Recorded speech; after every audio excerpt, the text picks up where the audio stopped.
I believe there's always a way out. There were countless failures, mistakes, and I learned from them. I think my mentality has shifted from always comparing myself. It's not about the medals, it's not about the money, it's not about how far I go. How often will you get up when you're beaten down? It has been challenging managing the time between sports and academic, but it was really exciting. I've been really passionate about sports. I've tried a lot of sports like from netball, hockey, long distance running, and finally I found my passion in karate. When I was in Korea, I enrolled myself in a top-tier film study school. They have incorporated their culture into every aspect of their entertainment. Coming back here, I see that there's so much untapped potential. Malaysia is so rich in culture, and that's something that I like to explore more in my design work. I've been fencing for almost 10 years now. What started out as a hobby, it shaped me as a person and my values. Through this sport and my achievements in fencing, I got Taylor's Sports Scholarship. There was one time my lecturer said that I was the most capable student he has met, and then he wanted me to lead a project. This lecturer believed in my abilities, and that totally gave me confidence to continue pushing myself out of the comfort zone. The most impactful moments for me was when I was representing Taylor's University for the HSBC Business Case Competition 2020. We had a lot of mentors, we had a lot of seniors to kind of guide us and provide a very safe environment for us to make mistakes. And it just built some kind of confidence in me where I thought, wow, I can actually do this. It was a rainy day. I didn't actually bring my umbrellas and I was stuck on campus. So I didn't actually know what to do, and I ended up waiting. A stranger, he saw me and he passed me the pink umbrella. And it inspires me to build Pinky, the umbrella brewing machine. The single most impactful moment I had at Taylor's is when I met William and Jean at America Makerspace. William gave me guidance, mentored me, and he also gave me free resources and tools for me to use to build Pinky. I would say it's really an inspiring environment. PAIRS was the platform where I discovered my passion for teaching. It's a program where seniors get to guide the juniors for specific modules, and it makes me feel fulfilled as I get to share my knowledge, and getting positive feedback is really encouraging. Another lecturer that I'm grateful for is Mr. Kanan. He is very resourceful. He spends his time and he's never tired of sharing knowledge, you know? He pays attention to every single detail. He doesn't make us want to settle for less. I know the vision from A to Z. I know how it's going to look like. As an entrepreneur, you can do certain things, but the things that you can't do, sometimes you can just ask for help. And that's how I collaborated with Bernard. And he helped me a lot in creating Nexus 2.0 to where it is right now. And I intend to be successful at the end of the day by being the best version of myself. Leading a startup is challenging. Learning leadership techniques on top of being involved in extracurricular activities at Taylor's definitely has helped me to overcome this. I believe I've grown a lot the last few years, thanks to the opportunities, mentors, and environment here. I don't think I'll be able to do whatever I'm doing now anywhere else. Taylor's was very supportive with my participation in the pageants, and throughout my whole career, I was able to hone great self-management skills and complete several projects at the same time. I was able to do all those while studying in Taylor's University, and that was just such a great experience. With the experience that I've accumulated and the support I've received from my lecturers, coaches, and my peers, I feel I'm ready for the future. I am ready for the future.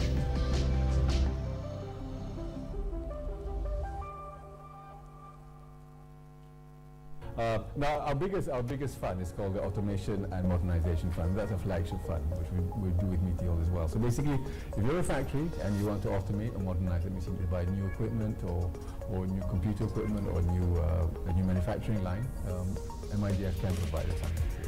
and we give soft terms in the sense that we don't have to put up. Ladies and gentlemen, welcome to Youth Economic Forum 2022. I am NG. And I'm Yinghan. And we are your hosts for the day. Which is Kindly switch on silent mode on all your electronic devices. and again, And if you're looking for bathrooms, it is outside of the hall on your left. And if you look at your seat, either on your left or your right, there are mics available. Please make sure that the mics are muted throughout the whole sessions. If you wish to raise questions during the Q&A sessions, feel free to unmute. And ladies and gentlemen, a very good morning and welcome to Sasana Kijang. It's quite early, all right, and today is a Saturday morning. We hope all of you enjoy. And today we have a total of 8 agendas. Six agendas Six with two agendas fireside chats. with 2 fireside chats, which is one of the highlights for this Youth Economic Forum 2022. All right, during our coffee break, yeah, we'll be having fireside chat outside of the hall. All right, so feel free to interact, to discuss, to debate with our speakers, yeah, our invited speakers. And also, like what Anchi said just now, all right, we have microphones on each seat. If you would like to raise your question or if you would like to interact with our speakers later during the Q&A session for each agenda, yeah, feel free to unmute that microphone and to deliver your points. And but during other agendas, please kindly do not unmute your mic, yeah? Thank you. Right, and we hope all of you enjoyed your breakfast, yeah, before you are here joining us. Yeah, we hope everyone to be energized and also pumped up, yeah, for this event today. Very soon, we will be starting our event this morning. How are you guys today? No response. Haven't wake up yet. Check in Instagram. Alright. Yes, our session will be live on Perdana's Fellows official Facebook page as well as Instagram page. So feel free to tune in or maybe, you know, like share to your friends in case they are not here with us physically today. And also, ladies and gentlemen, feel free to check our page, our account on Instagram and also on Facebook as well, yeah? If you have taken nice photos, if you have met new friends here during this event, yeah, be sure to use our hashtag as well, which is hashtag YEF2022, okay? YEF2022. Alright, so in a few minutes time, we will start our session today, yeah? All of you, make yourself comfortable. Yes, feel free to take a seat, talk to people on your left, on your right. How are they doing today? Right, so this will be a whole day event, yeah? So we hope all of you relax, yeah? Sit back, relax, and of course, to get as much input as you can, yeah? And if you, I think this is a very nice platform for us to connect and also to get to know each other more. Yes, definitely. Yeah? Because we have student leaders, we have NGOs, we have government officials to join us this morning. All right, so feel free to get to know each other well. And also we will be having 2 tea breaks, yeah, 2 coffee breaks later during our first part and also second part. Yeah, so we also have fireside chat at the photo booth, outside of the hall. Right, so feel free to join in the discussion. Yeah, we will have 2 special topics out of the 6 agendas that we have in the auditorium.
Ladies and gentlemen, once again, good morning. Welcome to Youth Economic Forum 2022. Yeah, we hope everyone is ready, for our event this morning. Good morning. No response. Masih macam baru bangun. Good morning. That's the spirit, right? This is the Youth Economic Forum 2022, and we hope everyone, is ready and pumped up for this event. This will be a whole day event. We have to mention first. But before that, ladies and gentlemen, the six main agendas for this event this time, I think is really, really interesting, right? So be sure to participate in every part of the forum, and we do hope all of you can share your points of view, share your discussion, and join in the debate. I hope that we hope that this will be a very much heated discussion, Looking forward to that. So feel free to take your seat as our event will be starting very soon. Just another reminder, there's a mic on each seat. Be sure to not to unmute them, during other parts of the event. But during the Q&A session, we will open the questions to the floor. So feel free to unmute your mic, and to raise your questions. If you're looking for a bathroom, restrooms, toilets, it is outside of the hall on your left. Left is for ladies, men will be further away. Men's always right. Wait. All right, so make yourself comfortable, relax. This will be, I think will be quite a chill session. Chill but energized. We have to take the balance, All right, so now we're having everyone to get seated. We still have some guests outside of the hall. So in a few minutes' time, we will start our session this morning.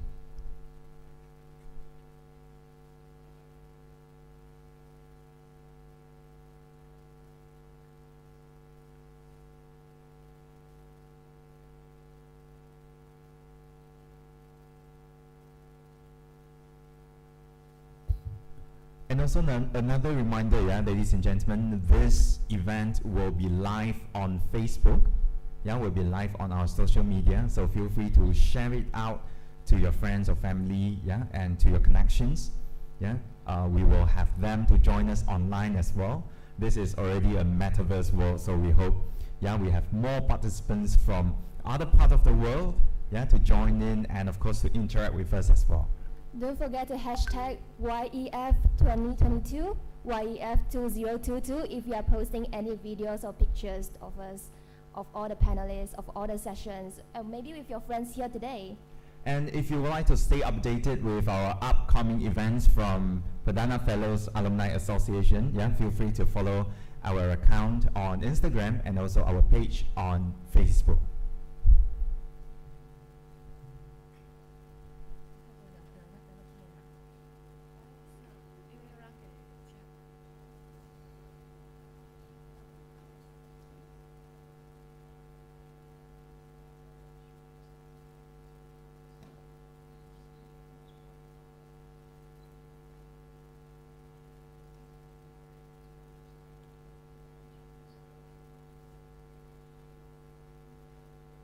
Alright, so while we're waiting for everyone to be ready, we would like to mention another sustainability actions, or initiative that we have in this forum this time.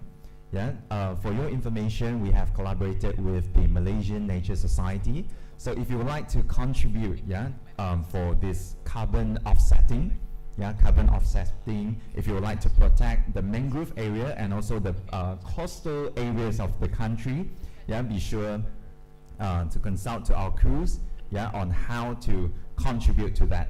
And also we've been informed that there's a sustainability pack in which you can contribute your commitment fee for this event.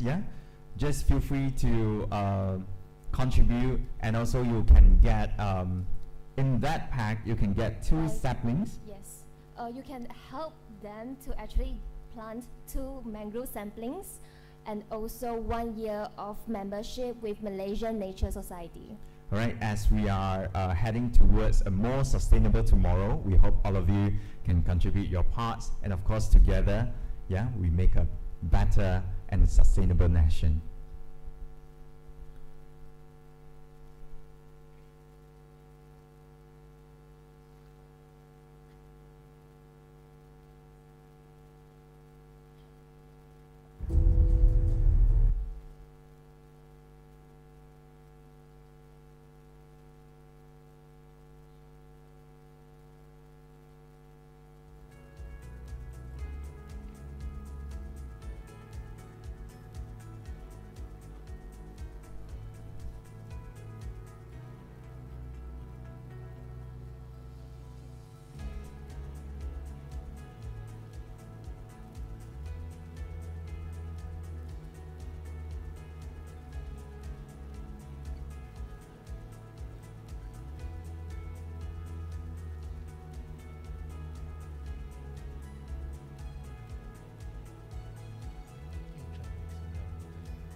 All right, ladies and gentlemen, please be seated, yeah, as our event will start in a minute's time. Thank you.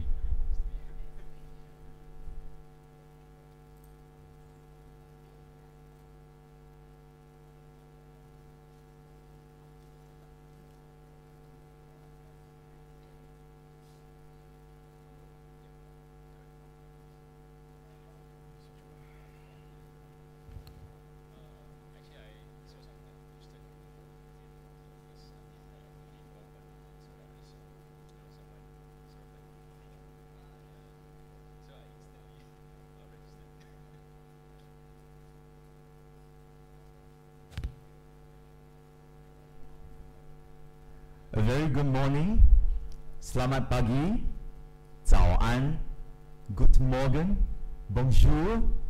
Ladies and gentlemen, once again, welcome to Youth Economic Forum 2022, Overcoming Crisis, Dangers and Opportunities. My name is Yinhan. I am Angie. And it is our pleasure to be your host for the day. Founded in 2016 by Perdana Fellows Alumni Association, Youth Economic Forum has always strived to create critical, intellectual and meaningful discourse on current issues and global trends. This year, as we all know, the COVID-19 pandemic has impacted us not only for the past 2 years, but has also transformed the way we live in the present and in the near future. Themed Overcoming Crisis, Dangers and Opportunities, Youth Economic Forum 2022 would like to bring each and every one of you to explore the dangers and opportunities across the 6 main agendas today.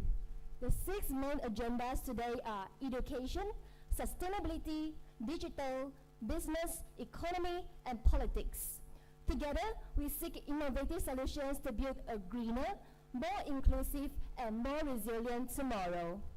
Dear distinguished guests, government officials, representatives from non-governmental organizations, our sponsors, media partners, and our fellow participants, please give yourself a round of applause for being here with us at Sasana Kijang Bank Negara today. We would like to take this opportunity to acknowledge our sponsors, which are our corporate patron, Ernst & Young, official education partner, Taylors, our gold sponsor, Malaysian Industrial Development Finance Berhad, bronze sponsor, UMW Corporation, strategic partner, the World Bank, and ladies and gentlemen, our regional partner, Y20 Indonesia 2022. Without further ado, let us welcome Mr. Wei Ming Jue, the co-director of Youth Economic Forum 2022, to deliver his welcoming speech.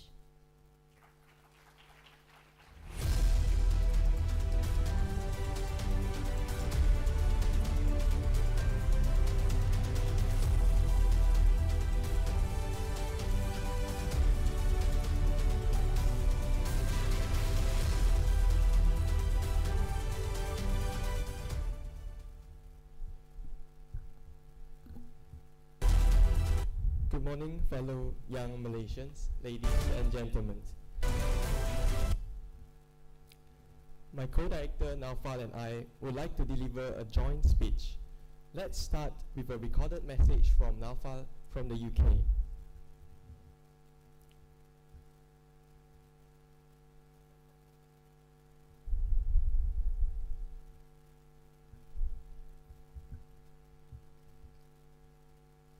Right, perhaps we have some time lapse and jet lags from the UK. Yeah, so please be patient.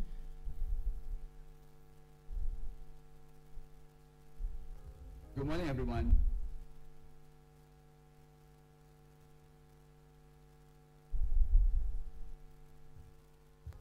Good morning, everyone, and welcome to the Youth Economic Forum. I must say, it is impressive that so many Malaysians are here today on Saturday morning. There are those who would say that the Malaysian youths are immature, lacks resilience, and apathetic to the nation-building process. I would say that your presence here in this morning is a testament to the curiosity, passion, and tenacity of Malaysian youths across the country. Give a round of applause to yourselves as well as everybody in this room. As we are live streaming YF, I will be tuning in with hundreds of other youths across the country. I would have loved to join you all in Sasana Kijang, but unfortunately, I'm unable to do so. Many of you here will be voting for the first time on the 19th of November. In this regard, we believe that the Youth Economic Forum is especially more important as it serves as a unique platform where all of you can engage with corporate captains, public sector leaders, as well as directors of NGOs. From this, we can truly understand the direction and pathway that this country is undertaking and participate in our nation-building process. Since it is the 6th edition of YF, I believe that it's not just a forum, but an important institution in our nascent democracy. As we all know, the last time we voted in 2018, we got a buy one, free three government. inflation has increased the price of our nasi goreng by 10% at certain outlets, and the COVID pandemic unfortunately has ravaged our healthcare systems, and some of us have lost loved ones. In the face of this political, economic, and healthcare crisis, we strive to make the right decisions for generations to come. We have prepared 6 key agendas that we think are the key topics for Malaysians as we truly recover from COVID. Today's YF will be a marathon of intellectual discourse that will last for 10 hours. This year, we are putting sustainability on the forefront of our agenda. The organizing committee of Youth Economic Forum are aware that an implementation of a large-scale event such as this will generate large amounts of carbon footprints. Therefore, we are committed to give ample amounts of effort to the best of our capacity to ensure it's environmentally responsible as possible. To help realize this goal, we are firstly partnering with the Malaysian Nature Society to help with offsetting the carbon we produce. For our souvenirs, we are partnering with the BGBG initiative to support circular economy and marginalized communities. We hope this initiative will normalize reduction of carbon footprint and at the very least, carbon offsetting for forums and events in Malaysia. After hearing from Naufal, we have another important message to deliver today. The generation today has a problem that has never been faced by the generations before. Our generation is used to instant gratification. We grew up in conditions way better than our parents. Our expectations are high on efficiency. In the late Tun Samivelu's words, besok kirim, hari ini sampai. Youth activists has been aggressive and demanding for more rights in the context of youth empowerment. The tone is about demand and claiming our rights. Are we ready for more empowerment when it comes with more responsibility? For instance, Undi 18 has been the forefront of lowering voting age, but in both Melaka and Johor by-elections, turnout rate among youths is low. Youth represents progressive and high energy, but we shouldn't disregard the value of being patient and composed. Youth shouldn't be belittled, as no other generations before us face as much disruption as we do. However, of all challenges ahead, the beacon of hope is always the young people that we have in this country. Our aspirations to create a better and safer nation will hold us together in overcoming this crisis. Our theme this year, Overcoming Crisis, Dangers and Opportunities, is inspired by the Chinese words Wei Ji, which generally means when there is danger, it often comes with opportunity. No generations have ever faced danger as we are facing. However, that also means that we have the unique opportunity to reshape our country. Naufal and I would like to thank our team that has put tremendous effort in making YEF happen. We are both grateful and proud. Also, without PFAA continuous support, we would not be able to bring everyone here today. Special mention to Chan, who has been lending his support all the way along from Germany. I would like to take this opportunity to also thank our sponsor, corporate patron Ernst & Young, official education partner Taylor's University, gold sponsor MIDF, bronze sponsor UMW, strategic partner the World Bank, and regional partner Y20 Indonesia 2022. We hope you enjoy the forum. Thank you. Thank you to both our co-directors, Mr. Wei Mingjie and Mr. Naufal Nasrullah, for the inspiring speech. Now let us hear from the President of Perdana Fellows Alumni Association, Ms. Mistika Idris, to deliver her welcoming speech.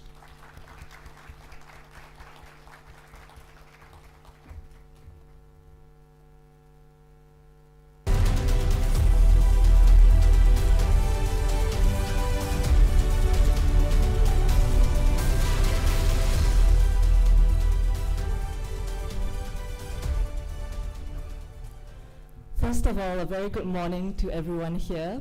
Alhamdulillah, we can finally gather here today physically for our 9th installment of the Youth Economic Forum.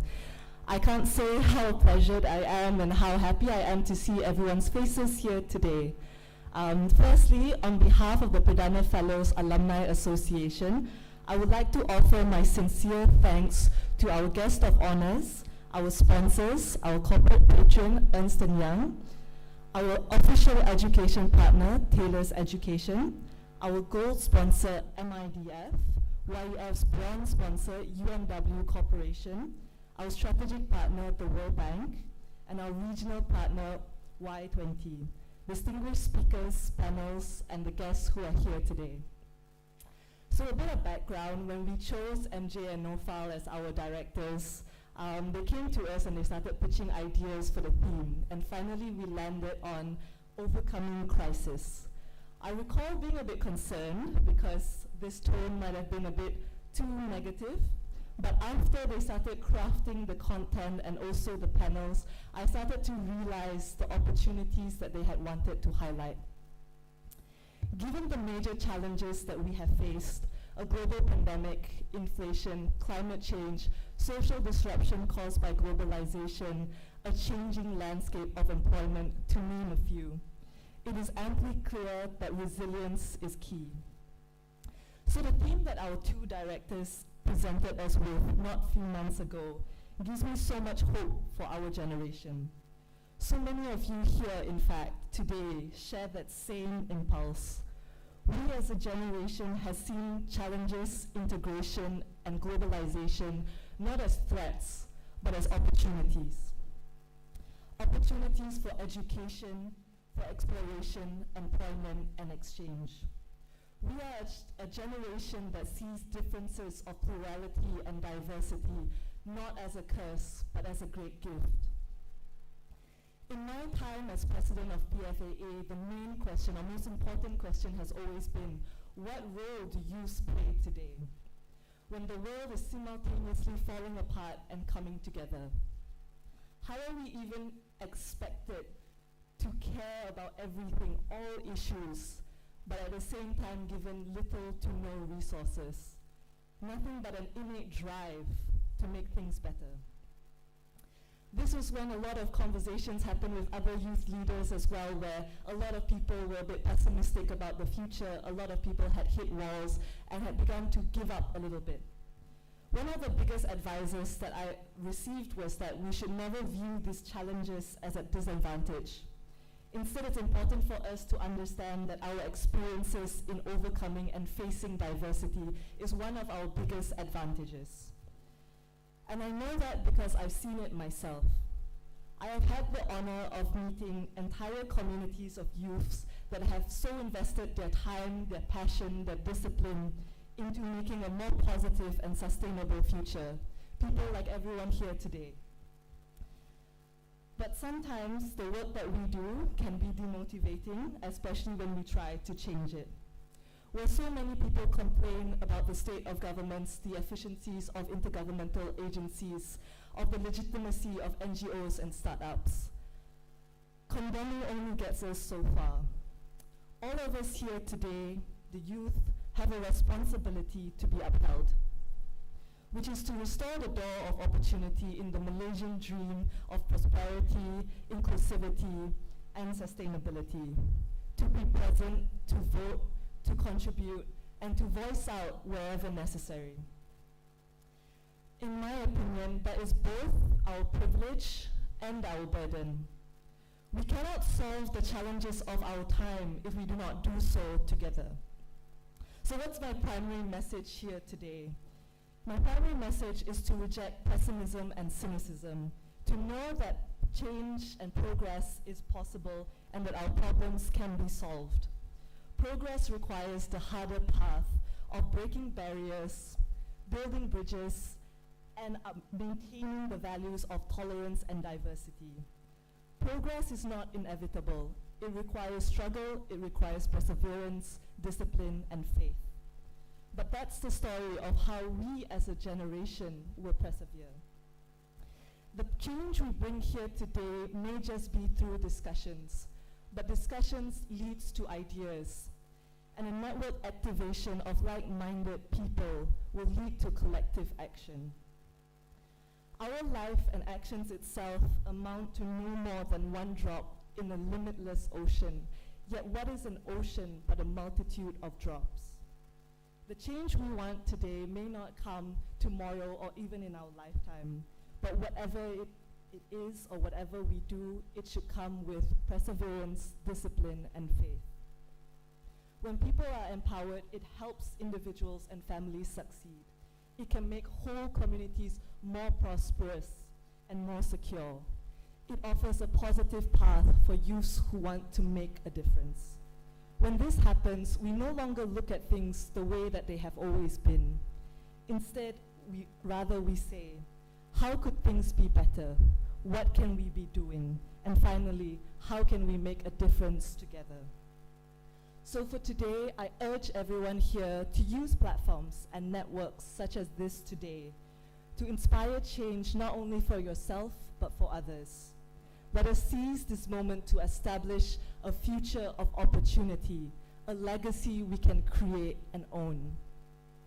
In conclusion, I hope we all meet the MJs, the NOFALs, the individuals who make up the organizing committee of YEF today, who have taught us to see opportunity in the face of crisis. Thank you. Thank you, Ms. Mystica, for such a wonderful, inspiring, and motivating speech. I believe you have posed a lot of meaningful questions for us to reflect upon. Now, ladies and gentlemen, it is time to present the souvenirs to our sponsors. We would like to invite Mr. Wei Mingjie, the co-director, to accompany Ms. Mystica to the stage for the souvenir presentation.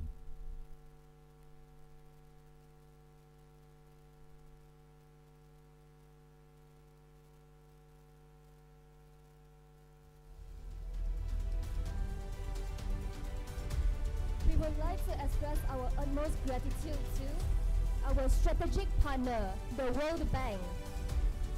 Ladies and gentlemen, a round of applause, please.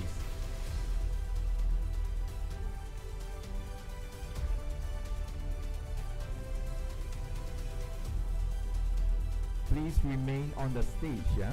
We will have a group photo session together with our sponsors.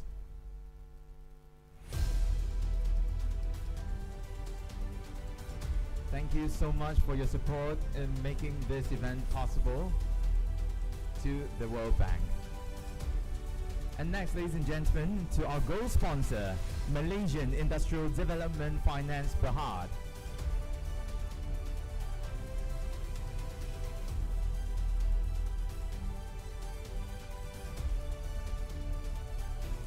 Thank you once again for making this event possible.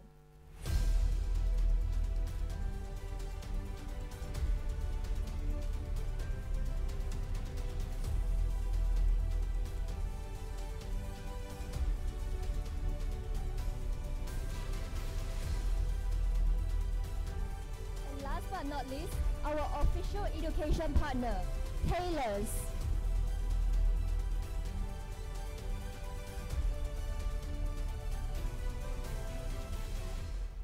Do we have representative from Taylors?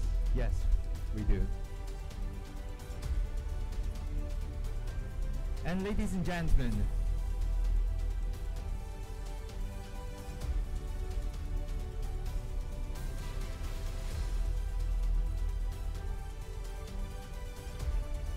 to our corporate patron, Ernst & Young.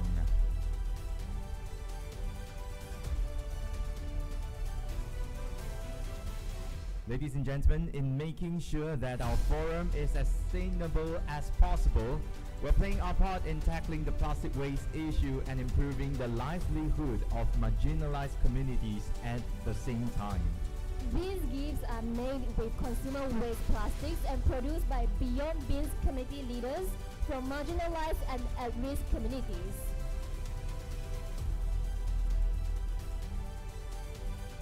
Once again, a big round of applause for our sponsors for making this event possible. All right, shall we have a group photo together?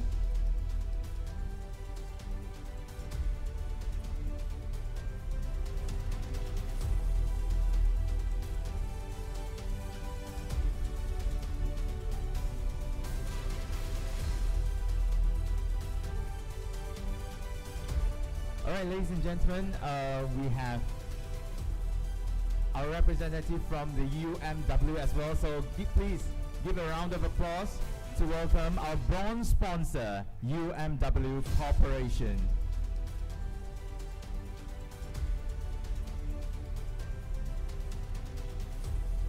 Right, thank you. And of course, ladies and gentlemen, thank you all for joining us this morning. Let's take a group photo together. Right, and kindly show your souvenirs. This is a very nice sustainable product. This is a coaster, yeah, from the Beyond Bins community leaders, yeah. This is using reused plastics. All right, so thank you so much to our distinguished guests. Kindly be seated. Thank you.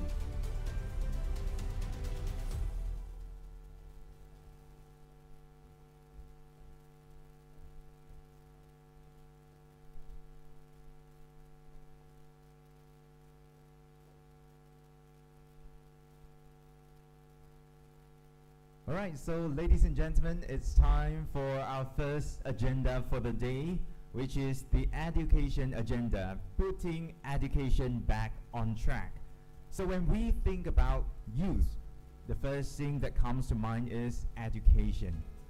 And the pandemic has undoubtedly reformed the way we learn. Before COVID-19, most of us would have never imagined that we could attend most of our classes online. Yeah, I believe that most of you here are university students or were university students. So how many of you here have taken any online classes? Wow. Wow, a lot of you. Did you enjoy it? I believe that most of us here prefer Wow, okay. physical class. Well, that brings us to our agenda today. Jokes aside, the past 2 years have been seen as a major setback for the many students regardless of age. Some would even coin this young generation as the lost COVID generation. But how are we going to put education back on track? Like you guys mentioned earlier that you don't like online classes. Let's hear it from our speakers for our first panel session of the day, Putting Education Back on Track. We are honored to have our speakers, Professor Tan Sri Dato Zulkifli Abdul Razak, Rector from International Islamic University, Malaysia. And we have Professor Dr. Pradip Nair, Deputy Vice Chancellor and Chief Academic Officer from Taylor's University. We have Mr. Raza Azmi Adam, Director from Google for Education. And last but not least, ladies and gentlemen, our moderator for the session, Ms. Ida Tien, Acting CEO for Yayasan Tunku Abdul Rahman. Please be seated, yeah?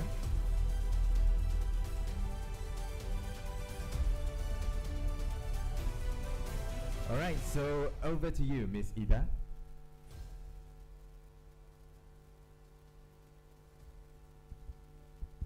Hello, can you hear me? Hello, good morning everybody. It's really much bright and early today, so we're excited to be one of the first sessions. So hopefully we can still capture your attention throughout. And I think today we have quite an esteemed panel. We were in the holding room just chatting as well, and I think without realizing it, we started the forum without you guys in the holding room. So definitely a very exciting conversation that we'll be having today. And I think when we talk about looking at when the title of today's session around putting education back on track is to suggest that at some point education was perhaps off track. And I think when we talk about education being off track, I think a lot of the discussion is centering around what happened to education during the pandemic of the last 2 or 3 years. And I think there were a lot of unexpected challenges and perhaps also unexpected opportunities during the pandemic.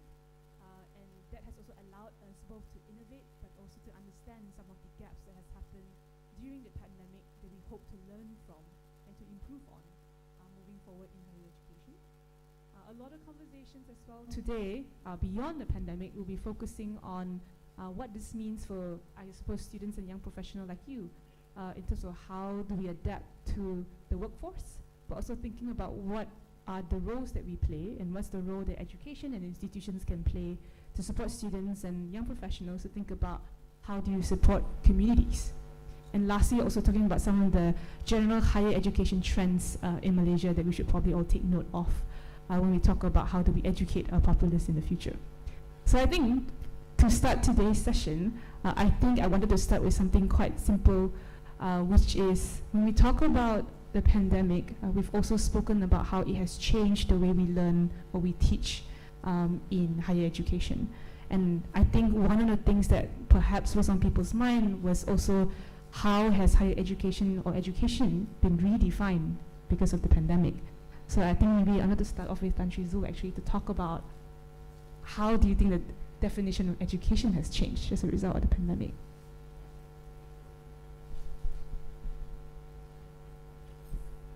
Hello. Okay. Assalamualaikum. Greeting of peace and a very good morning. Thanks for having me here.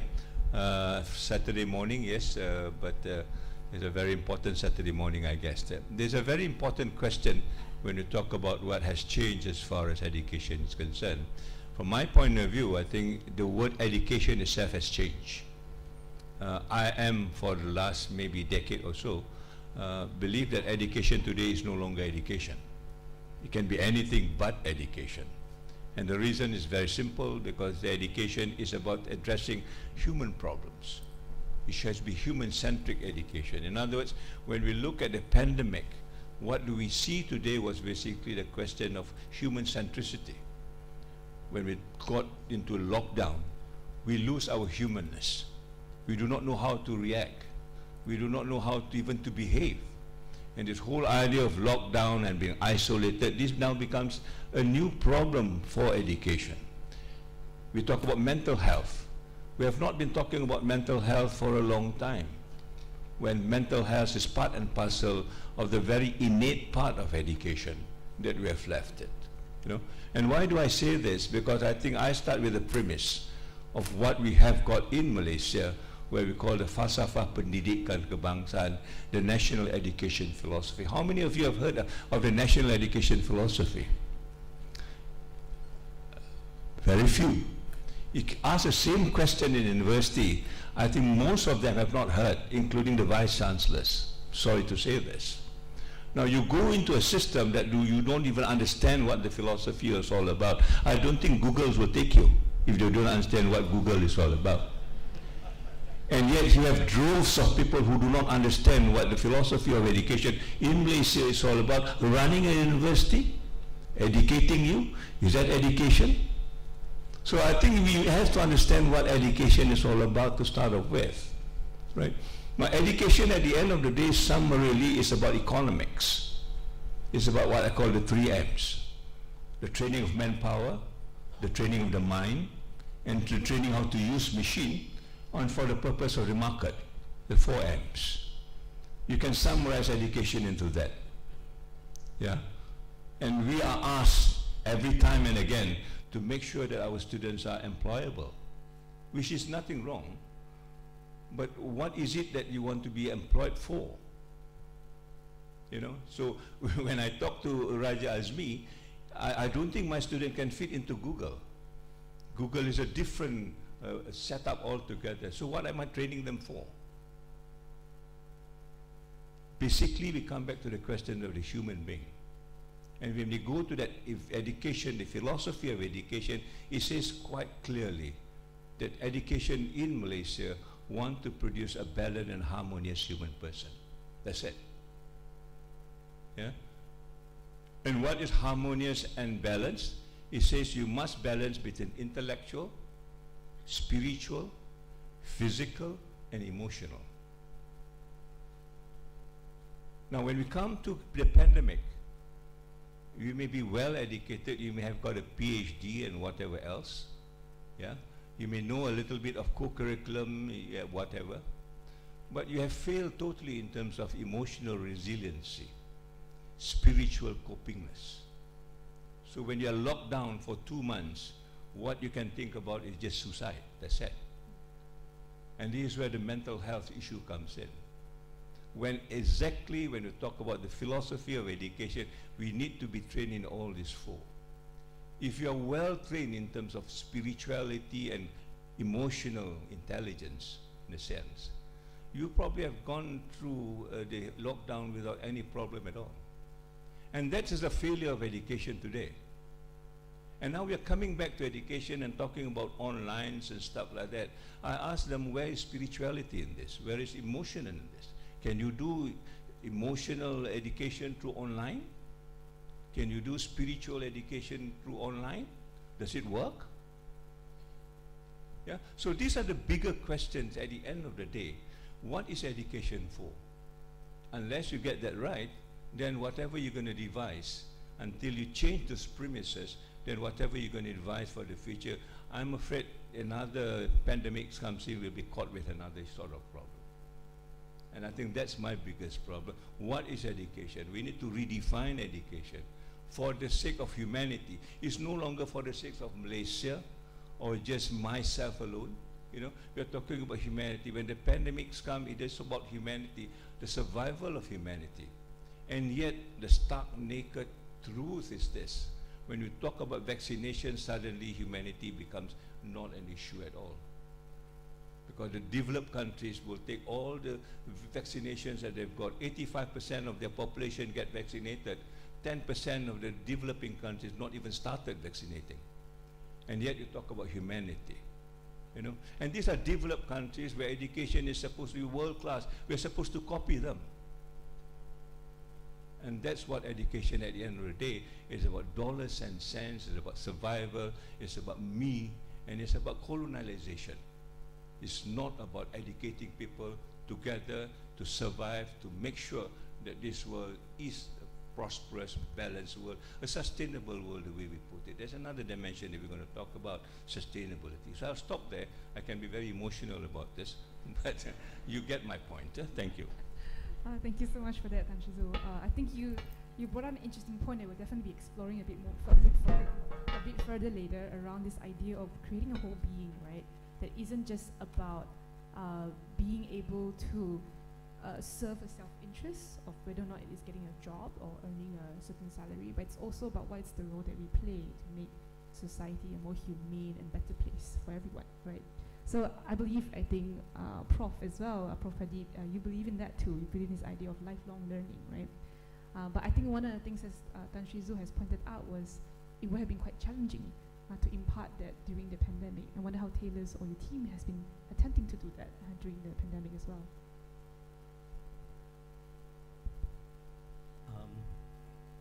Good morning, everyone. Congratulations for being here so early on a Saturday. Yeah, it's really good to see so many young people interested in what we have to say. I think let me start by contextualizing what happened to us in the last 2 years. I think it would be terribly wrong to say the pandemic changed many things. I think the change and the challenge to higher education began a little before the pandemic, right? And most of you have heard about the move from the third to the fourth industrial revolution and then on to the fifth industrial revolution. We are on the threshold of that. I think the industrial revolution changed or forced companies to change and to adapt. And when those changes took place at the workplace, when the criteria for hiring changed, universities had to change, but not most universities kind of didn't quite change for various reasons. I think what the pandemic then did was it accelerated the pace of change. It forced thousands of universities around the world that were resistant to change to kind of be forced to wake up and say, oh, bloody hell, you know, my students are better than me in using technology, you know. So I think universities were rudely awakened to change, not just to change to the need for technology, but to change the way learning and teaching takes place. And so to your question, how did a university like ours, I think we personally, we embraced technology as early as 2012. We had our e-learning blueprint in 2012. In 2013, we became the first university in the country, and in the perhaps one of the few in the region, to record all our lectures. And so every day when lecturers teach in our lecture theatres, the lectures were recorded and they were pushed back to the students with the slides in slices within a minute after the lecture. And so when the pandemic hit us in 2020, we were sitting on over 40,000 recorded lectures. And so we were able to pivot a lot faster. Now, having said that, I think the challenge for us was to convince our students and their parents that online learning is not inferior and can be effective given the circumstances to face-to-face learning. That was our challenge. In the first, I think when the lockdown was announced in March, I think it took us about 3 to 4 months, and it was about engagement. So the emails don't work, the messages online don't work. We were holding online town halls. Each of our deans was actually meeting students online and not talking about announcements or what, but just to talk about how learning online is very different from learning face-to-face. And we had to do the same thing with our teachers. A teacher can very comfortably speak for an hour in front of the class with occasional breaks, but you could never do that online. I think the way you teach online is quite different from the way you teach face-to-face. So I think the adaptation that all of us had to make was a change in expectations, managing expectations, a change in trying to manage the learner behavior, the teaching approach, in order to kind of find that balance where students were comfortable learning online. And by August, the noise started to quieten down, perhaps because we were doing a good job, but perhaps also because students realized that this MCO is not going to end so soon. So they were like, okay lah, you can't beat them, you join them lah, you know, kind of a thing. So it was really out of no choice as well for many young people. But what was interesting is that by the middle of 2021, we had two groups of students. One that didn't want to come back. Must drive lah, must pay parking lah, you know, must spend on lunch lah and all that. And they kind of became very comfortable online, and they started convincing their friends, hey, make sure you don't go. If you don't go, then we all are okay, you know. And those who went, they were kind of looked upon not very positively. And that was around the early, you know, probably March to June 2021. But there was fatigue. There was learning fatigue. You see, human beings are tribal. We are essentially, a species that need that social interaction, that you know, you want to see, feel, touch. You want to hug somebody. You want to be able to high five someone and all that. So when come 2022, when we were allowed to have larger number of cohorts on campus, and now finally, you know, all of them can come back, we found from our own surveys that students appreciated the ability to be in a face-to-face environment, but that doesn't mean that we should drop all the advancements that we have made in higher education, the hybrid learning, and so on and so forth. I think universities need to adapt to a new learning expectation from students, a new learning behavior from learners, and so that's my long answer to your short question. I want to sort of like touch on that point a bit around, I think both Najizu and Prof, you have spoken as well around how do you prepare students for the real world? I think you mentioned as well that perhaps your students may not be able to fit some of the criteria of Googliness, I think, at Google. So I want to point that question to you now, Raja, and ask actually from your perspective, I guess, perhaps as an employer first, when people talk about employability skills, what are those to you, and how do you see that play out in perhaps the young people that you have been able to recruit or meet in the last few years? Assalamualaikum, selamat pagi. First and foremost, I think thanks Tan Sri and Prof to give that kind of insights. For Google, I think a lot of people want to work for Google. Some of the elements in Google, when we interview someone to join Google, one of the elements that is really that we really look at is this element called Googliness. Okay, so you need to have this element called Googliness. What is Googliness? Googliness is very much leadership. It's very much scenario driven. When we talk to someone and we know in terms of the three things that is very important to Google is the 3R. It is not Raja. It's respect for the opportunity given to you, respect to the user that we have, and respect each other. So that becomes very important in terms of the culture that Google has in whatever that we do. So by doing so, every employee in Google can also someone help you, even though it is not your job, but you're helping you because you reached out to someone, can you please help me? Typically what people say, what's in for me to help you? This is not my job. But in Google, just because we have this Googliness element, we are even given the opportunity to give that person a bonus. So we have this element called G thanks. Anything in Google is all about G, right? In Google, once you come in, everything is about Go links, all about Google links and whatever not. But we have this thing called G thanks.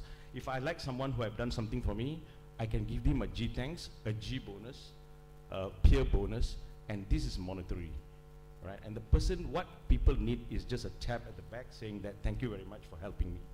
And that really helps. Psychologically, that really helps you in terms of helping each other. And number two, when I say Googliness, we also create this environment called psychological safety environment. So anything happens in Google that you can just voice out and ask your bosses, why are you taking this decision? You can challenge status quo. So the founders of Google, Sergey and Larry, even now Sundar Pichai, when he talks to the people in his all hands, people in Google can just ask, I think we don't like this direction. I think you're taking a big mistake. And they take it very objectively. So in learning, I think this is also important. I think that's will shape you to ask the status quo, rather than when the lecturers or your teacher saying, please jump, and you will say, how high, right? So I think it's in Google is about challenging that, because once you do that, innovation happens, right? Because you're challenging status quo, but sometimes some people challenge for the no reason. You need to have a reason, why are you challenging that status quo, and that drives innovation. So I think this is a culture that we look at. That's why Tan Sri was saying nobody fits. I'm telling you, I'm from a local graduate too, from a local uni, so you do have the chance to get into Google as well. So, right, so. Thank you. Sure. Can I come in? When we talk about the Industrial Revolution, I also think that there must be something that we understand what Industrial Revolution is about. Suddenly this word Fourth Industrial Revolution dawned on us just a couple of years ago. And I think most of us would not know how to relate to the Fourth Industrial Revolution unless you begin to understand what the First Industrial Revolution is all about.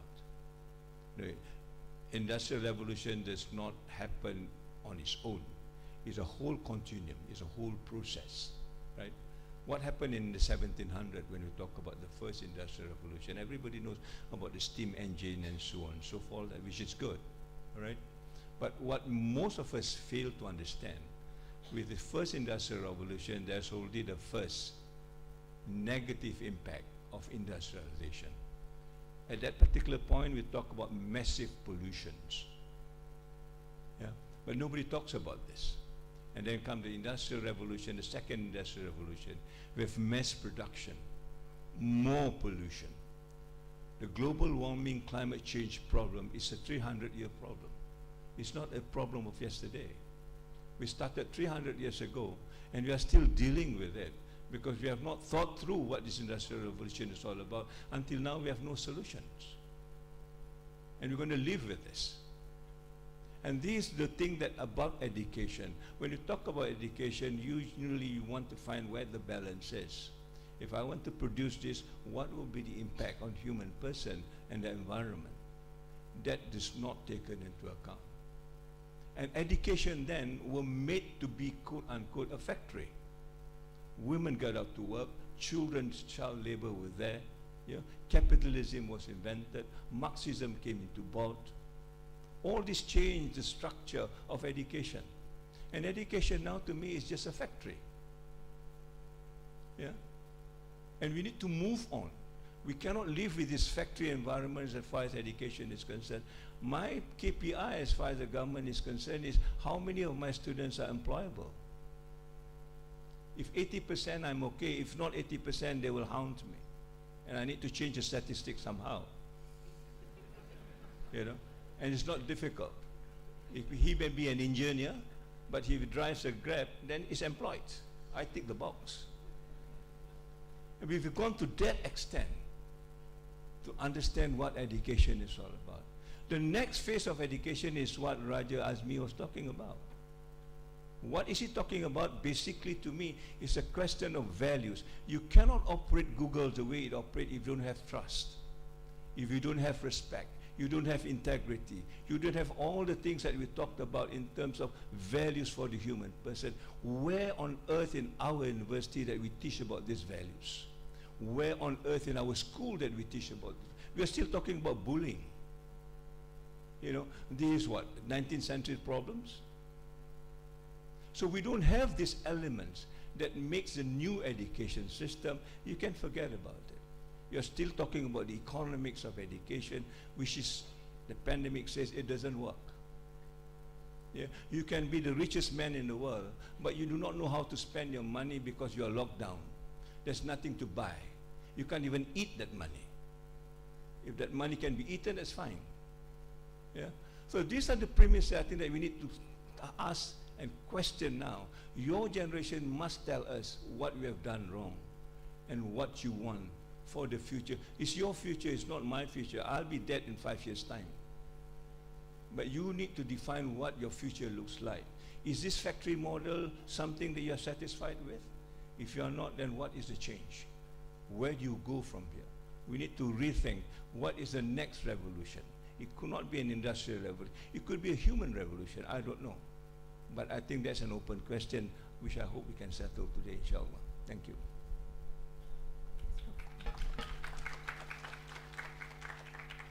I mean, I agree with Tan Sri, but how many of you have heard of Daniel Goleman? You have? Excellent. Back in the early 90s, Goleman did a very extensive longitudinal research to look at what makes a successful person. Okay? And so I'll just kind of summarize the research. He found that when you finish university, 23, 24 years old, academic, this is in the 90s, not today, not in the Google era, right? It's different today, but even then in the 90s, the research showed that at the start of a person's career, where most of you are today, at the start of a person's career, their academic grades, having a first-class honors, the university that they come from, counts quite a bit. It counts quite a bit.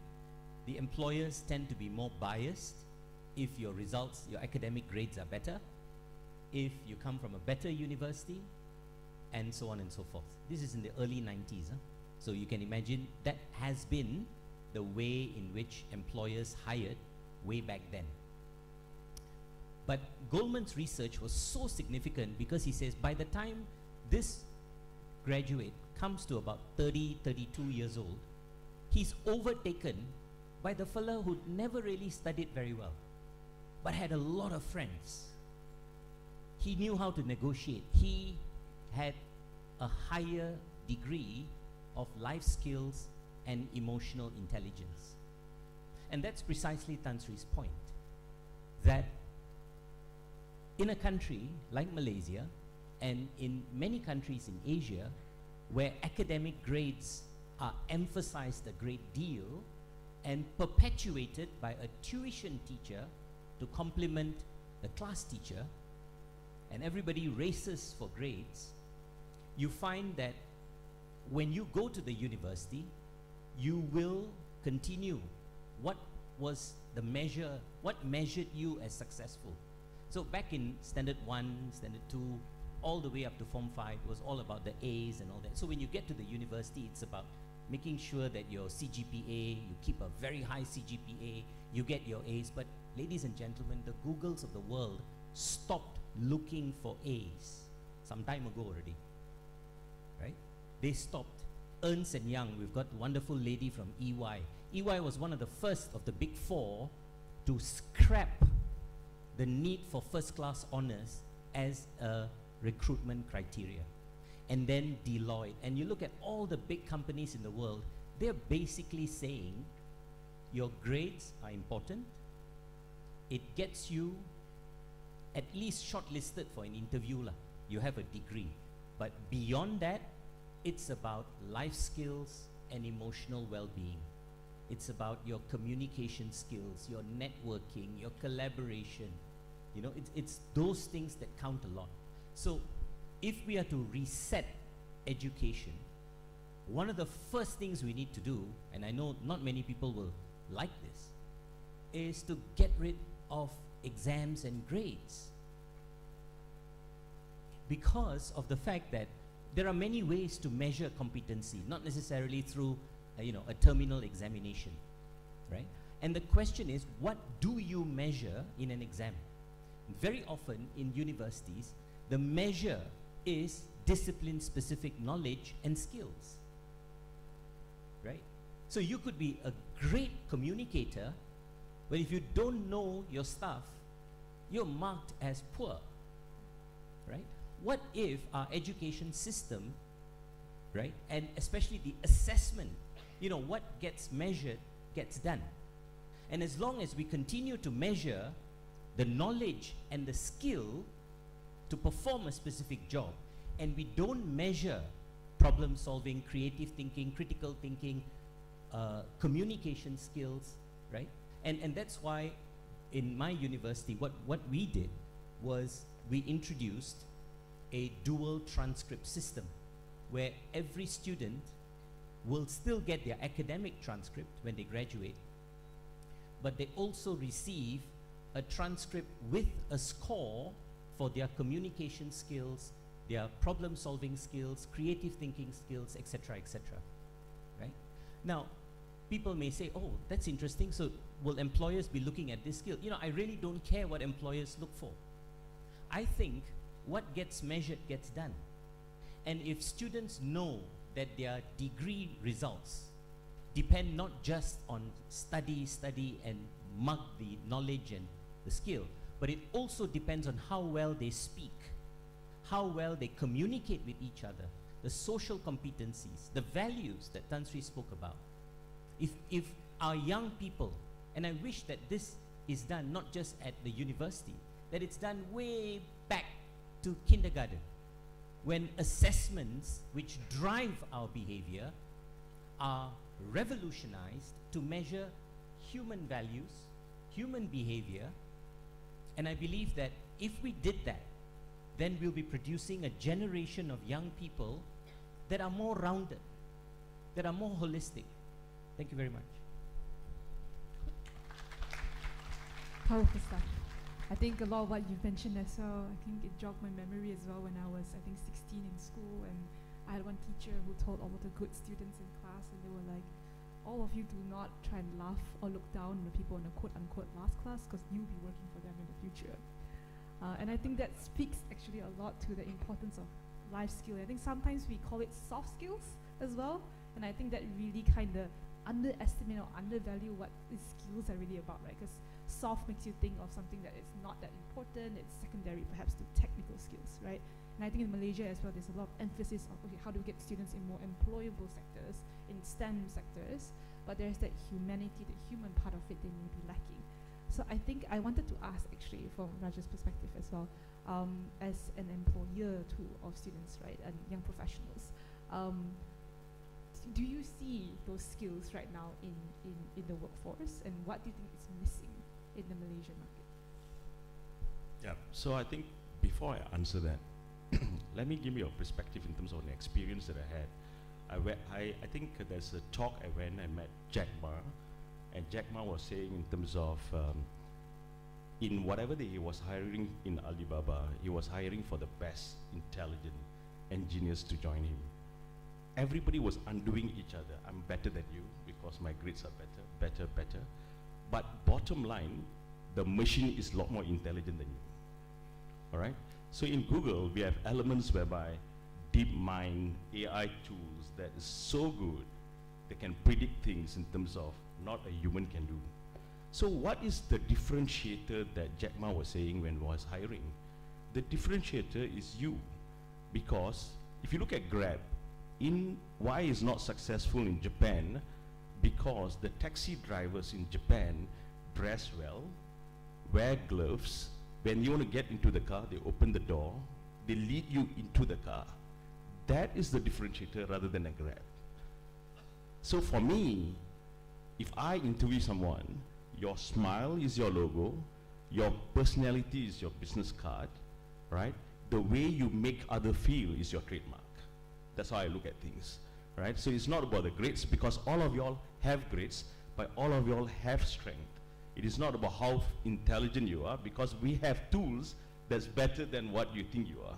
It's the ability to think. So for us as an employer, to come back to the question that you asked, these are the elements that we look at in terms of how, and current, I would say, the environment that we are in, I think the students that we have in higher education is very much driven by grades. I think Tan Sri brought up the element of factory. Why factory was built by the British those days is to have all these bells and whistles. This is exactly how a school looks like, bells and whistles. It's like a factory, so that they can transfer someone from one factory to the other factory. Because in schools, there's A, B, C class, D class. But for me, education should not be like that. It has to be that everybody is individual, everybody has a different pattern of learning. In Google is the same. You can learn anywhere, anytime, and you can impart these kind of things. So when we speak to the students, when we are hiring some of the students and whatever not, these are the elements that sometimes is missing. Elements that they're all good in terms of technical conversation, but comes to humanity, comes to the element of what I said, the 3 R's and so on and so forth. You can't see it because the interviews that in Google for technical is very much in terms of we give you a problem, you solve the problem. But there's the other element whereby there's very subjective. We ask you scenarios. We just want to see you how you answer the scenarios. And that scenario is based on your, I would say, experience. And a lot of people fake this experience, right? And we know a couple of questions. I know you're faking the experience already, right? So I know that you're not talking. It's okay to tell the truth in terms of what you went through. And that's what we hire. I think you watched this movie called Internship. And that's the environment that Google has in terms of they do hire anybody from any background. I have colleagues who are musicians, not even an engineer. All right, I have colleagues who have done things that you'd be thinking of how teachers that was done certain things, and we hire them for some of the abilities that they have in terms of bringing that kind of experience into the ecosystem and within Google. I think these are the things that you need to look at. It's not only academic. Yeah, sorry to say this is what it is. It's more like a bragging tool for the parents. My son got 7 A's, 8 A's, 9 A's, 10 A's, 20 A's, whatever not. So, but that's not the element. The element here is about your personality, which is very, very key, and what is the differentiator you're bringing to the table, and that will make you totally different compared to the rest. All right, thank you. Thank you. I think before I move on to another question, I just want to let the crowd know and the audience know as well that you can actually submit questions to us. We'll be getting to the questions from the audience later on. I'm sure there's some very exciting and juicy questions towards the last 10 to 15 minutes. And with that, sorry, I actually have another question, and this is addressed to all of you, right? We talk a lot about soft skills, life skills, and wanting students to have leadership, right? And this is something with the competitive advantage that we have against the rise of AI, right? So there is now a growing sentiment that therefore perhaps higher education isn't that relevant anymore. That people are now maybe opting to work and say that these are the skills that either would allow me to have an advantage from the beginning because of wages, or just because I feel that it's better to learn these skills and apply it in real life versus going to a university for 3 to 4 years. I wanted to ask each and every one of you actually if you agree with this sentiment, and if not, what is the relevance of higher education in all of this? Whoever can start first. Yeah.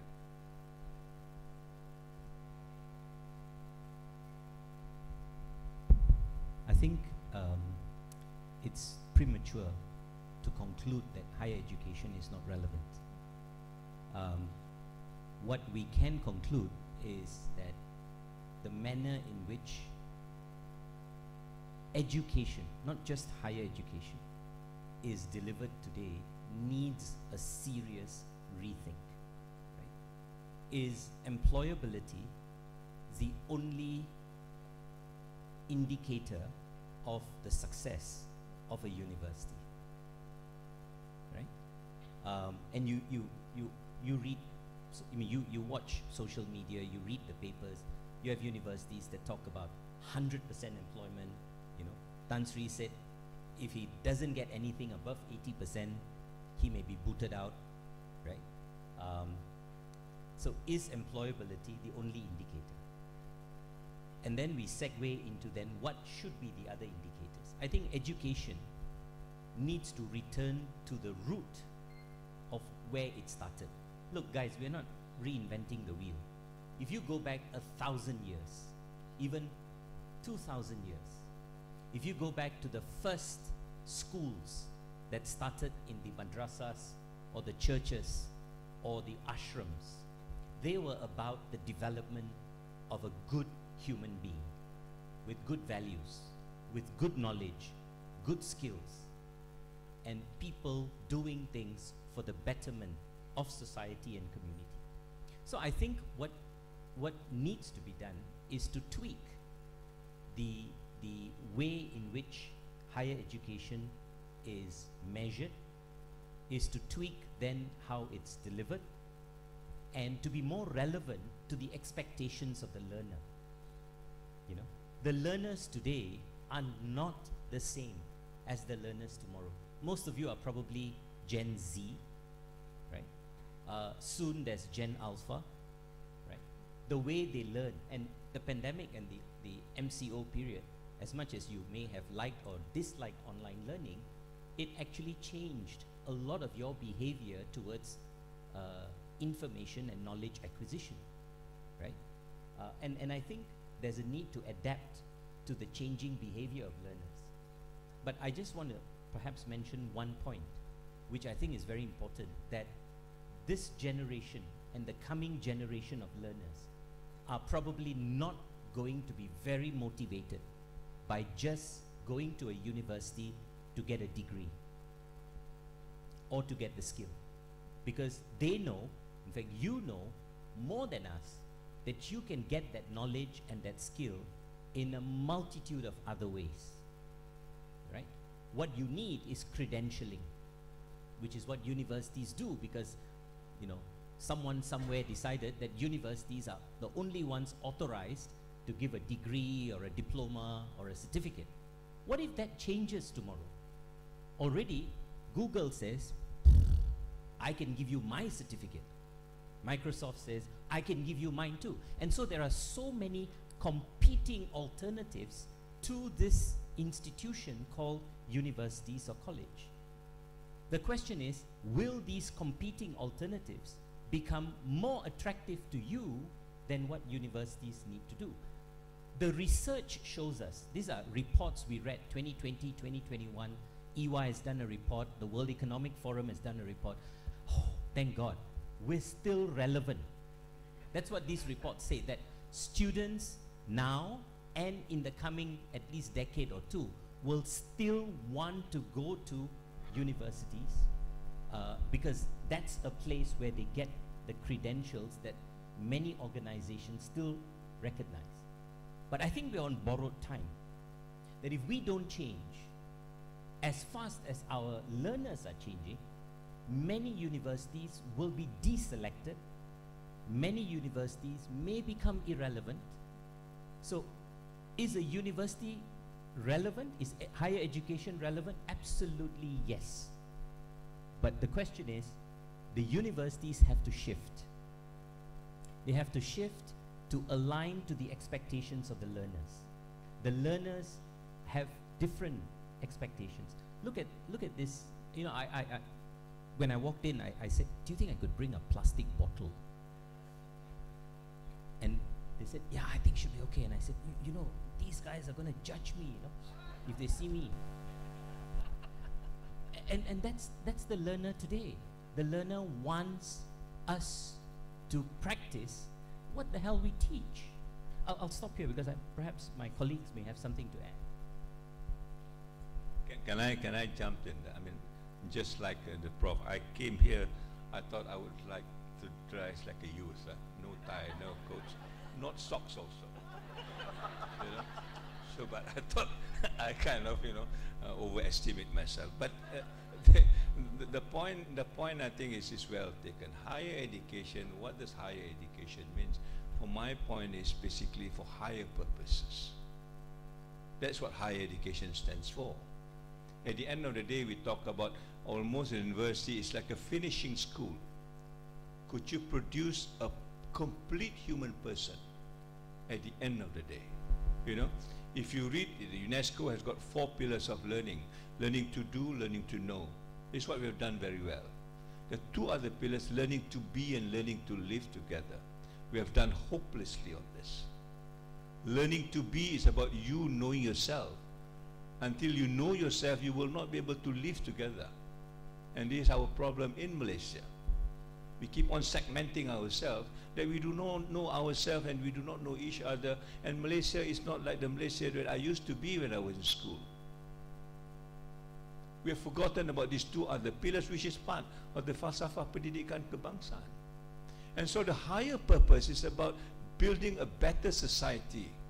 And education is a leveler of society. You don't sell education. Now you commoditize education. If I have money, I'll buy good education. If I don't have money, then I'll get the lousiest. It doesn't become a leveler of society anymore. And in fact, education has become one of the disparities between the have and have-nots. And these are the reality of it. So when we talk about higher education, at the end of the day, what is the higher purpose of education? We give them all these other traits. At the end of the day, can you finish up with a better human being? Then you can be a better engineer. Then you can be a better economist. Then you can better anything. But you cannot be a better economist if you're a lousy human being. And this is what the country is suffering now. People in high places, they are corrupted, and they are still behaving as though they are the best person in the world. You know, pushing for elections and hoping to get elected, you know, and doing whatever they need to do. We need to talk about this. Education is a leveler of society that puts everything at equal level. That you and I is entitled to this because we are the human person that the university should supposed to train us that way. At the end of the day, it makes no difference between me and him because we are now at the same pace, at the same path. And that's what higher education is for. And we have lost this. Higher education now is about just the market. You know, I'm not against economy, but economy is one of many. And this then we go into another realm, which we call education for sustainable development. An attempt to diffuse economy into 3 other things. What about ecology and what about the human person? And how many of our university does education for sustainable development? It was announced in 2015 in New York, all right? All the head of nations, including Malaysia, sign on to this, but nobody picks it up. Ironically, when the World Economic Forum on the same period, 2016, talks about the 4IR, everybody jumps on the bandwagon. You know? Why? Because we have lost the purpose of education. Education about sustainable development, putting things again in equal terms is not attractive anymore, because all of us are talking about the same thing. To be prosperous is to be economically well, which Bhutan has said no. Bhutan said, I want to talk about gross national happiness. They don't talk about GDP. And their statements in their constitution say the government must deliver happiness, otherwise the government should not be in place. If that's the judgment we use, we have lost our governments maybe 3 decades ago. We are all miserable now. You know? So we need to redefine this and get into the real crux of the issue before we can talk about education per se. Thank you. Thank you so much. In the interest of time, Raja, maybe a quick one on this. Yeah. For us, I think in Google, I think we invested a lot in terms of applied digital skills, what the trends that we are looking at in terms of the market.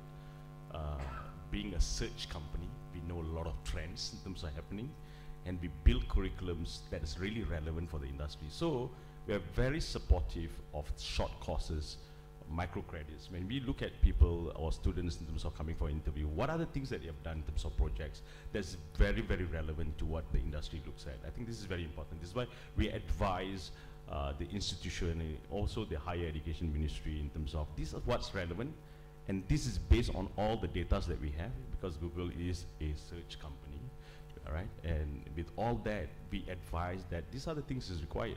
Because I give you my personal example. When I graduated, I was learning Motorola microprocessor.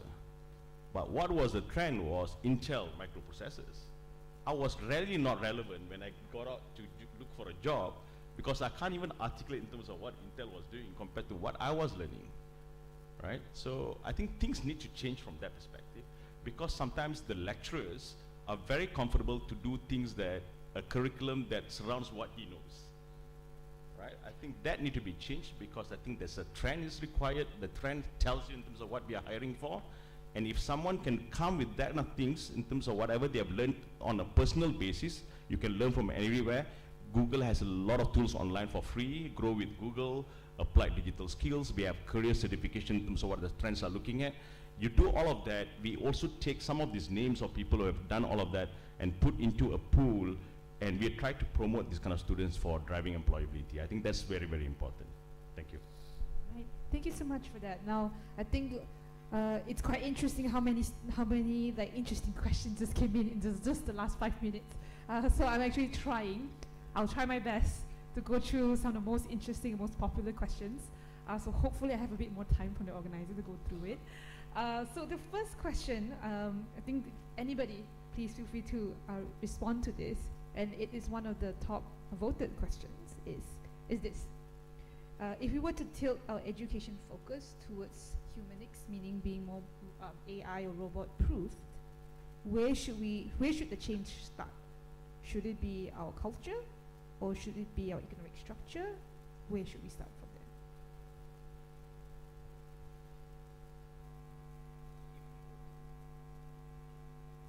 If we were to focus more on trying to make our people more resilient, I'm going to rephrase this, a bit more resilient towards AI, improving against robots, where should the change begin?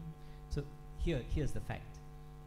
I think it was the World Economic Forum that predicted, I don't know how many million jobs will be lost. You all have read this, right?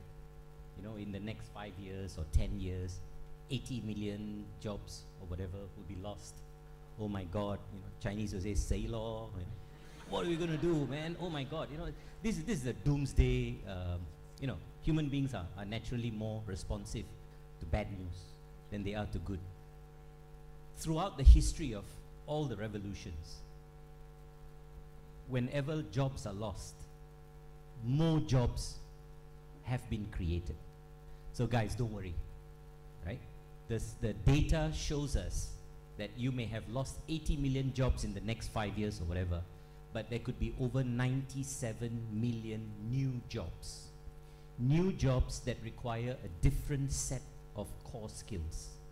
Now, I think the other data point I have is that from before the pandemic to about 2025, they predict that up to 40% of the core skills for a particular job will change. That means if you're a doctor and you have all these skills, right? There's now a 40% shift in the skills you need to have to remain relevant. So I guess a direct answer to build resilience, don't be worried about AI, the machine learning and all that. Yes, it will make some jobs redundant, but it's about reskilling. And in the context of education and higher education, it's about making sure that when we teach, we do not try to do it in the way it has been done before. So let me ask you this question, right? Why is education close-looped? So when you talk about education, you say you start kindergarten 2 years. Then you start primary school 6 years. For those 6 years, you can't do anything. You better go to school. You don't go to school, you're called a truant. And then secondary school is 5 years. After that, what to do? Must go university. Must do A-levels or foundation or STPM. And then degree 3 years. If you do 2 years, not good degree. You know? Stanford University, way back in 2016, introduced the concept of an open-looped education. They said, so what if you go and work 6 months in Google and then come to the university? And then, you know what? 6 months later, you go and work for Microsoft. Because, in other words, it's you don't choose a major, you choose a mission. Your mission. And if your mission is about wanting to be a great data scientist, then go work for Google for maybe, even intern with them, even after Form 5. But here in Malaysia, anak aku dia tak nak pergi universiti. Dia kata dia nak kerja dulu. What's wrong with that? Right? So if we rewrite the truths about education as we know it, right? I think we can still be relevant, and I think we can still produce resilient graduates. Because I think you should go and do what you think you need to do to become a better person and a more employable person and a happier person. And if that means we can allow our students to move in and out, the open loop model is you go in, you come out, you go in, you come out, you go in, you come out, right? If we can do that, I think we make our education system more dynamic. We allow our students to, because you said something about what you learn by the time you graduate, it wasn't relevant, right?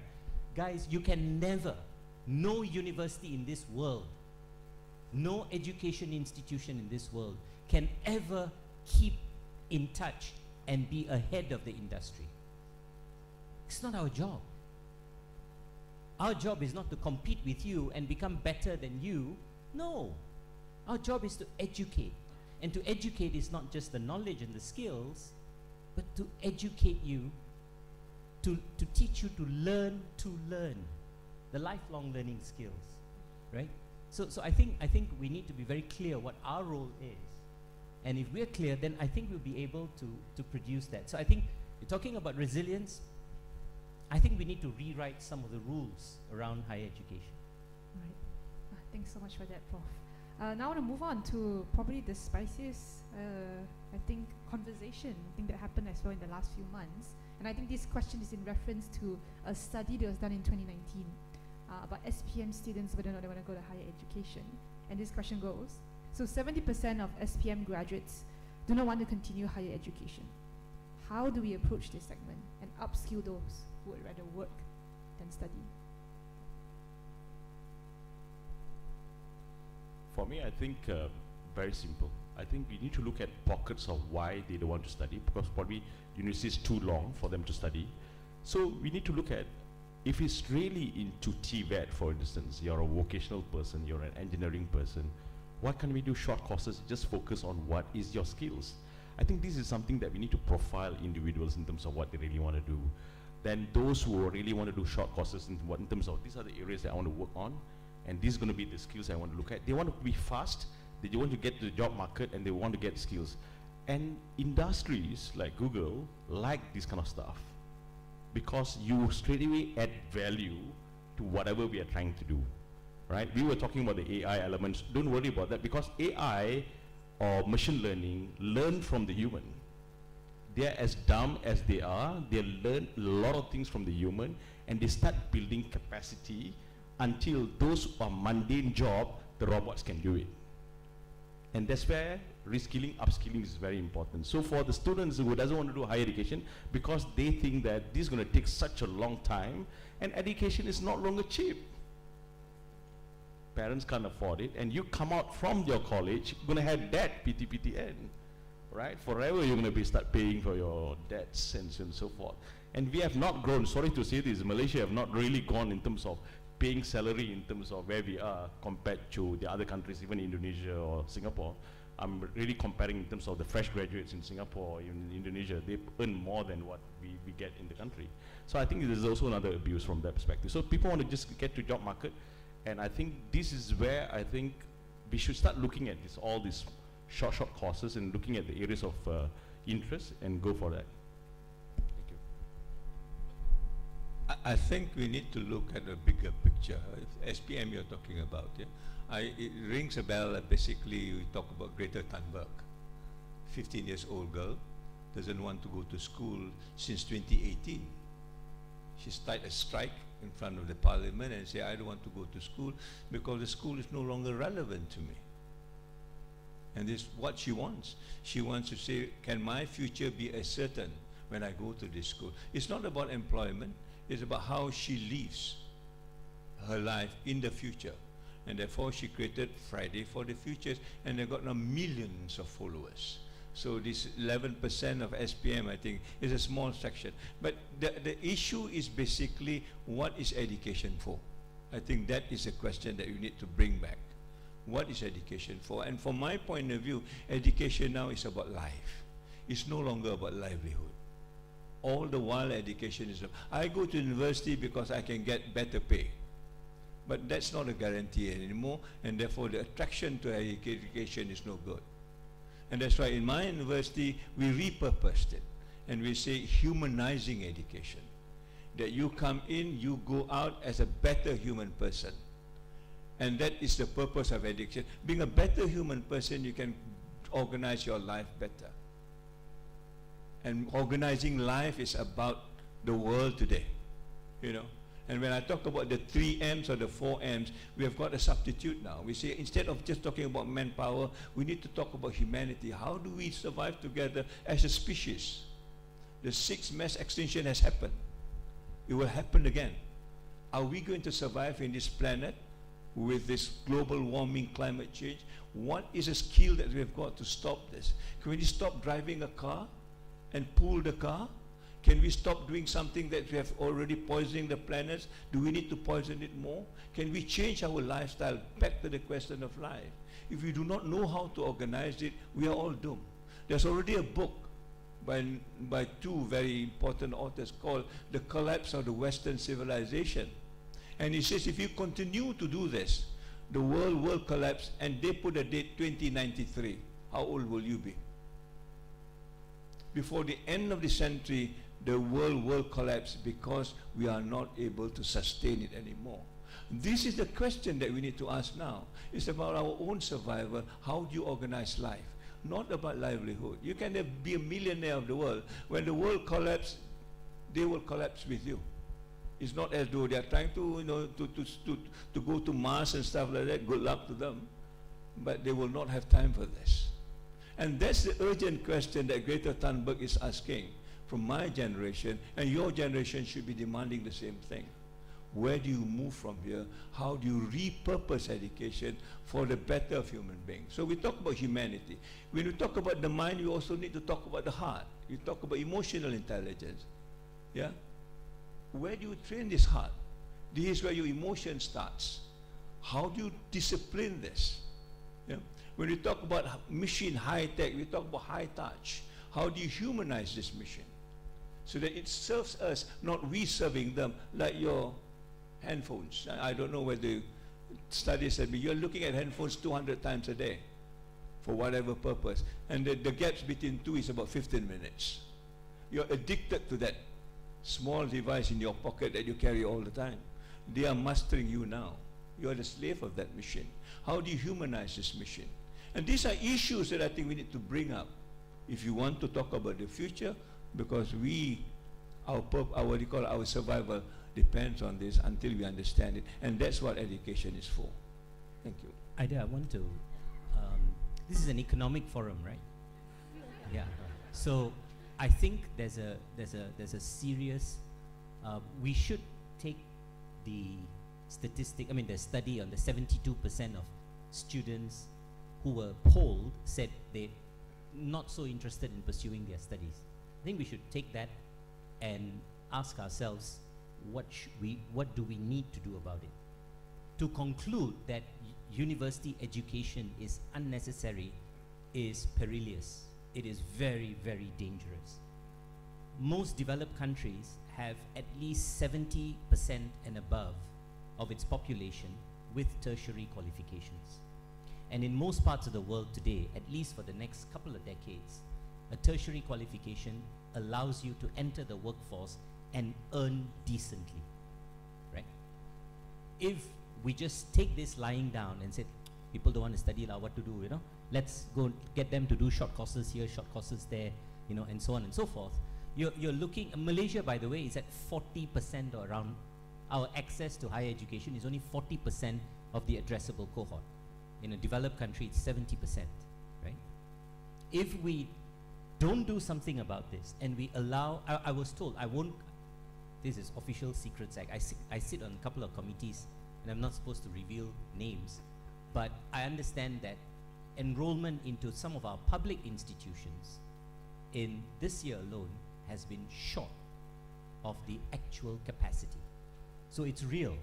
I think it's real. This thing about people not wanting to go and study, right? But what that does, don't forget, while all this is happening, we're becoming an aging nation.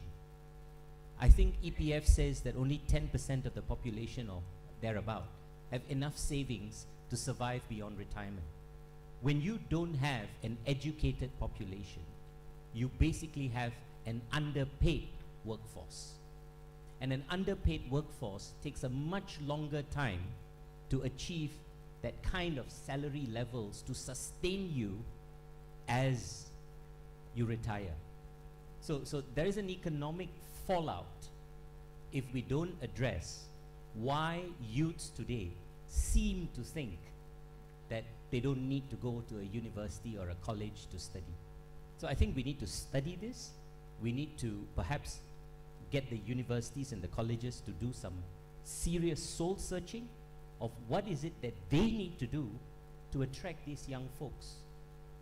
Not just go to Google, but come to me. Thank you very much.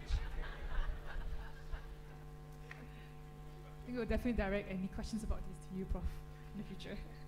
The next one, Malaysia. I think this is something that we also talk about a lot in newspapers and Twitter especially.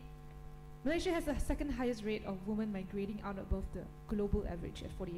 In fact, I actually didn't know that. So what is your opinion about Malaysian brain drain? Malaysian brain drain.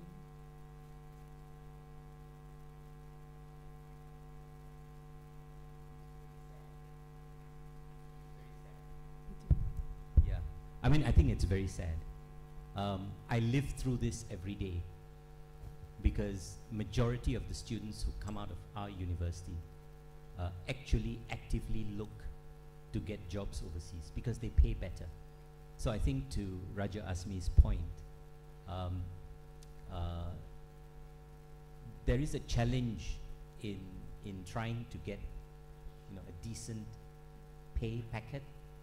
The cost of living continues to rise, but the salaries don't rise proportionately.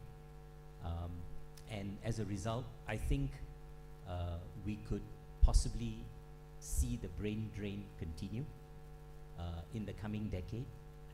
At the same time, those people who are educated, because of the lack of jobs that are available to them, or perhaps because they have certain preferences about the jobs, we're beginning to see the advent of underemployment in our country.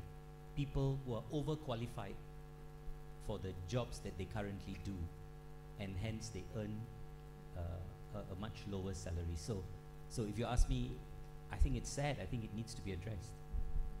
The gig economy as well. A lot of them are starting to be part of the gig economy. Yes. I mean, I think the gig economy is a generational thing, and it's here to stay, right? It just aligns with their own personal preferences. So I wonder, Roger, you have any points to add? For me, I think the brain drain, this is real, right? For Google, we can work from anywhere. So I'm doing a JPAC role, Japan and Asia Pacific role. I could have been easily based in Australia or Singapore, but I chose to be in Malaysia. The only reason I chose to be in Malaysia, the sentiment that I have for the family here, my parents are still here, that's the only reason. Other than that, I think your pay package would be a lot more better in Singapore or in Australia. You get a better, I would say balanced life, and so on and so forth. So this is real. I think this is where the country really need to look at in terms of how do you retain talent. There's a lot of talent in the country, and how do we create an environment so that we retain talent in terms of someone really need to seriously look into this, because if not, you can just see that people just leaving in for better, I would say, a future for them, because especially for those young graduates, you have nothing to hold you. You don't have excess baggage.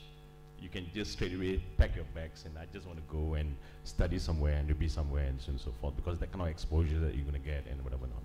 And this is something that we all need to come together. It's not your issues or whatever issues. The industry working with the government, working with the institution in terms of how do we retain talent in the country, because we do have a lot of talent. I'll be surprised, sometimes I go to Google Singapore office, 30% of them are all Malaysian. And they have moved to Singapore such a long time. So sometimes we wonder, these other talents are working elsewhere. We're supposed to come back to the country and so on and so forth. Can I take this from a different point of view? I think we need to decouple the whole idea of education and jobs. If it's true that education is about mission orientation, then I think we need to forget about jobs for a while. When you talk about talents, then your talent should be able to create jobs. Why do you need to knock on somebody else's door and ask for a job? If you're really talented, you can create jobs. And the Googles of the world today are people who create their own jobs. They don't ask jobs from somebody else. So I think we need to understand what is the mission of education. If it's a mission orientation, what is your mission? If my mission is to clear poverty from the country, there's a lot to be done. I joined the university because of the mission of the university. It's not because I want to get a great job. I was offered a job, but my mission says, no, I want to make sure that everybody who is poor will be out of poverty. That's a mission that I've got. And I don't care what pay do I get. That mission is important. So that mission, I think, is the one that brings us to people to go to Singapore, fine, because they want a better, perks or whatever. But what is our mission in this country? There are many things that we need to do. Can we stay together and make this happen? I have a lot of other, examples that I can think of, that people are actually mission-oriented and they work on this. So if we decouple this, then you will go into different solution, different possibility, rather than just asking for jobs. If true, jobs is getting more difficult to get now with the competition. During my time when I graduate, jobs comes to me, and you can choose them. But I don't think this will be the way for the future. And then we need to reorientate ourselves and find out what is the mission of the university, what is the mission of education. You go to Taylor's, what is Taylor's all about? You go to my university, what is my university all about? We have got a mission to talk about a betterment of human life and civilization. That's the mission of my university. It's not about giving jobs. And how do you make that happen is a question that we need to sort it out together. Thank you so much to the esteemed panel. This actually brings us to the end of today's session. Thank you everyone as well for your kind attention. I'm sure you may have plenty of questions that didn't get to follow through, so perhaps the organizing committee can consider getting this panel back in the future again. So with that, thank you so much, and I think I'll pass it over to the MCs. Thank you so much, our dear panelists and our moderator, for such a meaningful session. Please remain on stage. We would like to invite the Vice President of Perdana Fellows Alumni Association, Ms. Amira Dayana, to present tokens of appreciation for our speakers and moderator. Ladies and gentlemen, we would like to thank Professor Dr. Pradeep Nair,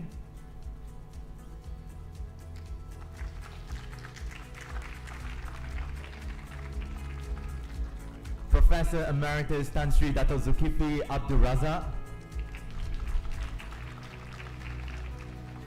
Mr. Raja Azmi Adam, for sharing their perspectives. And also, ladies and gentlemen, for Ms. Ida Tian for moderating the session. It's been a very, very interesting forum, I would say. Let's get closer for a group photo, perhaps. Right, let's have a group photo. I find the session very, very meaningful. It really got me to think of a bigger picture beyond our examination slips, beyond our results, beyond our final grades, and to think about the philosophy and all the meanings behind education. All right, thank you so much. Ladies and gentlemen, that wraps up our first agenda this morning. Please give another round of applause to our speakers and moderator. Thank you. Thank you so much.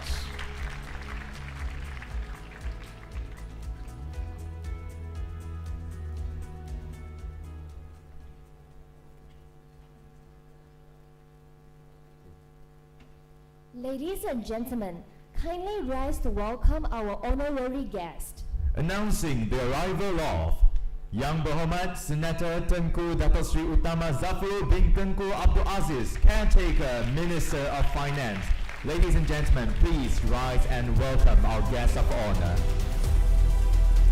We would like to invite Yang Berhormat to deliver the keynote address of the day. Charting a positive course for nation building with agility, resilience, and impact. Ladies and gentlemen, please be seated.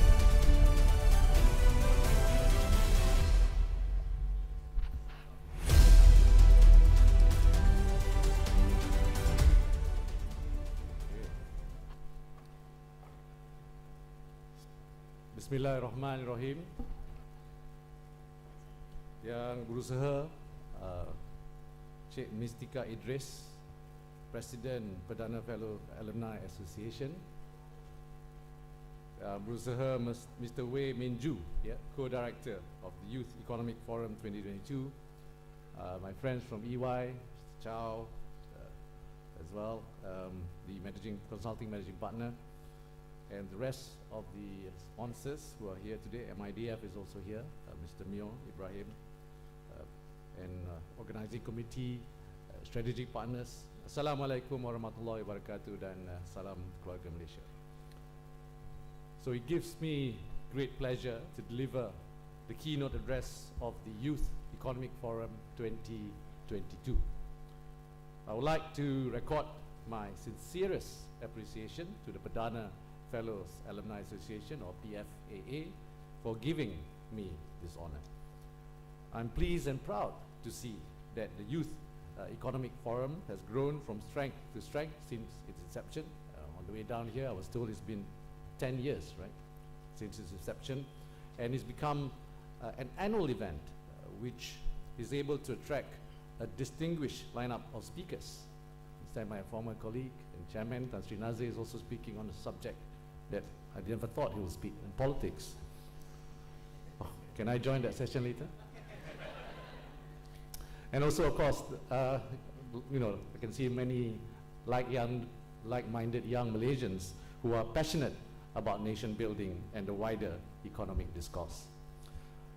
I think it's always a good thing when young people get together and discuss issues of interest, not only to their generation, but also their wider society and country. So the youth, after all, are the future. You will inherit Malaysia, as well as its vast potential and numerous challenges. So it's totally appropriate to start, even at a young age, to think about these issues, as it is the best way to prepare yourself for leadership later.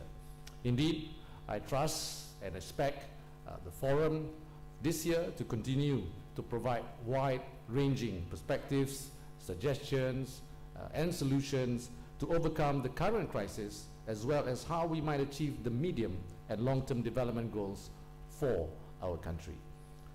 Looking at the audience before me today, it strikes me that I am like gazing at the faces of Malaysia's future leaders, whether in the corporate, social, or even political spheres. So this adds to the honor I feel, but also makes me conscious of the great responsibility that has been entrusted to me in addressing you. So I'll try my best to do justice to today's weighty topic. It was very heavy, the topic. Charting a positive course for nation building with agility, resilience, and impact. So what I want to do today is to discuss the challenges facing Malaysia and how we might face them. So ladies and gentlemen, I would like to briefly describe the headwinds facing the world. In early October, the IMF cut its global growth forecast for 2023 again, not for the first time this year, to 2.7%. Besides the global financial crisis and the COVID-19 pandemic's peak, this is actually the weakest global growth profile since 2001. For most parts of the world, and I think millions will feel it, it sometimes feels like a recession. The whys behind this are fairly obvious. I'm sure it's fairly obvious to most of you here. First, a sharp tightening of financial conditions, which is raising government borrowing costs and is likely to become even more constricting in tandem with rate hikes in major economies. The challenge for currencies like the ringgit is to ensure the net effect is close to neutral by, among others, ensuring a trade surplus. Second is Russia's ongoing invasion of Ukraine, which continues to trigger a sharp slowdown of economic activity, especially in Europe. This will further drag external demand for ASEAN exports and as well as the growth momentum globally. The related disruptions of global supply chains have resulted in global inflationary pressure, which triggered the tighter monetary policies, especially in advanced economies, hence making what we see today a very difficult situation. And if you look at what is happening today, geopolitical tensions and outright conflicts may actually continue to dampen global growth, and the impact will also be felt on our shores. Third is China's strict zero-COVID policy, coupled with a deepening turmoil in the real estate sector in China. So this has led to a sharp slowdown, which in turn is weakening the recovery momentum in connected economies. China will likely record a full-year growth of below 4%, and then forecasting a growth of 4.4% next year. In other words, China may not be able to play its previous role of powering the global economy out of the crisis. If you remember, in 2008, 2009, that's what it did in the global financial crisis. Another major economy, India, also has its unique sets of challenges. So the combined effects of both countries' slowdown is, of course, a great concern to Malaysia. All this in addition to emerging challenges, there's like the risk of food and energy security, as well as the threat to our very own existence posed by climate change. So ladies and gentlemen, so please do not think it's all doom and gloom. There are still many bright spots. Malaysia has enjoyed 3 consecutive quarters of economic growth since the 4th quarter of 2021. And in the 2nd quarter of this year, we grew by 8.9%.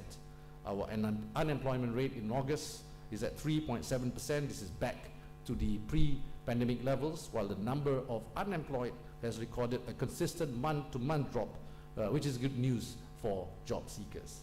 And I'm happy to share that the World Bank has now revised upward its 2022 growth forecast for Malaysia to 6.4% compared to 5.5% previously, while the IMF's revised projection is now at 5.4%, up from 5.1% previously. So in fact, we have revised our 2022 growth outlook from 6.5% to 7% in the recently tabled budget 2023. So We see all this as a validation of our economic policies and fiscal management since the onset of the pandemic. And indeed, I can confidently say that the economy is on a much stronger footing now than it was at the height of the pandemic. Our bold actions in saving lives and livelihoods, protecting businesses over the past 2.5 years have enabled us to build greater resilience in the economy to face future challenges, especially the bleak global outlook for 2023. So ladies and gentlemen, agility, resilience and impact. So this is the theme of today's session. Its relevance to nation building clearly echoes the approach that the Ministry of Finance, or the MOF, has taken in economic management since I became Minister of Finance in 2020. It is called simply the 3 R's, which stands for responsible, or is the first one is actually responsive, responsible and reformist. So yes, governments must be agile.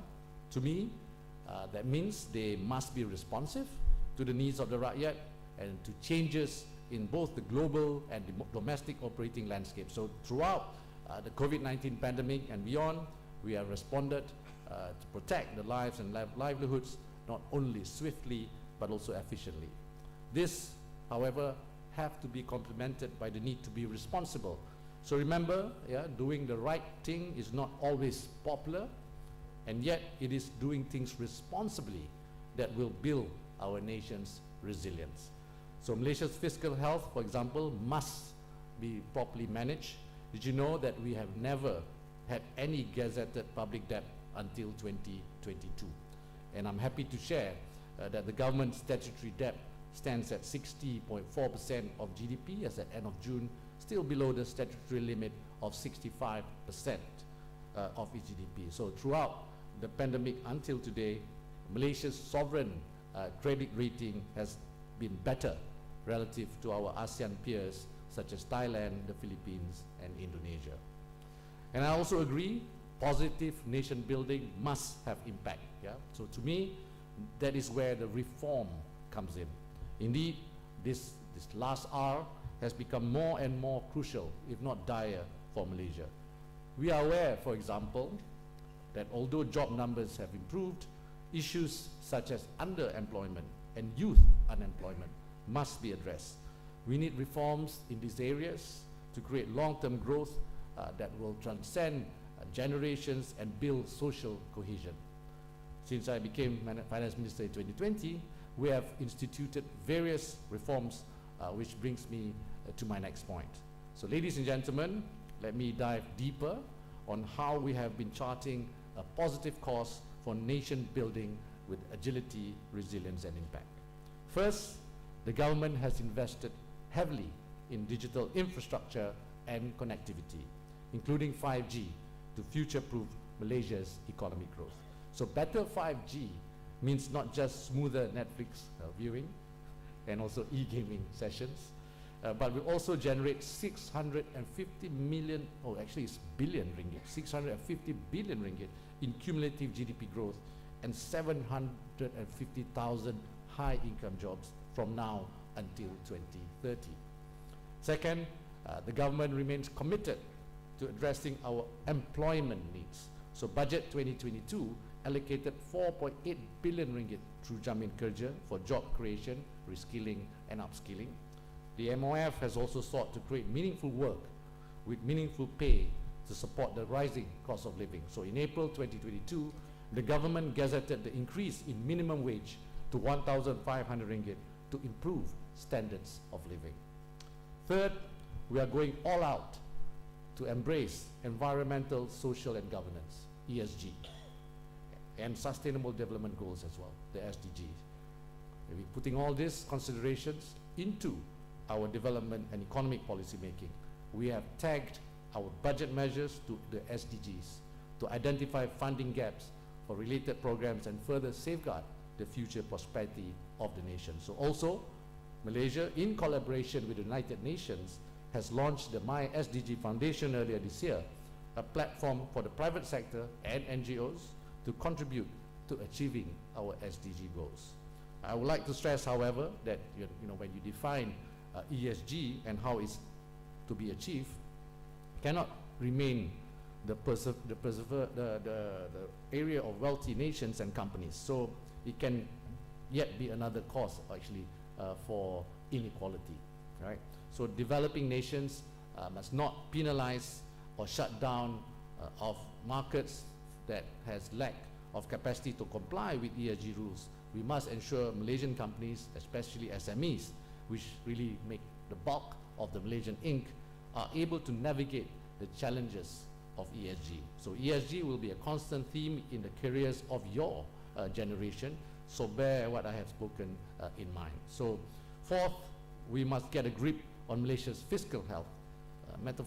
Metaphorically, to prepare for a long journey of nation development, it's like physically and preparing for a marathon. So the body must be kept nourished and healthy, reflecting a fiscally sound position. Malaysia's MOF has conducted advanced studies on subsidy rationalization measures and widening the revenue base. We will work to increase our tax revenue to GDP ratio above the current 11%, in line with our proposed medium-term revenue strategy and the Fiscal Responsibility Act to be tabled in the next parliamentary term. Finally, we must never lose sight of inclusivity, right? Malaysia is a country made up of different income levels, faith, and ethnic groups. So we must also continue to close gender gaps by being gender conscious in policy making and execution. We must spread development equitably across geographies so development, income, and digital gaps are narrowed. To my mind, it is the only viable approach for our country, and indeed, without inclusivity, there can be no nation building.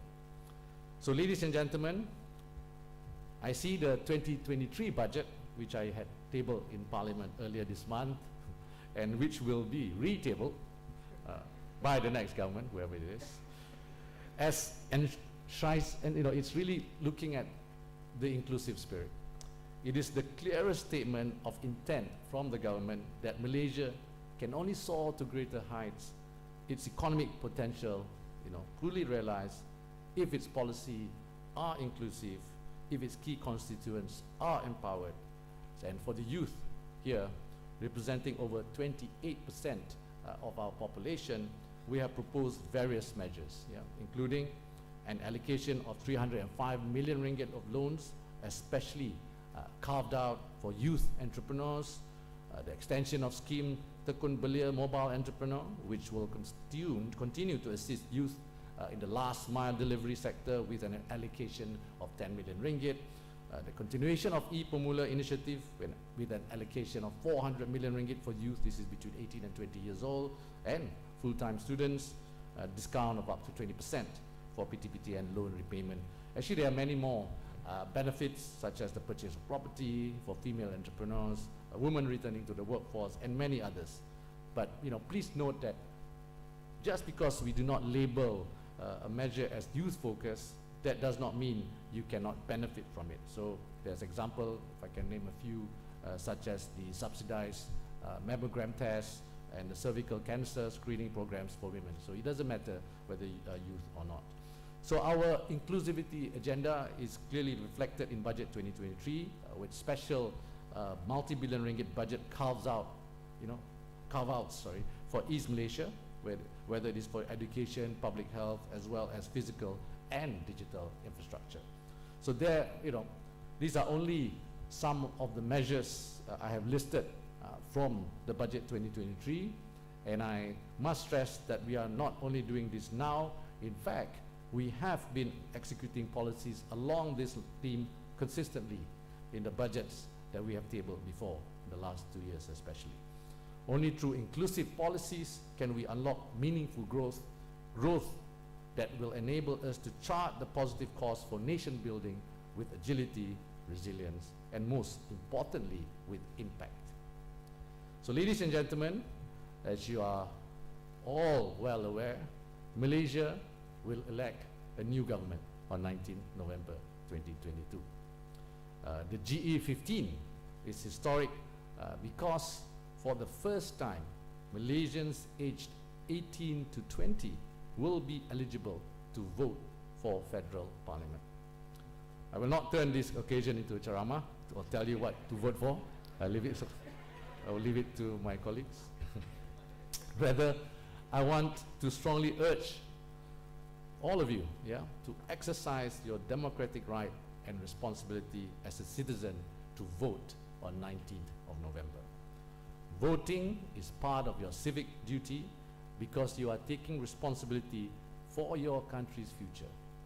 The stakes are high because the results will have an impact on future policy making. So the choice is yours. Would you choose policymakers that are responsive and responsible, while also taking a reformist approach for the sake of your children? So this coming GE will be a heated competition for your hearts and minds. So choose wisely, as every vote matters.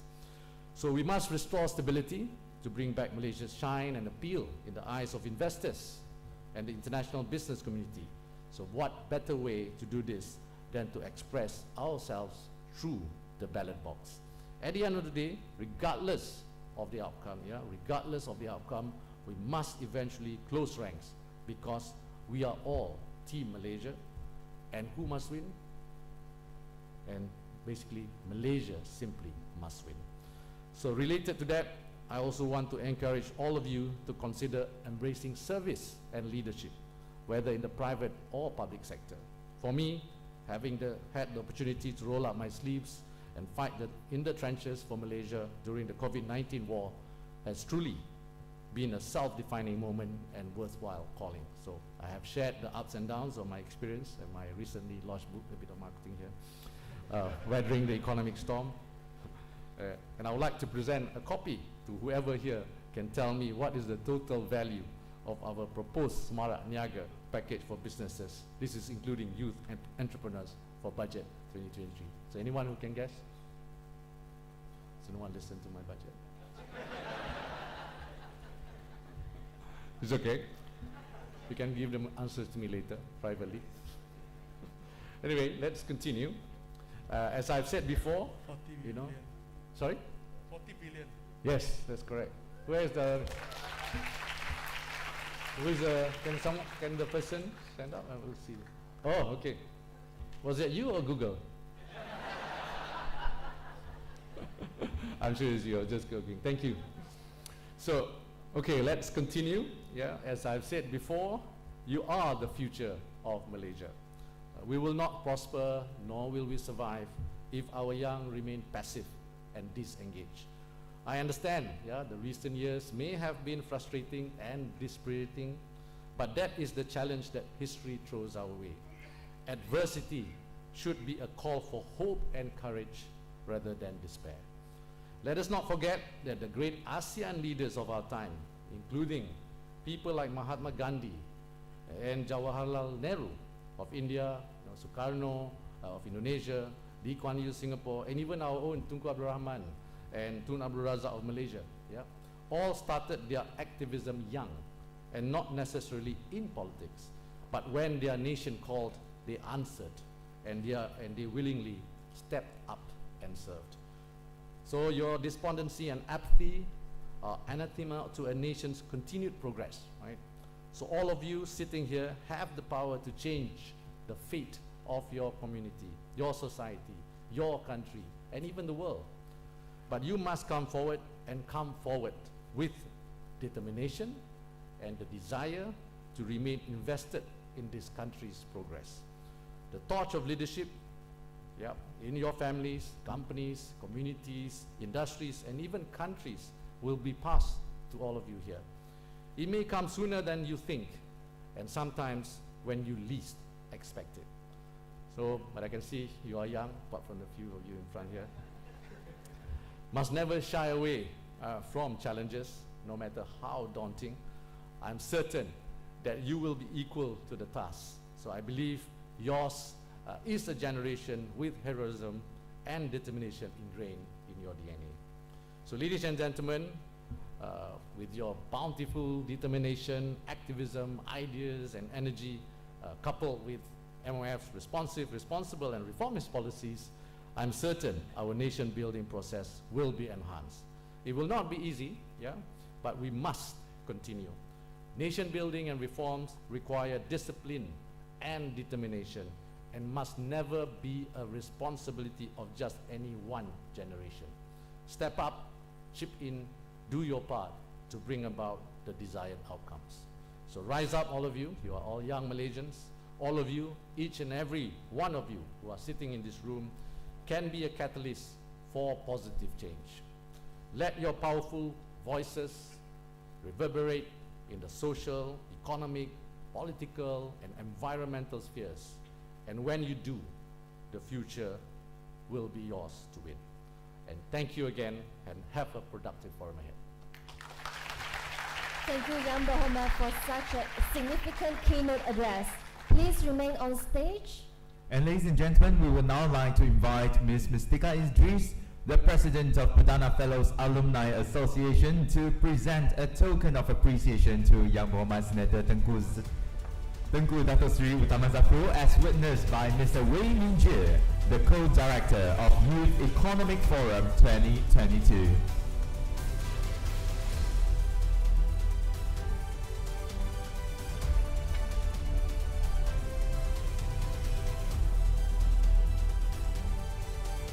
Ladies and gentlemen, a round of applause to our guests of honor.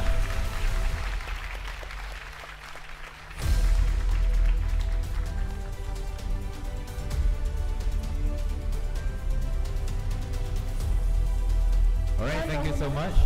Yang Berhormat, please take your seat in the first row. Everybody from the side, please move to the center. We will be taking a group photo.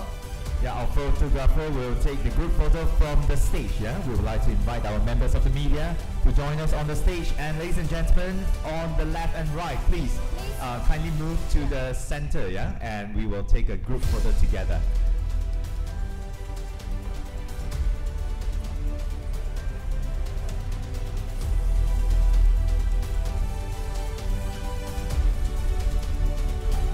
Don't be shy, just come forward. So everyone be rising up. Okay, tuan-tuan dan puan sila berdiri ya. Please rise and we will take a group photo together. Please fill in the empty slots. Please fill in the front rows. It's been a pleasure to have our guests of honor and everyone here to join us today. And let's hope this event will be a very, very insightful one. And together we have a more sustainable. All right, let's look at the camera. Right, say cheese. Yeah. All right, make sure you can be seen.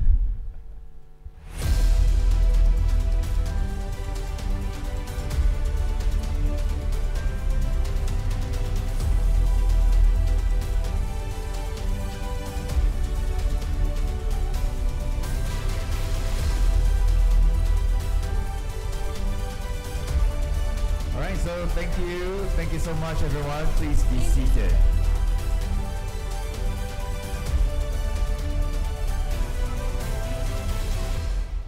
Right, ladies and gentlemen, thank you.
So ladies and gentlemen, please be seated as we will continue with our next agenda, yeah?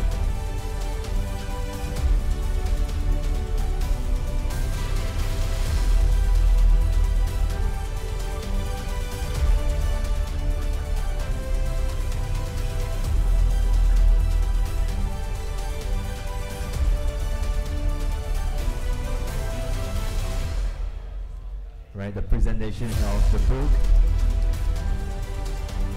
from Tengku Zaku. It's our friend over there.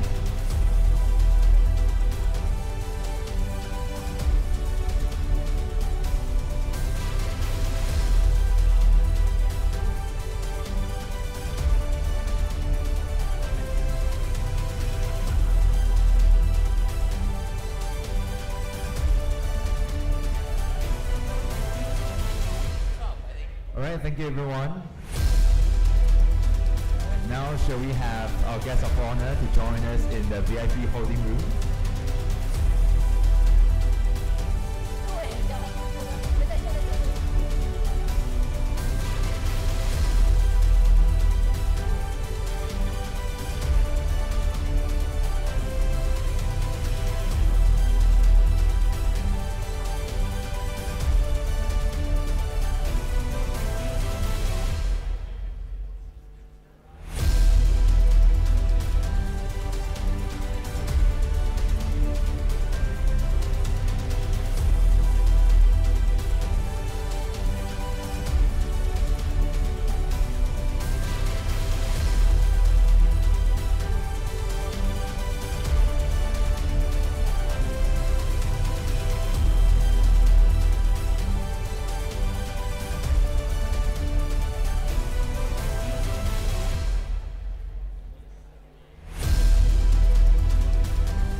Perhaps we will have the opportunity to take photo with Tengku later on. Yeah, we would like to invite our distinguished guests to accompany Tengku, to the holding room, as we will proceed, with our next part of the program today.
Ladies and gentlemen, we will have a 20 minutes coffee break now. Feel free to grab coffee and snacks from all the counters outside the hall. If you need a bathroom, the bathroom is outside the hall to your left. Right, so we will be having our coffee break now. While you're enjoying your dose of caffeine, we would like to draw your attention to our fireside chat session in front of the photo booth outside the hall. Feel free to join in the discussion, and we will be exploring the topic, getting youth involved in diplomacy. We're pleased to have Ms. Elisa Shafika from Malaysian Youth Diplomacy, My Diplomacy, to share her insights on, with us, and together with Mr. Syukur Suhaimi to moderate the session. Alright, so feel free to enjoy a 20 minutes break. Later on, we will be ringing the bell, Be sure to join us back here in the auditorium, alright?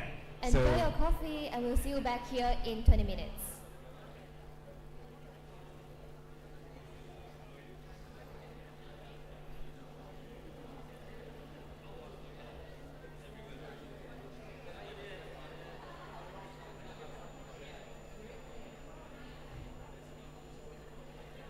Let your money work abroad.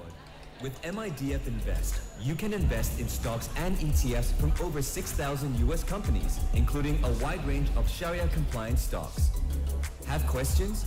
you can talk to our experienced happiness agents anytime.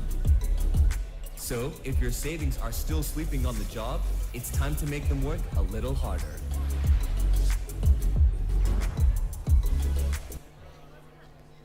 MIDF is Malaysia's premier development finance institution and has played an important role in accelerating the development and modernization of the nation's manufacturing and services industries by providing financial assistance and advisory services for local-based small and medium enterprises, SMEs. Over the years, MIDF has evolved into a diversified financial services provider in 3 core areas: development finance, investment banking, and asset management.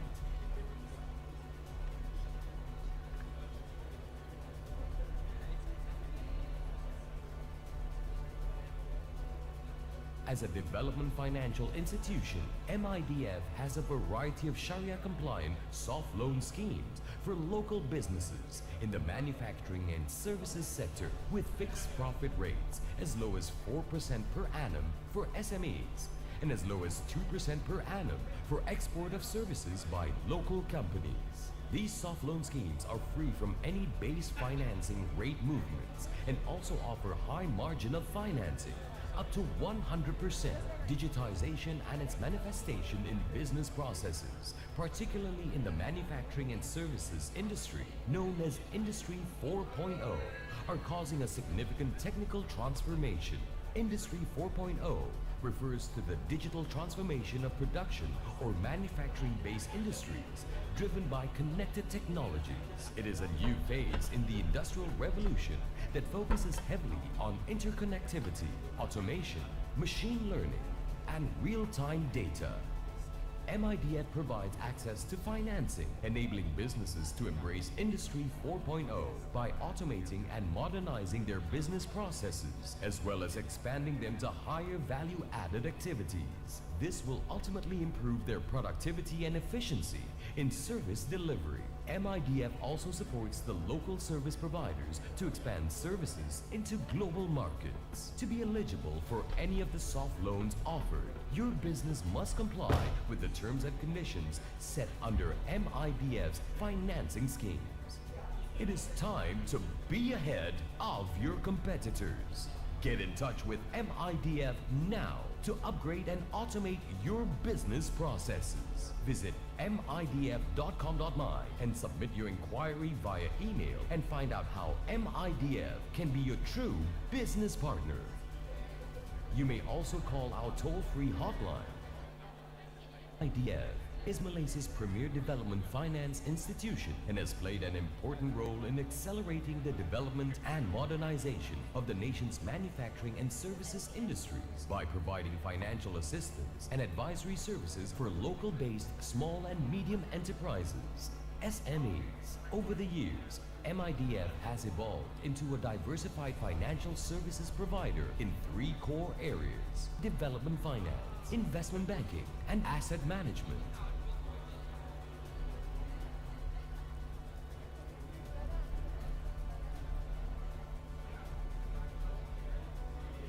As a development financial institution, MIDF has a variety of Sharia-compliant soft loan schemes for local businesses in the manufacturing and services sector with fixed profit rates as low as 4% per annum for SMEs and as low as 2% per annum for export of services by local companies. These soft loan schemes are free from any base financing rate movements and also offer high margin of financing, up to 100% digitization and its manifestation in business processes, particularly in the manufacturing and services industry, known as Industry 4.0, are causing a significant technical transformation.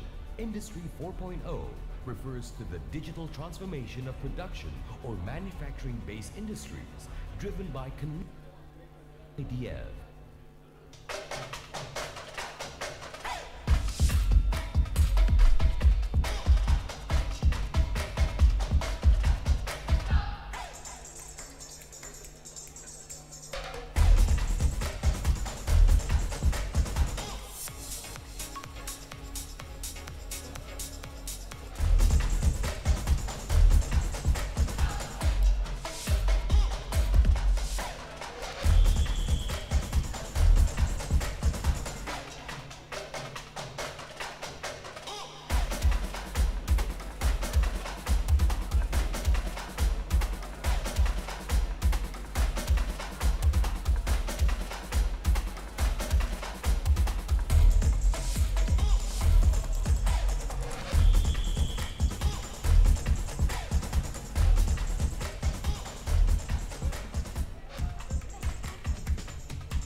our biggest fund is called the Automation and Modernization Fund. That's a flagship fund. We'll do with you as well. So basically, if you're a factory and you want to automate or modernize it, so you buy new equipment or new computer equipment or a new manufacturing line, MIDF can provide this. And we give software in the sense that you don't have to put up as much collateral as you would, or security as you would if you were going to a private sector bank. Our rates are quite low. We also do something for the services sector, which is a program we do together with the Ministry of Finance. And again, that one we provide financing for any services sector. You can be doing anything. We also have another one for SMEs, for small and medium enterprises, which we do with SME Corp. That's for, again, it doesn't have to be just in manufacturing. You can do it for hotels or F&B or things like that. We do another one for digital and technology, which is a new fund, and that's very good for small businesses who want to adopt technology, buy computer equipment or whatever it is, and that we can do that. We've got something for Bumiputra automotive entrepreneurs, and that's a very old fund. That was something we did for people who, for Bumiputra businesses which were in the automobile business, and that goes on. A long time ago, we got money from JB, the Japanese Bank of International Corporation. So we use that funding as well to provide loans for SMEs. But I mentioned just now where we lend money to companies whose credit rating or credit score is not very high, but they need the funding. And of course, on top of that, we have something called a business advisory unit, which I would urge anybody to get in touch with. You go to our website and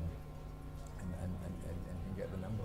And they will help you, not just in terms of financing from MIDF, but tell you that, hey, maybe you should go to Agrobank, because Agrobank has a more suitable financing package for you, or go some other organization. So you're right, a lot of the time people don't realize how much government funding there is out there, and we're trying to help people to do that. So even if you don't know where to go for your funding, you can call our business advisory unit, and they will try and match you with the correct provider, financing provider within the government.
Some of the world's biggest companies? Let your money work abroad.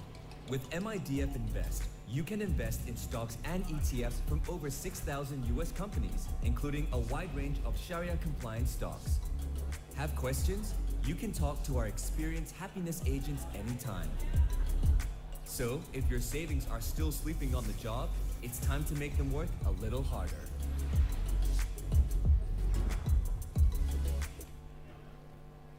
MIDF is Malaysia's premier development finance institution and has played an important role in accelerating the development and modernization of the nation's manufacturing and services industries by providing financial assistance and advisory services for local-based small and medium enterprises, SMEs. Over the years, MIDF has evolved into a diversified financial services provider in 3 core areas: development finance, investment banking, and asset management.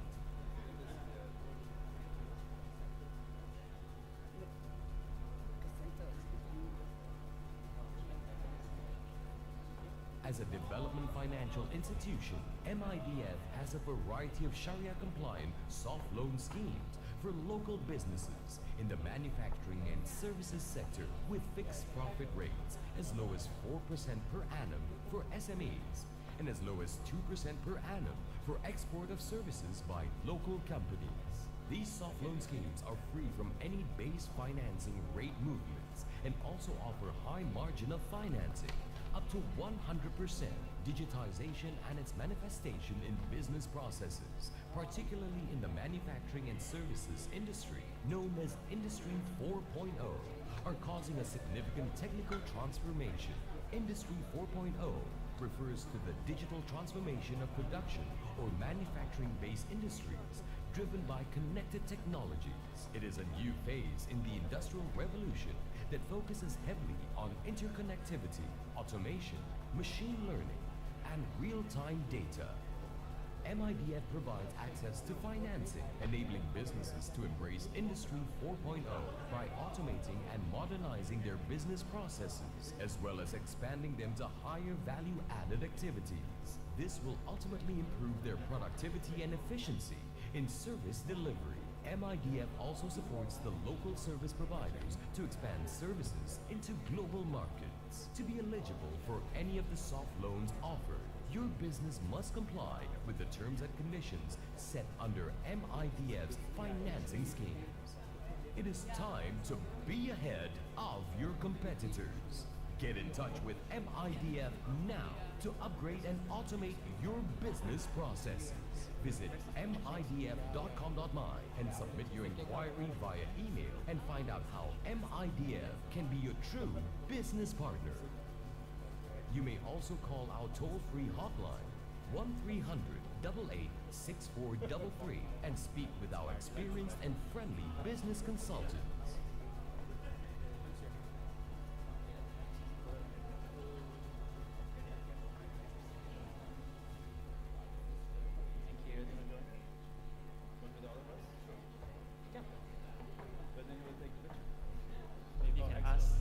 It was my debut in ASEAN and I had to face a world champion in finals. I would describe my journey to be like a roller coaster, you know. So I believe there's always a way out. There were countless failures, mistakes, and I learned from them. I think my mentality has shifted from always comparing myself. It's not about the medals, not about the money, it's not about how far I go. How often will you get up when you're beaten down?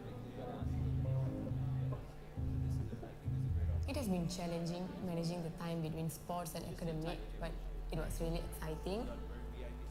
I've been really passionate about sports. I've tried a lot of sports, like from netball, hockey, long distance running, and finally I found my passion in karate. When I was in Korea, I enrolled myself in a top-tier film study school. They have incorporated their culture into every aspect of their entertainment. Coming back here, I see that there's so much untapped potential. Malaysia is so rich in culture, and that's something that I like to explore more in my design work. I've been fencing for almost 10 years now. What started out as a hobby, it shaped me as a person and my values. Through this sport, my achievements in fencing, I got tailored sports scholarship. There was one time my lecturer said that I was the most capable student he has met, and then he wanted me to lead a project. This lecturer believed in my abilities, and that totally gave me confidence to continue pushing myself out of the comfort zone. The most impactful moments for me was when I was representing Taylor's University for the HSBC Business Case Competition 2020. We had a lot of mentors, we had a lot of seniors to kind of guide us and provide a very safe environment for us to make mistakes. And it just built some kind of confidence in me where I thought, wow, I can actually do this. It was a rainy day. I didn't actually bring my umbrellas and I was stuck on campus. So I didn't actually know what to do and I ended up waiting. A stranger, he saw me and he passed me the pink umbrella. And it inspires me to build Pinky, the umbrella brewing machine. The single most impactful moment I had at Taylor's is when I met William and Jean at America Makerspace. William gave me guidance, mentored me, and he also gave me free resources and tools for me to use to build Pinky. I would say it's really an inspiring environment. Reprise was the platform where I discovered my passion for teaching. It's a program where seniors get to guide the juniors for specific modules, and it makes me feel fulfilled as I get to share my knowledge, and getting positive feedback is really encouraging. Another lecturer that I'm grateful for is Mr. Kanan. He is very resourceful. He spends his time and he's never tired of sharing knowledge, you know. He pays attention to every single detail. He doesn't make us want to settle for less. I know the vision from A to Z. I know how it's going to look like. As an entrepreneur, you can do certain things, but the things that you can't do, sometimes you can just ask for help.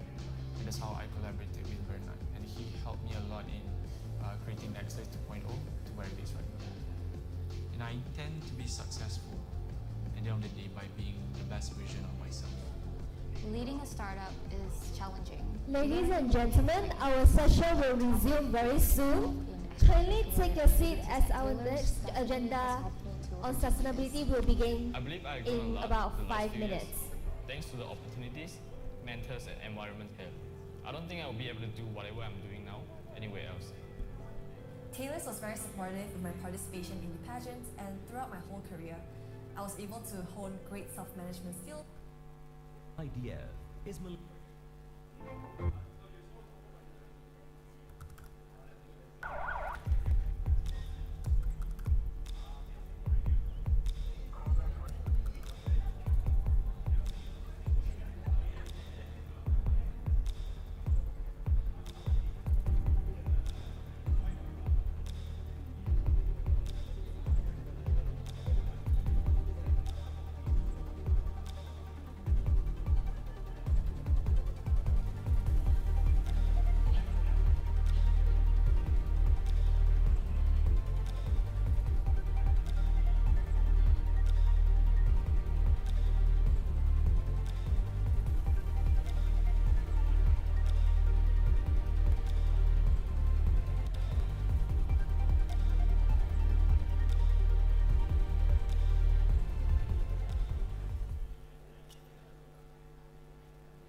Want to earn from some of the world's biggest companies? Let your money work abroad.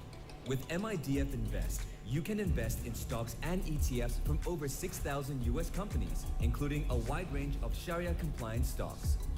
Have questions? You can talk to our experienced happiness agents anytime. So, if your savings are still sleeping on the job, it's time to make them work a little harder.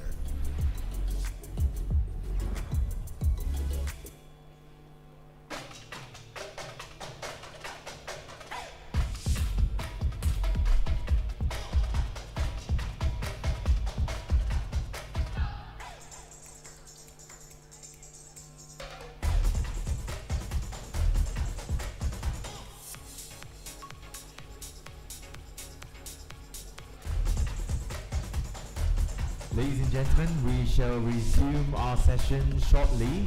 Alright, so kindly take your seats And if you have friends who are still enjoying their break, yeah, feel free to remind them, yeah, and also to kindly invite them to join us in the auditorium. If you have taken any photos, are you going to share on? If you are going to share it on your social media, do hashtag YEF 2022. All right, and also if you would like to check out the updates and also some future events that we have for you from the fellow Perdana Fellows Alumni Association, yeah, be sure to follow us on Instagram and also on Facebook, Perdana Fellows Alumni Association. Also, kindly be reminded that the mics on your seats to be muted at all times. You may unmute it as per the moderator's instruction during the Q&A session.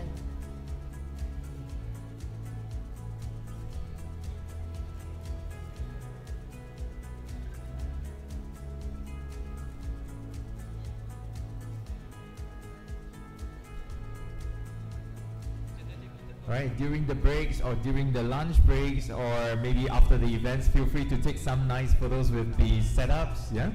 And also feel free to upload them on your social media as well. Be sure to tag us and also use the hashtag YEF, yeah? Youth Economic Forum, YEF 2022.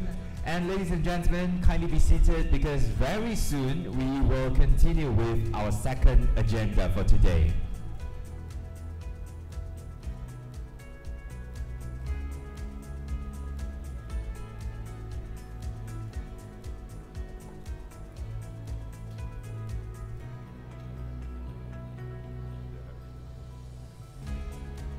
Alright, ladies and gentlemen, be quick. I believe that everyone has recharged, yeah? Recharged your energies from the coffee, from the tea, and also from the refreshments that we have for you outside. And just, I would like to mention about the Sustainability Pact once again. It is a collaboration between YEF 2022 together with Malaysian Nature Society. So what do we have in the pack, Angie? Well, in the pack, if you donate with your 50 ringgit commitment fee, 2 mangrove samplings will be planted and you will be entitled to 1 year of membership with Malaysian Nature Society. So if you would like to adopt some mangrove saplings, yeah, for the coastal restoration of coastal sites and also to add more, yeah, to enhance what we have at the moment, yeah, feel free to contribute to the sustainability pack that we have for you in Feel free to scan the QR YEF. code. Feel free to scan the QR code just to indicate whether you would like to donate or not. Just if you would like to check out the details, yeah, feel free to scan the QR code as well. We have the descriptions and also everything's inside. Alright, so please be part of us in this act, yeah, in this action to protect our environment, yeah, to be sustainable, and of course for the carbon offsetting, yeah, for our event today.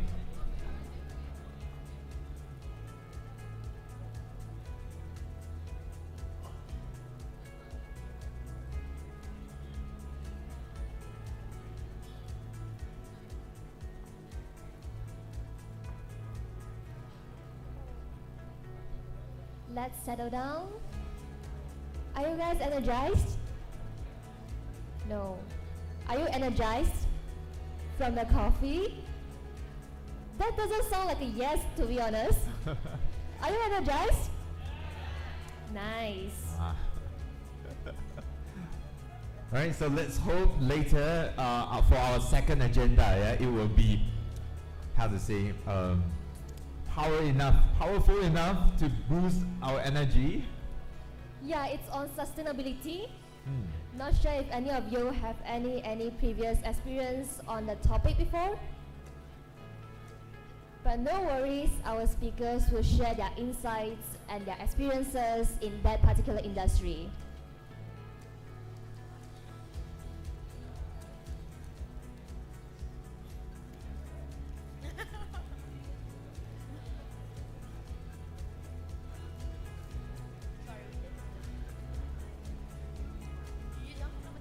Alright, right, ladies and gentlemen, for those who are just in, kindly take your seats as we will start our next agenda very, very, very, very soon.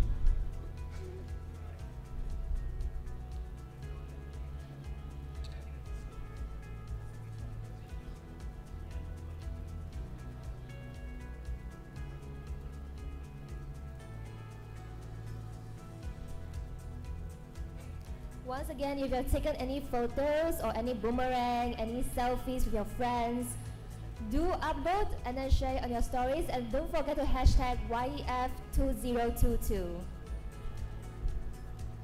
Alright, from the queue or the crowd that we have outside, I believe that maybe some of them that didn't manage to get enough food for the the tea break or the coffee break, but never mind, we can look forward for the lunch. We have an hour break for lunch later. So now, ladies and gentlemen, let's proceed to our next part of this forum, which is on sustainability. When we talk about sustainability, we have relied on oil and gases for decades, but consequently the rise of carbon emission has impacted our environment and of course driven climate change, and it is no longer a luxury but a necessity to explore clean and renewable energy in the near future. As simple as it may sound, there are actually many concerns that arise with energy reformation. So you may ask yourself certain questions. How are we going to protect the workers who are now working in the industry? How are we going to address energy poverty, and how we as the general public can participate in the sustainability agenda? All these questions still remain unanswered.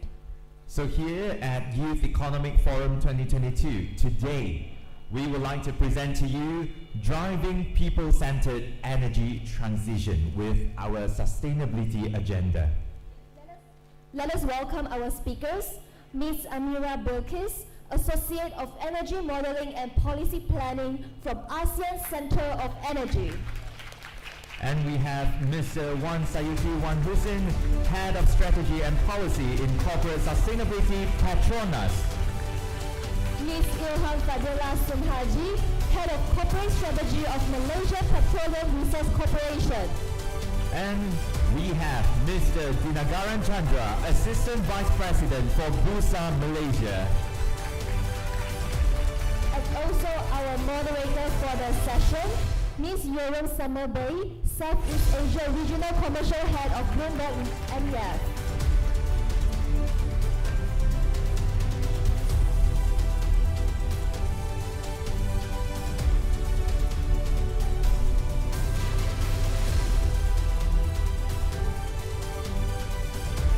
Over to you, Ms. Bay.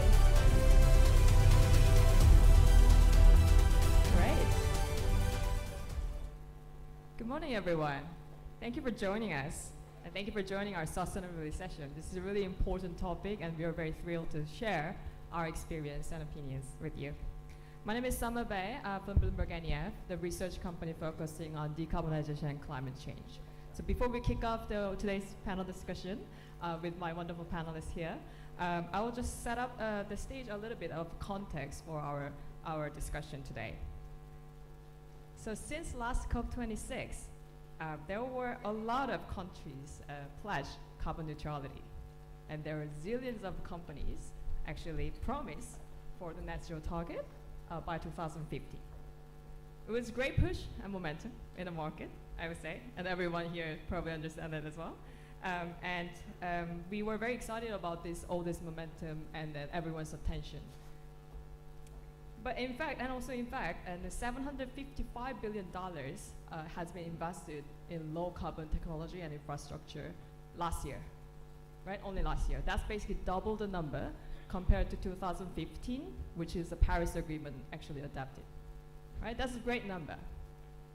Although, according to my colleagues, the world would need $175 trillion of investment to achieve net zero target in low carbon technology and infrastructure, right? That means that basically at least $2 trillion of the investment needs to happen annual basis from now on, right? until 2050. That's a lot of work. That's like basically 3 times of the investment figure compared to last year. And we are hearing a lot of many asset owners and then the financial institutions are claiming that they will not invest in fossil fuel. They'll focus on low carbon technology. But how are we going to do this, right? Economy is still from the fossil fuel industry, and oil and gas companies and industries are very important for our economy. So we are in a really difficult stage and next level of game, right? Asking how question. So today, we are very, very fortunate to have a mixture of the private and public sectors here. And then we'll hear about these how questions from them and how are we trying to achieve this decarbonization. Okay, ladies and gentlemen, welcome. So let's start with, I wanted to start this discussion with plans first. So Ilham, let's start from you. Would you please remind the audience what is the Malaysia government's plan and for the low carbon economy? Right, thank you so much, Summer, for the question. Good morning, everyone. I'm Ilham, the head of corporate strategy for Malaysia Petroleum Resources Corporation. Okay, whatever I say here represent my personal point of view. I do not represent the government or my organization, but it's more on sharing my experience with regards to energy. Right. So the government recently unveiled the Dasar Tenaga Nasional, or the National Energy Policy, with a vision to have the energy sustainability towards achieving shared prosperity. There are 4 strategic thrusts.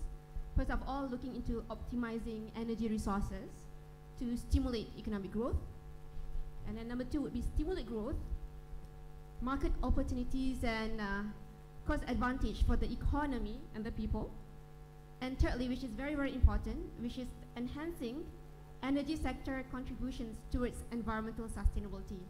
And of course, ensure energy security towards fiscal sustainability. So all this information, you can actually look into EPU website and download more of this information.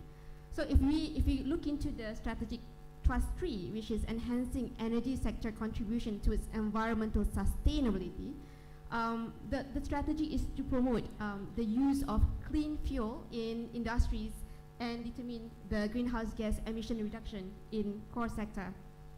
The other strategy is to encourage business to implement carbon footprint accounting. My colleague here will explain more about the carbon footprint accounting, or like the carbon trading system. The other portion is reporting and certification, as well as more access to renewable energy. So all this low carbon aspiration is already defined in the RMK 12, 13, 14, and 15. RMK 12 talks about ensuring that you have a lot of, excess of coverage of the rural areas around 99%, improving the Sabah power supply reliability and enhancing fuel standards. So this is RMK 12, focus more on the fundamentals. Then if you go to RMK 13, it's more on ensuring energy security. So for example, looking into the gas market liberalization, having the right RTT infrastructure for the secure supply of gas. And RMK 14 and 15 are very much, very, very interesting. We're talking more about focusing on the EV ecosystem, having energy storage, hydrogen hub in Sarawak, and enhancing biofuel in marine and aviation sectors. So very, very exciting plans in the future. So all this to manage the energy trilemma. So obviously making sure that the energy is affordable, yet at the same time making sure that it's secure and it's also preserving the environment. So from all these plans, the target is to increase the 1 to 1.5% added GDP to total about 260 billion, and the creation of 207,000 jobs in the green sector, in the green economy sector. So all in all, if I may say that the low carbon aspiration, there's this aim towards commitment of no more coal power plant, increase our e-shares in the environment. There are a lot of targets. Again, check out the EPU's website to find more about the targets. The plan is to have EVs, to expand EVs from less than 1% to 38% by 2040. An increase of public transport modal share from 20 to 50%. So that's a bit of the snapshot. If I were to go through the detail, it will be like half an hour. So over to you, Ms. Summer. Sure. Yeah. Thank you. There was a lot of initiatives going on in the Malaysia government side. And speaking of your opinion, do you think, we know that COP27 is coming. Do you think Malaysia will announce any grand policy oversight all these initiatives that you share with us? I think the best person to answer that question will be Mr. Sayuti, who will be attending the COP27. So I will pass the question to Mr. Sayuti. Sure. So Sayuti, maybe we should start from Petronas, the short-term and also long-term plan for the energy transitions, and then a little bit of snapshot about COP27, as Ilham mentioned. Thank you, Summer. Thank you, Ilham, for passing that first question to me. Bismillahirrahmanirrahim. Assalamualaikum and a very good morning. Wan Sayuti, I'm the head of strategy and policy in Petronas Corporate Sustainability. So perhaps before I go to the plan, I just want to reflect the feedback by Inger Anderson, the Executive Director of United Nations Environment Program. So she said that the world today is facing three types of crises. You guys know the three crises? The first one is the climate change, right? The climate crisis. The second one is the nature loss, nature and biodiversity loss, another crisis. And the third crisis is rising inequality. So in addressing energy transition, it's not just about switching from hydrocarbon to renewable sources, right? How do we make sure that we take into account all these different elements to make sure that we are progressing toward a just and equitable transition, especially in a developing economy like Malaysia, as an NOC like Petronas, we shoulder a broader responsibility than just the commercial pursuit. So there's a broader ecosystem that with Petronas, I would say the vendors and suppliers, we have about 4,000 plus. How do we make sure that in this journey towards net zero, Petronas announced net zero in November 2020, our aspiration, and now working towards translating that into actions. How do we make sure the 4,000 plus vendors and suppliers are also with us? They have the literacy level on energy transition, at a common understanding to drive this forward together, right? So, and on nature, how do we leverage? Malaysia is one of the mega diverse country in the world. We only, as a landmass, we only 0.2% of total world, but we are one of the 17 most mega diverse country. So there are a lot of opportunities on nature-based climate solutions. We talk about terrestrial forests, and we also talk about the blue carbon at the coastal area, right? But there's also fact that Malaysia is losing about 0.37% of forests every year for economic development and so on, right? So that's the nature aspect. And then it comes the social aspect. How do we make sure that we prepare the next generations of leaders, you guys, to carry this, a more just and equitable transition forward? So for Petronas, we have set a target in the midterm to cap our emission by 2024 at 49.5 million tons of CO2 equivalent. I think that has been published to cap an emission for oil and gas companies that are still growing and also a big contributor to the Malaysian economy. That's a big statement, because that's saying that we want to decouple our production and emission. So there must be an innovative and technological solution that has to come with it. So how do we unlock the like of CCS, carbon capture and storage, DAC, direct air capture, and also nature-based solution, right? And we also, in our midterm targets, we put a plan to grow our renewable energy capacity. So Petronas going big into solar. In fact, in Q2 this year, we launched Gentari. It's a new entity under Petronas, Generasi Lestari. So under Gentari, the objective is to accelerate the deployment of clean energy solutions. So there are 3 verticals under Gentari. One is solar, and second is hydrogen, and the third one is green mobility. So all of this is trying to, I guess, unlock and accelerate the deployment and also opportunities in Malaysia and also for the region, right? So that's number 2. Number 3, our midterm targets is also on social. We also want to make sure that we, the education beneficiaries of Malaysian talents, the young ones, through scholarship, through technical training programs. So we target 24,000 beneficiaries in the 5 years time period. So that's a short term, and in the longer term, of course, this is a foundation to get to net zero by 2050, right? So soon, I think by COP27, you will hear more about the plan, what will be the targets in the midterm 2030 to make sure that we are aligned with Malaysia's plan, as Ilham mentioned, the Dasar Tenaga Negara, and also the Global Methane Pledge 2030 that Malaysia is part of. I think that number is still, soon you will hear. Yeah, a bit on COP27. Okay, COP27 in Egypt, Sharm el-Sheikh, and COP28 will be in Abu Dhabi. So there's 2 COP. Actually, people saying that it's Asia or African COP. I think it focused more on the developing economy story. But I think the assignment is, one is this global stocktake. People talk about since Paris 2015 or COP21, what has happened? I think many countries has pledged a more ambitious or revised their NDC, right? The nationally determined contribution. Even for Malaysia, last year we revised from 30% carbon intensity against GDP to 45%.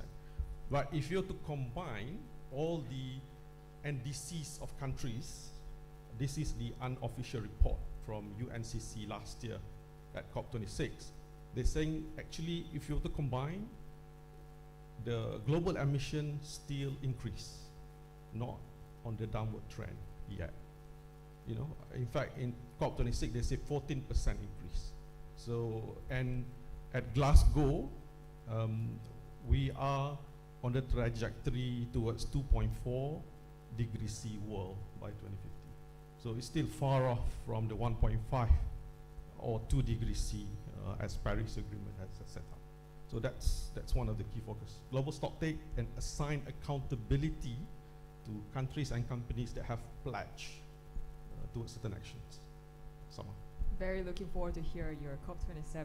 That's basically week or so, right? So 8 days, 9 days.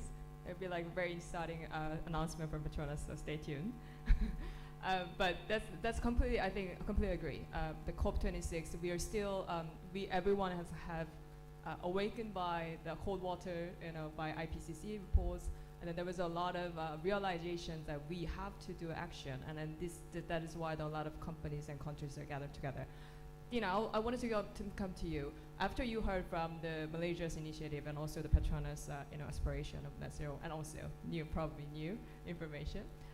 What is the ESG initiative and also maybe regulatory advice that Bursa Malaysia is actually implementing? We wanted to understand from you. Thanks, Summer, for the question. As I was driving here this morning, I also had a sudden realization that I'm no longer a youth, a young professional.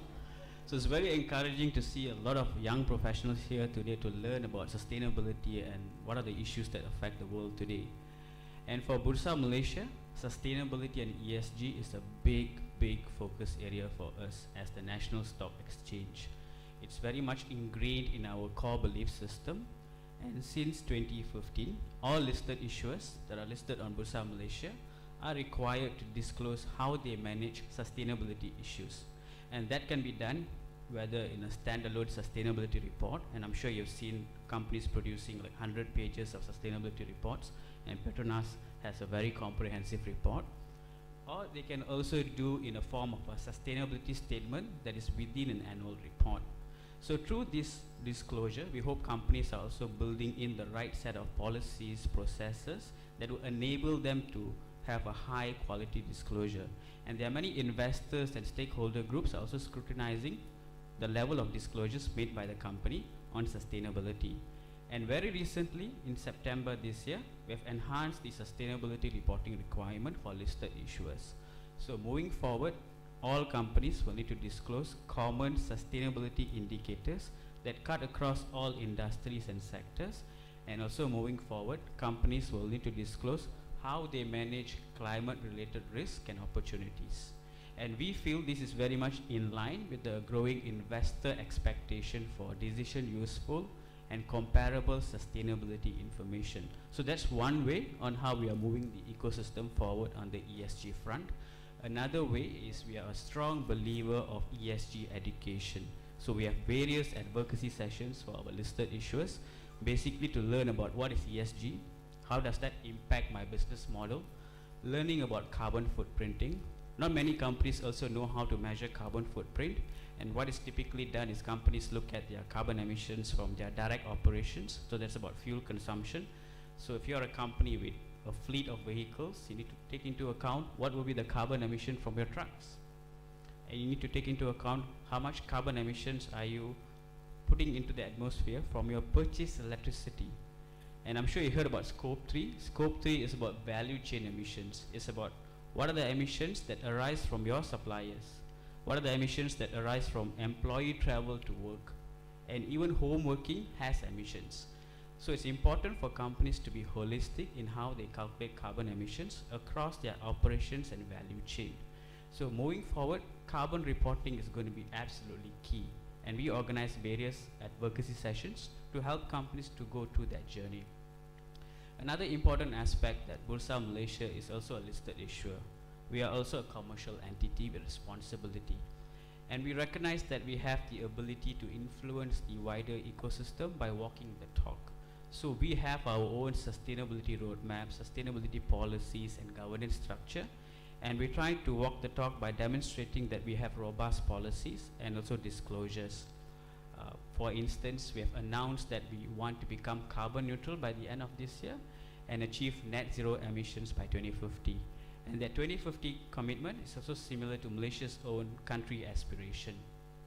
And this is one way we hope to also influence other companies to follow suit. Last but not the least, to support the country's decarbonization efforts, we are developing a voluntary carbon market trading platform that would basically enable companies to trade high quality carbon credits. We believe as we approach a net zero future, carbon markets will play a super critical role in scaling up financing towards climate friendly projects and solutions that will become important in the future. So this includes helping to support financing for projects like reforestation, nature-based solutions, methane capture and storage, carbon capture and storage, deployment of EV charging systems. These solutions are very expensive to deploy at scale. So it's important that we facilitate more financing, so that drives R&D, innovation, to ensure these technologies become feasible to implement.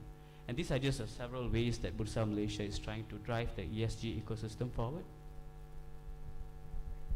Ms. Summer, if I may, I would like to add a bit to what Bursa is sharing with regards to sustainability practices.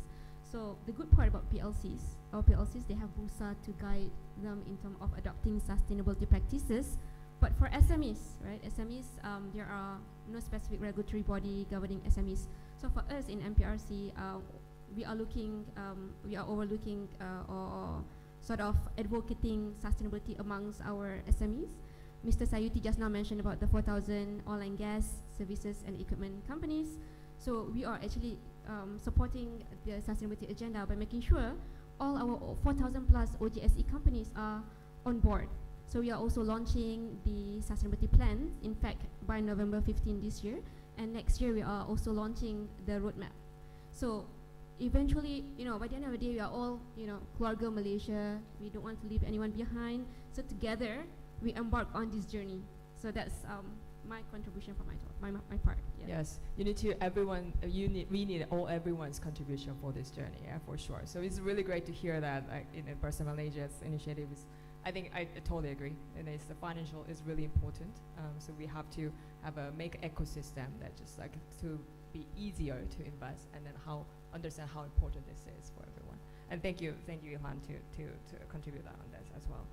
So Amira, just step outside a little bit. The reason we are talking all of these climate change, most core reason is emissions. Everyone's talking about emissions these days, right? And then emission is created by energy system. What are we doing wrong in ASEAN energy system? And what do we need to do better? Okay, so thank you so much, everyone. Probably when Mr. Dina mentions that, oh, he's actually kind of like looking back, whether you are young or not, at least I could actually say that I'm still Gen Z. So I could actually relate to you guys as well. So probably, hopefully, this can actually balance the panel. But for me, I think I'm working for ASEAN Center for Energy. Basically, we are intergovernmental bodies that support ASEAN member states' ambitions in the energy sector. And then by looking how ASEAN is actually working on is that right now we have the ASEAN Plan of Action for Energy Cooperation, basically setting 3 targets. The first one is renewable share in installed capacity. And then we have targets, which is, it was installed capacity 35%. And then renewable share in total primary energy supply, which is 23%. And then energy intensity reductions. So energy intensities until 23% as well. And then we do our report, basically. Last month we published the 7 ASEAN Energy Outlook. So we model, we project, we see until 2025, until 2050, how can we actually improve more? So there are 4 scenarios actually entails in that report. First one is business or baseline scenario, which is probably similar to business as usual. And then we have the ASEAN member states policies, current policy right now. And then we also have the ASEAN Plan of Action, so regional target I mentioned before. And then last but not least is the least cost optimization. So right now we are trying to find, ASEAN is a developing countries, meaning investment is required a lot. She mentions, Summer mentions like 1,000 billions or even like 1 trillion more. So right now we project that we need investment, 726 billion in just 3 decades only for power. That's a lot of money. And then besides that investment, we also see that these least cost options on the scenario, the last scenario, we could have at least a least cost option that we could actually pursue. That entails diversifications of energy portfolio. So when we are talking about energy transitions, as mentioned by Ms. Ilham, energy trilemma, we need to balance that. We need to balance the affordability of energy. We need to check whether it's sustainability and whether it's actually reliable at this moment. It's very fragile. It's not just like switching from the oil and gas infrastructures into renewable sources, because renewables again have intermittency issues. We need to have a lot of interconnection. We need a lot of battery storage, and at the same time we also need to sink that carbon that exists right now in order to achieve the ambitions of goal of net zero or carbon neutrality. So looking at that, we have a lot of discussions at the ASEAN Center for Energy, and we see that as a potential opportunities as well, that during this transitional plan, we need to be holistic, first by doing diversification. So we need to not only talking about renewable sources at the very forefront, but also other supporting infrastructures, technologies as well, investment as well, the people as well. We actually talks about even the job creations that we see. We forecasted, we projected that by 2050, we would have 5.5 million jobs only from renewable, not only for supporting infrastructures in the ASEAN region. So probably to link to what is actually mentioned for markets. So there is actually a saying that I heard during the UN discussions. They made urgent transformations for all sectors. sectors. So we need to think that energy sector is not only power generations or electricity that we use on daily life, but also we need to transform our the transportations, industries as well, agricultures as well. So many things that we need to do. And for me, I think there are two things that should be at the forefront of our solutions for ASEAN, or even like in the case of Malaysia right now. First is that the cheapest energy, or even the least emission for us to do that, is by not using it. So energy efficiency, energy intensity, what does it entails? Is actually you need to be aware of what is actually the electricities or energy that you use. There is a fuel economy as well. And then the second is diversification, as I mentioned before. And this ASEAN Energy Outlook actually saw some potential for Malaysia as well, that we forecasted there will be an interconnections that is needed in order to tone down and balance the high fluctuations of renewables by connecting all of the ASEAN region together. And then by that, regional collaboration. Yes, multilateral power trade, and we name it ASEAN Power Grid. So if you can actually mention, and then there are 3 new interconnection that is being planned right now. So it's actually an opportunity as well for the Malaysia. First, there will be we propose to have Thailand and Peninsular Malaysia to be connected, and then Peninsular Malaysia to Sumatra, Indonesia, and then we also propose to have the Sarawak and then Brunei Darussalam connections together, so that it can actually make an energy security is there, and by deploying a multilateral power trade in renewable, it can actually, and then the investment is there. A lot of people would actually talks about it. So I think it's a great opportunity, and at the same time, a great challenge as well for the region or even Malaysia. But now we probably need to look at how opportunities that rise from this. Thank you, Mira. That's a very interesting point. But I want to stay with you, and I want to actually elaborate a little bit more about job security part. Because the industry is facing 2 different the workforces now. The veterans who build their career really long time in the oil and gas industry, and also the new young professionals like yourself who are wanting to work from sustainability, right? So we have a very different two groups in our career market now. And then, and I realized that when I was talking to, I'm no longer young anymore. So when I'm talking to our young professionals, I realized that their focus is very, very different. So I want to actually ask this question to Amira. Amira, yes. You're the youngest panelist that we have here. Thank you. And what is important for as a new young professionals like yourself when you're looking into the next career? What would be important factor for you? Okay, so at least for me, there are 4 things. First is that I'm making a big impact. So there is actually a study conducted globally that the Gen Z, I'm sure that everyone is Gen Z right now, probably, or millennials, or even younger, or if there is anyone who born after our Gen Z, but there is a shift, a big shift for our workforce trends. Right now people think that, oil and gas is such a, I'm sorry, but there are a lot of discussions like, this is a dirty work, we want to work with sustainability one, right? I'm sure that everyone actually thinks that how can actually we work with a big impact. You actually contributing to the society, you are encouraging them. That's actually the first thing that we think when we want to work at several companies. And then second is that they value the skills development. Right now we want to work, but we need some space as well that we want to develop so that we can contribute more to the companies or some institutions that you work on.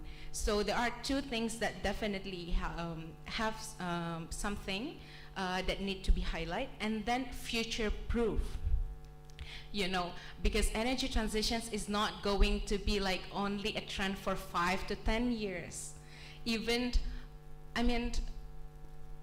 working from coal transitions or oil transitions to coal and then base several oil resources before, it takes decades. It takes 50, 70 years to do that. So it's future-proof.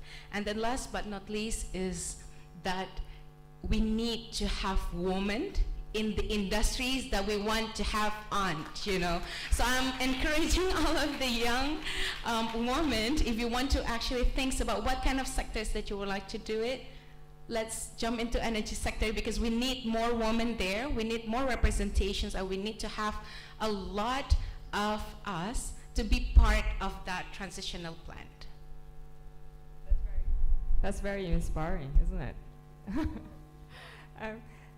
Really, I'm very, really, what can I say, moved by your statement, actually. I totally agree, and that we need more women in the industry. And also learning, you know, like I said, you mentioned about learning components, and that's kind of what we all, actually, in all of our panelists even try to do it every day in our long career. So Dina, let's go to you. You have a very interesting background. You have an engineer background, and you come to all the way here to Bursa, Malaysia. How important is it have a really status continuously capacity building in your sustainable professionals as a young sustainable professional? I think first and foremost, I'm so glad to be part of a gender equal panel here, so that's good. I think for any professional, it's important to have a continuous learning mindset. We now live in a hyper-connected world and constantly bombarded with new information. Compliance environment is changing fast. Technology is changing fast. So be it ESG or not, any professional need to make sure they learn new things as fast as possible. On the ESG front, professionals like me also need to learn across so many different types of thematic or topical issues. That includes climate change, human rights, labor practices, corporate governance, and that's just to name a few. And there's this entire alphabet soup of different types of acronyms and terms used in the sustainability sphere: TCFD, GRI, net zero, carbon neutrality, and what that means. So there's a lot of learning and navigating around the complexities. Take net zero, for instance. It's not just about buying carbon offsets and you're claiming that you're net zero because you've neutralized your emissions. Net zero, although about carbon offsets, I'm so glad that you're offsetting the events emissions, and that's a very encouraging step towards climate action. And I hope once Sayuti, during your travel to Egypt, you also buy some carbon offsets to neutralize your emissions. For us to achieve net zero, it's about decarbonization as well. It's not just about carbon offsets. And if you look at what is widely accepted as a credible pathway towards net zero, we need to halve our emissions, cut down by 50% by 2030, and we need to cut down emissions by 90 to 95% potentially by 2050. And that is a very aggressive decarbonization pathway. And the use of offsets is to basically to neutralize hard to abate emissions. This means for all companies, regardless of industry and sector, it's important that you also think about what are the measures that you should put in place to cut down your operational and value chain emissions. So it's important for a sustainability professional to keep an open mind and learn new things. And each topical and thematic issue that I just mentioned has its own structured way of learning, and they all evolve at different rates. So it's important for you to also recognize your own biases. Although ESG is a very specialized discipline, I've also seen many instances of professionals coming from different industry backgrounds. I've seen accountants evolving to become a sustainability or ESG professional because they're able to connect ESG issues with the financial aspects. I've seen engineers becoming very competent ESG professional because they understand the complexities around climate science and also the deployment of low carbon technologies. I've seen lawyers becoming very adept ESG professional because they understand the nuances, the intricacies of human rights issues, ESG compliance issues. And this is just to name a few types of professionals out there. In collaboration with UN Global Compact Malaysia and Brunei, we have also developed a corporate sustainability practitioner competency framework, basically to demystify what does an ESG professional do at work. The competency framework basically outlines what are the core competencies expected from a sustainability professional, and also what are the areas that he or she should be developing competencies around. So it is published on Bursa Sustain. Bursa Sustain is basically our free online learning microsite, purely dedicated on sustainability and responsible investment. So if there are any sustainability professionals out there, or if you're interested to become one, I do encourage you to visit Bursa Sustain. It's free, and feel free to navigate the website and learn as much as possible. Thank you, Dina. One Xiaoti, I want to come back to you. Dina mentioned that there's a publicly available website, and we've talked about war of talent earlier, right? And then Petronas must be dealing with that right now. And I heard there's Generation 1, Generation 2 working in Petronas now. How are you, what are the tangible initiatives that Petronas is dealing with to this actually co-host and then actually connecting to the veterans and the new young professionals in the organization? Thank you so much. I think maybe I step back, and in 2019, Petronas declared this our purpose. Previously, Petronas, since 1974 until 2018, we have this vision, like the leading oil and gas multinational choice. I think we recognize the energy transition, the need to decarbonize and also move towards a low carbon economy, right? So one of the very first thing that we did was change our purpose from vision to purpose. So now, if you read in the reports in the news, it's a progressive energy and solutions partner, enriching life for a sustainable future. So it's not a mere statement of purpose, but it also signifies our move toward a broader energy spectrum. It's no longer just oil and gas, but it's also going into the space of, I mentioned Gentari, right? And how do we develop the renewable solar, accelerate that in Malaysia and also other part of the world. Also the hydrogen economy, make it big in Malaysia, in ASEAN as well. So that's the very first thing that we did.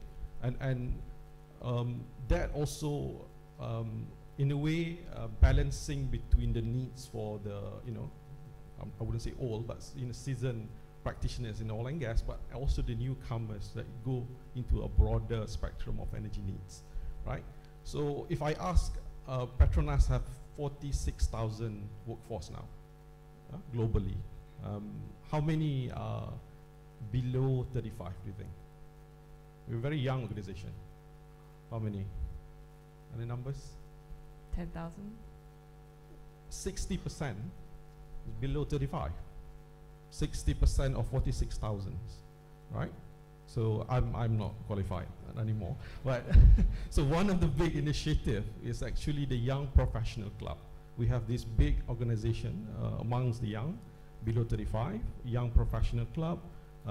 You have to be elected. They have elections and so on to be part of that executive committee of the YPC. But it's not merely just a club, because the YPC is also given access to the critical council in the organization. For example, the one I'm part of is Sustainability Council. So Sustainability Council is chaired by the Vice President and Chief Sustainability Officer. So we do have rep from the YPC to be part of that as well. So, to be part of the conversation. So we want diversity, not just, multiple functional areas, but we also want diversity of ideas, cross generation as well. So we bring and elevate that importance. And the YPC advisor or patron is one of the, what we call ELT, Executive Leadership Team, like the very top management of Petronas. So they have a direct access to really tap the ideas and translate that into actions. That's one. Number two, we encourage innovation in the company. So we have several avenue or innovation platform. Recently we launched what we call PING, Petronas Innovation Garage. So that's exactly like an incubation hub for the staff that have this entrepreneurship kind of talent, that have ideas, but maybe I'm not in innovation team, I'm in finance, or I'm in sales and marketing, but I have these ideas because I see the gaps. So our hypothesis, we say that we know that staff young staff especially that working in specific segment or function, they do see gaps in day-to-day, right? But how do they channel the idea for solution? So this platform, you can be anywhere, anyone in organization, registered your ideas. So we have this kind of like a shark tank moment, right? You will pitch your ideas, and if it's move on to the next stage, you will go through the incubation hub, and then you will be given resources and theme to work with you. And also, if you're selected to the next stage, you are also, Petronas will also give you seed money to invest. So that kind of activities to promote young ones to come out and be part of that solution. That's very encouraging, because the company is actually supporting their innovations internally and also externally. So that's great. I believe that innovation business ideas can maybe be the separate business in the future. Yeah, right? exactly. So, okay, so that's really interesting. So Ilhan, I wanted to come back to you on this government's role. I'm a little bit conscious of time, so we'll do a little bit quickly. What do you think, in personal view? What you heard this from Amira and then Dina and also the Wanshayuti about what we are doing in the cooperation wars. What do you think what do you think government can do, or in personal view, the government can do better and facilitate all this ecosystem of job security, and also the removing the fear of losing a job because of all these sustainability trends we're facing? Thanks, Summer, for the question. I have to qualify again when I answer a question is from my perspective. But I will answer this question from the perspective of Malaysia Petroleum Resources Corporation. So obviously we are supporting the OGSA sector, oil and gas services and equipment sector. So what we're doing is to figure out ways to ensure that the talent is being retained in this space. Oil and gas industries are still relevant for the next 50 years.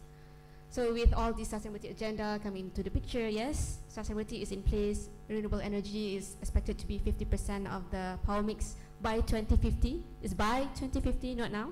So definitely oil and gas talent are critical right now in the next 10, 20 years.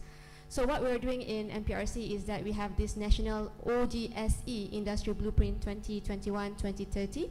So our aim is to develop this robust, resilient, highly competitive industry that can compete at the international market. So we have, as usual, we have a blueprint, we have a house, we have 31 initiatives covering 6 levers: technology, talent, industry. For the talent aspect, we are looking into ways to make sure that there are more talent in the oil and gas space. So recently what we did is we have this national OGSE pavilion. So we are in a way promoting the jobs in the OGSE sector. So we promoted 600 jobs in the OGSE sector, and within 2 months after that, 50 personnel were recruited. So this is what we can do within our capacity as a government agency. So there are a lot more initiatives that we are doing to encourage more talent in this space. So I urge all of you, if you're interested into working in the oil and gas sector, you can check out MPRC website and see the latest happenings there. But obviously when you talk about the talent in the oil and gas industry, in the future the talent will be infused with element of sustainability. So it's very important for all of us here in this room to make sure that we improve our competency in terms of sustainability. Over to you, Ms. Summer. Perfect timing. Thank you. So let's just switch our gear a little bit more to the gender equality and then social inclusion, because that's a topic that we all need to actually be aware. So I've mentioned this earlier. Me myself is attending a lot of conferences internationally, and unfortunately in energy conference, you still don't see many of diverse panelists, right? You have a tendency to see all male panels, and that's quite common things. It's just disturbed me. And I actually wanted to come to Amira. Amira, you mentioned about numbers earlier, about gender equality in ASEAN. Can you share a little bit of that? Okay, so not in terms of numbers, I would say, but right now ASEAN Center for Energy, which we kind of like advocate this as well to the ASEAN member state, is that we want to have more holistic transitional plan to have a gender inclusions there. So right now, we have ASEAN right now have the ASEAN Renewable Energy Gender Roadmap. So we try to penetrate and incorporate genders there with several phases that needs to be done. So it can actually be adopted by Malaysia government as well as private companies to see that, oh, this is how we do it. So basically right now, there are several challenges actually. First is that we don't have enough data for us to actually track how many STEM graduate female in the ASEAN region. And then even though we have so far, it's like very, very limited of them. So enabling environments is the key to have more women to actually come in. As I mentioned before, I'm trying to get into this sector because I know that there is less female actually here. So I'm trying to be in that part of the system and try to get that and see, okay, so we need to make a change. And how do we do it? Is that we want to have a lot of like ASEAN member states also come on board with us, trying to walk the talk of the ASEAN gender mainstreaming framework as well as the ASEAN renewable energy roadmap in terms of gender. Thank you, thank you. And I think Ilhan, you have some numbers you wanted to share earlier. Yeah, so can you share a little bit of that? Right. Talking about gender equality, it is quite unfortunate that when you look into the gender equality level, Malaysia is actually the bottom in Southeast Asia in terms of gender equality. It's very embarrassing. So out of all this country, you have Myanmar, Cambodia, Brunei above us, and we are the number 128 out of 144. That's like really bad.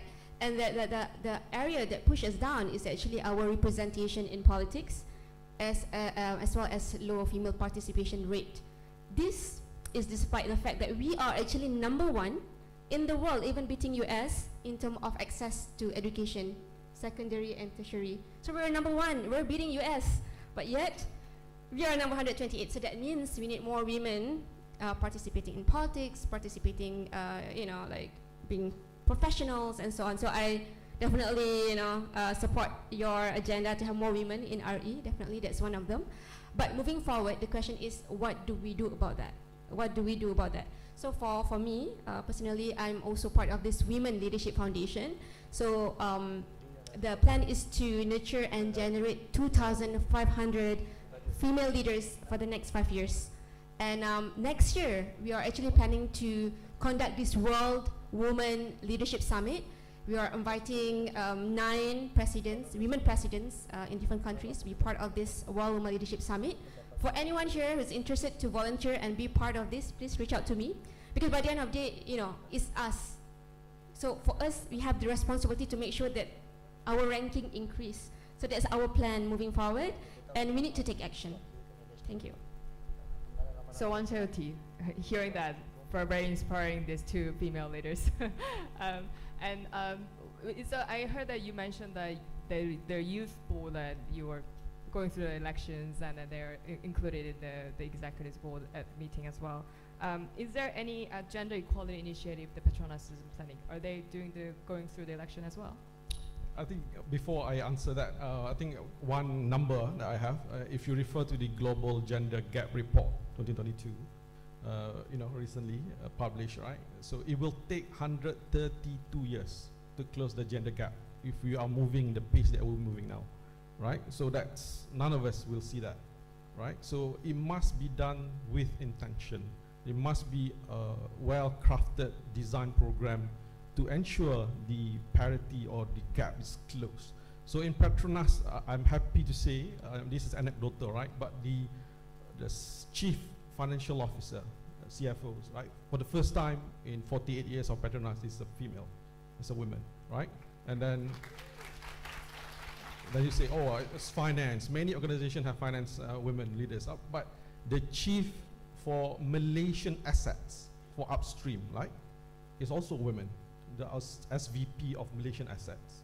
And for the new energy, the chief for carbon capture and storage, the new technology solution, right, for decarbonizations, is also women in Petronas. So one of the program that we have, we call PLWN, Petronas Leading Women Network, right? So it's a conscious intention to, one, is to make sure that we embrace and also celebrate the women leaders in Petronas, and for them to be the role model for others to see.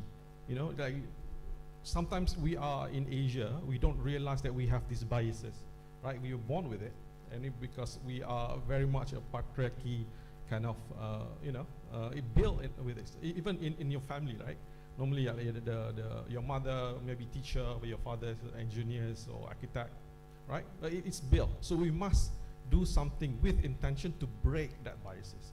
So this is among the program PLWN Petronas does, is to really showcase the women leaders, and for them to also mentor and coach other young and upcoming leaders in Petronas, so that chain will continue, so that we have that sustainable pipeline of talents from women. And one important thing as well, besides the programs and activities, it must be a top-down approach as well. So one of the KPI, key performance indicator for the senior most leaders in Petronas, the VPs and above, they do have D&I KPI, and one of the D&I KPI is the women in leadership position. Thank you. I want to actually touch a little bit of a social elements before we wrap up and get questions from the audience. Dina, we talk about how to, we are talking about gender equality here, but then social inclusion is the most important thing in sustainability. What are the, how can we maximize these opportunities and also include wider society for this journey? What are the things that are available there? Try to be as super concise as possible, given that we have about few minutes before we wrap up. So someone mentioned that there's this increasing number of countries and companies announcing net zero ambitions. And by some estimate, about 80 to 90% of the world's GDP is already on a net zero trajectory. What does that mean to the men and women on the street? So I personally see two potential impacts. As we embark on this net zero transition, certain carbon intensive industries and sectors will undergo structural changes. And this potentially can displace many households, especially employees that work in these industries and sectors.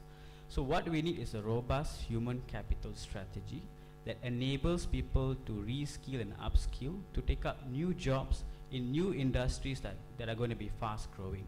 We have seen over the last 10 years, renewable energy cost curves reduce about 80 to 90%, and today is now cost competitive with fossil fuel. And the renewable energy industry, even in Malaysia, is very vibrant. It employs many people, and some of the renewable energy companies are also listed on Bursa Malaysia. So the same sort of changes will take place in the future. So industries that are still in early stages of development, like carbon capture and storage, carbon market, nature-based solutions, will become critical industries of the future. So that's one potential impact. Another potential impact that I personally also see would be, we need to increase adaptation efforts. We need to recognize that climate is changing. Even if we cut down emissions to zero tomorrow, because of the lock-in effects of greenhouse gases in the atmosphere, which takes several years to break down, the planet will still continue to warm. So we need to recognize the fact that climate patterns will become erratic and hard to predict. And this means we need localized, tailored solutions that addresses the needs of the communities. Let me give you two examples. Agriculture smallholders and farmers potentially need to change their farming practices to take into account changing drought and rainfall patterns. Communities that are at risk, that live in vulnerable locations, we need to invest in early warning systems that enable them to prepare for changes in the weather. So these are just two examples. So we need localized solutions. So there are two impacts. One is on the labor force, another would be to increase adaptation efforts. Thank you. We have a lot of questions in this through the QR code. Thank you everyone to contribute. But because of interest of time, I'll just select two questions. One that was very interesting. While government is heavily subsidized oil and gas and fossil fuel, how can we achieve sustainability? Ilham, do you want to answer that?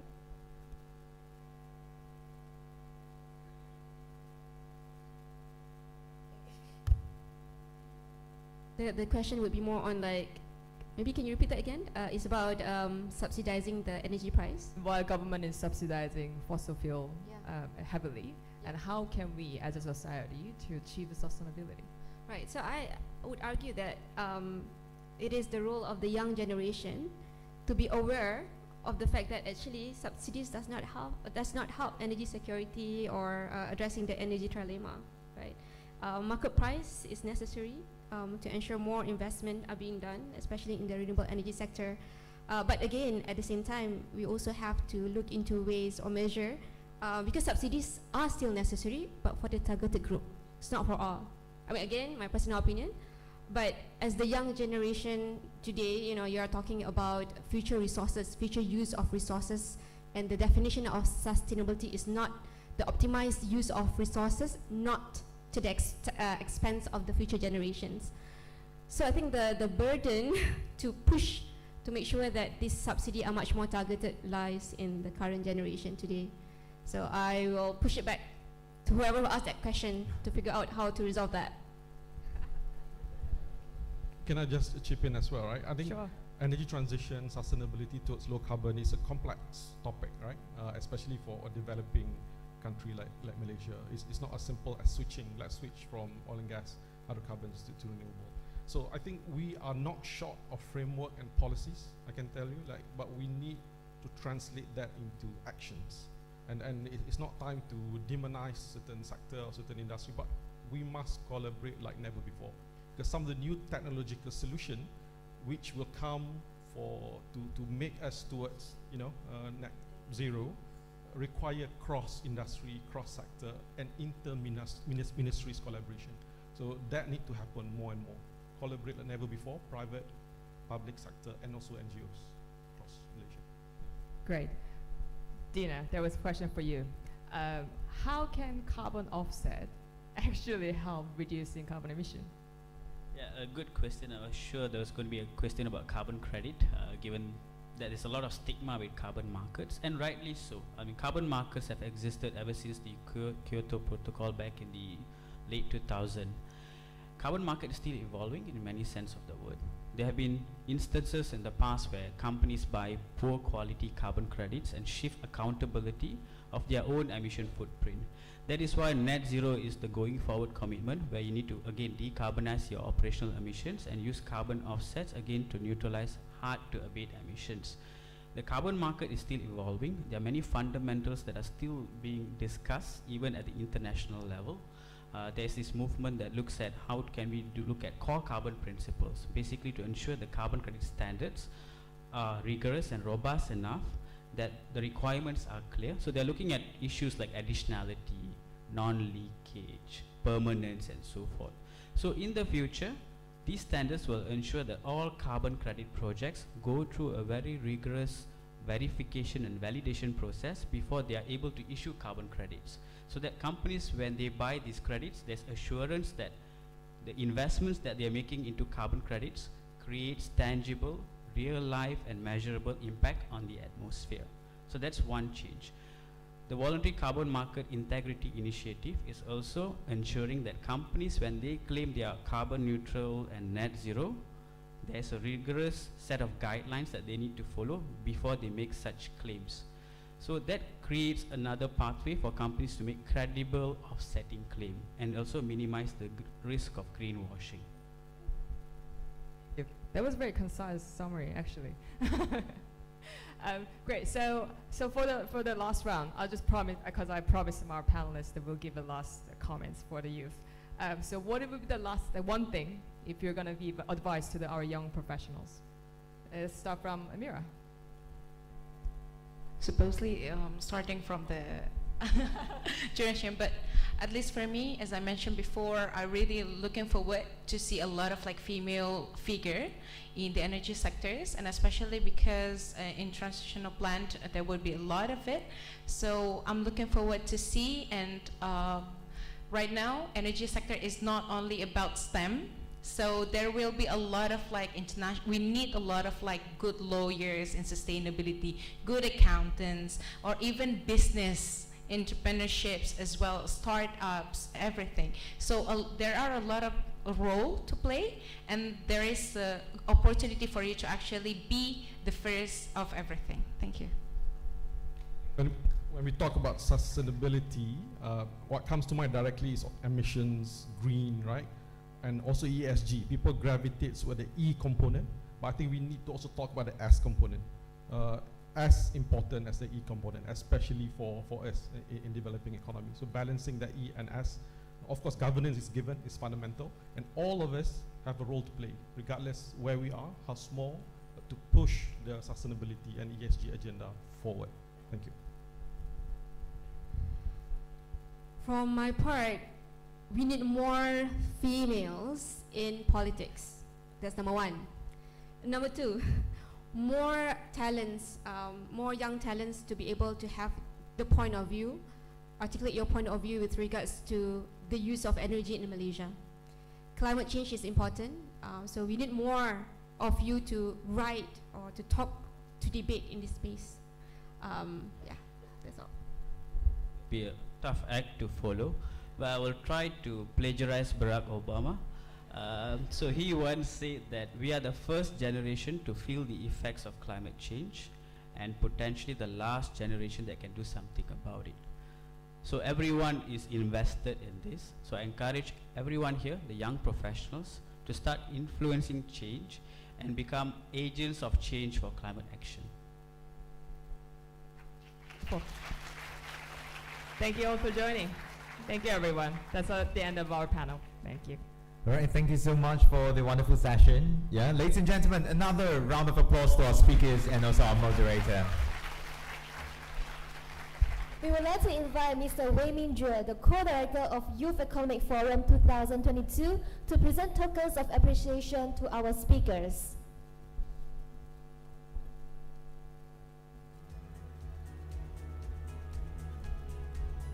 First, we would like to thank our speaker, Ms.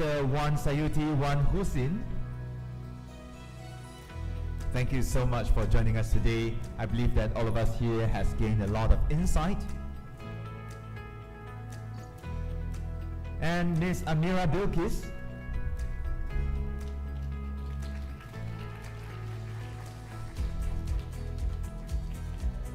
And to Ms. Ilham Fadila Singh Haji.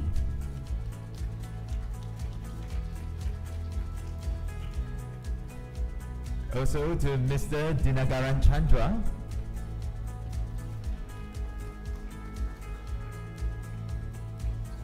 And ladies and gentlemen, our moderator, Ms. Yoram Summerbay.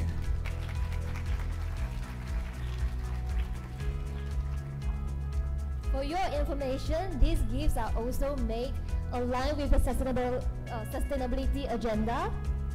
So all these coasters are made from consumer waste plastics and produced by Beyond Bins community leaders. All right, let's move to the center center. stage. All right.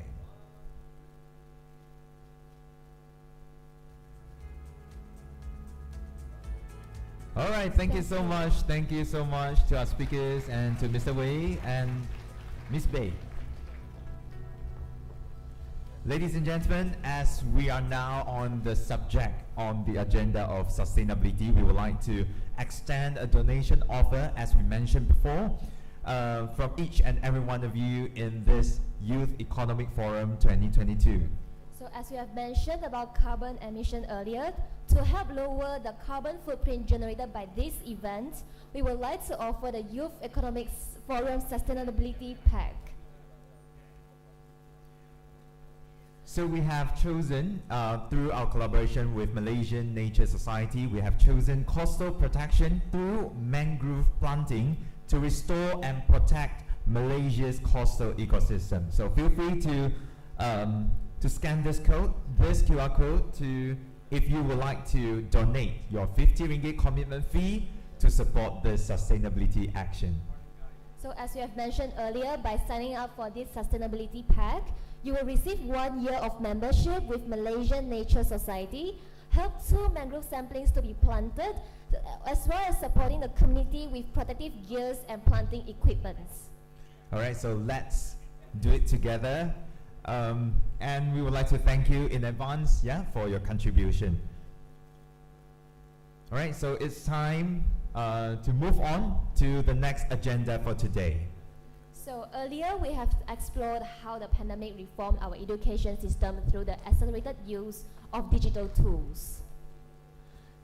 So in fact, all these digital reformations extend to not only the education, but also many other cross-cutting industries such as financial tools. Think about our e-wallets or... How many of you here still carry cash with you? Oh wait, let me go the other way. How many of you here are completely cashless?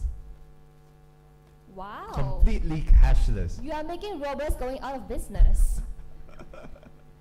All right, so with digital technology developing so quickly, our policy frameworks remain ambiguous. So how do we tackle all the identity theft, especially we are all using our e-wallet? You can use a touch ID to basically unlock everything. And how much freedom can we get within the digital space? So for this session, this coming session, we're going to explore the dangers and opportunities within the digital space together. The topic will be transiting into a just digital space.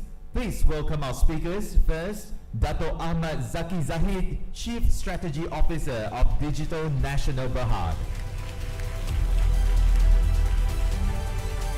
Mr. Max Azaham, Senior Vice President, Head of Digital Business of Malaysian Industrial Development Finance.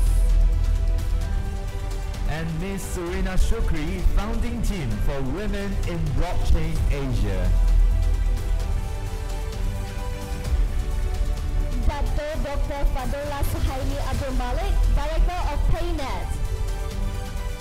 And ladies and gentlemen, our moderator, Ms. Nushazana Amiruddin, Head of Sales, Enablement and Innovation, Maxis Berhad.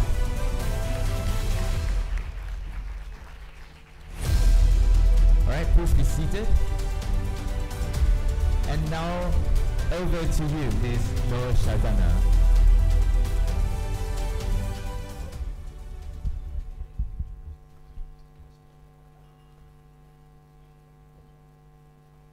Assalamualaikum and a very good afternoon. Thank you so much for having us today. My name is Shaza. I am the Head of Sales Enablement and Innovation from Maxis. And today I have 4 distinguished speakers who are also known as our top digital leaders in Malaysia. So without further ado, we're just going to dive right into the discussion because I think it's a very exciting topic that we have today. So let's start with the state of digital transformation in Malaysia. We all know that digital technologies have been known to be the key drivers to economic development in businesses, government, and wider society. And we have many indexes and rankings to measure our readiness and competitiveness.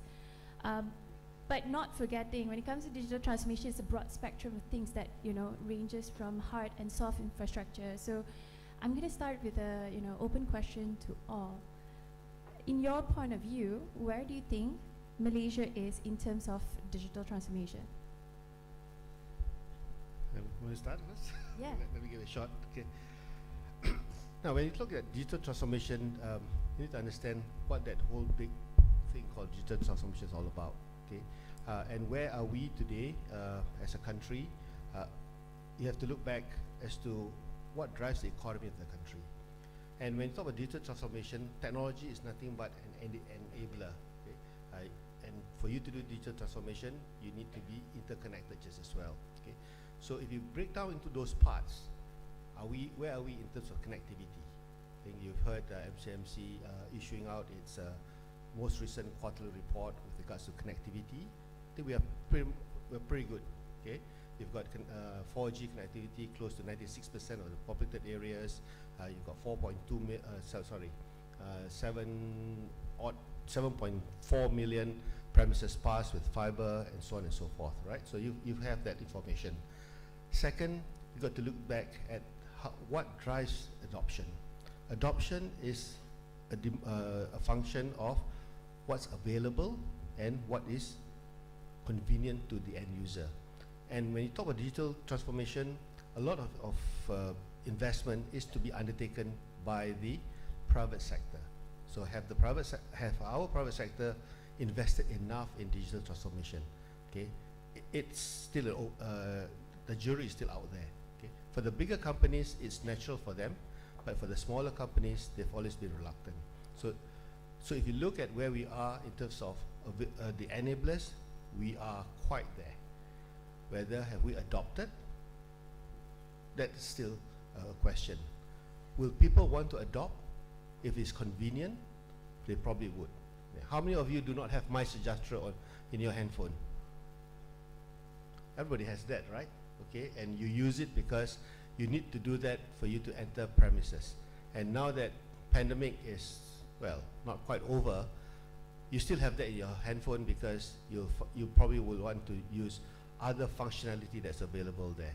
Okay, and the Ministry of Health is pushing for the non-communicable disease management program there. So what I'm trying to say is that if there is a need for people to utilize digital transaction, they will do that. You have to make it available. It's easy, but for it to be highly available, there needs to be investment. Okay? So at different parts of the whole value chain, we are quite up there and we are quite somewhere in the middle, but net, we are probably in the third quartile, okay, in terms of our digital transformation position today. So I will add on to that, wearing a couple of different hats. And so wearing my former CEO of MDEC hat, which was always talking about digital transformation, I want to get back to the notion of it's not so much transformation, it's a continuous evolution. And so digital really is about making things better, faster, cheaper, and I think certainly we've had the help of the pandemic to make us realize that yes, it's an enabler, we need to leverage digital in order for us to continue to be able to do things that we need to do. So the good news is that from an adoption standpoint, we're in the space right now where we have momentum. So no longer is the conversation you have to debate. People are actually doing it now. And wearing the hat of sitting in big corporations, it's happening. And so big companies like banks, CIMB for example, we talk about all the things that we need to do, but we talk about it as table stakes now. Like you have no choice. Of course, we need to automate these manual processes. Of course, we need to do that. I talk about it from the context of a company that's trying to innovate. So AirAsia, for example, which I'm also a part of today, we're constantly trying to deliver better services to our customers. And so digital is about delivering better services. And so we're all on our way to that. And then you look also at the smaller companies. All the big companies are trying to enable SME digitalization. And everywhere now you go, even at the pasar, at the gerai, where people are accepting the fact that kalau tak boleh transact, jual beli guna WhatsApp ni, tak ada client nanti. So you are embracing that. So we are on the way. There's still a lot more that we have to do, but the good news is that we've got momentum. And so we're going to talk more about the skills that's required, infrastructure that's required, but the important thing is where we are, we must not lose the momentum, and we need to in fact build up the momentum from here on. Thank you. Yeah, I think that's very exciting to put in a way that the state of digital transformation for Malaysia currently, we are quite there and it's growing momentum in fact. Dato' Zaki, anything to add?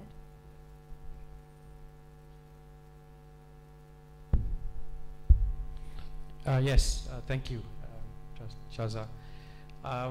The digital economy in Malaysia is about 22.5% of GDP now. So we have a sizable GDP economy. We are aiming for almost 26% by 2025. We are taking the right steps. Now, the journey started more than 25 years ago with the multimedia super corridor in 1996. And subsequent policies have all been building on that. The momentum is there, as Surina says, thankfully. We need to ensure that the enablers continue to evolve, and in my case, I work for Digital National Berhad. We are the single wholesale network provider for 5G, and it's important that we ensure that connectivity is delivered as soon as possible, so that that momentum can carry forward. What we need is more adoption, as Dr. Fatullah has said, and the people to adopt are you here that will take us to the next level. And for adoption to continue to increase, connectivity is so key, right? Max, anything to add on that? Yes, thank you, and I'm glad to go last on this because I wanted to take a slightly different view on digital transformation. I'm more of a fan about the word digital transiting, and that we're moving from a temporary state to another. As Serena mentioned as well, we're in an evolution.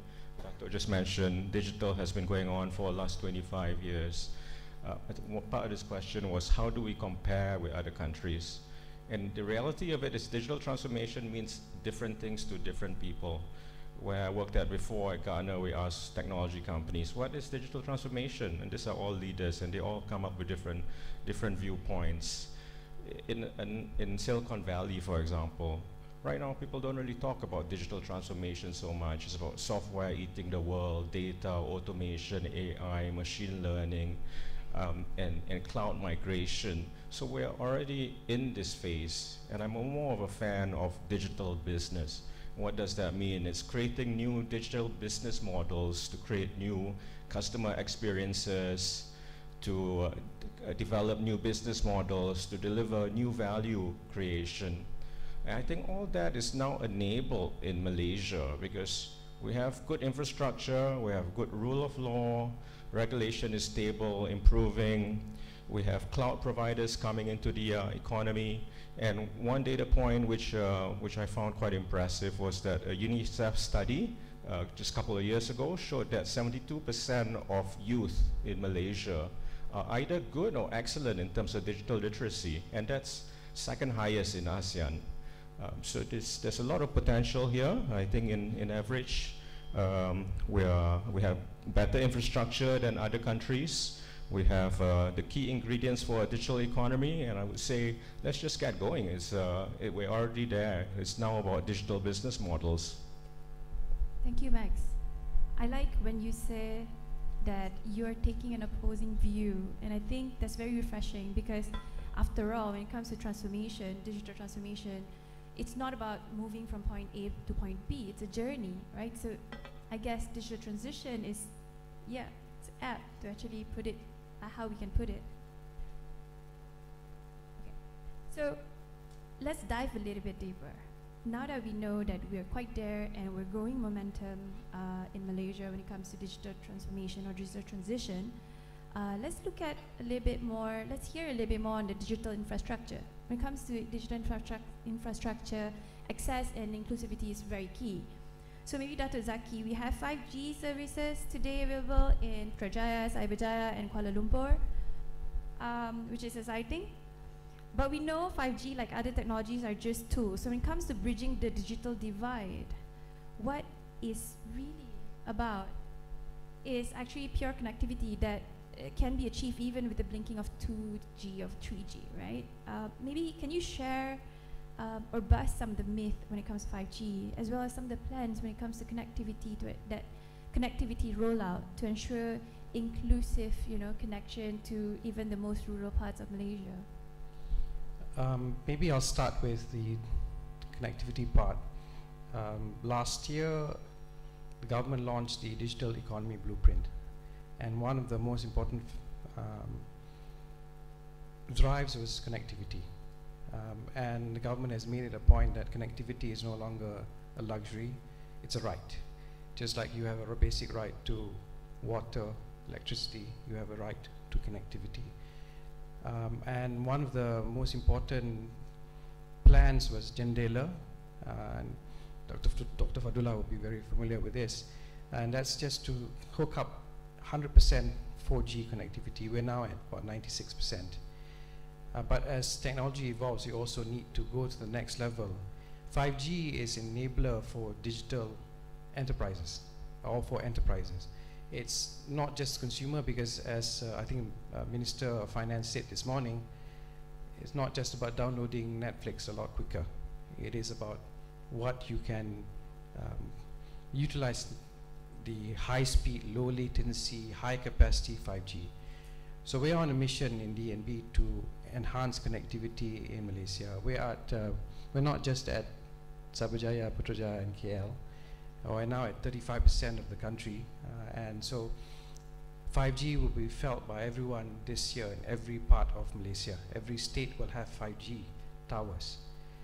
We are waiting for the operators to connect you to 5G, but as a single host network, we're already at 35%, and we are moving quickly. We want to ensure fast rollout, because 5G is not new. Already more than 70 countries have 5G around the world. There are more than 2,000 cities that are already connected to 5G. What Malaysia is trying to do is catch up, because we are one of the slowest in the region. So hence the single host network, Digital National Berhad, to accelerate rollout. And we hope to achieve by the end of this year near 40%, by the end of next year near 70%, and 80% by early 2024. And that will be one of the fastest. If you consider 4G taking almost 7 years to reach 80%, and 3G about 6 years, you're looking at just over 3-year rollout, achieving 80%. That's the base, but that's where we talk about connectivity. That's a remarkable achievement that we've gotten so far from Malaysia. I like the point when Dato' Zaki mentioned about 5G, like I've read the technology is an enabler, and it's not about downloading Netflix the fastest, faster than it is already right now. So the rollout is really also about ensuring the technologies are purposeful, right? Such as enterprises. Okay, so I'm going to move to Serena. I have a question for you. Blockchain is its own technology, right? With huge potential to keep data safe, whether that's banking data, government records, healthcare information, or the kind of data that public records and utilities companies would like to store and preserve. And it's likely to gain broad application across a wide variety of sectors in the coming years. Do you think Malaysia is heading towards this direction, given the requirement of the infrastructure? So I want to touch upon blockchain as just one of many technologies. Most of the time when people talk about blockchain, they bring up, like, hey, Estonia is using blockchain. Apa sahaja kita tak ada blockchain? Apa ni?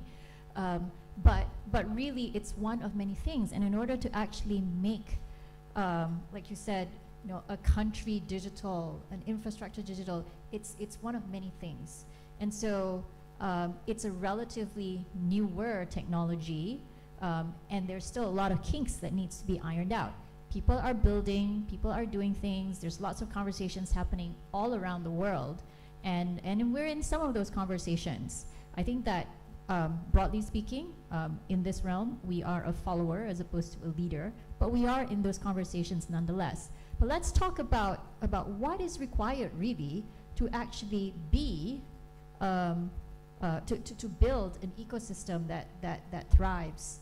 And so to me, it's a combination of many things. You need the right infrastructure, of course, but you need a conducive environment. You need an environment where you have people that are eager and willing to adopt and try. The good news is that Malaysia is actually a market where we have a robust population of users that's willing to actually try and do new things. And in fact, when you talk about just crypto adoption, we're actually one of the prime markets. Actually, if you look, Binance actually ranks as like number 3. And so there's lots of interest in this market because we have a young population that's eager to try new things. So I think we are getting there. But the other thing that's required also is this whole, when you're trying to do something new, to Max's point earlier, you have different, technology innovation means different things to different people. But if you're trying to do something new, one of the most important things that's required in any ecosystem is courage, is this ability to actually take on a risk.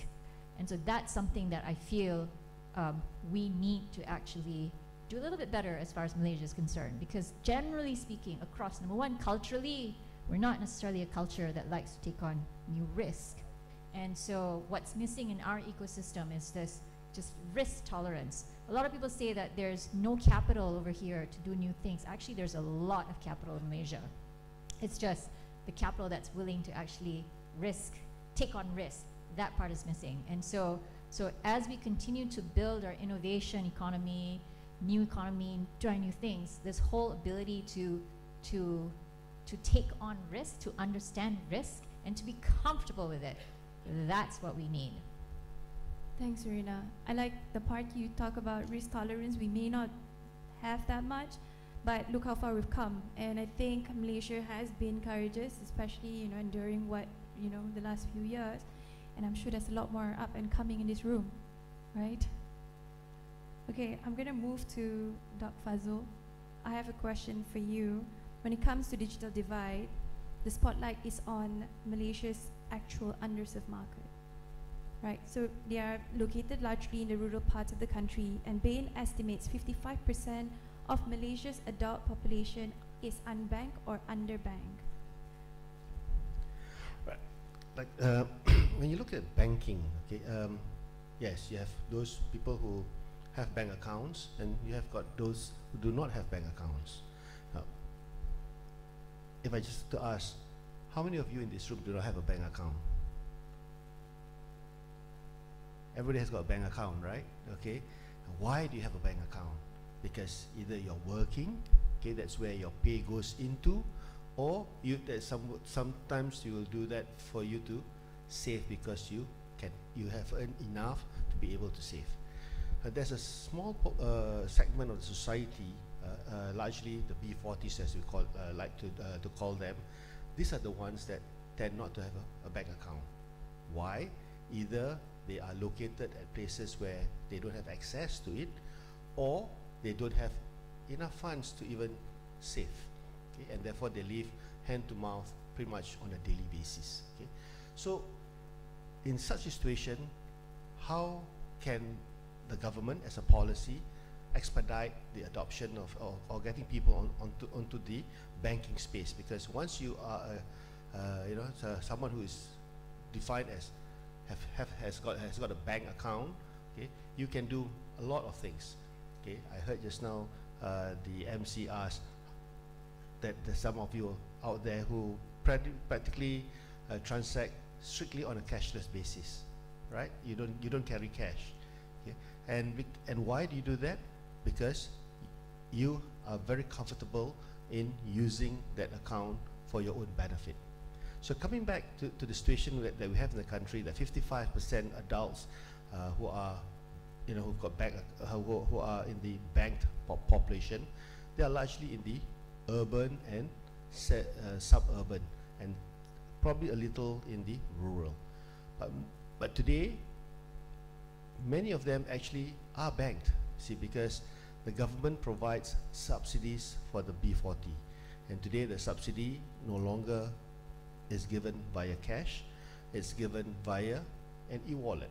Okay, whether you use a touch and go or whether you use Boost and so on and so forth, MOF provides that via that system, where it is then tied back to your MySejahtera. Okay, so in a way, if you were to then reassess whether how many of the adult population are now categorized as being, having a bank account, then the number would probably be a lot higher than the 55%. Then you go back to the question of the reason for people to use. If you have an e-wallet, but you do not have the means to utilize your e-wallet, that's useless for you, right? So if you go to a kampong, you go to a local grocery store and say, how do you use a QR code? Apa tu QR code? Ada duit boleh lah. Okay, so that's also a problem. And today, with connectivity, it's available. Now the question of adoption. So this is where PayNet, we are not a regulator. We are an entity that provides, if you want, for better jargon, the middleware of the ecosystem. So you've got the one facing the customers, i.e. the banks, okay, or I would like to see a lot more fintech players coming into that space. Because when you have all these entities, you then have an ecosystem that allows people to come on board into the ecosystem, and by default, they become a banked population. Okay? And access to that helps today because of connectivity. Just now Dato' Zaki talked about 5G and Jendela. One of the things that we talk about is connectivity, no longer about just mobile connectivity. Because technology today, you either have fixed, you have mobile, and you have satellite. And satellite today, you have high throughput satellite that gives you fast connectivity, high capacity connectivity, probably a lot more expensive compared to, say, fixed and mobile, but the cost to serve in the rural area is very, very key. Okay? If I were to ask you, how many of you have gone to the interior of Sabah called Danum Valley? It takes you 3 days in and 3 days out, okay? And certainly you can't provide towers there. But today they have internet connectivity simply because you've got satellite connectivity. And if the merchants there adopt the digital means to transact, and the fact that handphone penetration is a lot higher today than what it used to be, therefore you then have an ecosystem where people can then transact, and people will then see the value of having a bank account. This is quite similar to what you would see in India when they went on a government policy that for all the poor people, they would have an account called the ADIA program, which is tied to the mobile phones. So they took a different approach, okay? In Estonia, everything is eKYC, tied to your IC is as good as something you have, you keep it in your wallet. By the way, the IC is white in color, ours is blue. Okay, you can keep in the wallet, and all that is tied to their mobile phone. So the mobile phone provider happens to be your equivalent JPN, agent of sorts. Okay? And everything is transacted online, and therefore in Estonia you have the banked population close to nearly 100%, because penetration of a phone is also 100% there. And therefore, if we can do that, the same with MySejahtera, I foresee that we have got the enablers. To the question that, to the point that Sarina mentioned, do we have enough players investing in that space to expedite it? Okay, and the VC space in Malaysia, we're very risk averse. Okay, but if you make it good, Alhamdulillah, you can actually drive this very, very fast. And the fact that the pandemic happened, and the fact that the government took an approach of offering subsidies via e-wallet, that was a single main policy that I see in driving the adoption of technology in a banking space by those who did not participate before this. So if I can add to that, so if you play that forward, so what Dr. Fadl just said gets to my point around you need the certain elements. And so the momentum that we're building, so now we've got connectivity, eventually we'll have connectivity everywhere. So people have the ability to transact on their devices. So they have the app, the wallet, the whatever. And so when you think about that and you carry that forward, the ability to actually leverage different technology continues on this evolution. So blockchain, for example, enables direct peer-to-peer transactions. And so it could enable direct peer-to-peer globally. And so your global becomes the market. So it opens up a lot more possibility. But in order for you to get there, it requires an understanding of what it is that you're doing, behavior change all around. Right. So what both of you are saying is that there's so many efforts in Malaysia itself to actually build an inclusive and robust financial ecosystem. And access is basically there, just like connectivity. Adoption, however, comes with, call for a lot of other factors to be also taken into account, right? And when we talk about those who are banked, which is probably more than what we just spoke about, sounded like it, payment is one of the most key one of the most essential infrastructure in any digital finance discussion, right? So maybe Max, if you can share, according to the most recent data by Bank Negara Malaysia, the average number of digital payment transactions per capita in Malaysia has more than quadrupled in the last 10 years. Can you walk us through some of the initiatives in increasing digital financial inclusion?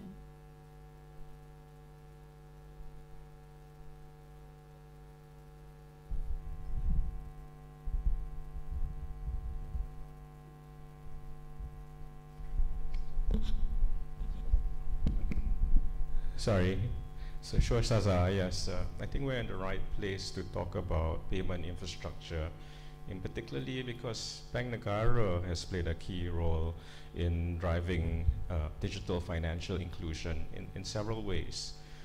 The first is by promoting competition and encouraging e-payments. And this is not just, say, accepting credit card payments, MasterCard, Visa. This is by promoting other means of payments and making it cheaper as well as convenient. That is the key driver for the statistic that Shaza mentioned, the 4.5 time increase between 2011 to 2021, which, by the way, sounds very low actually. It's probably much higher now in 2022. So that's the first point, Bank Negara driving competition, making it cheaper, customers feeling more comfortable. The second point relates to PayNet, and this is an important factor, and I agree with what Dr. Fazul mentioned, which I'm going to elaborate on a bit more. But by introducing the retail payment platform and products such as Do It Now, JomPay, that has allowed businesses to accept payments instantaneously, seamlessly. And this makes it easier, cheaper for businesses, lowers their working capital. It makes the benefits are both for businesses as well as to their customers. The third one I would touch upon is Rentas, the modernization of Rentas by Bank Negara, making it more resilient from the perspective of cybersecurity, but also allowing non-bank participants to participate in the payment infrastructure, to accept transactions, to be able to transfer funds. And Serena mentioned this earlier, you can see this when you walk into Pasar. You can just see all the different QR codes, the different payment methods that are accepted. And this is coming from the private sector as well. So regarding the point that Dr. Fazul mentioned about fintech, the greatest drive should eventually come from the private sector. Companies taking advantage of the ecosystem, the enablers that have been promoted by Bank Negara to allow for greater means of convenience, to deliver a new customer experience, to create new value. And so I would give one example that's close to heart, which is at MIDF. So MIDF too, we've innovated. How would you pay for an Apple stock over here? It's not so easy actually to buy an Apple stock. And we have an app called MIDF Invest. So we use FPX, which comes from PayNet, to accept payments in ringgit, instantly create a USD wallet, and there you go, you can pay for your Apple stock. So in the next few years, I think we have digital bank that I would think would be a great catalyst in terms of driving financial inclusion for businesses, but it needs to come from the private sector, taking advantage of the ecosystem that we have today. Thank you. I'm definitely downloading this MIDF Invest app. Yes, please. Please try it. Make sure that I'm also included in the initiative. I'd like to stay with you a little bit more. I think we spoke a lot about digital infrastructure as we looked into drive to transition ourselves into a just digital space, right? I would like to talk a little bit more. I would like to hear a little bit more around digital skills and jobs, which is, I think, highly relevant for our audience today.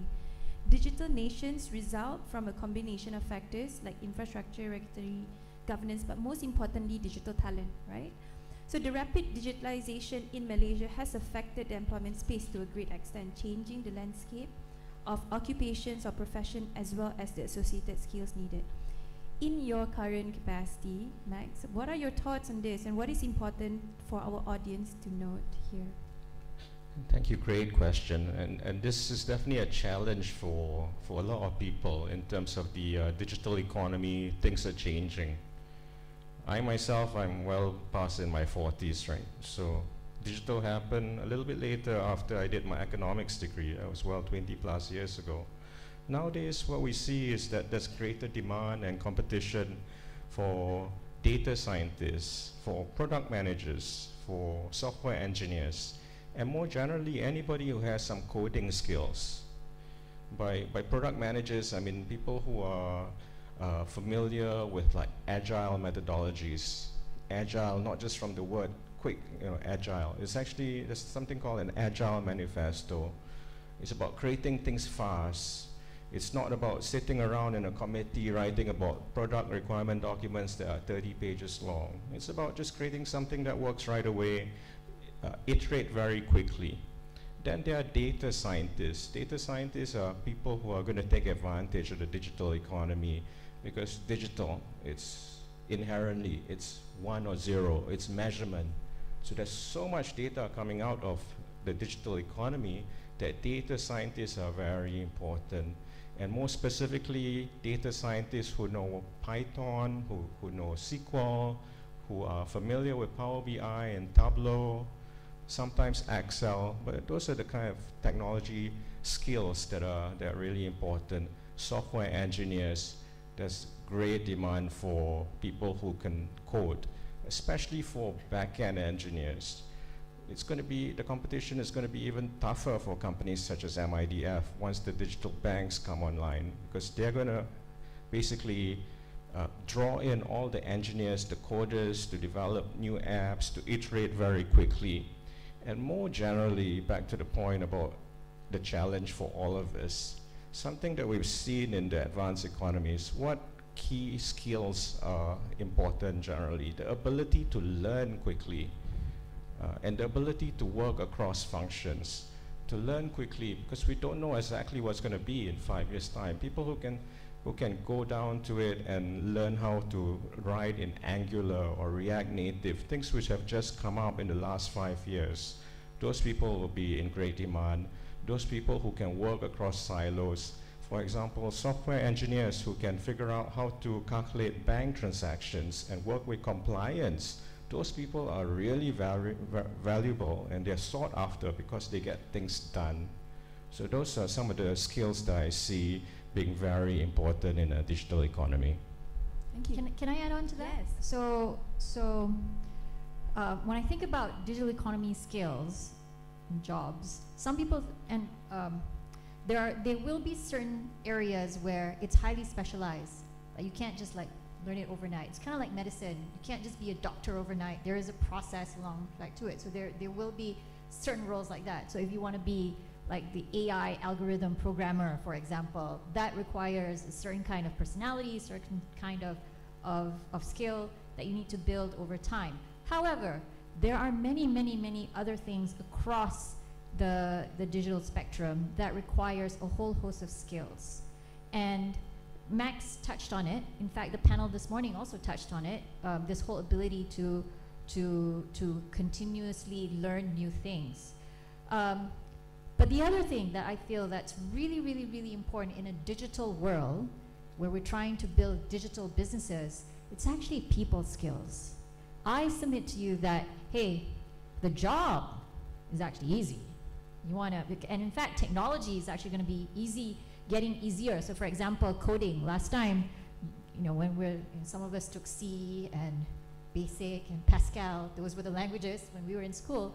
Now, there's all these no-code, low-code, there's templates already that you build on, and so there are things that you can learn more quickly.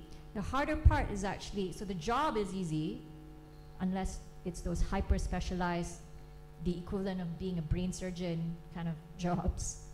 It's the people that's going to be hard. And so if you do not have the ability to work across teams, it's going to be very difficult. And so if you take a step back and you look today, how many of you work in companies, so corporations? Raise your hand. So corporates, yes. And so And so all of you guys, I'm sure one way or another is involved in some kind of digital-ish project. And I think that one of the things that we're all learning across anybody who's trying to do anything digital is the fact, or improving the customer experience, is the fact that things cut across. So now, no longer is it technology sahaja or finance sahaja. In order to launch a new product, you need the entire organization to function properly, because it's the whole end-to-end customer journey that you're looking at. And so this ability to work across silos, work in a team, that becomes very important. And so the job is going to be easy, the people are hard. And I think my worry actually, especially today, is the fact that we're getting more and more used to getting things that we like on demand. So you don't like something on TV, you change the channel. And I worry that if we're not training ourselves to work with people, we will automatically switch off. I don't like that guy from legal. He's so annoying, I don't even want to work with him anymore. And so you automatically tune out. Or I don't like that person from ministry lah. You know, so this ministry doesn't want to work with this ministry, and so you cannot solve the problem. So this ability to actually work with people, communicate with people, innovate with people, I think is going to be way, way more important than just the skills itself. I must say that hit a strong chord in me, because when it comes to digital transformation, the struggle, the skills, those skills that I just want to say that, you know, those skills that Max highlighted were highly in demand today, and yes, they're crucial, and it does take a certain kind to actually be able to build them. But like the world, like the market, like businesses, like technology, it will continue to change, and therefore skills as well. However, people, yes, that remain constant, and that will require understanding, empathy, agility, courage to actually go into ambiguity and being able to manage that, and actually stay strong, stay, you know, steadfast in persevering.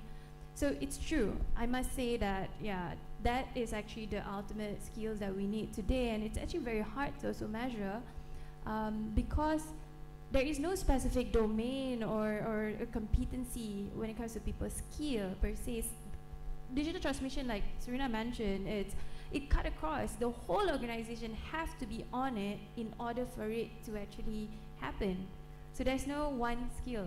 Yeah, so thank you. Yeah, and it's going to be, so I'd like to talk about some of the softer things, or it's not hard stats, but one of the things I think that, you know, we talked about building a nation, we talked about being more agile, resilient, but one of the things that we really, really, really need to work on, and so we have this generation on the panel, on the stage, and you have all of you. Personally, I feel one of the most important things is to reduce the power distance index.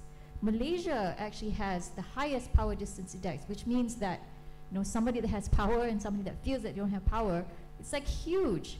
And that is a danger because you know, in order to have good ideas, innovate, you have to feel that you're comfortable. So if you're not feeling comfortable, you have this huge power distance index, you're not going to get the best ideas.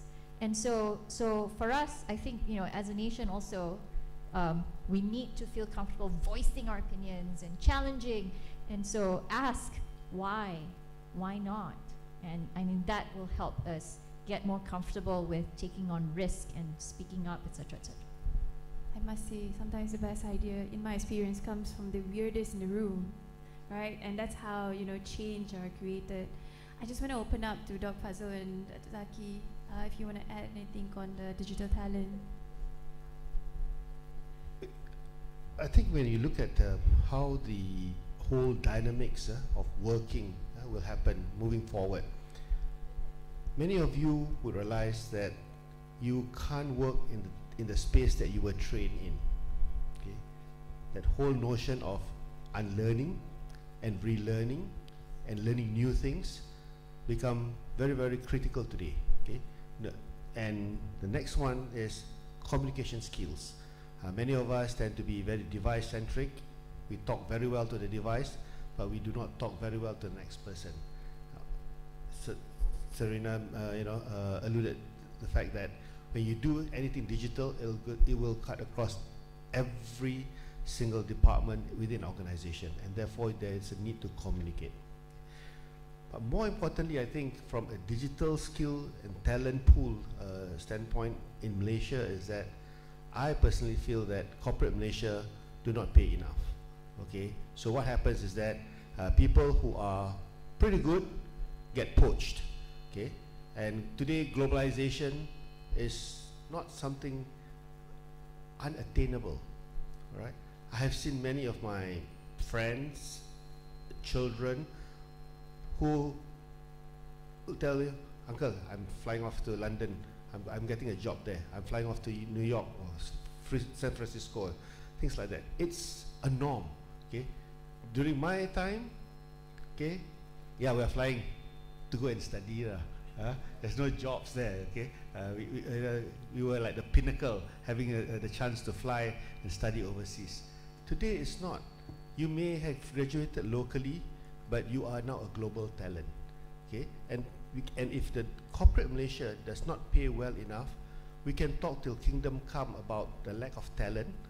It's not that there's a lack of talent. We have enough talent, but we cannot keep the talent in Malaysia. Okay, and that is a very critical problem, which I don't see anyone even looking into the matter. Okay, we talk about brain drain and stuff like that, but in reality, nothing has been done.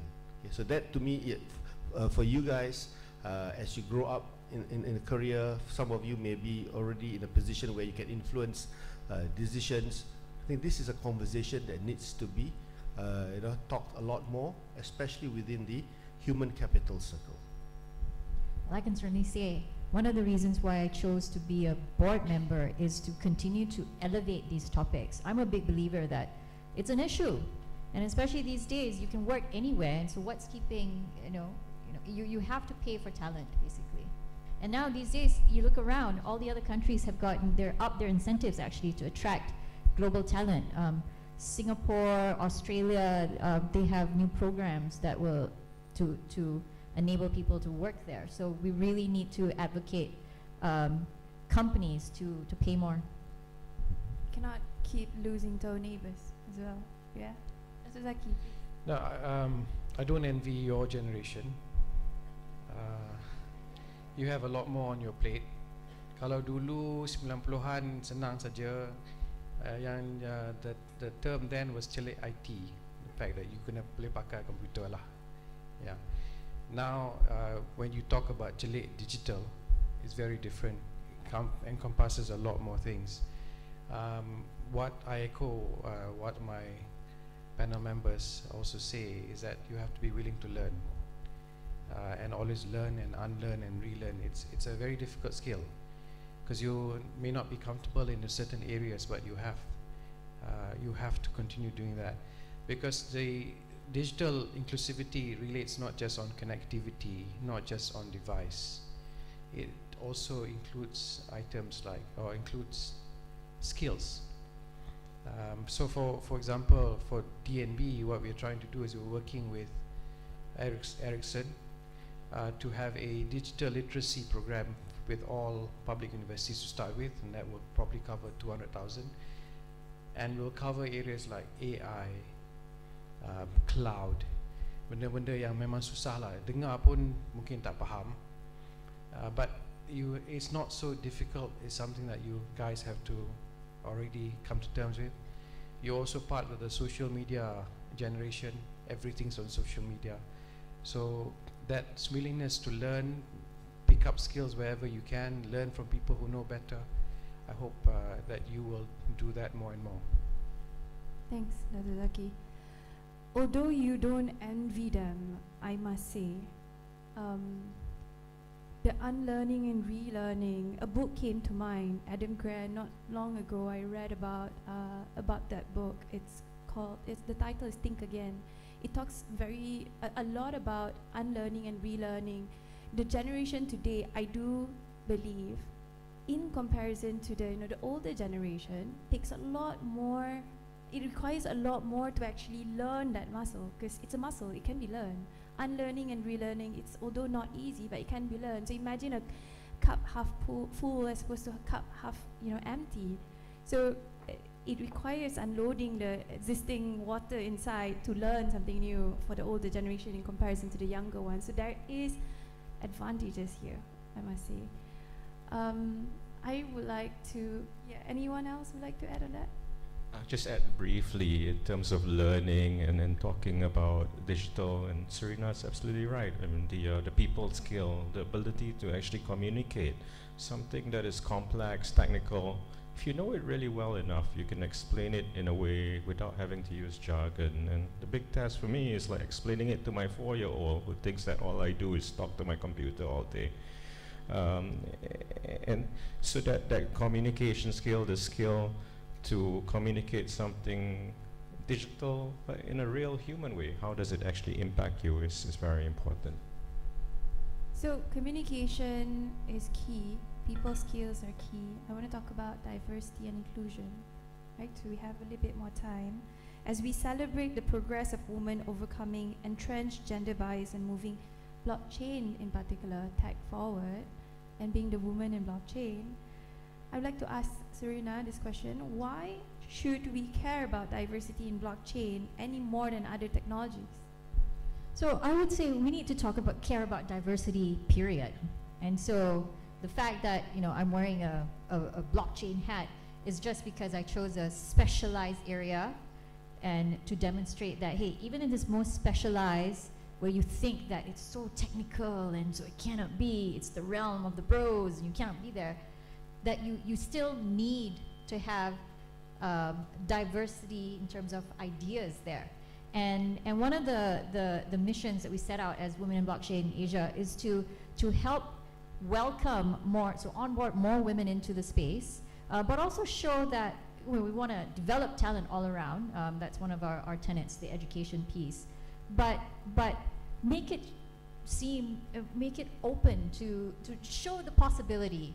So one of the things I'm very proud to share is the fact that we launched a program with one of the blockchain protocols, actually, and we're teaching blockchain to 7 universities, and we're running our first intra-university hackathon with 160 blockchain developers. Close to 50% are women. Who would have thought? But that's the point. It's just to show that we want to welcome inclusivity everywhere, and this is just one specialized area. Diversity is important, especially now, all around, because we need ideas. It's not just so much, we need a woman there because she's a woman. No, not at all. We want the best ideas, we want the best talent, and you need to open that talent pool. Especially more so that today, like 30, 45, 50 years ago, businesses could compete on optimization. Like if you do something really well, there's a business playbook, you follow it, and then you extract costs out of it. And so there's ways, there's certain things that it's a factory, basically. A factory is run a certain way. Today, businesses are not about that anymore. It's about how do you delight your customers. So you need innovation, you need ideas, and ideas come from everywhere, and that's why diversity is really important in everything. Imagine like if the whole your whole leadership team they all look the same. You're going to get the exact same ideas, and so that may not represent you. So that's why diversity is actually important, and diversity of age, diversity of race, diversity of experience. Diversity is indeed very key when it comes to transitioning to a just digital space. So maybe for the rest of the gentlemen, any thoughts on this? I think diversity, nature tells you that in a very diverse ecosystem, you tend to have the better produce. Okay, homogeneous means you're going downhill. Okay? Today, I'm quite happy to see the crowd that you have probably a 50-50 spread between the gender. Okay, and also you've got a good mix of of race, within the crowd. Now, that is what at least I would look for, okay, if when I run my organization. Okay, and today I think there will be a natural thing that will happen. Okay, this is not good news for the guys. Okay, when I went to university, there were 4 guys and 1 lady. Today, if you go to university, it's 3 ladies and there's only 1 guy. Okay, true, right? Okay, so trust me, 10 years down the road, when you talk about gender equality, it's the other gender that will be talking about gender equality. Very, very Okay. interesting perspective. Hey, but everybody, janganlah takut. No, don't be afraid of us. Huh? Dr. Fazal? So, like I said, so hence, diversity is key. The question is, how fast can you drive that diversity? Okay, today, the natural order will happen, but if you can expedite that whole diversity adoption, okay, irrespective of gender, race, okay, color and creed, that would probably be the best, thing for us to all target. Okay. And I hope, the younger generation, you're more open to that sort of, ideology, because sometimes people find it's always easier to talk to someone having a lot more common areas to talk about, okay, but I think the world today allows you to talk to many people, and you allow you to enjoy different experiences, okay, and that in itself is a form of diversity. I think this whole diversity, the whole notion behind it is also, it's about equal representation, right? It's not just about a woman fight, but it's about making sure no one gets left behind, so that everyone gets included, everyone gets access, things like that. So I do agree to that. I'd like to maybe open up to one more, if anyone would like to engage on that question. But just to remind our audience, you can actually submit your questions here. I'll be taking out right after this, if anyone would like to add just on the diversity and inclusion topic. Yeah, it's a great question in terms of diversity. So in my team, digital business, 35% are women. It's not 50-50, and it's still a bit rare to find a woman in the organization sometimes. And what I feel is important is that when we recognize that there are women in the organization, we help them, nurture them, and empower them to become leaders. I think that's one example that I can provide in terms of how we can improve the diversity in my organization. All right, thanks, Max. I just want to add, it's in technology and digital, women are still underrepresented, so we do need to work on it, and I think affirmative action support groups are very important. In DNB, we've got about 1/3 women and 2/3 men, and I think that's probably right across a lot of telcos as well. So we do need more effort here, and I think it's important that we have such affirmative programs to get them more comfortable, to get the ladies more comfortable to be part of this work. Therefore, there is and we need programs at home too, because that's the other thing. Like, you can have all these things at work, but you also need programs at home, i.e., we have to invest in childcare, we need to invest in home care, we need to invest to make sure the husbands know how to make the bed and clean the dishes and all that also, etc., etc. Therefore, the efforts and the fights continues, right? Okay, so we're going to move on to some of the questions. I think they're questions from the audience, and I'm going to read out the most liked questions, which is actually for Datuk Zaki. How DNB viewed themselves as the SWN provider of a 5G, while this model has been proven a failed one by the open connectivity industry? Sorry, by what? I'm going to repeat it again. Is it also on screen? Okay. How DNB viewed themselves as the SWN provider of 5G, while this model has been proven a failed one by the open connectivity industry. Okay, I don't quite know who the Open Connectivity Society is, but infrastructure sharing is common around the world, and is the cheapest way to get services out. How many electricity grids are there in Malaysia? One, Tenaga Nasional. Do you have many water pipes going to you? You have different water pipes different service providers? No. So the idea of DNB is very simple. It's a single hosting network. We accelerate rollout. We lower implementation cost because everyone's sharing the same infrastructure. We optimize resources. A lot of people, I say this word spectrum. Spectrum is a scarce resource that you need to optimize and make sure that it's enjoyed by everyone. You want to ensure that DNB or 5G creates jobs. So the single hosting network is meant to be an infrastructure sharing mechanism or infrastructure. It is, it's common around the world. So I don't quite know where it's failed. It's not done in Malaysia. Right now you have different telcos having their own networks. So Maxis has its own network, Celcom has its own network. But what has happened with 5G is that it costs about 2.4 times to roll out 5G versus 4G. So if you don't share infrastructure, I think the model works, the sharing works around the world and ensures that we can accelerate rollout and the benefits of 5G can go to consumers and enterprises as quickly as possible. I agree. Thank you. Can I just add on to Dato' Zaki's point? Okay, some of you would have studied in the UK, right? How many of you studied in the UK? Okay, and when you pay for electricity bill, you have an option to pay from a variety of providers. True? Okay, but are you aware that the cable that comes to your house is still the same blinking cable? Right? Unless you have 10 cables coming to your house. No, right? Okay. Now, what is happening there in the UK is that it's a shared infrastructure, okay? And what you actually have is competition at the service end. And that's exactly what DNB does.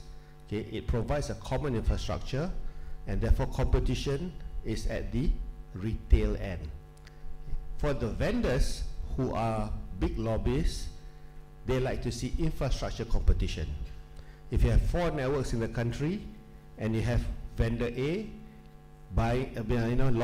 getting all the 4 jobs, they end up getting 4 contracts, right? Big money. As opposed to now only having 1 network and probably 1 vendor might get it. It could be vendor A, it could be vendor B. That's a different ball game. So hence, these are the guys that will go out to tell you that it has failed everywhere else. Okay?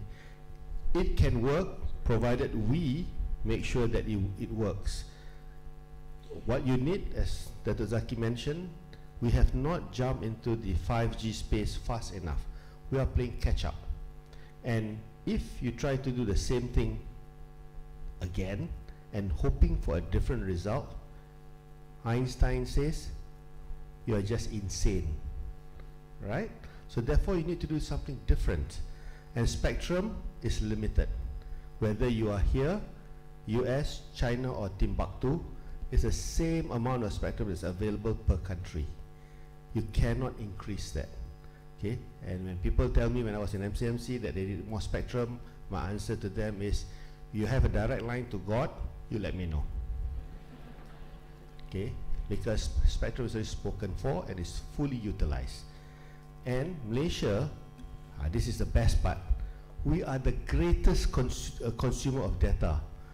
We are the 2nd highest data user in the world after Taiwan. God knows what you guys do, okay? But if you have a lot of data... Actually, there's a website, right, that lists out yes. what people do. So, and games is actually our biggest thing, okay, and chats. Anyway, but what I'm trying to get at from a technical standpoint is, if you split up your spectrum and you have the dynamics of high data usage, in no time you will have data jams, just like your traffic jam on the highway. Okay, so you go figure out who's right, who's wrong. Thank you. Now, can I just also add, DNB is going to roll out the 5G network for 16.5 billion over 10 years. Now, anyone saying 69 billion is small money, that's not right, lah. Yeah, it's a lot of money, yeah. Do you know how much the telcos have spent on 4G to roll out? So they've already spent 27 billion, more than 27 billion. And then with Jendela, they will spend another total with Janela money as well, it will be about 40 billion ringgit for 4G. So you can see the obvious benefit of 5G. Implementation costs come down. You guys are paying, I'm paying 2 ringgit a GB. I've got a 50 GB plan, I'm paying 98 ringgit. And so that's about 2 ringgit. With 5G sharing, infrastructure sharing, we are selling wholesale cost to telcos. If anyone here knows, then I'll take him out to lunch. How much per GB that DNB is selling? So DNB will sell per GB to telcos at less than 20 sen. Kurang 20 sen. So do you think that's better for you? Will be more affordable, right? And inclusivity includes also, as I said, device coverage, skills, but you have to be able to afford it too. So if we are able to bring down cost per GB, then all the better. And as Dr. Fadullah says, you guys use a lot of data in Malaysia. So we want to see that data costs come down over time. Can I just, I think it's great to have all these things. But one thing that we all have to do as consumers, as citizens, is to make sure that we hold the people that's supposed to be delivering all the services accountable. And so continue to voice out, continue to be active. We had a conversation earlier about transportation and highways earlier. And so, yeah, the intent was good. Build more highways, this and that, but we need more things. And so continue to be a voice out there and advocate for the things that you think that we all need to do that, for the things that we think we all need. Thank you. Hence to the point that you want to see service-based competition, okay? Because when it's service-based competition, it's closer to the consumer, right? So that's entirely exactly what the philosophy is all about. But don't get caught in the whole conundrum of people debating on things that they think they know. Okay, they only see from a very narrow viewpoint. Okay, unfortunately. Thanks. Since we're running out of time, right? Yes. Okay. So that was unfortunately or fortunately a very hot topic. The only question that we managed to get for today. Just to close this session, I would like to probably just open up for every speaker to give some of your thoughts or comments or messages to deliver to the audience. As we Malaysian, all of us, looks into becoming a fully developed, inclusive and sustainable digital nation. Maybe from Zaki? Sure. Perhaps I'll start, and to add to Dr. Zaki, what he said in terms of lowering the costs and the infrastructure is so crucial. That will drive inclusion. That's really important to avoid the digital divide. The other part about service-based competition that Dr. Fazal mentioned, I think will be one of the safeguards to push DNB and other providers of infrastructure to improve, to keep improving, so that at the end of the day, the customers benefit.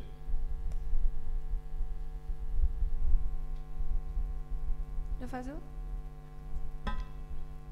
Just a few. I think for the younger generation, I hope you guys will become what I call as people who will do the digital change. Okay, because you are the new voice. Okay, and today service is based on what the consumer needs. Okay, long have gone when it's a provider-driven solution. It's a demand-based solution. Okay, and digital provides that. You guys are the digital champions of the future. Thank you. I just want to say how encouraged I am to see so many faces here that are concerned and want to build a better nation. And I think congratulations to you guys for that. Continue to learn. I think in my own personal journey, I've gone through many phases as well and been picked up skills. And I hope that you guys continue to do that. There's a lot of content out there, and you can only benefit from it. I think there are 51 million YouTube channels, for example.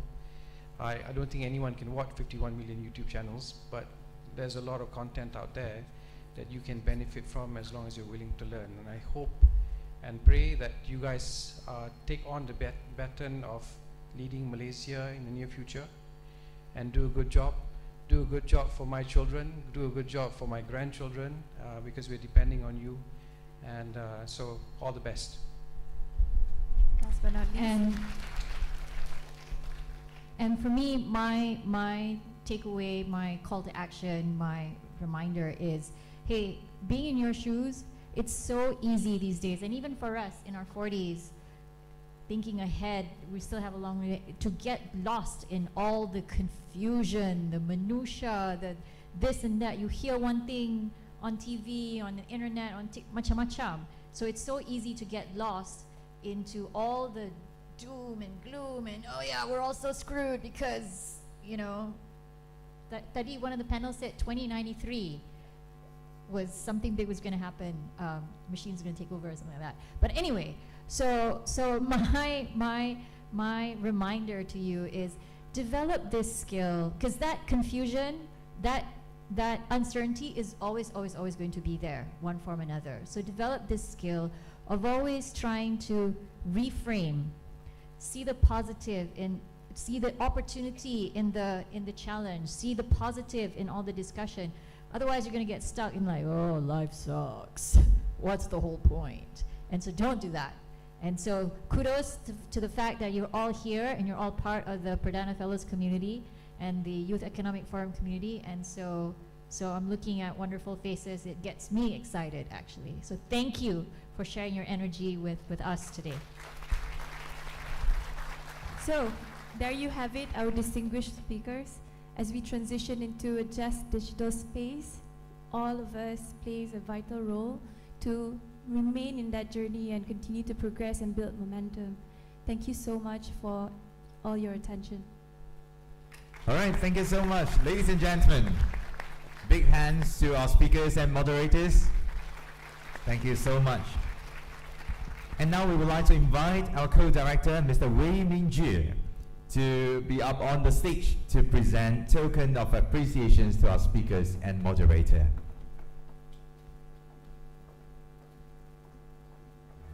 First of all, we would like to thank Mr. Max Azaham for being here with us today.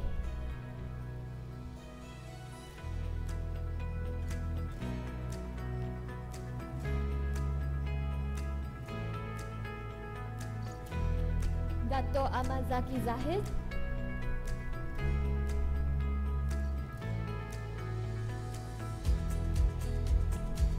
All right, we would like to thank our speakers, Mr. Max Azaham, Dato Ahmad Zaki Zahid, Dato Dr. Fadrullah Suhaimi, and Ms. Surina Shukri for joining us today, and also our moderator, Ms. Nushazana Amiruddin, who moderated the discussion.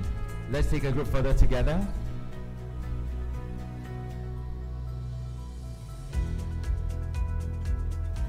All right, as we are venturing into digital space, I believe that there's a lot more issue for us to discuss about and to delve into. So, ladies and gentlemen, let's keep this conversation going. If you have any ideas, just feel free to let us know. All right, thank you so much to our speakers and moderator.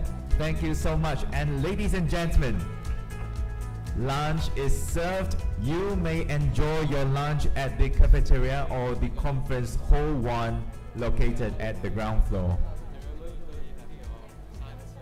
We'll see you back here later, an hour later, which is 2:30 p.m. All right, 2:30 p.m. we will ring a bell at the dining area. Yeah, so be sure to join us back here at the auditorium. All right, enjoy your lunch, and if you have some free time during your break, be sure to visit the exhibition that we have for you at the hall entrance. All right, we'll see you later for our next agenda.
was my debut in AKF and I had to face a world champion in finals. I would describe my journey to be like a roller coaster, you know. So I believe there's always a way out. There were countless failures, mistakes, and I learned from them. I think my mentality has shifted from always comparing myself.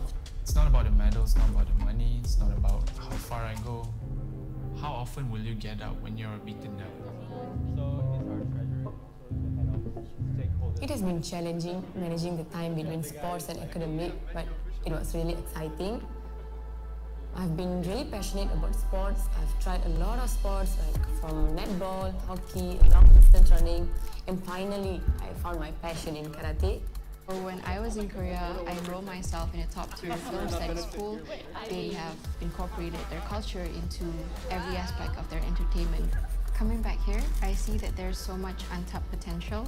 Malaysia is so rich in culture, and that's something that I like to explore more in my design work. I've been fencing for almost 10 years now. What started out as a hobby, it shaped me as a person and my values. Through this sport and my achievements in fencing, I got Taylor's Sports Scholarship. There was one time my lecturer said that I was the most capable student he has met, and then he wanted me to lead a project. This lecturer believed in my abilities, and that totally gave me confidence to continue pushing myself out of the comfort zone. The most impactful moments for me was when I was representing Taylor's University for the HSBC Business Case Competition 2020. We had a lot of mentors, we had a lot of seniors to kind of guide us and provide a very safe environment for us to make mistakes. And it just built some kind of confidence in me where I thought, wow, I can actually do this. It was a rainy day. I didn't actually bring my umbrellas and I was stuck on campus. So I didn't actually know what to do and I ended up waiting. A stranger, he saw me and he passed me the pink umbrella. And it inspires me to build Pinky, the umbrella brewing machine. Angela loves alcohol. The single most impactful moment I had at Taylor's is when I met William and Jean at America Makerspace. William gave me guidance, mentored me, and he also gave me free resources and tools for me to use to build Pinky. I would say it's really an inspiring environment. Reprise was the platform where I discovered my passion for teaching. It's a program where seniors get to guide the juniors for specific modules, and it makes me feel fulfilled as I get to share my knowledge, and getting positive feedback is really encouraging.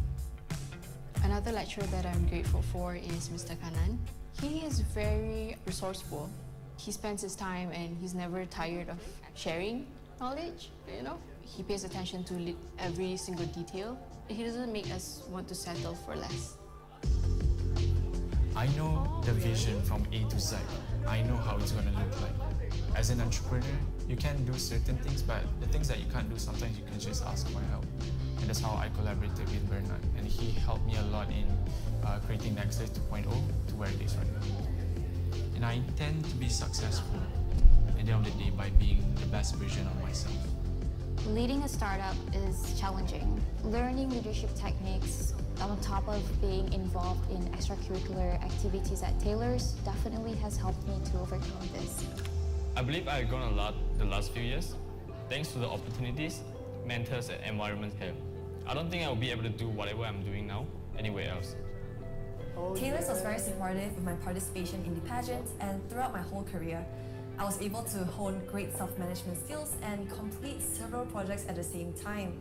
I was able to do all those while studying in Taylor's University, and that was just such a great experience. With the experience that I've accumulated and the support I've received from my lecturers, coaches, and my peers, I feel I'm ready for the future. I am ready for the future.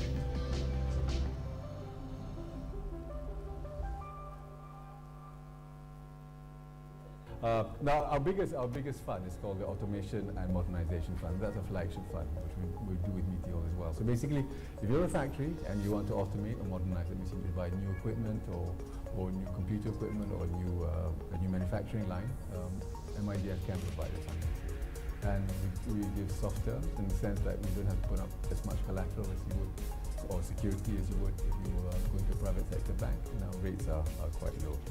We also do something for the services sector, which is a program we do together with the Ministry of Finance. And again, that one we provide financing for any SME in the services sector. You can be doing anything. We also have another one for SMEs, for small and medium enterprises, which we do with SME Corp. So that's for any time. You don't have to be just in manufacturing. You can do it for hotels or F&B or things like that. We do another one for digital and technology, which is a new fund, and that's very good for small businesses who want to adopt technology, buy computer equipment or whatever it is, and that we can do that. We've got something for Bumiputra automotive entrepreneurs, and that's a very old fund. And that was something we did for people who, for Bumiputra businesses which were in the automobile business, and that goes on. A long time ago, we got money from JB, which is the Japanese Bank of International Corporation. So we use that funding as well to provide loans for SMEs. But I mentioned just now, where we lend money to companies whose credit rating or credit score is not very high, but they need the funding, and that's what we can do. And of course, on top of that, we have something called a business advisory unit, which I would urge anybody to get in touch with. You go to our website and can get the number.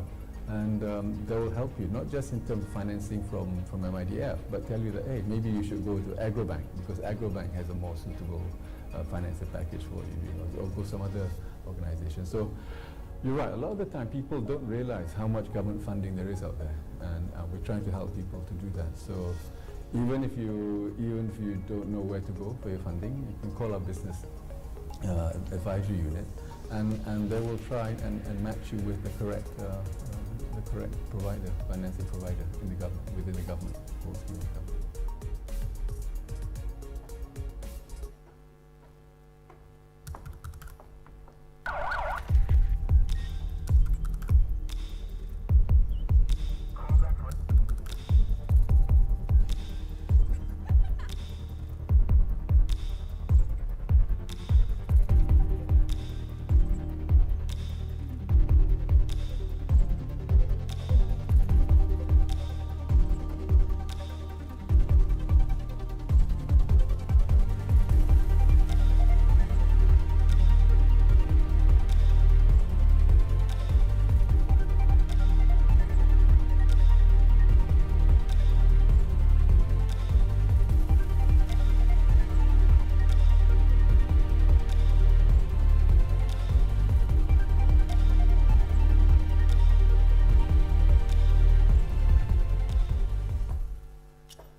Want to earn from some of the world's biggest companies? Let your money work abroad With MIDF Invest, you can invest in stocks and ETFs from over 6,000 US companies, including a wide range of Sharia-compliant stocks.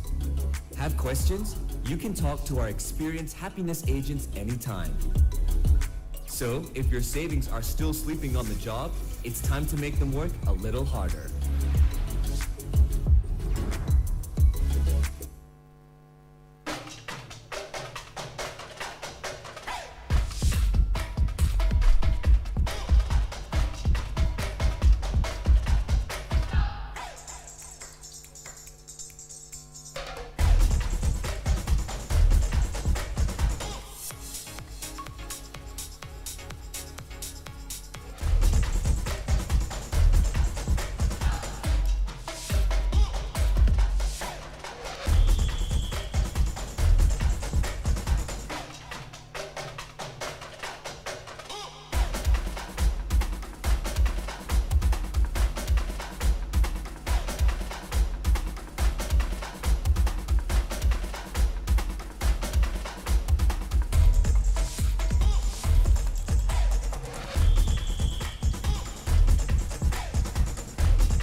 MIDF is Malaysia's premier development finance institution and has played an important role in accelerating the development and modernization of the nation's manufacturing and services industries by providing financial assistance and advisory services for local-based small and medium enterprises, SMEs. Over the years, MIDF has evolved into a diversified financial services provider in 3 core areas: development finance, investment banking, and asset management.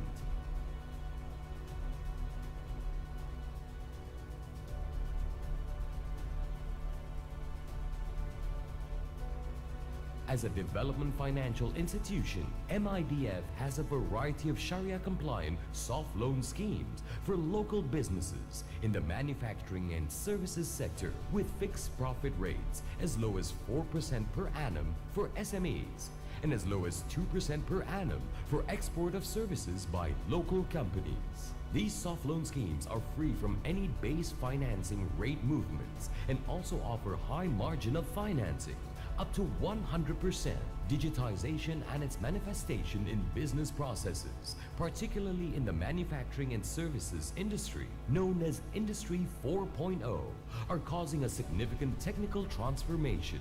Industry 4.0 refers to the digital transformation of production or manufacturing-based industries driven by connected technologies. It is a new phase in the Industrial Revolution that focuses heavily on interconnectivity, automation, machine learning, and real-time data. MIDF provides access to financing, enabling businesses to embrace Industry 4.0 by automating and modernizing their business processes, as well as expanding them to higher value-added activities. This will ultimately improve their productivity and efficiency in service delivery. MIDF also supports the local service providers to expand services into global markets. To be eligible for any of the soft loans offered, your business must comply with the terms and conditions set under MIDF's financing schemes. It is time to be ahead of your competitors. Get in touch with MIDF now to upgrade and automate your business processes. Visit midf.com.my and submit your inquiry via email and find out how MIDF can be your true business partner.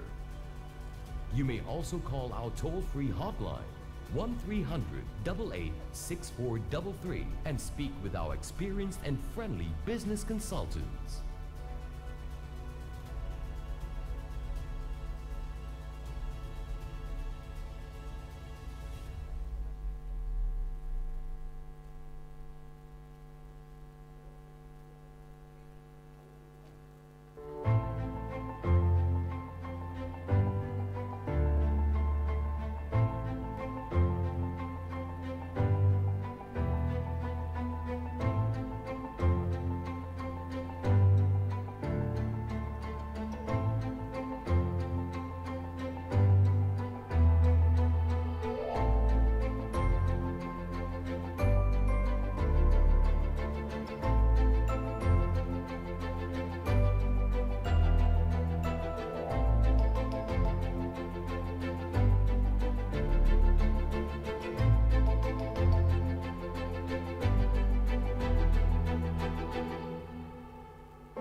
was my debut in ASEAN and I had to face a world champion in finals.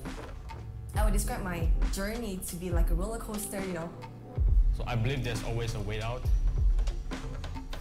There were countless failures, mistakes, and I learned from them. I think my mentality has shifted from always comparing myself. It's not about the medals, not about the money, it's not about how far I go. How often will you get up when you're beaten down? It has been challenging managing the time between sports and academic, but it was really exciting. I've been really passionate about sports. I've tried a lot of sports like from netball, hockey, long distance running, and finally I found my passion in karate. When I was in Korea, I enrolled myself in a top-tier film studies school. They have incorporated their culture into every aspect of their entertainment. Coming back here, I see that there's so much untapped potential. Malaysia is so rich in culture, and that's something that I like to explore more in my design work. I've been fencing for almost 10 years now. What started out as a hobby, it shaped me as a person and my values. Through this sport and my achievements in fencing, I got tailored sports scholarship. There was one time my lecturer said that I was the most capable student he has met, and then he wanted me to lead a project. This lecturer believed in my abilities, and that totally gave me confidence to continue pushing myself out of the comfort zone. The most impactful moments for me was when I was representing Taylor's University for the HSBC Business Case Competition 2020. We had a lot of mentors, we had a lot of seniors to kind of guide us and provide a very safe environment for us to make mistakes. And it just built some kind of confidence in me where I thought, wow, I can actually do this. Hello, testing 1, 2. Testing 1, 2. It was a rainy day. I didn't actually bring my umbrellas and I was stuck on campus. So I didn't actually know what to do, and I ended up waiting. A stranger, he saw me and he passed me the pink umbrella, and it inspires me to build Pinky, the umbrella brewing machine. The single most impactful moment I had at Taylor's is when I met William and Jean at America Makerspace. William gave me guidance, mentored me, and he also gave me free resources and tools for me to use to build Pinky. I would say it's really an inspiring environment. Reprise was the platform where I discovered my passion for teaching. It's a program where seniors get to guide the juniors for specific modules, and it makes me feel fulfilled as I get to share my knowledge, and getting positive feedback is really encouraging. Another lecturer that I'm grateful for is Mr. Kanan. He is very resourceful. He spends his time and he's never tired of sharing knowledge, He pays attention to every single detail. He doesn't make us want to settle for less. I know the vision from A to Z. I know how it's going to look like. As an entrepreneur, you can do certain things, but the things that you can't do, sometimes you can just ask for help. And that's how I collaborated with Bernard. And he helped me a lot in creating Nexus 2.0 to where it is right now. And I intend to be successful at the end of the day by being the best version of myself. Leading a startup is challenging. Learning leadership techniques on top of being involved in extracurricular activities at Taylor's definitely has helped me to overcome this. I believe I've grown a lot the last few years, thanks to the opportunities, mentors, and environment here. I don't think I'll be able to do whatever I'm doing now anywhere else. Taylor's was very supportive with my participation in the pageant, and throughout my whole career, I was able to hone great self-management skills and complete several projects at the same time. I was able to do all those while studying in Taylor's University, and that was just such a great experience. With the experience that I've accumulated and the support I've received from my lecturers, coaches, and my peers, I feel I'm ready for the future.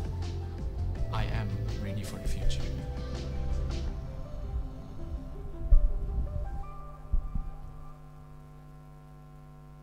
Now, our biggest fund is called the Automation and Modernization Fund. That's a flagship fund, which we do with Meteor as well. So basically, if you're a factory and you want to automate or modernize, that means you buy new equipment or new computer equipment or a new manufacturing line, MIDF can provide us. And we give soft terms in the sense that you don't have to put up as much collateral as you would, or security as you would if you were going to a private sector bank, and our rates are quite low.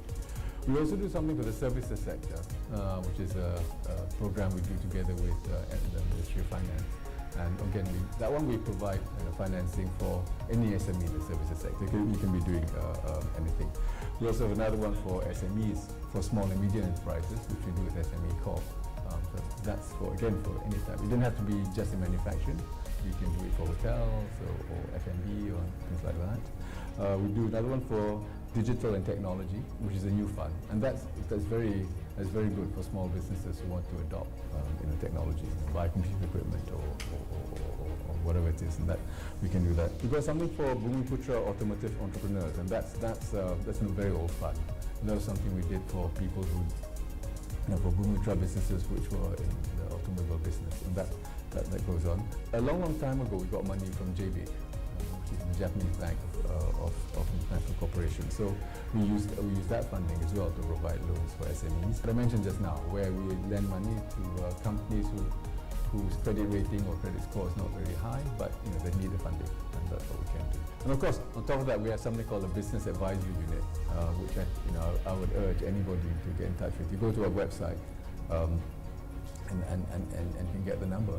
And they will help you, not just in terms of financing from MIDF, but tell you that, hey, maybe you should go to Agrobank, because Agrobank has a more suitable financing package for you, or go some other organization. So you're right, a lot of the time people don't realize how much government funding there is out there, and we're trying to help people to do that. So even if you don't know where to go for your funding, you can call our business advisory unit, and they will try and match you with the correct provider, financing provider in the government, within the government, or scheme of government.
DF is Malaysia's premier development finance institution and has played an important role in accelerating the development and modernization of the nation's manufacturing and services industries by providing financial assistance and advisory services for local-based small and medium enterprises, SMEs. Over the years, MIDF has evolved into a diversified financial services provider in 3 core areas: development finance, investment banking, and asset management.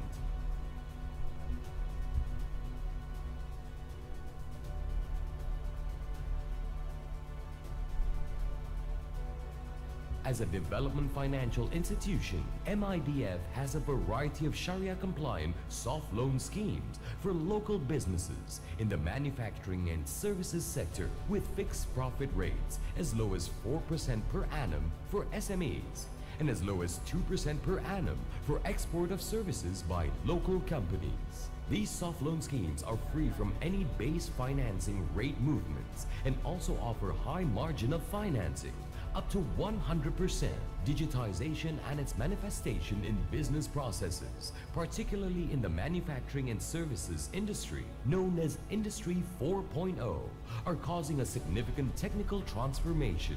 Industry 4.0 refers to the digital transformation of production or manufacturing-based industries driven by connected technologies. It is a new phase in the Industrial Revolution that focuses heavily on interconnectivity, automation, machine learning, and real-time data. MIDF provides access to financing, enabling businesses to embrace Industry 4.0 by automating and modernizing their business processes, as well as expanding them to higher value-added activities. This will ultimately improve their productivity and efficiency in service delivery. MIDF also supports the local service providers to expand services into global markets. To be eligible for any of the soft loans offered, your business must comply with the terms and conditions set under MIDF's financing schemes. It is time to be ahead of your competitors. Get in touch with MIDF now to upgrade and automate your business processes. Visit midf.com.my and submit your inquiry via email and find out how MIDF can be your true business partner. You may also call our toll-free hotline 1-300-88-6433 and speak with our experienced and friendly business consultants.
It was my debut in AKF and I had to face a world champion in finals.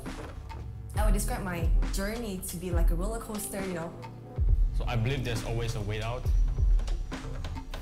There were countless failures, mistakes, and I learned from them. I think my mentality has shifted from always comparing myself. It's not about the medals, not about the money, it's not about how far I go. How often will you get up when you're beaten down? It has been challenging managing the time between sports and academic, but it was really exciting. I've been really passionate about sports. I've tried a lot of sports like from netball, hockey, long distance running, and finally I found my passion in karate. When I was in Korea, I enrolled myself in a top-tier film studies school. They have incorporated their culture into every aspect of their entertainment. Coming back here, I see that there's so much untapped potential. Malaysia is so rich in culture, and that's something that I like to explore more in my design work. I've been fencing for almost 10 years now. What started out as a hobby, it shaped me as a person and my values. Through this sport, my achievements in fencing, I got tailored sports scholarship. There was one time my lecturer said that I was the most capable student he has met, and then he wanted me to lead a project. This lecturer believed in my abilities, and that totally gave me confidence to continue pushing myself out of the comfort zone. The most impactful moments for me was when I was representing Taylor's University for the HSBC Business Case Competition 2020. We had a lot of mentors, we had a lot of seniors to kind of guide us and provide a very safe environment for us to make mistakes. And it just built some kind of confidence in me where I thought, wow, I can actually do this. It was a rainy day. I didn't actually bring my umbrellas and I was stuck on campus. So I didn't actually know what to do, and I ended up waiting. A stranger, he saw me and he passed me the pink umbrella. And it inspires me to build Pinky, the umbrella brewing machine. The single most impactful moment I had at Taylor's is when I met William and Jean at America Makerspace. William gave me guidance, mentored me, and he also gave me free resources and tools for me to use to build Pinky. I would say it's really an inspiring environment. Reprise was the platform where I discovered my passion for teaching. It's a program where seniors get to guide the juniors for specific modules, and it makes me feel fulfilled as I get to share my knowledge, and getting positive feedback is really encouraging.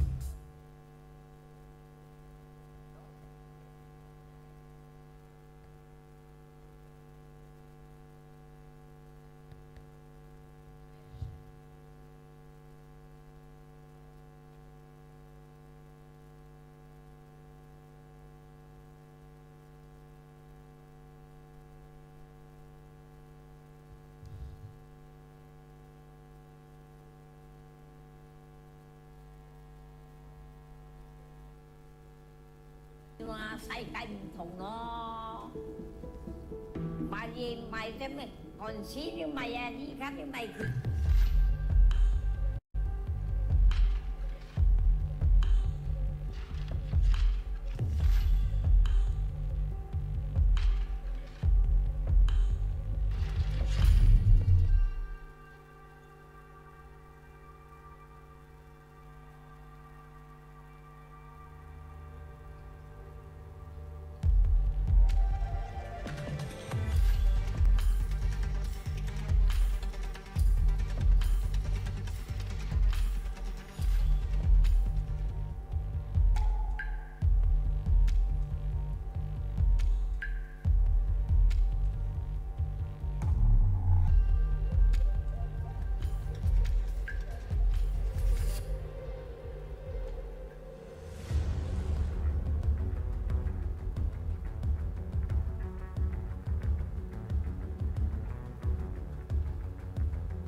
xay canh thùng nó mà gì mày thế mày còn xí như mày đi khác như mày thì khỏe còn bạn đi mày giác tăng có mà giác con tăng cái cục chỉ đi khác giác con tăng sập khí mân. For 3 of us, we stayed 100 ringgit. We buy a ration 20 years ago, can go for 2 months. But now we cannot go for 2 weeks. Last time when I follow my father, went to fish market, with 10 ringgit we can get about 3 to 4 kilos fish. But now it's totally different. With 10 ringgit you cannot get only half kilos. Pendapatan saya di sini, kais pagi makan pagi, kais petang makan petang. It is important for the government to know the exact nature of the problem on the ground.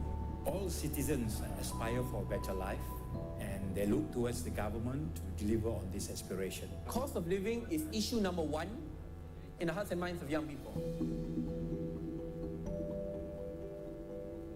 A lot of the peers that we have, or at least people my age and everything, definitely the housing market prices them out. This generation, this youth right now, they aren't able to earn their own property, land. Why I'm still staying here in my family house? There is a limit to how low we can spend until we jeopardize on the quality of the things we want. For example, if we talk about diapers, now we are like really on a balancing act on trying to make ends meet. We buy things, cook everything, find very difficult. Then the traveling is very difficult. Everything was very easy. We don't feel it at all. Now we totally feel it. I think they understand the rising cost of living. A lot of their purchases are expressed in ringgit and cents. If we don't address it well, we will not be able to future-proof Malaysia. The challenge when it comes to policy making is to realize that sometimes we need different solutions to cater to different groups with different needs. I hope to give a better living quality to the B40 especially. If we are able to change the lives of these people, the impact to the nation building, where you can see the quality of these people, living standards will be raised. I want to save my family to become a success family because I come from a modern family. We are not very rich. It will also take more than just one ministry to uplift the quality of life for the people. DF is Malaysia's premier development finance institution and has played an important role in accelerating the development and modernization of the nation's manufacturing and services industries by providing financial assistance and advisory services for local-based small and medium enterprises, SMEs. Over the years, MIDF has evolved into a diversified financial services provider in 3 core areas.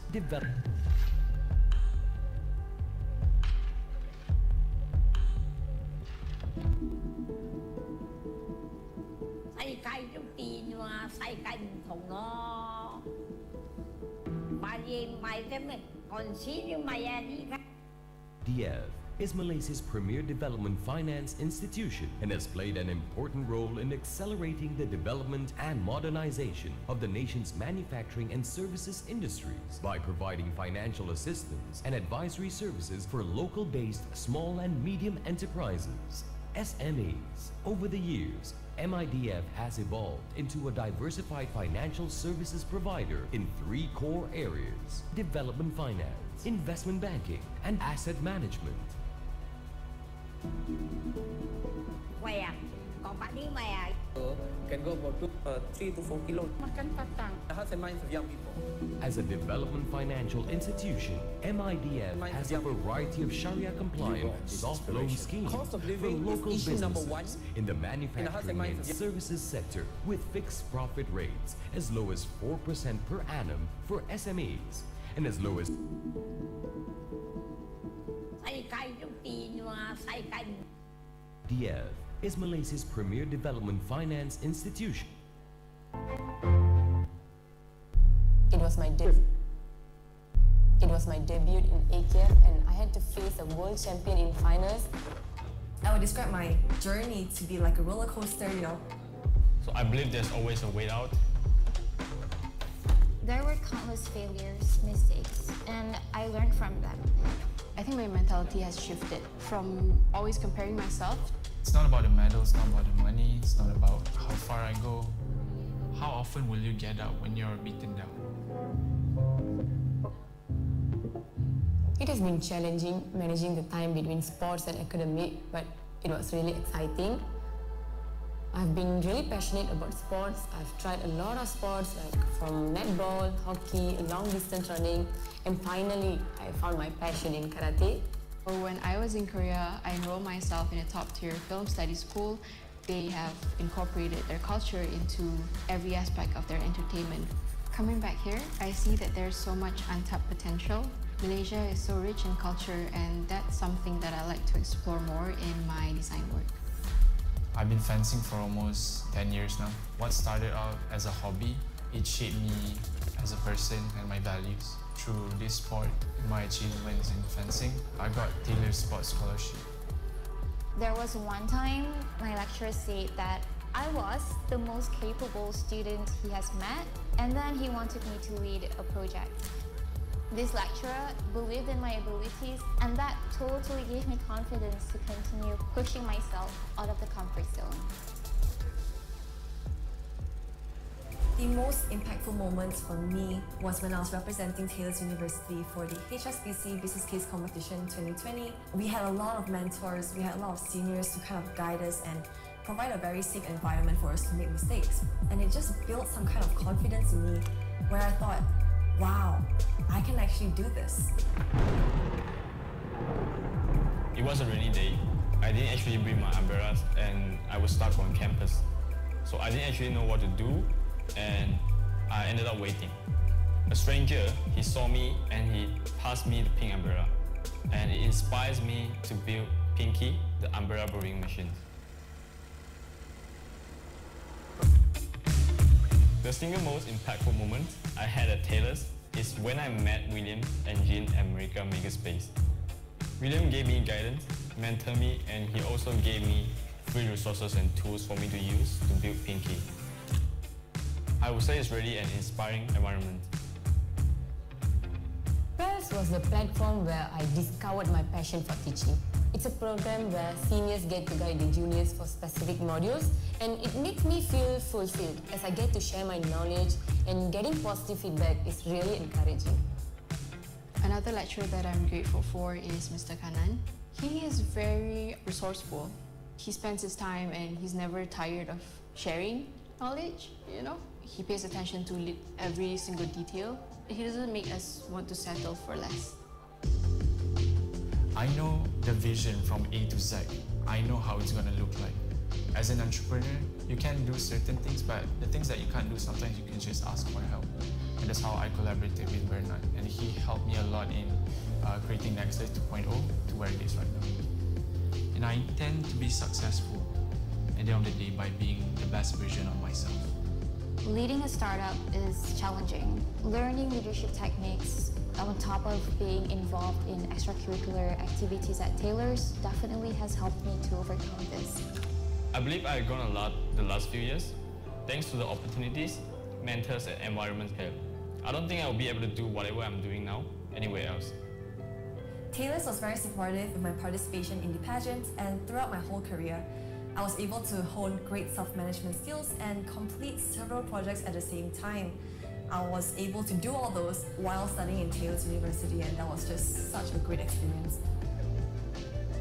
With the experience that I've accumulated and the support I've received from my lecturers, coaches, and my peers, I feel I'm ready for the future. I am ready for the future.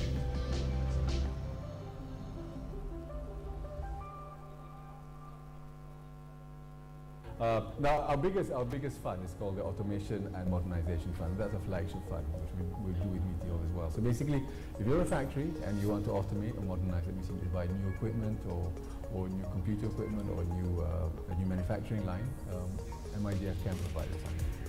And we give softer in the sense that you don't have to put up as much collateral as you would, or security as you would if you were going to a private sector bank, and our rates are quite low. We also do something for the services sector, which is a program we do together with Ministry of Finance.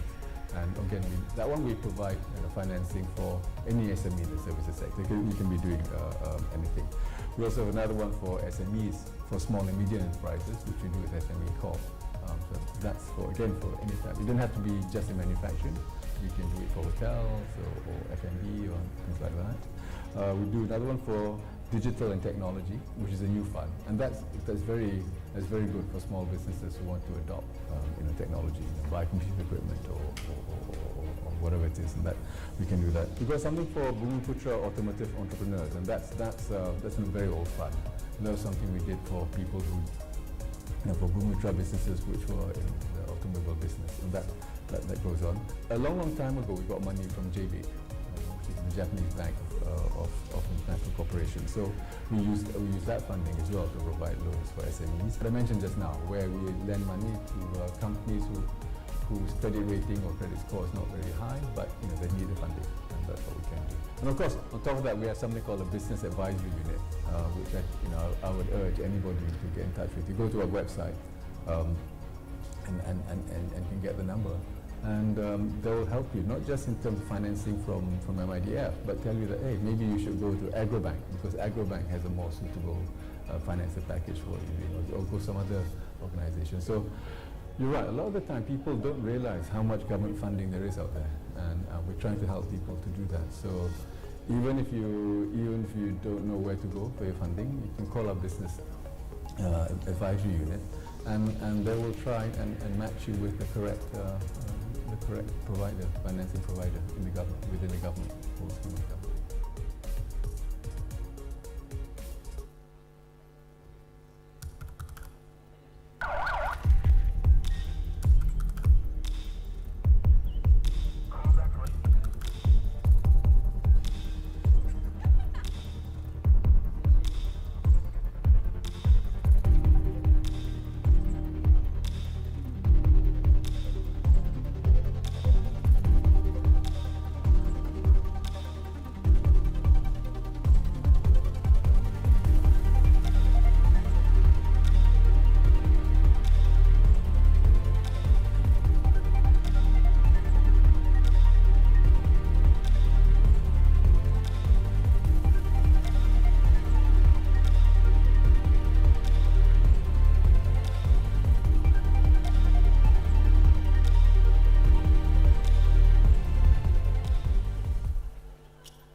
Want to earn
All right, ladies and gentlemen, welcome back to the auditorium for the second part of the forum today.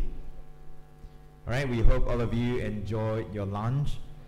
And now, as we are getting ready for the next session, we would like to remind all that mobile phones and electronic devices are to be switched to silent mode, yeah? And also, for your information, we will have another coffee break later, yeah, for 20 minutes. So we will also have fire chat session during the coffee break. So feel free to join the discussion, yeah, and also to contribute your ideas.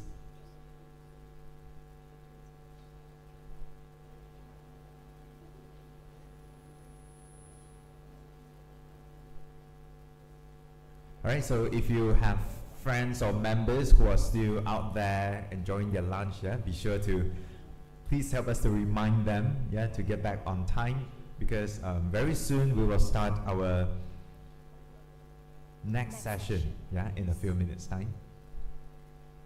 And also to all who are just here, yeah, the bathroom, the toilet is just outside of the hall on your left.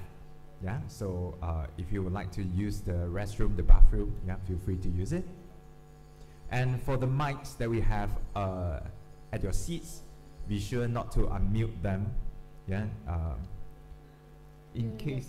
Yeah, ensure that it is muted at most time, at all times, so that you won't interrupt the sessions. And for every forums, for every part of the forum, when we open the floor to the for Q&A, yeah, we will be showing this a QR code there. So all you have to do is to scan the QR code, and you can post your questions over there. Yeah. How are you feeling? Great! Wow, responsive. I like it. I'll keep that energy up for the rest of the day. We have 3 more agendas coming up, and also one sharing session by the World Bank later on. And I'm actually very, very, very looking forward for our last final agenda for today. Yes. Let's keep it a mystery, yeah, but ladies and gentlemen, please believe me, it will be very, very interesting. Yes, I look forward to whatever questions that you may have for the rest of our agendas, which includes business, economic, and also political.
All right, ladies and gentlemen, welcome back to the auditorium. Feel free to take up the front seats, yeah, because now we've passed the formal session, the opening part, yeah, so now feel free to take your seats with the best view. Yes. Don't be shy, come forward and we learn together. Okay, and if you still have friends or members who are still out there enjoying their lunch or just networking or to make friends, yeah, be sure to remind them it's time for our next session already. Okay, thank you.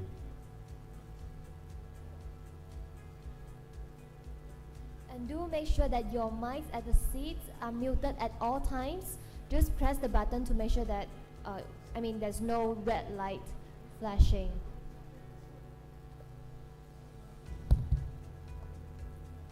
All right, ladies and gentlemen, please help us to check whether the microphone at your seats is shining, blinking in the red lights. Yeah, please switch it off, because your conversation might be broadcasted in the auditorium. Right, thank you.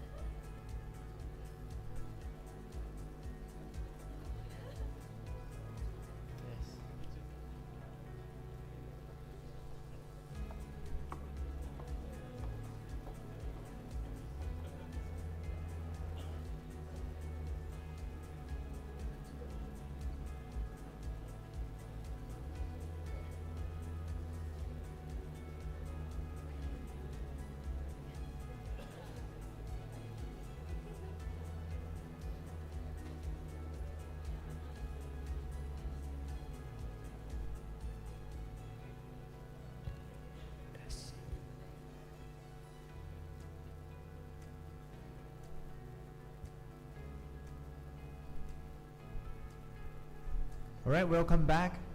Yeah, please take your seats as soon as possible, as we will start our session in a minute. In a short while.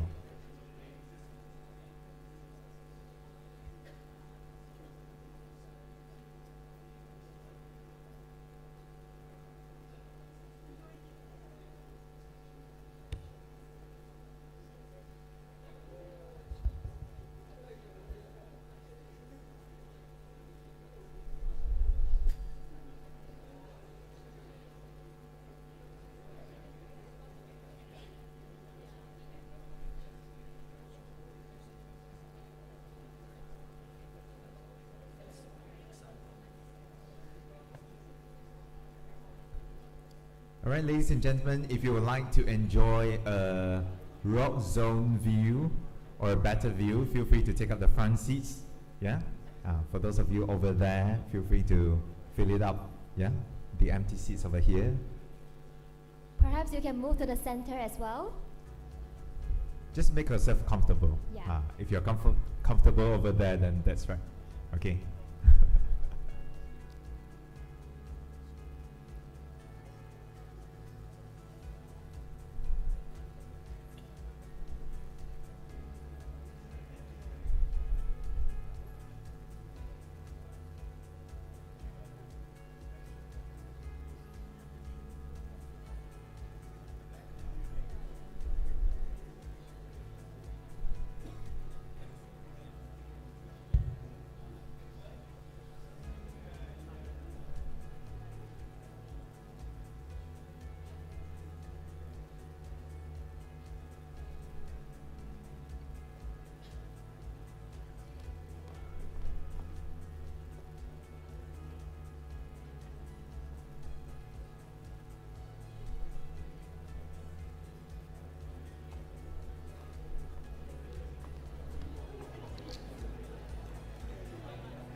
All right, ladies and gentlemen, kindly take your seats and we will start our session right now. Dear guests, welcome back to the second part of Youth Economic Forum 2022 happening here at Sasana Kijang Bank Negara.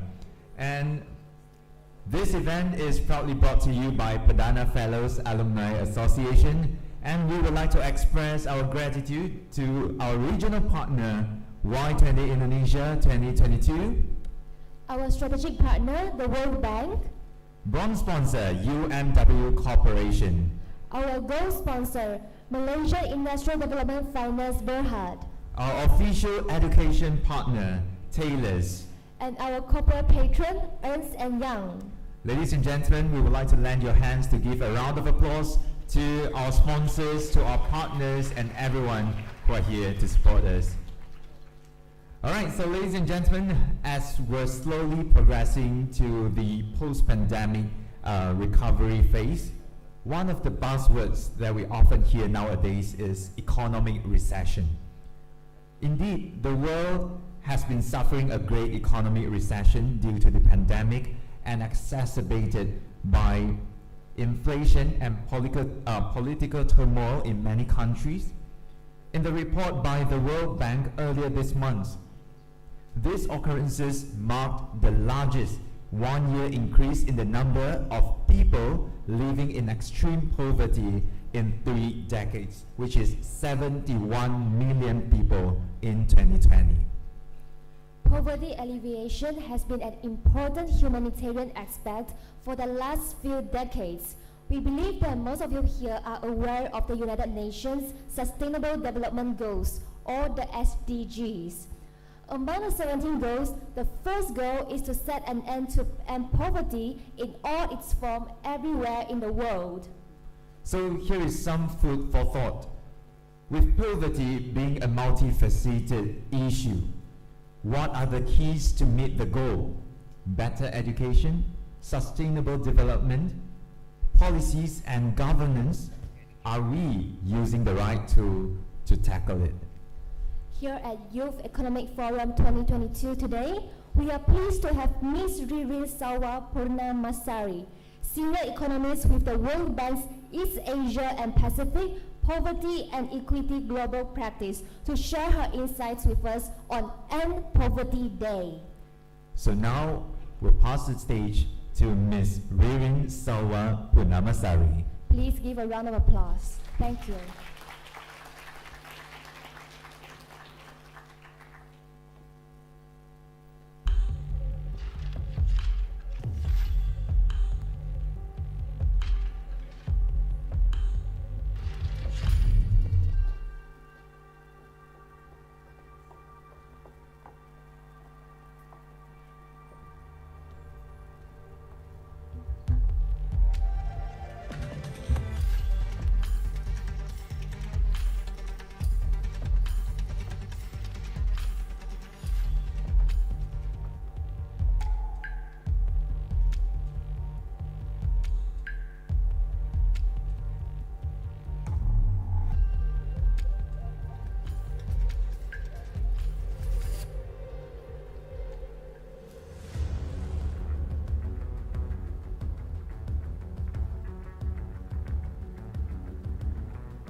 Assalamualaikum warahmatullahi wabarakatuh. Selamat siang. Good afternoon, everyone. I hope after lunch is not making you feel sleepy. You have enough coffee to stay awake. Anyway, so it's good feeling for me to be here, you know, in front of you guys, youngsters, promising youngsters from Malaysia. Actually, I just told my colleague and also organizer initially I was going to come here in jeans because I thought I'm going to feel like blending with you, you know, but and then the organizer told me that, oh no, it's formal. Oh, look at what I have in my suits, because in my suitcase, because actually I just flew in last night and I don't really prepare going to be like formal occasion. And but when this morning I stepped into the room and I said, wow, everyone even looks so formal today, even more formal than I do look. But anyway, so again, it's thank you for organizer for giving us an opportunity to talk about End of Poverty Day here. What we just saw, you know, the video that we just played and see together is actually a snapshot on the first comprehensive look from the World Bank Poverty and Shared Prosperity Report that just launched early this month. So it is very fresh from the oven, and please read because it has a lot of facts about the poverty, inequality, shared prosperity, not only like the current situation now, but I think also what has been in the past decade. And what we see from this report is actually remind us about the landscape of poverty in the aftermath of an extraordinary series of shocks to the global economy. I think everyone this morning already keep mentioning about that shock, crisis. It looks so scary, right? But look, I mean, again, after the COVID-19, this is kind of the biggest severe setback to global poverty in decades. Rising food and energy crisis, energy prices fueled by climate shocks. We know that. I think it's one of the topics they also discussed today, right, on the climate shocks. And also conflicts among countries that are actually the world's biggest food producers. Ukraine and Russia, that have hindered swift of recovery. We already in the process of recovery, but it seems like the crisis is still right behind us. So after we look at the gloomy pictures of the global poverty and inequality, I think we might also think what actually the pictures or the portrait of the Malaysia poverty. But before answering that question, again, thank you. I'm standing here for a very special session called End Poverty Day. Then I would like to know if anyone here know when exactly the date of End Poverty Day. Anyone? Please press the mic. Answer. You might get surprised that actually I have something for you. If you answer it correctly, of course. Anyone knows? October 17. Who answered that? Please stand up. You, okay.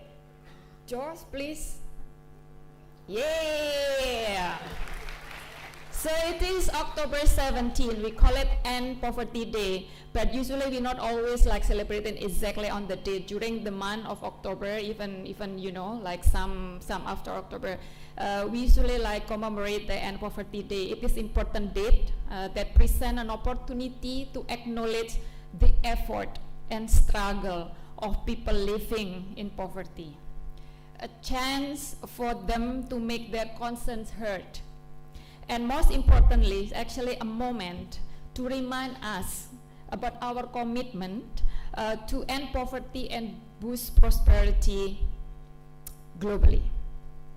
So this become more important for us today. I mean, because it's given what is already given setbacks register recently. As we also just saw in the video, the COVID pandemic triggered a historic severe setback. As already mentioned also with the MC, it's about 70 million people actually fall into extreme poverty in 2020, and this is the largest one-year increase in 3 decades. The war in Ukraine deepened the global economic slowdown, which is now the steepest decline following a post-recession recovery since 70s. At this rate, actually nearly 7% of the world population, which is close to 600 million people, will still be staggering in extreme poverty by 2030. Sad, right? But again, we have to always feeling sad and do nothing. This is actually again is the good chance for us to start doing something. Nothing is really written on the stone. So actually there are opportunity for us to change the course, right? So this is one of the effort that I appreciate. This is one of what we have to do it today. Yeah, we started today, as already earlier this morning mentioned. Probably it doesn't change tomorrow. Probably it doesn't change next year. But it may mark the opportunity for us, the commitment that we need to change something. Okay, so come back to the poverty issue and come back to the first questions that we have. What happened with the Malaysia portray on poverty? Does anyone here know? This is the second quiz, so get ready. Does anyone know here what is the national poverty line for Malaysia in 2020? The current national poverty line. 1, 2, 3. I'm gonna bring it back my bag. Anyone?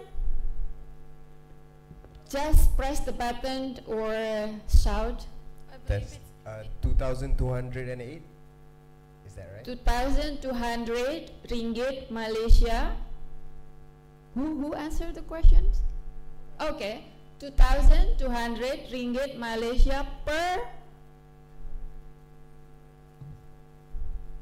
month. That's per household.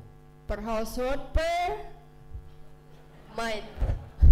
Well, I mean 200, 2,000 per day, per hour, per month. Per month, yes. So who answered this? Two person, one. You have to split. Okay. So we have some. It's not only one. Only one bag, but bag goes to that girl.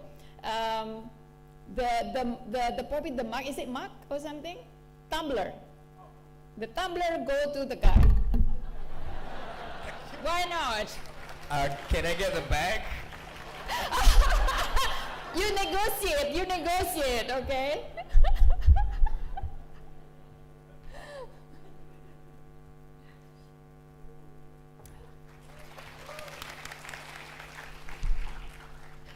Okay, so we will see in the slide here that actually, according to DOSM, the pandemic already led an increase in the share of Malaysian households living below the poverty line. Where is my slide? Yoo-hoo! Oh, behind me. Okay, sorry, I cannot really see. I see myself there. Sorry. So because the pandemic has already make the increase in the poverty in Malaysia. So before the pandemic in 2019, it was like 5.6%. And then by 2020, it's become 8.4%. So it is about 50% increase. Huge, yeah. And the more important thing actually, this is reversing a decades-long trend in poverty reduction effort of this country.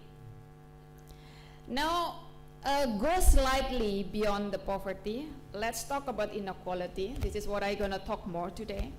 Why talking about inequality relating to end poverty? Because actually poverty and inequality are hand in hand, yeah? And poverty reduction in Malaysia actually have been supported by a decline in the income inequality. Traditionally measures as what? Inequality, as Gini index, yeah? In Malaysia measures Gini index of total household income.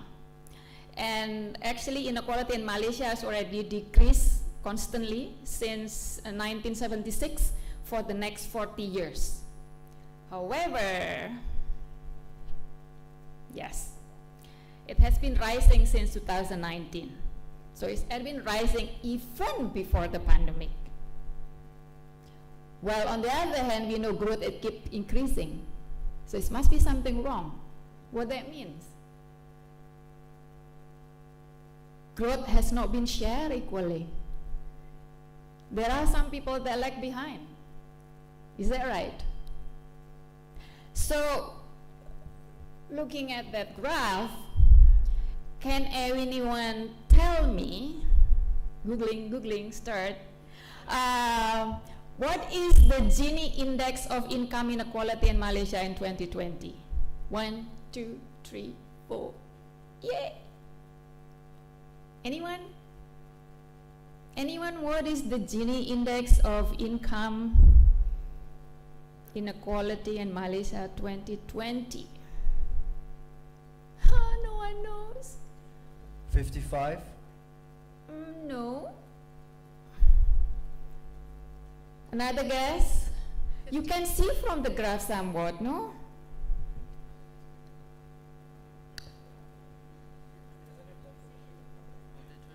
Anyone know?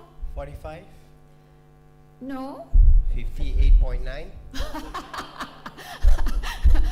Who tell you that number? 30?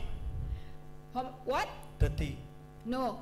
Is Google working here? No. It seems like no one really Googling it. You must be like very easily can get like income inequality Gini index of Malaysia 2020. Anyone cannot get the answer? Is it 40? No, okay, I will not give this back and I will not give the answer. But you see that it is increasing. If anyone finally find, you can just shout and then give me answer. 41.1. Yes, finally Google works. Who answered this? Stand up. It's hard to see. Where? Oh, okay. Yes, it was 41.1. Slightly increased, yeah, from 2019.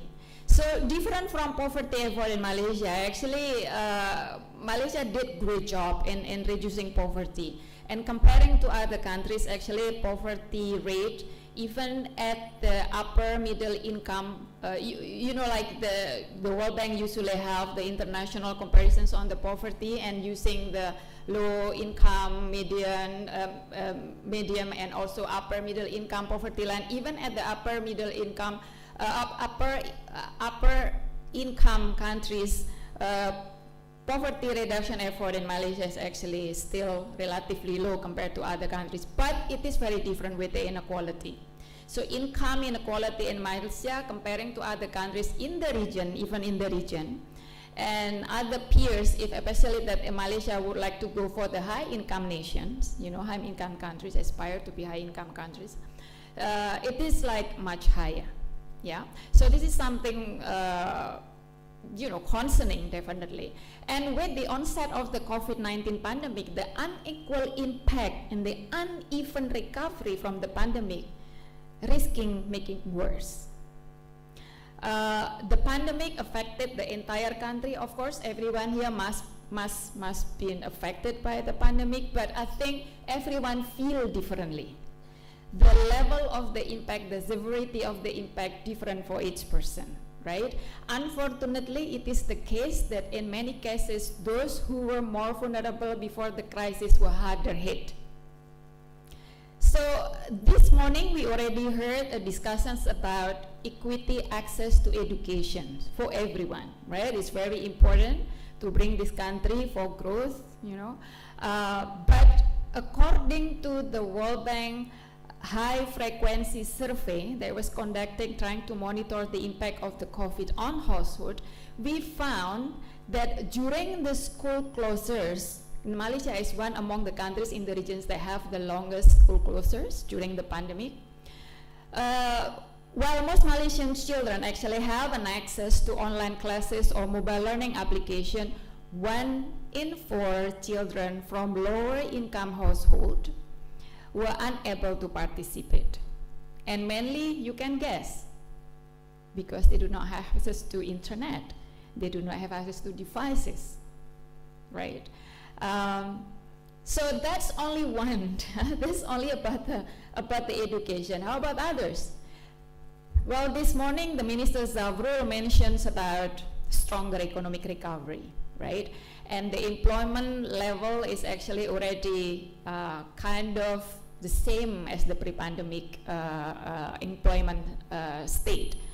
But even though the incidence of work interruptions among those who were working before the pandemic had declined by mid-2022 compared to 2021, it remained higher among women, those with low education, and low-income individuals. So it's not the same. Some recovery, some almost kind of recover, some not even recover still, even though growth is already strong recently, right? Let me ask you, talking about employment, talking about work, you are as young workers, do you feel vulnerable with your jobs during the pandemic? Yes, no? You feel affected? You feel vulnerable? Kind of? No? Relative to? how you see yourself as young workers in terms of resilience, comparing to the prime age workers. Prime age workers, what I'm saying is usually like those aged between 25 to 55 that already have the stable jobs. How do you see yourself? Okay, so this is another quiz for me. In your best knowledge, how many times more likely young workers lost jobs during the pandemic? Tough question. But you can guess. You see around, or probably you see yourself. How many times most likely that young workers lost jobs during the pandemic? Anyone know? 3. No? Another try? 5.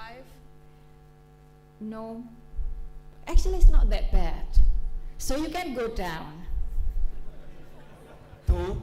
Yes. Good guess. Lucky you. Who is the lucky guy now? Okay. Josh? Well, yes. So young workers twice as likely as prime age workers to experience work interruptions. Again, this is based on our Hi-Fi survey. We found that younger workers, it's 18 to 24, recorded the highest work churns with higher probability of entering and exiting employment compared to the prime age workers. Okay, so unfortunately, I think for young Malaysian who just finished school or need to enter the labor force during the pandemic, no option. No, during the economic downturn, might lead to accept lower quality jobs with lower paying jobs, or even the same quality jobs but still with lower paying job.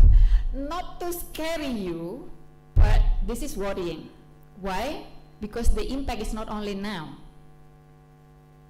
If you enter the job market with low paying jobs, actually it's going to carry over in your future. If you have to enter the job market where actually it's not optimal, it's not productive, it's not a good job, for some reasons you might expect it's going to give you, lead to deteriorations in working skills. And what if you cannot really acquire the skills that you actually will be able during the normal time? In the long-term career development prospect is going to be impacted too, right? And what at the end? Permanently reduce the earning potentials in the future. Okay, I don't want to make you sad, but but I think it's good to know if you're aware about these consequences. So that's why you need to act quickly now to make sure it not happen to you. So this is the reasons why I mentioned it to you, right? But okay, so talking about the about jobs and then talking about income, this is also another fact. Business owners was 1.5 more likely than wage workers to experience income loss during the pandemic, even until now. So this is also another evidence of unequal experience from economic recovery that the Hi-Fi survey found, albeit in decreasing trend, but I think still the incidence of income loss is higher among business owners than wage workers. That's only some of the example. We already know another inequality example across regions, for example, right? I mean, like, we know that with the food insecurity, in fact, East Malaysian households were disproportionately affected by this, and the incidence on food insecurity in East Malaysia can be almost 3 times higher than that in other regions. Moreover, this is also another thing. Almost all Malaysians thought the gap between the rich and poor was a problem. This was even us in 2014, before inequality began increasing, and even before the pandemic widened it further. In fact, 1/3 said it was moderately big problem, and almost half said it was a very big problem. the question is where we have to worry about this. This is only perception, right? But perception is really what drives behavior. So that's why it's not only about the fact, but also the way how people see it or feel it. This is the reasons why inequality matters. And come back to the issues about the poverty. And I said before, poverty and inequality really hand in hand. And poverty eradication effort is actually also need to make sure the inequality is low, because inequality is the main cause of persistent poverty. High inequality is actually main cause of the persistent poverty. But to be fair, some inequality is actually good. It generates incentive to study, to work hard, to innovate, to invest, to take risks. And this in turn helps greater productivity. It's also have a higher economic growth as well as more economic mobility. So there are some inequality that need to be there, but not too high. Because and also not all inequality is good. So such as inequality in opportunity. When not everyone has the same chances to grow up healthy or get a good job, get a good education, have a good business, can earn livelihood. This is both unfair and affect individual aspirations. Again, this is come back to perception, aspirations, behavior. Incentives do not change people's behavior in the absence of mobility. So the poor might come to think that their status now is just fixed. It cannot be changed. While the feeling that one has little power or few resources diminishes people's goals. So please don't let this happen. Or don't let getting even more happen. Higher inequality may also reduce economic growth through other channels, like the lower investment in human capital. We talked about this human capital earlier, right?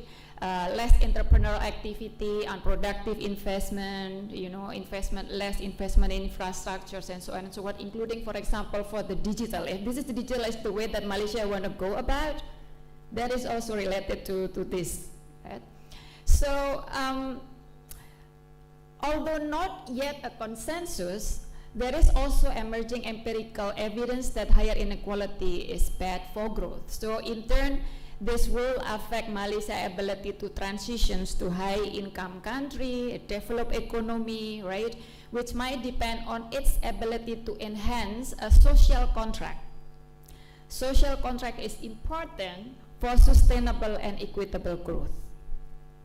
So since the end of 2021, the Malaysian's economic recovery continued to regain its momentum. In the second quarter of 2022, even can register a growth that higher than expected, than estimated, than predicted.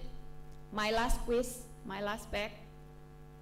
What is, but this is easy, but usually people are looking at the microeconomic more closely rather than on microeconomics. It's okay, I'm microeconomist, I sometimes feel sad, but what is the Malaysia's growth in the second quarter of 2022? 8.9. Is it 8.9? Yes. Who answered that? Oh yeah, behind you, Josh. Nice. It's fast, no? Because I think maybe because maybe it's so easy pick up by media and so many reported in the media in a Google. But yes, it is 8.9 is higher than expected. The first quarter was 5.5, the second quarter 8.9, and we're looking for the third quarter will be held recently. Oh, I think you have to sit in front of Minister Zasrul, no? You will be happy to see that. But okay, so it's very good momentum. Growth is there, it's super high, right? The challenge now is to ensure that this encouraging growth momentum and the path of recovery is inclusive and sustainable for all. Okay, so we need inclusive growth to boost incomes, inequality in income, specifically today leads in income inequality today might lead to inequality of opportunity among the next generations. Yeah, so it's important to remember that many of the challenges we face today actually it's not just happened because of the pandemic. It's already there. I saw you, inequality is already rising even before the pandemic, right? So don't only blame to the pandemic, but again, riding on the momentum to build back better is good time to review deficiencies and past policies and underinvestment.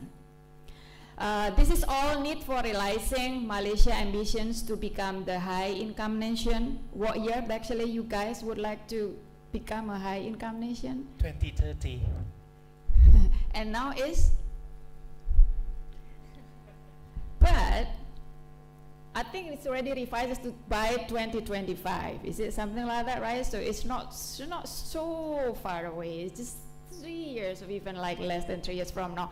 But it's better to start now rather than later, right? And again, riding on the momentum to build back better. And I think as what we already discussed earlier today, many speakers already saying that everyone has a role to play, right? Each of us have to be able to contribute and make a change. And especially again, in front of you guys, the youngsters, the futures of Malaysia, that definitely I'm sure that you're gonna make change and craft a resilient future of Malaysia. Okay, so we work together.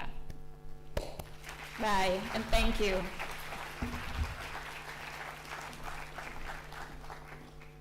Thank you, Ms. Riring. Aside from poverty, the COVID-19 pandemic has also impacted local economies and businesses. We can observe actions such as a shift in business models, including integrating technologies and digitalization to cope with the ever-changing economic environment. So, ladies and gentlemen, this brings us to the next agenda for today, the business agenda. The speakers are going to share their thoughts and discuss on the topic, rethinking and revitalizing future-ready economics. Let us welcome the speakers, Ms. Christy Ng, founder of Christy Ng Sendirian Berhad.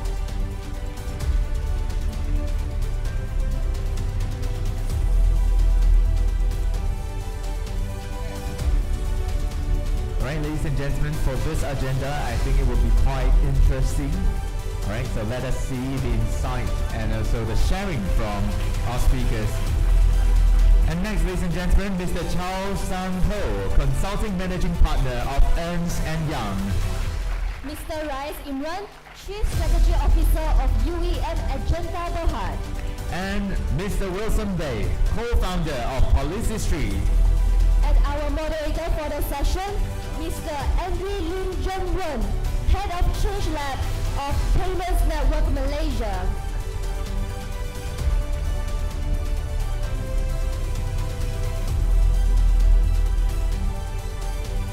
Over to you, Mr. Lim. All right. Good afternoon, everyone. Good afternoon, distinguished panelists. It's a great honor that we are invited here on the stage, right? Maybe before we go into business, right, let me just introduce our panelists today, right? So Christine, right, who here, no, let me not ask that. So she is a passionate and resourceful female entrepreneur. I think just now we mentioned about diversity, right? So Christine is a resourceful female entrepreneur. Imagine starting a business from living room to now a global e-commerce platform where you have a store with over 8 million monthly page view, right? Give it up for Miss Christine, right? On the left, we have Chow, right? Chow is the partner in Ernst & Young, right? He was previously the regional leader, right? He has been involved in across different national digital transformation work, and Chow has been a prominent figure in this space. Let's give it up for Chow, right? Then we have Mr. Rais Imran, right? Chief Strategy Officer at UEM Magenta, right? He is one of the accomplished finance and strategy senior executive with a lot of years of experience, right, in business development, M&A fundraising, research and technology management, right? He's been flying across the world, and I think in South America and Middle East, right? So give it up for Mr. Rais Imran. Last but not least, Wilson Bear, right? Co-founder of Policy Street, a leading insurance tech company licensed under Labuan FSA as well as Bank Negara Malaysia. Right? He's also the president of FAOM, FinTech Association of Malaysia. Give it up for Wilson. All right. I'm going old school here, right? I have iPads and also my papers. Right. Let me start with this, right? I think COVID-19, right, has actually disrupted a lot of supply chains. Right? COVID-19 has fueled a lot of uncertainties in the industry and market. And it has also changed how you and me, myself, in every different aspect of our life. How supply chains can now deliver things, how you make your payments, all these are very different nowadays, right? And in crisis, right, and in the Chinese word, wei ji, that means when there is crisis, that means there's challenges, and there's also opportunity, right? Wei is challenge, ji is opportunity. So maybe to get into things, right, to set the context, maybe I'll start with Christy, right? What did your business look like before the pandemic, and then how things have changed and evolved after the pandemic?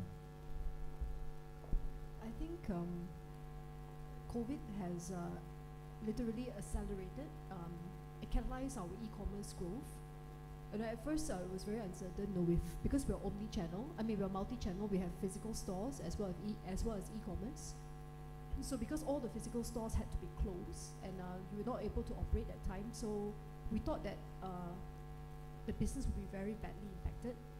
But it went the opposite way. I think we had like 400% to 500% growth in e-commerce sales, just because everywhere was closed. So like you said, in every crisis there's opportunity. So I think we were very lucky to be able to seize that opportunity during COVID, and that really took and because the numbers surged really quick. we have different types of problems, to manage to scale and stuff like that. But that's all your customers now, maybe. Yeah. So the question was COVID, right? So I think every 10 years there will be different sort of crisis and different sort of problems. So I think the best is to not put all your eggs in one basket. Like I think for us, we don't depend fully on e-commerce. We also have retail. We have stores in major malls in the country. It's old school, but it's proven. It's like it's proven, and it's a workable business model. And we also do B2B.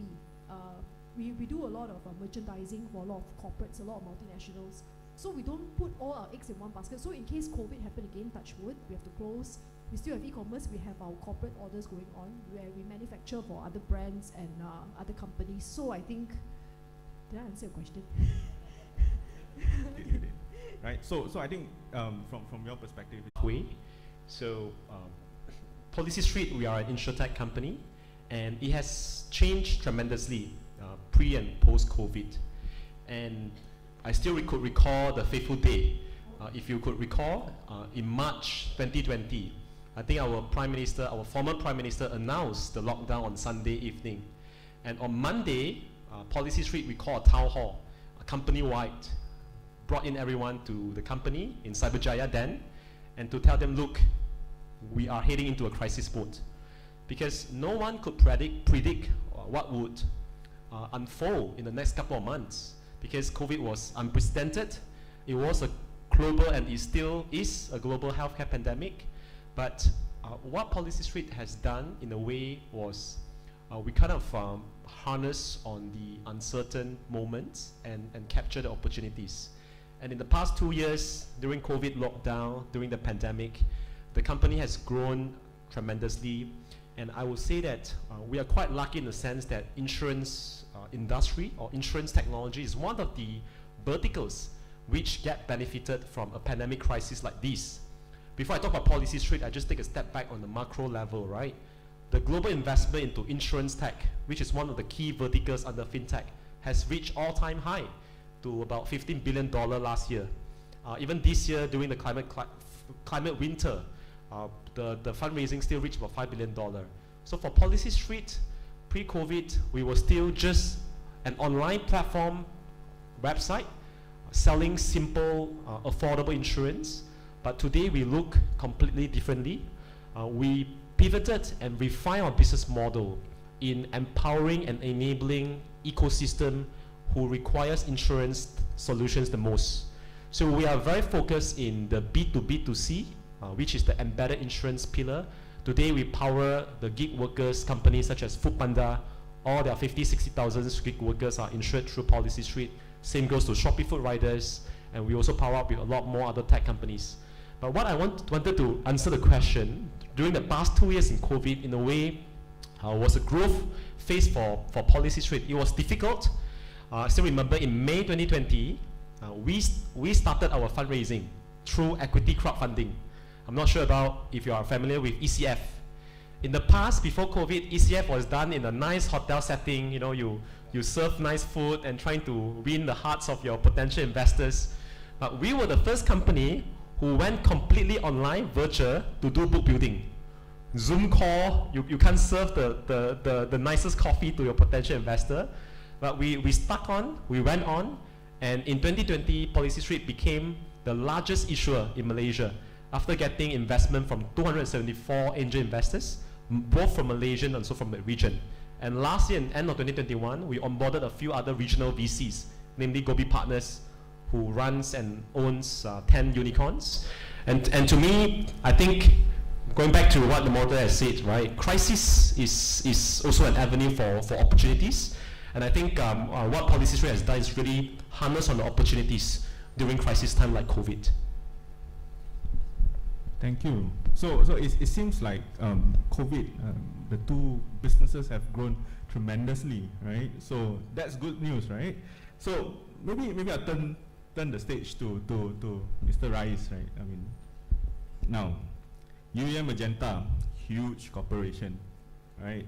During the pandemic, how do you then be agile enough, right, to actually adapt to that sudden change, right? I mean, startups, SMEs, MSMEs, you can make that pivot quite quickly, right? But from a Magenta perspective, what are the different things that you are doing to actually make that pivot?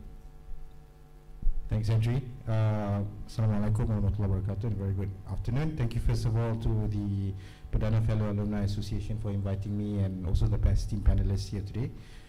Interesting question. I think we've heard from Christy, we've heard from Wilson on sort of the kind of brick and mortar business moving into sort of more traditional. Say it was a significant and intense pressure during the COVID, because traditionally, if you look at businesses in the asset management as well as infrastructure solution, which is the business that we're in, it's predominantly driven by brick and mortar, people, and relationship with assets, right? So anything from maintenance of assets, buildings like this, to maintenance of hospitals, maintenance of recreational facilities, golf courses, and you have businesses across, Malaysia, Singapore, Taiwan, the UAE, as well as the Saudi. What we found very interesting was, taking a global view and then coming down to the business specific, right? One was that markets behave completely differently during ups and down cycles. Now, whether it's pandemic, whether it's macroeconomic driven, or whether it is customer shifts, they all behave differently. So we saw businesses and policymakers shifting in different sets of directions with regards to addressing the pandemic. Singapore, for example, were very much ahead in terms of propagating businesses to continue to remain resilient during the pandemic, and as a result had come out with a lot of grants to support businesses that were suffering. in the UAE, I mean, if you know, the UAE only closed their borders practically for only 2 weeks for the entire 2 years, right? And it was constantly still very much a thriving market, even during the pandemic. And as a result, businesses continue to operate as business as usual, and it was obviously on a lot more, I would say, controlled setting, but it was a lot more different, and there, I would say the impact of our business was much lesser than what we expected. Now in Malaysia, I think we support a large ecosystem of infrastructure and assets. So we support, hospitals with government hospitals, over 60 hospitals in the north, plus in Sabah and Sarawak. We support the entire infrastructure that connects people from the north to south by maintaining, the Plus Highway. We also do a lot of work in terms of buildings and properties, where we have to continue to upkeep these assets, thinking enough that initially it was going to be a short-term sort of pandemic, ended up being a 2-year pandemic, right? So that had greatly impacted the business during the, I would say, onset of the pandemic. Now, what we had to do to remain resilient was practically think about ways where we can continue to support our client during these challenging times. And if you take hospitals, we are a very strong partner with Ministry of Health. And what we've done during the pandemic is to, of course, we had hospitals overloaded with patients, COVID patients, as well as increasing costs that we saw by virtue of PPE or by virtue of people working overtime, which you saw during the pandemic, right? Now, how do we effectively support the clients in ensuring that we can alleviate their pressure points, right? And I think this is one thing that innovation helps quite a bit, especially in thinking about solution that you can deploy in a speed and agile manner. One of the things that we did at a very onset was to support Ministry of Health in terms of building a crisis prevention recovery center, the CPRCs, which was the start of the pandemic. This is sort of like a data center to be able to kind of monitor where the impact and the preparedness and the emergency response that was required by the government. Second, we then pivoted to be able to look at how we support MOH by addressing the influx of patients that were coming in, because there were not enough sort of, ICUs to be able to handle critical care patients, right? So then we went into the idea of finding a solution that we can then build a hybrid ICU, which took less than 20 days to build, that had additional capacity of 10 to 20 beds. So those were speed and agility, and that I think was very important in response to the pandemic, right? Now, there were many things that we did, but I just would like to kind of fast forward now to where we live today. I guess we learned a lot, and speed and agility continues to become a very important ingredient in business success today still. But one thing for sure, in this current environment, and I think Chow will also be able to elaborate a little bit this from clients that you meet and as well as converse on, the challenges today are quite distinctly different than what the challenges were just at the onset of the pandemic. Today, I think we've heard about Datuk Sri Tengku Zafrul talking about we are in unprecedented times, not only faced by global uncertainties resulting from the Ukraine crisis, the war that we saw, the inflation, the changes in interest rates that affects the macroeconomic fundamentals of businesses. But on the other hand, we are also impacted by shifts in business trends, from whether it is the climate change and the path to net zero and what companies are doing to achieve that, whether it is the global talent resource mobility and the ability to attract resource, whether it is about the shifting customer demands and how customers are moving along, and whether or not technology is something that you can play along the edge of competitiveness.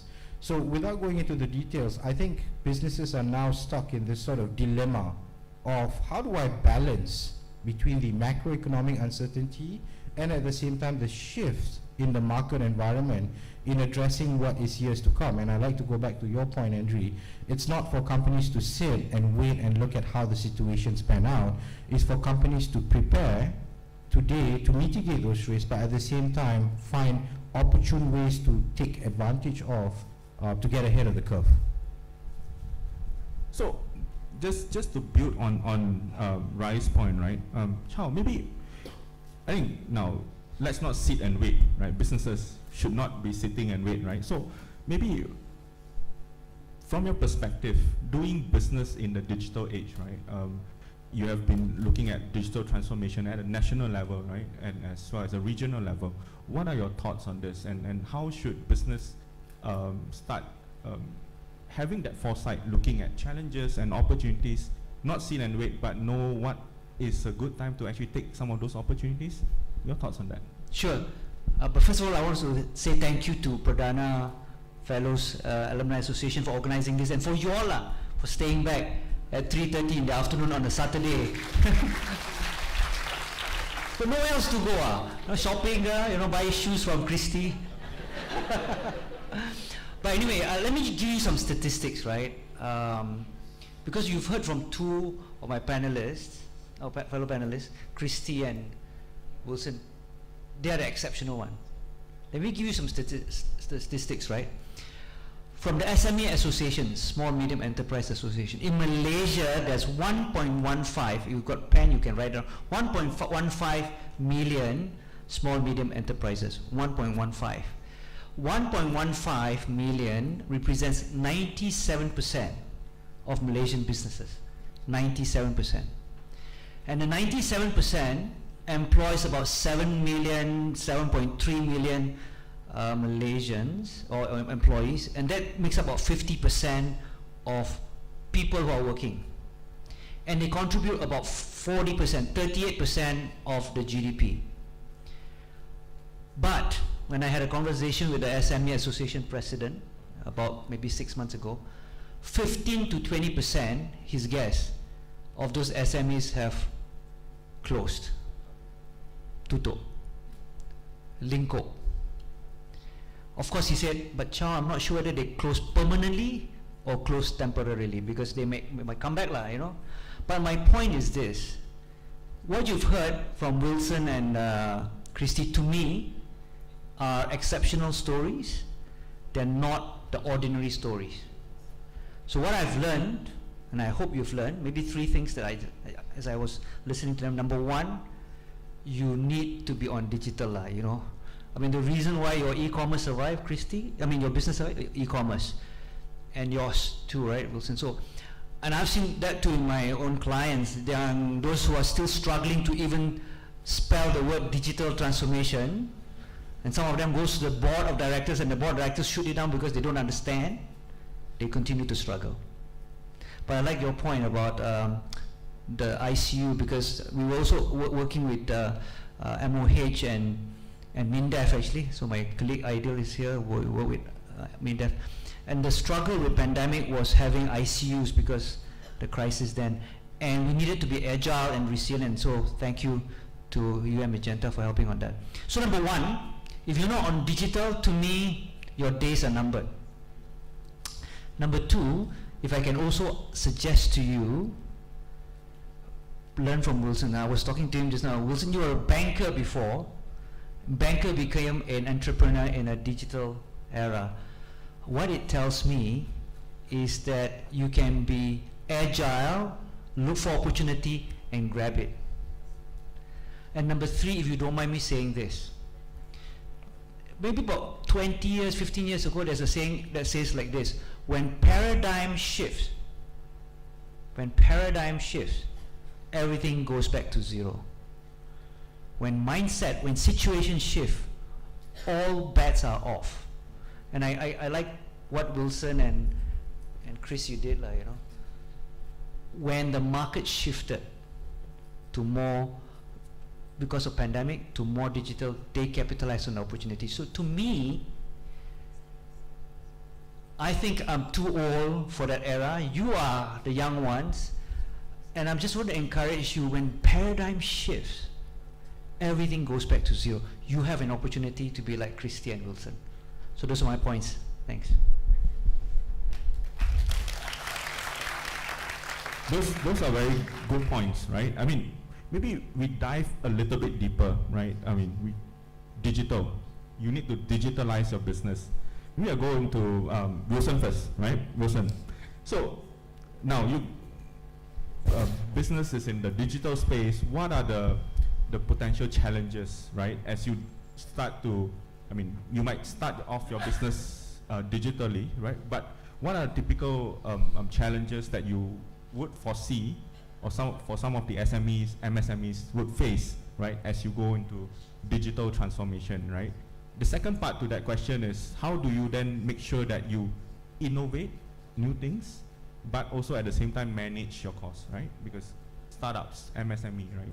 Do I want to, what should I do? Right? Sure. I think to run a successful digital transformation, or to adopt the digital DNA in any organization, it has to boil down to first principle. First principle in the sense of, what are the problems you are solving? What are the values you are giving to your target audience, regardless whichever organization you are in?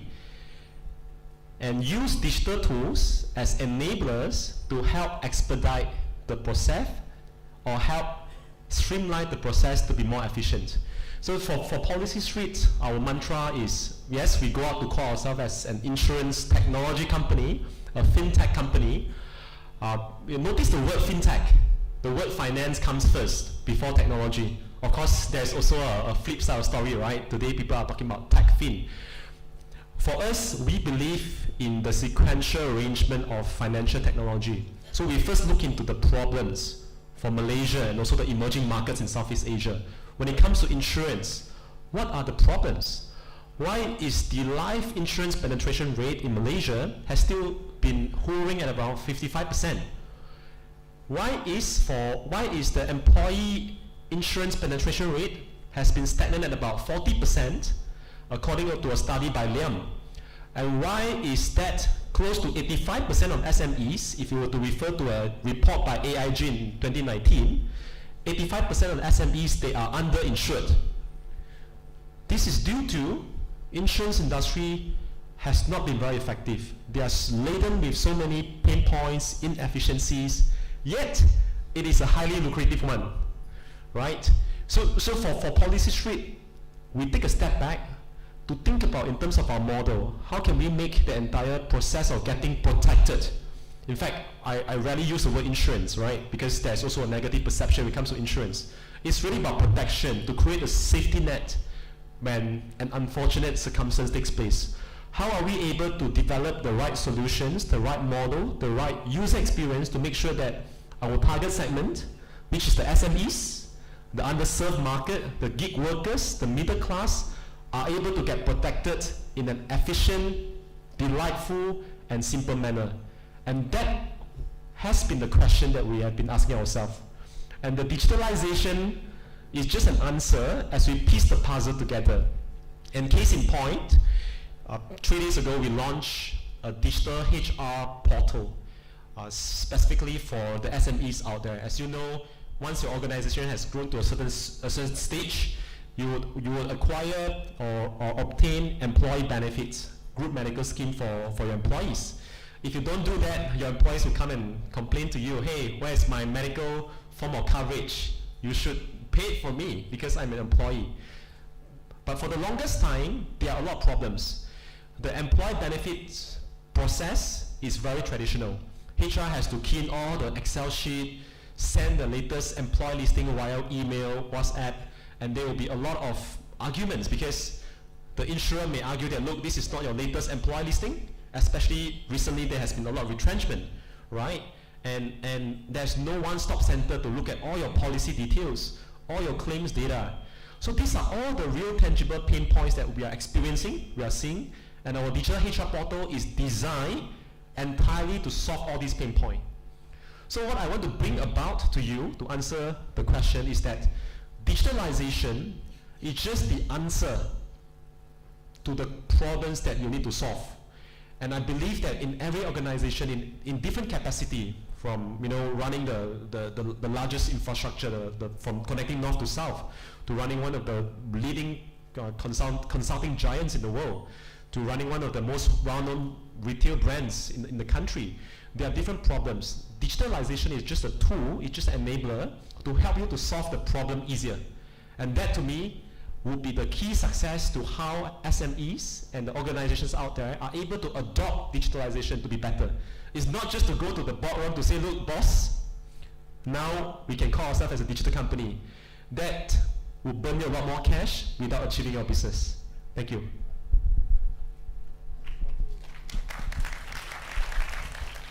I just wanted to add to the point. It is very true, and it is the ability for digitalization to make you realize how to solve a problem, but more importantly, how to solve a problem with an enhanced data-centric decision model, right?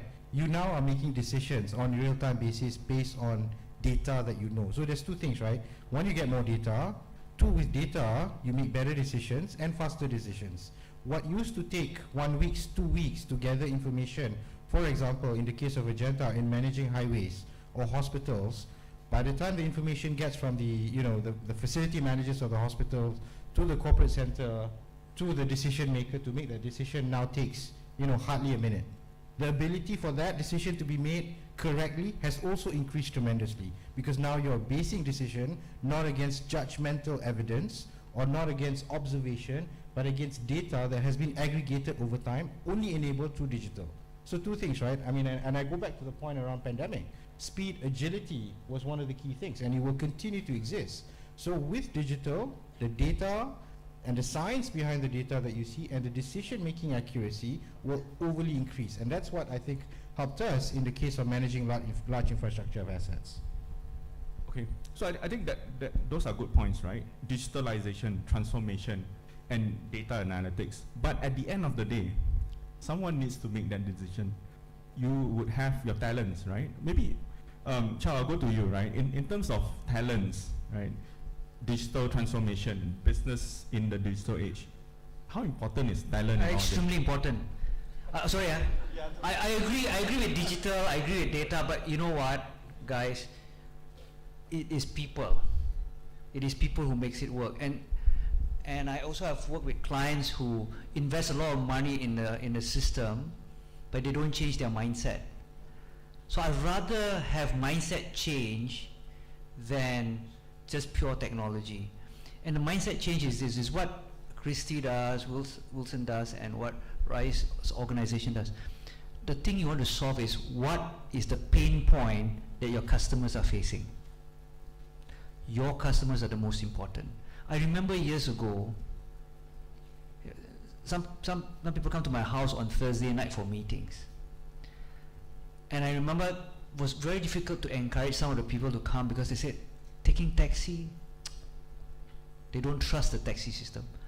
But if you remember My Taxi, which later became Grab, there's a standard, right?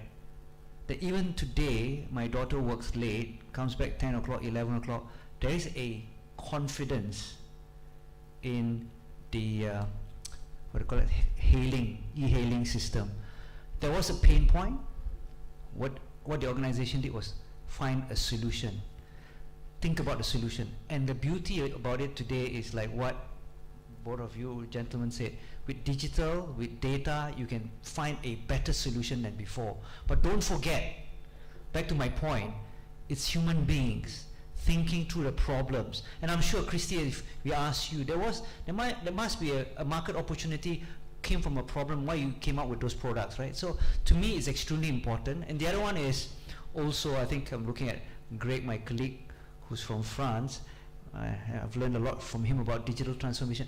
It's about getting people also to embrace that change, right? You don't want to invest and then nobody embrace that change. So I don't know how to answer you, Andrew, but to me, people is right up here. And the good news is all of us are human beings here, so we will not be replaced by robots. If we change with time. Yes, yes. So human talents, human capital is very important, right? And I, at the back, right, we're chatting with Christy, and I think the organization, the company actually provide a platform, right, in terms of having talents, underprivileged talents. Maybe you want to talk a little bit about how you use your company as a platform to actually allow that households or people to actually earn something through it. Okay. I think just now you said something really, really good. You spoke about paradigm shift, and all bets are off. And I really feel the same way. When I started this, I had nothing. I started this business with 10,000 ringgit in my bank account. Okay, and I will have to compete with the giants, Goliath. Like all the public listed footwear and handbag companies. They got tons of money. How do I take on Goliath? So and then COVID happened, and I think COVID sort of like reset the game. It gave a small player like me a chance to be seen. Suddenly, like you said, all bets are off. And suddenly, whoever who is strongest on Instagram, TikTok, and those are So because of that, and also digital again, but this is digital advertising, also digitalization, but in terms of advertising and marketing. We don't have money for big billboards or TV ads, outdoor media, they're very expensive, but we use digital, like you say, my people use digital to create content, and we create all sorts of random content which really exploded throughout the pandemic, and that also helped us boost our sales. So what I'm trying to share with you guys today, it doesn't matter if you start with zero or you don't have any, you're not a big MNC with tons of funding. You can just make use of whatever you have, and digital seriously levels the playing field. So I think this is the message I want to share today. It levels the playing field. A small guy can really go and fight with a big guy because of digital. If you know how to use the tools, those are people very important, talent very important. How to attract talent? Anyway, we are hiring. You can apply. We are hiring. Yeah, we want young people. Old also can Cannot discriminate. Young, and we don't care about background. We don't care about whatever degree you have, because I didn't study fashion. I did biotechnology, totally different. So it really, because whatever I learned today is all through internet, reading and learning, and I didn't study advertising, but we have. So we just make use of all these free digital tools, and we're hiring. We're looking for content creators. Just human. You get a good content creator, do some random content that sometimes don't even make sense, and you get more eyeballs than a billboard on Terra Highway.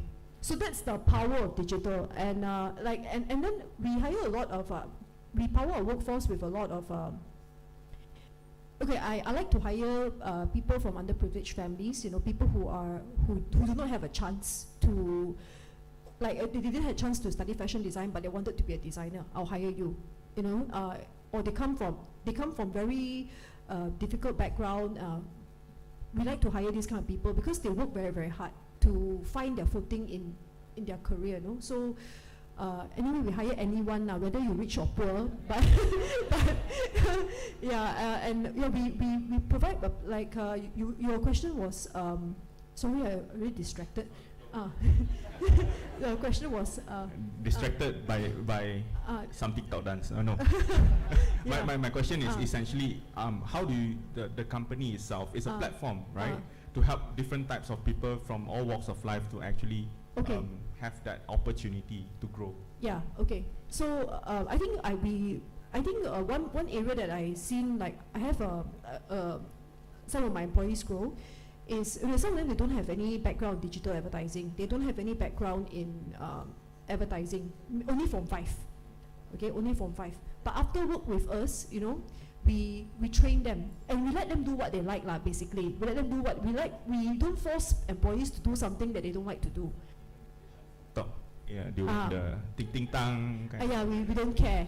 I always tell them, do what you want as long it's effective. We don't break the law. We don't go in jail. We don't get query. Then it's okay. Because small company is very agile, because I cannot say I'm a startup because 10 years already we're one of the very few Malaysian startup companies who have no venture capital, no private equity, purely bootstrap. We grow, and we are profitable. So I think so we providing platform. So I let them if you're interested in something, we groom you and we help you get better at it and help develop skills. So I think provide. So in that sense, we give them a chance to learn things that the school don't teach, or do something that they didn't study in school. So I believe that sort of enriches and empowers them to work harder and then make more money for the company. Very well said, right? And I think that is a good point, right? You provide that platform for underprivileged families, for everyone to thrive in this economy, right? And going into that, right, business for a sustainable kind of future. Rise, I'm looking at you, right? So now companies are now integrating sustainability into their strategy. Integrating, not greenwashing, right? I'm put it out there, right? So integrating, right? And it's very important to do that. And why does ESG or sustainability matters for businesses, and why it is so important for businesses to actually look at this part, right? Thanks, Andre. I just want to finish off that point that Christy was talking about.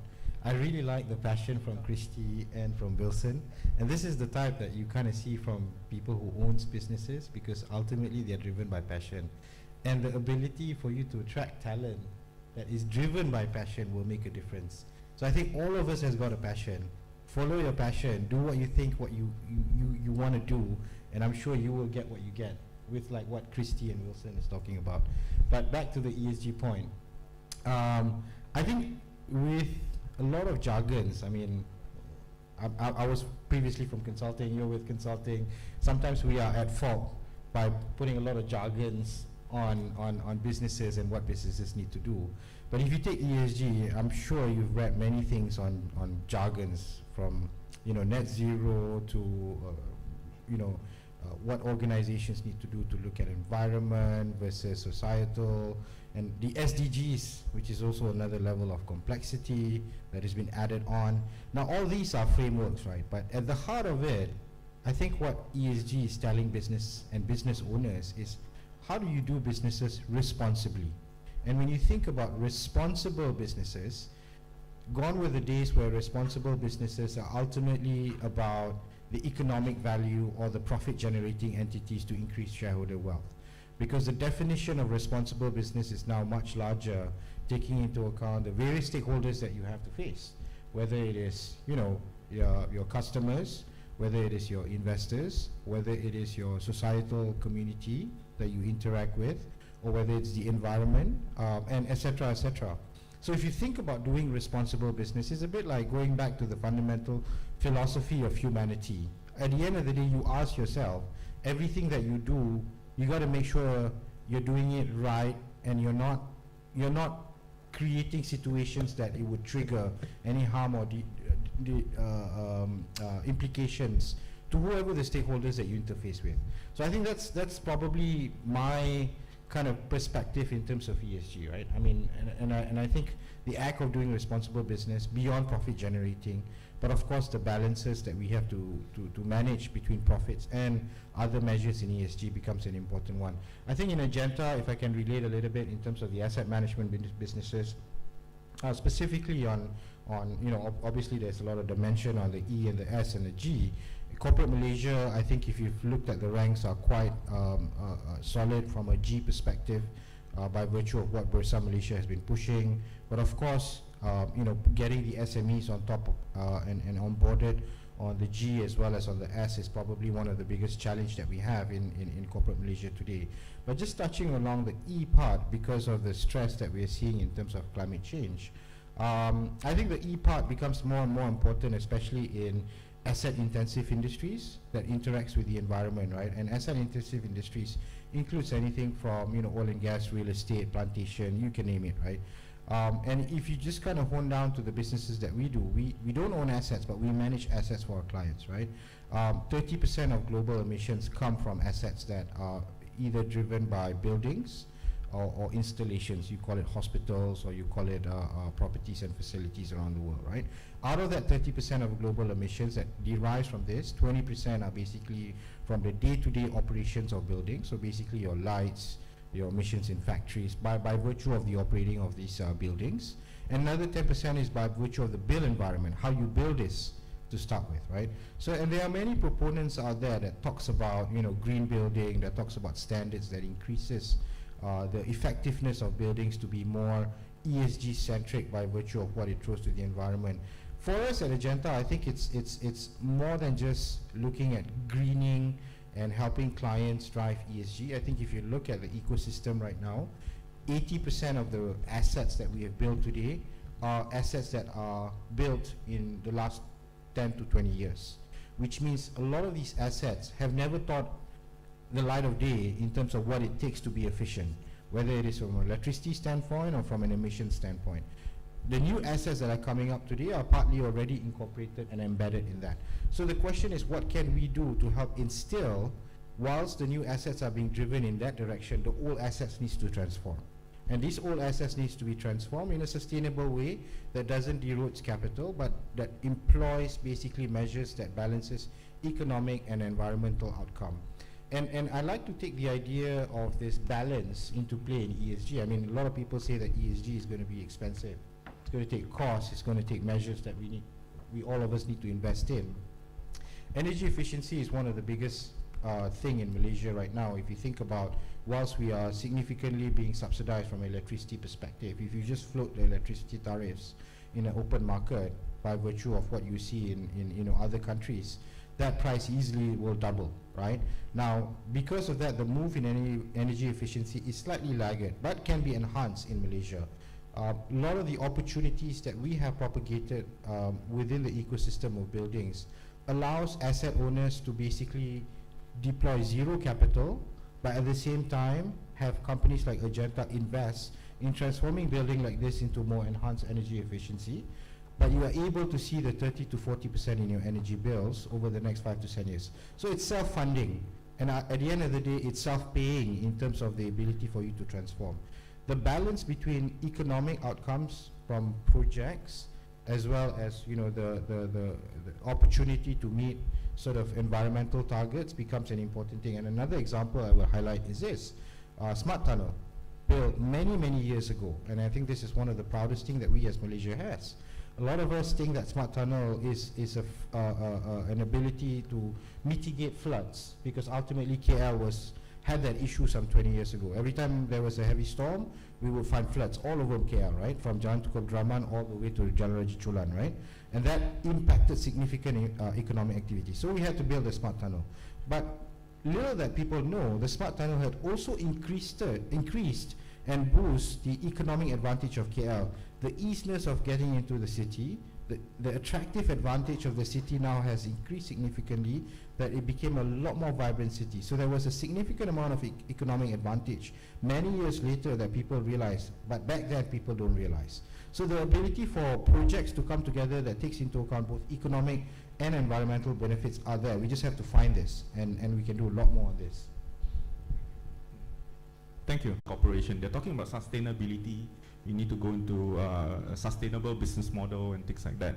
But how does SME and MSME, right, actually adapt to this? How do they, because they are the supply chain of those big, large corporations, what do you think that they should be prioritizing or focus on? Right? Yeah, it's a tough question, because people tend to associate with sustainability as more cost.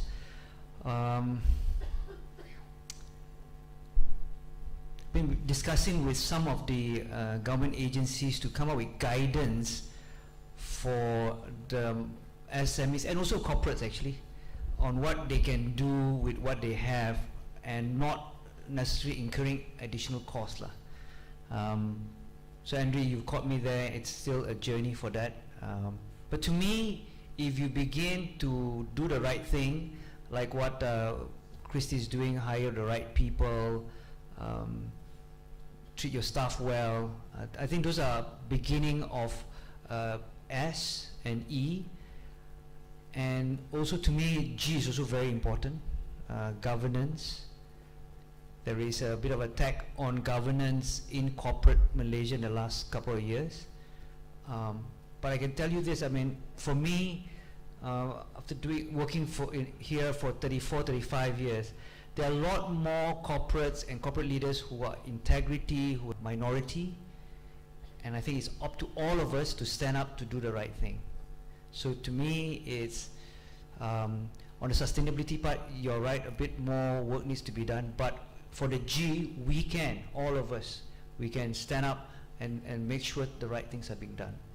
right policy, right governance, right decision making. All right. Thank you for that answer to that tough question. I think building up to that, I'm looking at the Q&A questions. Maybe I'll start with this. Maybe to Chow as well. So talking about people are very important to organizations, right? So how did the pandemic actually affect business in terms of potentially quiet quitting, consulting clients as well as projects? So these are questions from the audience, and the question again is? How did the pandemic affect business in terms of quiet quitting, right? There's a wave of quitting, people trying to resign, right? The wave of resignation, for clients as well as for projects. Right? Yeah, it's very true. I mean, we face it in our organization. During pandemic, I think our turnover rate went up to about 30 to 40%. Normally it's about 15. So it was a challenge, 15 to 20. But I can understand. I think, number one, people have an alternative way of working, which is working from home. Another one, I also discovered myself, you don't need that much money to be happy. Yes, you know, you don't have to buy all the stuff. So I guess my view is some of our colleagues and maybe people out there have re-examined their lives and found different purposes, different passion. So I'm okay with that. But I think what I've also found talking to a lot of people is they've also found that there's more important things than just making money. And back to your point about environment and taking care. So I think it has been a challenge, and I think the challenge is still there today. But the way to address it is to make sure we engage people, we engage human beings, and make sure we address their passion and their needs, etc., etc. But to your point, Andre, it was a challenge during pandemic. It is a challenge today. In fact, I was talking to Christy, right? You were saying the biggest limiting constraint factor for you is talent, right? Yeah. So. Yep. Yeah. And dovetailing to the next question, right? This is to Christy and Wilson, right? As a startup, how do you attract talent when you cannot pay above market rate? Who say cannot pay above market rate? I tell you. Whoever put this question, I tell you. Yeah, maybe Christy, you want to start first, right? How do you attract talent, right?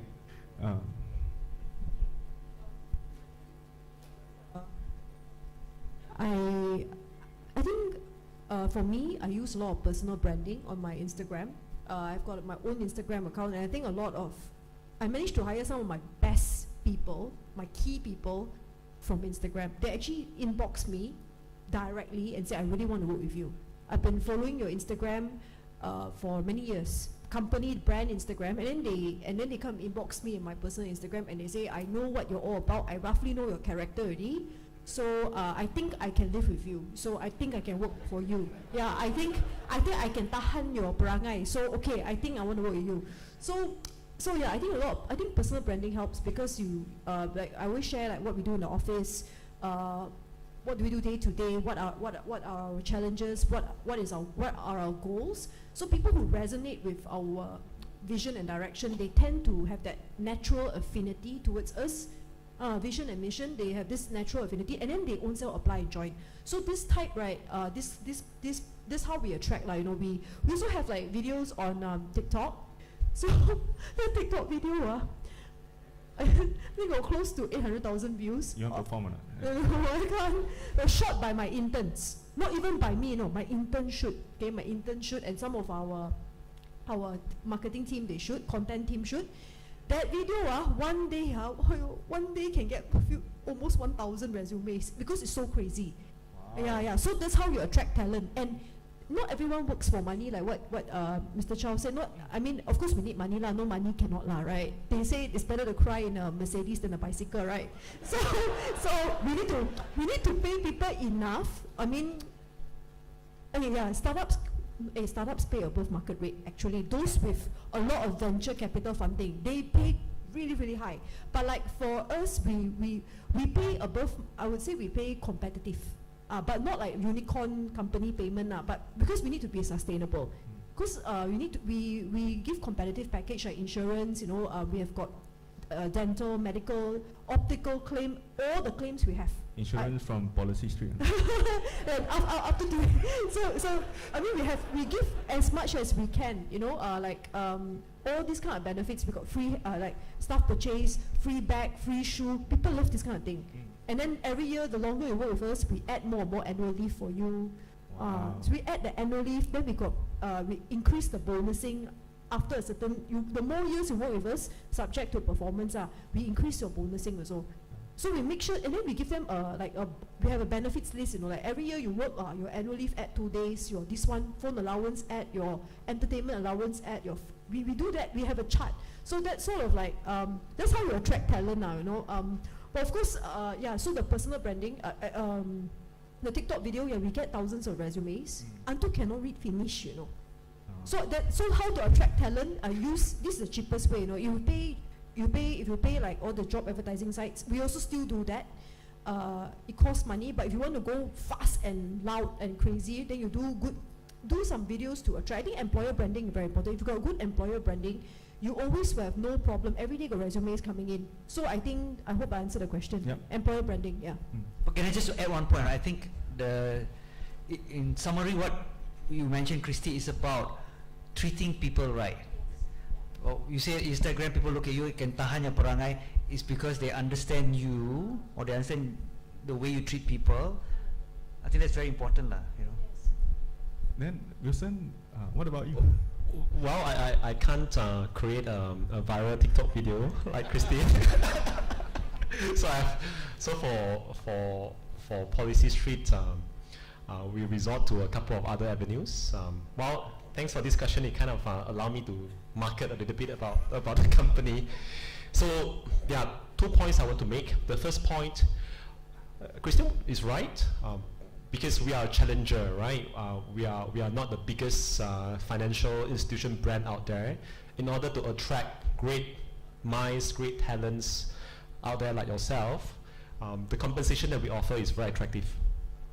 And secondly, dealing with a lot of younger generation, bright minds, I think what's important is also empowerment and flexibility. And this is where Policy Street, we have unlimited leave coverage for all managers and above. And that was a benefit that the management contemplated through and through, because we were also afraid that it may open up for abuse, right? We have implemented the policy since early this year. In fact, if you were to compare the number of leaves uptake, it stays about the same, because we throw the ball back to our guys, right? Yeah, you can take leaves unlimited, but there's also ownership, empowerment that you have to take charge for a business. And third, I think a lot of perks, flexibilities are crucial. So we also have laptop benefit, for example, for any other company, right? When I used to work in one of the largest banks in the region, the first day at work, I got a company laptop, but it is always a company laptop.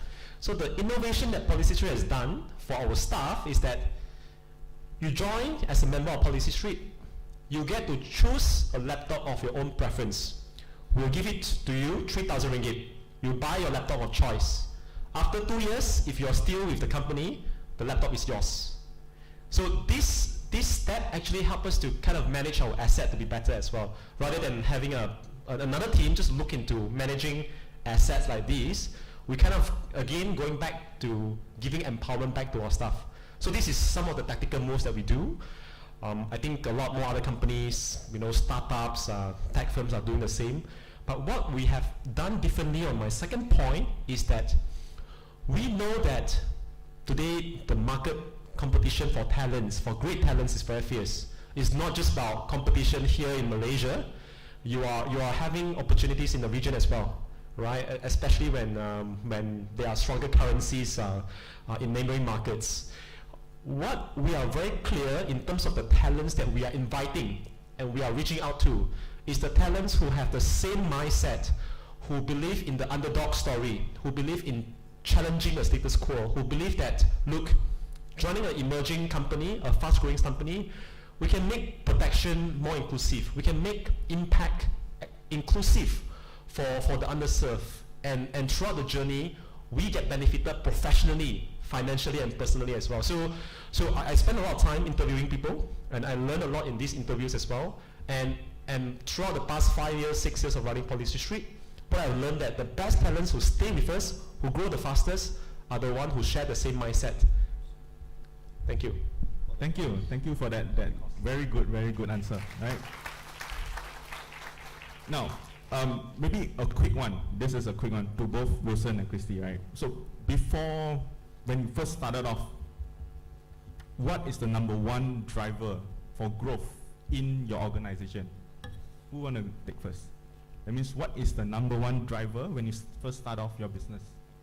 What do you focus the most for growth? Okay, I think to me, because I'm a product company, we sell shoes and bags, so product is everything. So I realized that for e-commerce, if you want to move huge volume, you need to be of a certain price point. So it's very mathematical actually. So how do I the answer how I grow fast, right? So how to grow fast is noticing what kind of price point sell the best for product company. For a service, if you're selling a service, you might need to think what is the right price point for the service, okay? And then I have a really strong hero product, and I push the hero product. So that grows. That helps me to grow very fast. So if you go to, like, let's say just example, Family Mart, okay? You can see that they have a lot of like hero products like Oden they've got like the soft serve. So those are the hero products. So those products do very huge volume. And like if you go to IKEA, you see the curry puff is only $1. So I was looking at IKEA, $1. Okay, so I'm just thinking and I have all this traffic. I got like millions of web traffic every month. How can I earn $1 from all these people, from these 8 million people that visitors that come to my site? So I ask myself questions like that. So I have the base. How can I earn $1 from each of them? And then the second question is, how can I double these 8 million visitors to 16 million? So you must look for right price point and right product, hero product, and scale that hero product. You put all your marketing budget to scaling that hero product, that few winners, because not every product is a winner. Like if we launch like 10 products, we may have 1 or 2 winners. The rest of it are like mediocre, some fail. So I think the answer is noticing your hero product price point and doubling that down. Okay, Wilson, quick one. Just make it quick, notice of the time. For Policy Street, it is about the financial metrics from day one and until today. Because it will be the financial metrics that drive more investment, that drive more partnership, that drive growth of the company. And of course, I don't believe in growing at all costs. Today you have seen a lot of tech companies out there, they get into big troubles because they believe in this mantra, growing at all costs. And as an insurtech company, with underwriting engine as well, we're even more careful because we need to look into balance sheet risk. We need to look into sustainability in the sense of business operation. So financial metrics at all sense would be very crucial for us. All right. Thank you, everyone. Thank you, distinguished panelists. Maybe quick one before I move. I just need a quick lightning fire, rapid fire questions, right? Let me try this. Christy, pretty shoes or nice bags? Both. Okay lah. Wilson, where's your favorite place for holiday? Kuching. Because that's the place where's my wife from. Wow. I guess she's watching online.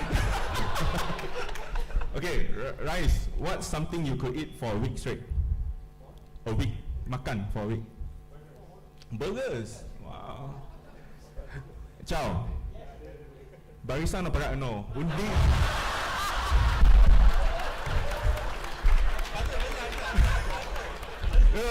Undi itu rahsia, but that is a prelude to the next political agenda session, right?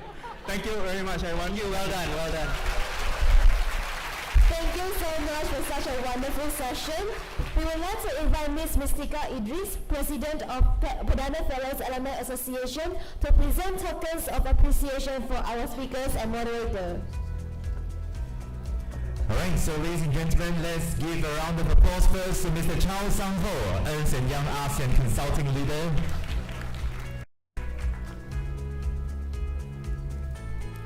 next to Mr. Rais Imran, Chief Strategy Officer of UEM Agenda Berhad. And next to Ms. Christy Ng, founder of Christy Ng Sendirian Berhad. And next, Mr. Wilson Bay, co-founder of Policy Street. And last but not least, ladies and gentlemen, to the moderator, Mr. Andrew Ling Jerman, Head of Change Lab Payments Network Malaysia. Alright, let's take a group photo together. I believe that it's been a very, very fun and interesting session that we had here.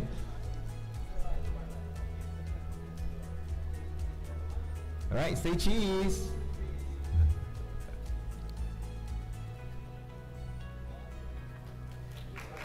Thank you so much to the speakers and our moderator. Alright, thank you so much. Please be seated.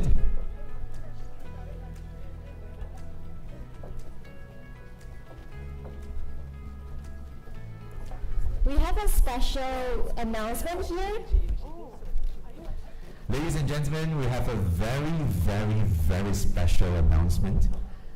So later today, this evening, we are going to have a closing keynote speech from two very special guests via pre-recorded messages. They will be addressing on vision of a greater Malaysia. Alright, so if you would like to know who are the special guests for our closing keynote remarks. Any guesses? Any guesses? Any guesses? Any guesses? You can unmute your mic and let us know. Is there a prize? We can clap for you. Alright, so later this evening, we'll be hearing from Yang Berhormat Dato Seri Anwar bin Ibrahim, Chairman of Pakatan Harapan.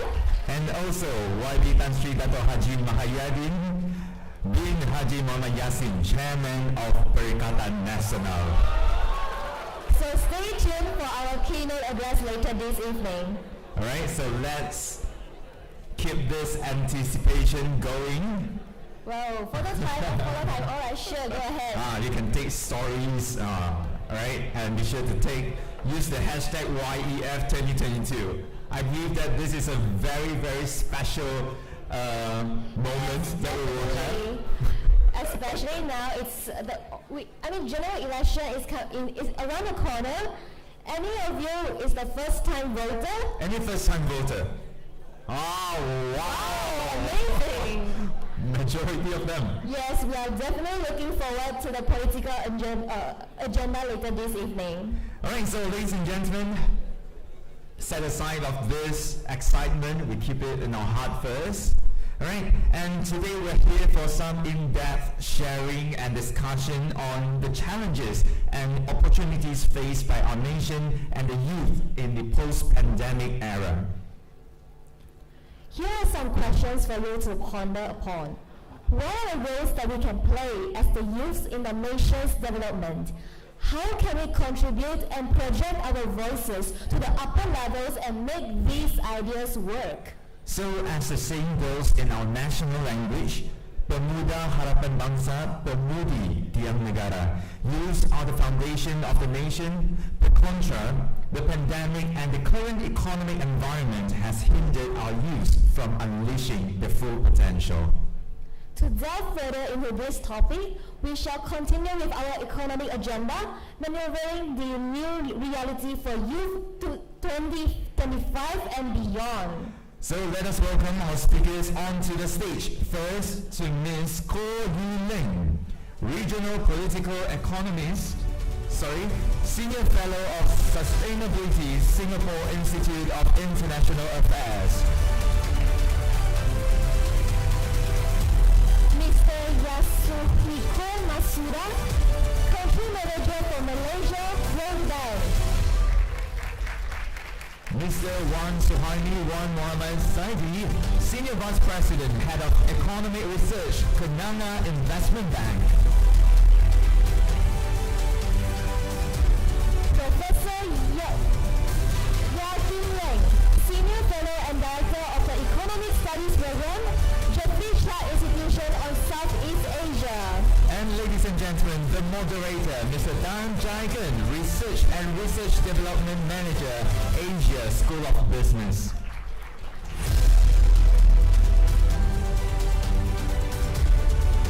Alright, so ladies and gentlemen, we shall pass the stage for the economy agenda to discuss on the maneuvering the new reality for youth 2025 and beyond.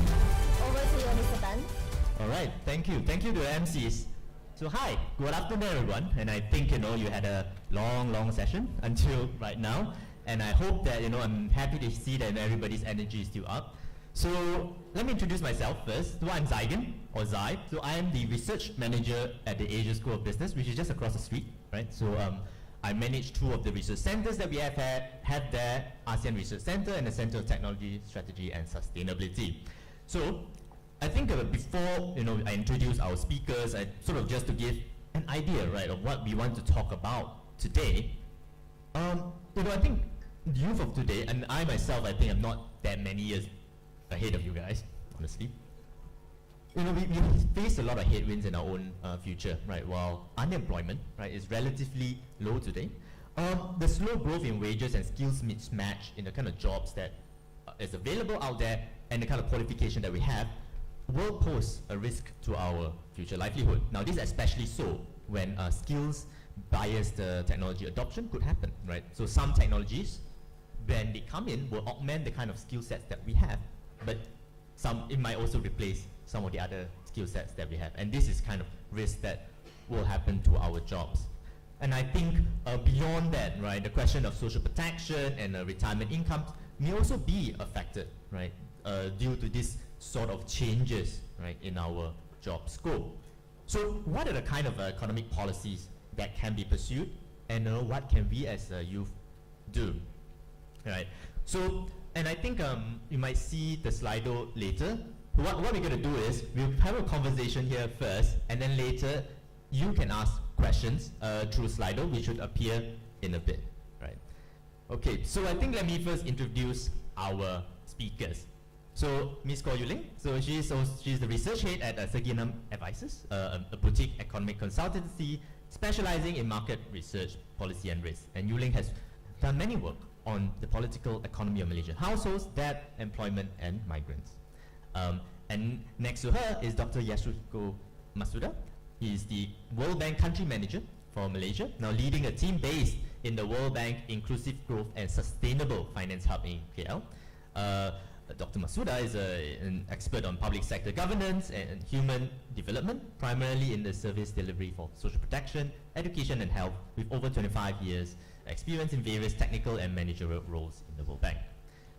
Next to him is Mr. Wan Suhaimi. So he joined the Kenanga Investment Bank in 2006 as the head of economic research, and he has more than 30 years of working experience and as an economist covering the financial market. He currently also sits on the board of trustees of the Malaysian Tax Research Foundation. And finally, we have Prof. Ya Kim Ling at the far end. He is the Professor of Economics and Director of Economic Studies program at Jeffrey Cha Institute on Southeast Asia at Sunway University. And prior to joining to academia, he's a practicing economist in the private sector for over 20 years, and also serving as a chief economist at the country's premier local credit rating agencies and other positions.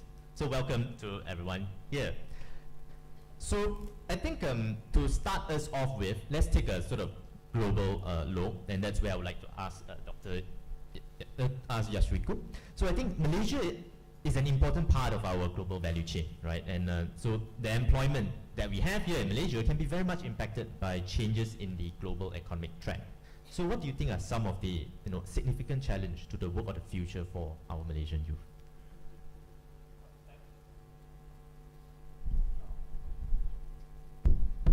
That was because I didn't turn it on. Okay. Well, thank you very much for the question. That's a big one. And first of all, thank you very much to the organizer. Congratulations as well. And it's really a pleasure to be here.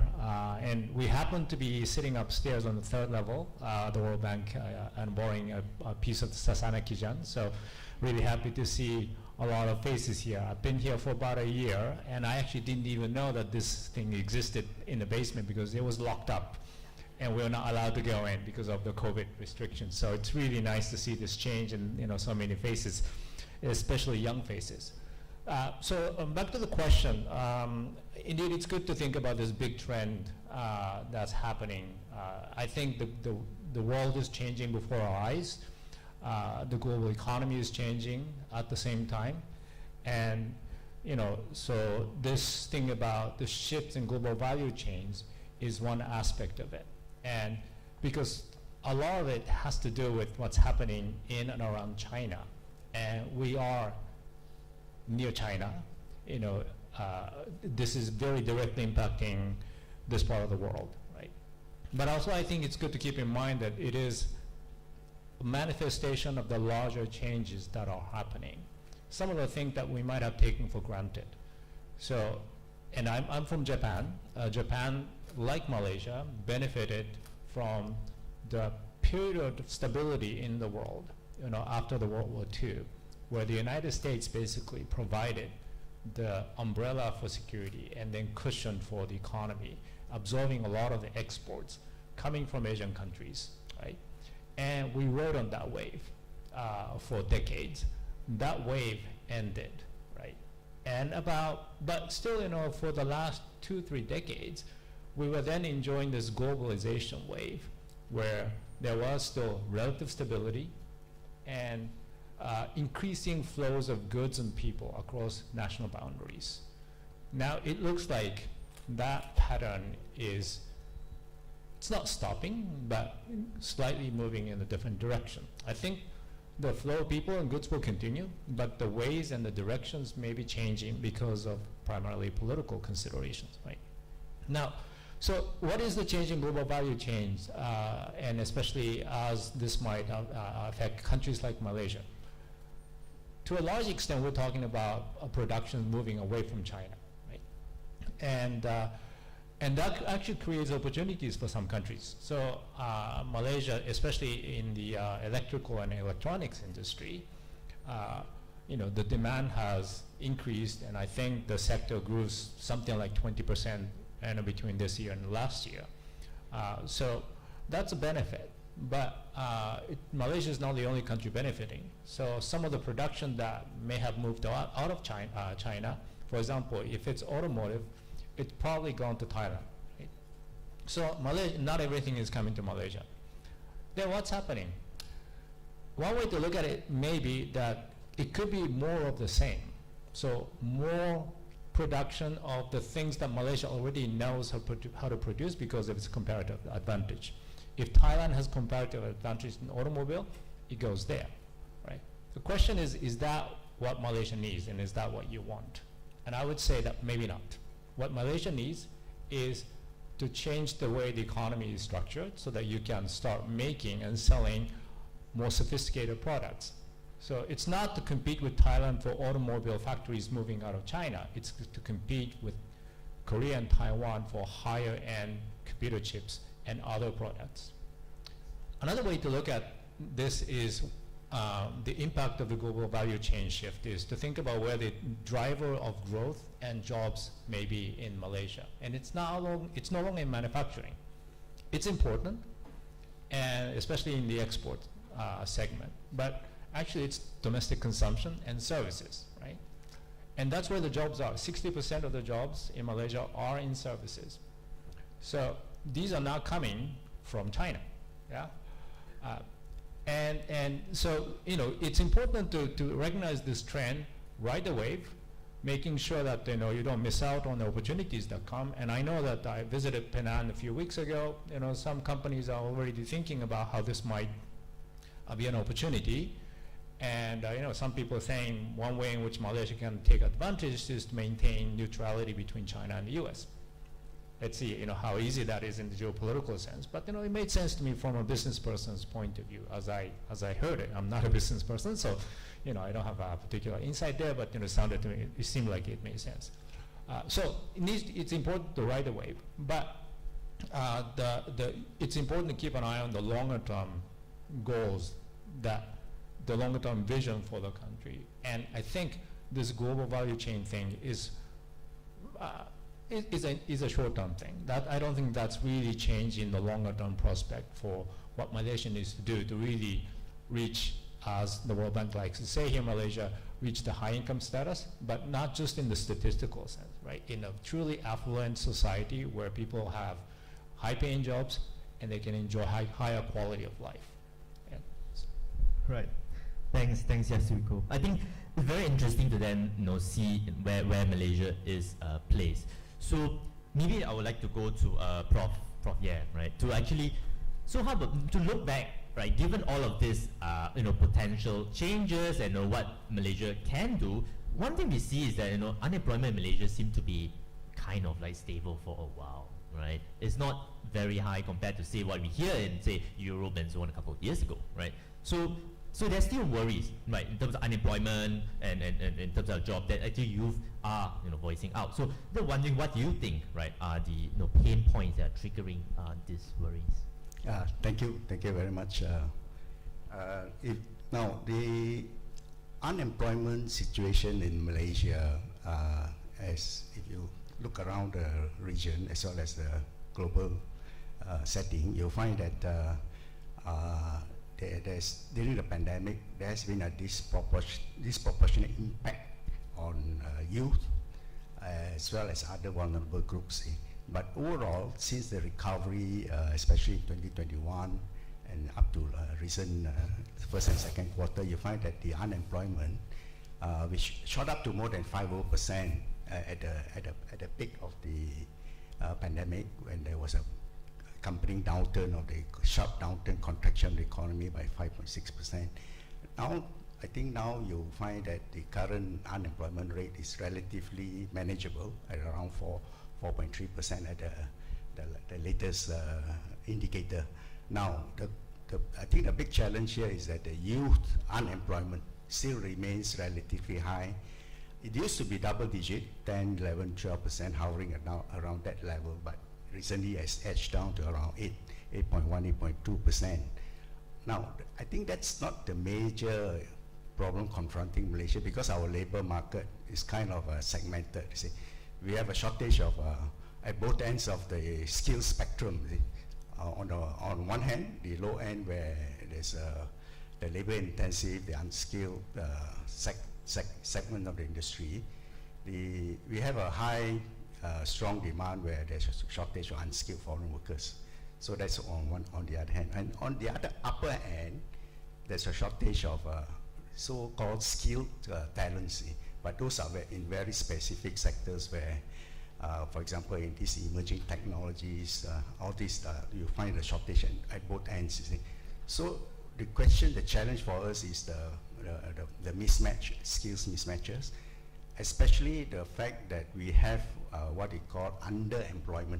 So rather than unemployment issue facing Malaysia, is actually the underemployment, whereby we find that there's a large segment of graduates that are employed in sectors or jobs or occupations that are below their skills or their training levels. So that's one problem. The other problem is the low wages. And the World Bank study has found that skilled wages in Malaysia has remained relatively stagnant for the last 10 to 20 years, almost 2 decades. So if you ask some of us, our starting salary in the 70s and 80s is about 2000, 2005, and currently if you ask some of what's the starting pay for graduates, it's still around that level. See? So that's a major challenge. So what is the cause, the underlying cause? Now, to me, it would be first, I think we need a more dynamic investment sector, especially private investment. So a more vigorous private investment activities will actually drive up the demand because of the so-called the slack in the labor market, the mismatch in terms of labor supply and demand, and then the skills mismatches. And of course, the other main challenge is actually to how we can create more high-value, high-wage jobs that are driven by technology, that are knowledge-intensive, that are so-called in the high-tech sectors where the wages are higher. See? So I think that for Malaysia, the the structure of the economy. We have to restructure the economy to move up the value chain, and that continuous upgrading is very important. And we have a chicken and egg problem in the sense of supply versus demand, whether we can create sufficient demand, and that's where I think a focus on very strong focus on investment is very, very important to as the horse to pull the cart. The cart will be the supply of skills and the graduates that are produced by our universities. So I think important focus now, I would think that is very important to actually strengthen the investment environment, to stimulate entrepreneurial activities, to encourage more indigenous technological innovations and developing our own capabilities. Of course, we can rely on foreign direct investment, but importantly, that the shift towards what we call innovation-based growth that relies on our own technological capabilities that are developed domestically or through our own university industry collaboration, especially for science graduates that are the graduates that are in the STEM fields, science, technology, engineering, and mathematics. These are the fields that are currently, I think, if we can drive up the so-called the skills at the technological level, and that will help to solve the high-end problem. And there are, of course, at the lower-end problem, you can still rely on unskilled foreign workers, but you have to manage it carefully. So I think, in short, Malaysia's unemployment and underemployment problem can be resolved through policies that have a strong investment focus to attract more domestic as well as foreign direct investment, and then importantly, focus on entrepreneurship, whereby our young generation, given the rise of internet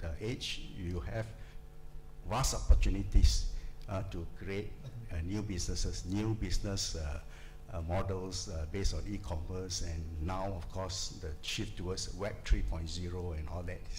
All these are presenting opportunities for those with the right skills and aptitude, as well as the appropriate mentoring and exposure to the new business opportunities, including the basic e-commerce like buying and selling through the internet. You can open up a vast spectrum of opportunities, especially for the low and middle income groups. And then on the higher end, skills. I think skills will be the key so-called missing ingredient in terms of Malaysia's formula for structural transformation to move up to a high to reach our high income targets. All right. Thanks, Prof. Yeah. So I think from our two speakers, you hear a lot of I think two things, right? One, really the need to transform the economy, some structural transformation to ride the next wave. But at the same time, also then the importance of skills coming in. So I think, but my next question is to Yuling, right? I think when we think about skills and the structural economy, we think sometimes we tend to forget, right? We may be just thinking about urban workers, right? So I'm curious to hear from you in terms of what do you think about, I think rural and agriculture areas, right, as Felda areas, the youth there face challenges which are a bit different, quite different perhaps, from urban areas, including perhaps fewer job opportunities and incomes. So just, what do you think are some of these challenges, right, for youth in those areas? Okay, yeah, thank you for the question. I thought I'd share a little bit about what I've been observing in my work stream, which is mostly to do with agriculture and commodities. Of course, palm oil is such a big thing here, and I think you'll probably also realize that whenever there's some sort of financial crisis or crunch, commodities has helped Malaysia out tremendously. The oil and gas prices or palm oil prices, there's this huge uptick in prices, and it's come down quite a bit, but it's still very high historically.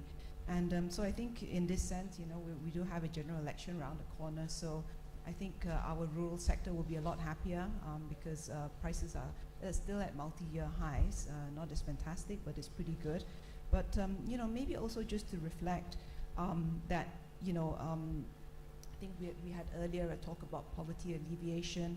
I think a lot of you would be aware from the headlines and discussions that palm oil is very important here. It had a huge role in poverty alleviation. But of course, fast forward a couple of decades, we do have quite a big rural population build-up, and I think this is where when I was delving into some of the Department of Statistics Malaysia data, it was quite interesting to try to disaggregate you know, households with one income earner, two income earners, three income earners. You know, often the lady in the rural household doesn't earn, so it does mean that if you've got, you know, two or three income earners, it's actually the second generation, the next generation, the younger generation and things. And this is where, actually I put it up, if you look for me in LinkedIn, Yuling Kaur, my talking points are there with some charts and things if you're interested to happen to look at it. But you know, I think this is where I was looking at things previous to the last general election. Obviously, things will look a bit different now with commodity prices up. People will be happier. But you know, there's a strong contrast between, say, if you're somebody living in rural in Johor, which is, well, actually a lot of it is semi-urban already because of proximity and development there, versus say somebody in Pahang. And I'll just mention, I know this is a little bit dated data, but it kind of raises the question of, you know, why does it look as though the, you know, the second earner in a Pahang rural household is earning way below minimum wage? So I think these things need to be looked at. There's great regional disparity that we have within Malaysia regions. And you know, you should look at, you know, say what Johor looks like. I mean, this is the second point I want to quickly raise as well, because you know, I look a lot at the, because I do some write-ups for Singapore media at one stage, and the whole topic of conversation was the Singapore Johor economic corridor, and of course the gradient is quite big there, right? I mean, straight away ringgit to dollar, you're earning 3 times more, but of course you have this horrible commute across the causeway, and I think this is where you know, the politicians in Johor are scratching their heads. You know, we want this high speed, you know, high speed connection there. People are trying to sell property. Of course, you know, things have gotten a little bit awry because of COVID and rising interest rates. But you know, these things come into question, and I think also part of it is to look a bit more closely again. I think you'll notice quite a few speakers here look at Department of Stats data. It's very underutilized, and I hope more of you will use it. There's so many nuggets of info there. I mean, I went and looked at, say, a Johor Bahru urban household, looking at their household income, their expenses, and then noticed that, oh, the expenses is all based on rentals. So I thought, okay, why don't I just put in household debt, you know? You know, we do have something like 70–80% home ownership, car ownership, and motorcycle ownership. So I just put it in. And you know, guess what? The household surplus, once you take the income and expenditure out with this, you know, imputed, you know, I just went into those calculators online, right? Mortgage calculator, you know, you own a motorbike, you know, very modest. Basically, I caused the household surplus to fall by 38%. And that's for the urban setting, and for the rural setting, it fell by 16%. So I think, you know, I know some of our topic was to do with debt and income and things, so I think there's something to be looked on a bit carefully. Malaysia does have high household debt already. You know, anecdotally, I know some of you have, you know, good jobs. A friend of mine was HR in one of the big agencies here, and is saying that, gosh, you know, they garnish their salary 100% to pay for everything.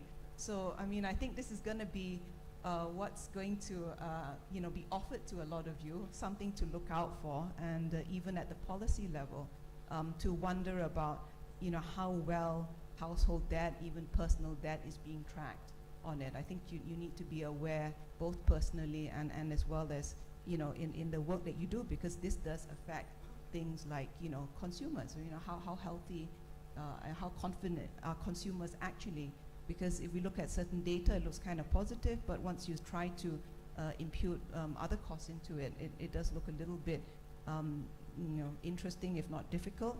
And I guess my last point is, again, a bit on the rural thing, but I think it has overflow effects into other sectors as well, because we have this really interesting situation of really heavy migrant workers here, right?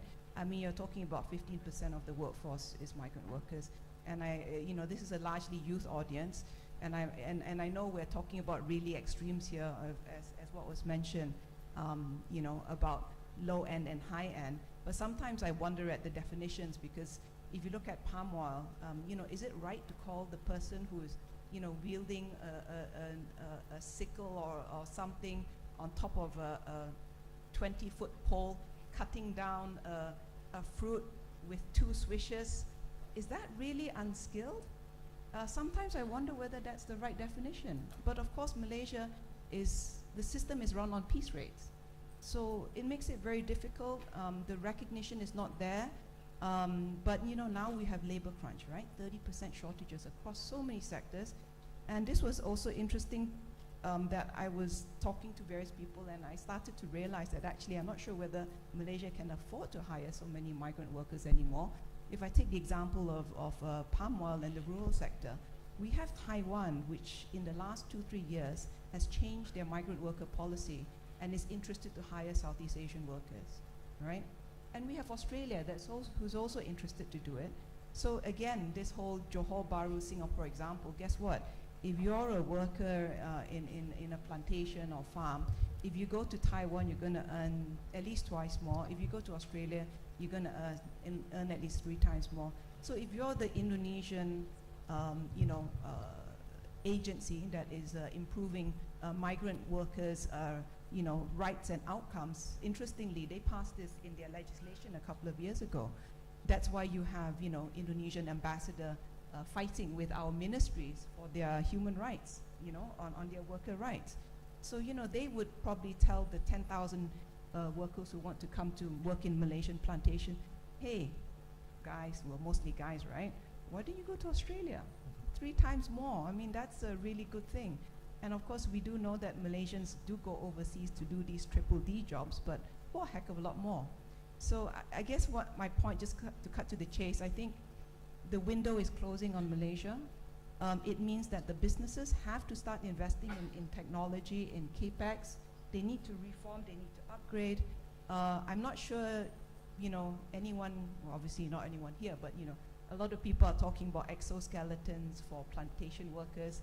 I'm not sure that's the answer, because actually what you want is you want to recognize that Indonesian worker who, in 2 swishes, 30-foot high thing, pay him properly, and probably what a lot of Malaysians from our universities should be doing is, running drones in the like not flying drones, but ground drones, to find out which tree is going to have these ripe fruits, the optimal high income, and then that worker has to move fast. That worker has to move at 2-3 times the speed that he's working right now, where they have him cutting this thing down, then collecting the loose fruits and putting it into a trolley and things. So we really need to rethink the whole way Malaysian businesses are putting things together. And actually this will, I think, unleash a lot of jobs and opportunities for our youth sector, which I just want to mention that currently, if you look at it at the high level, obviously I'm oversimplifying it, but there's a big difference between male and females.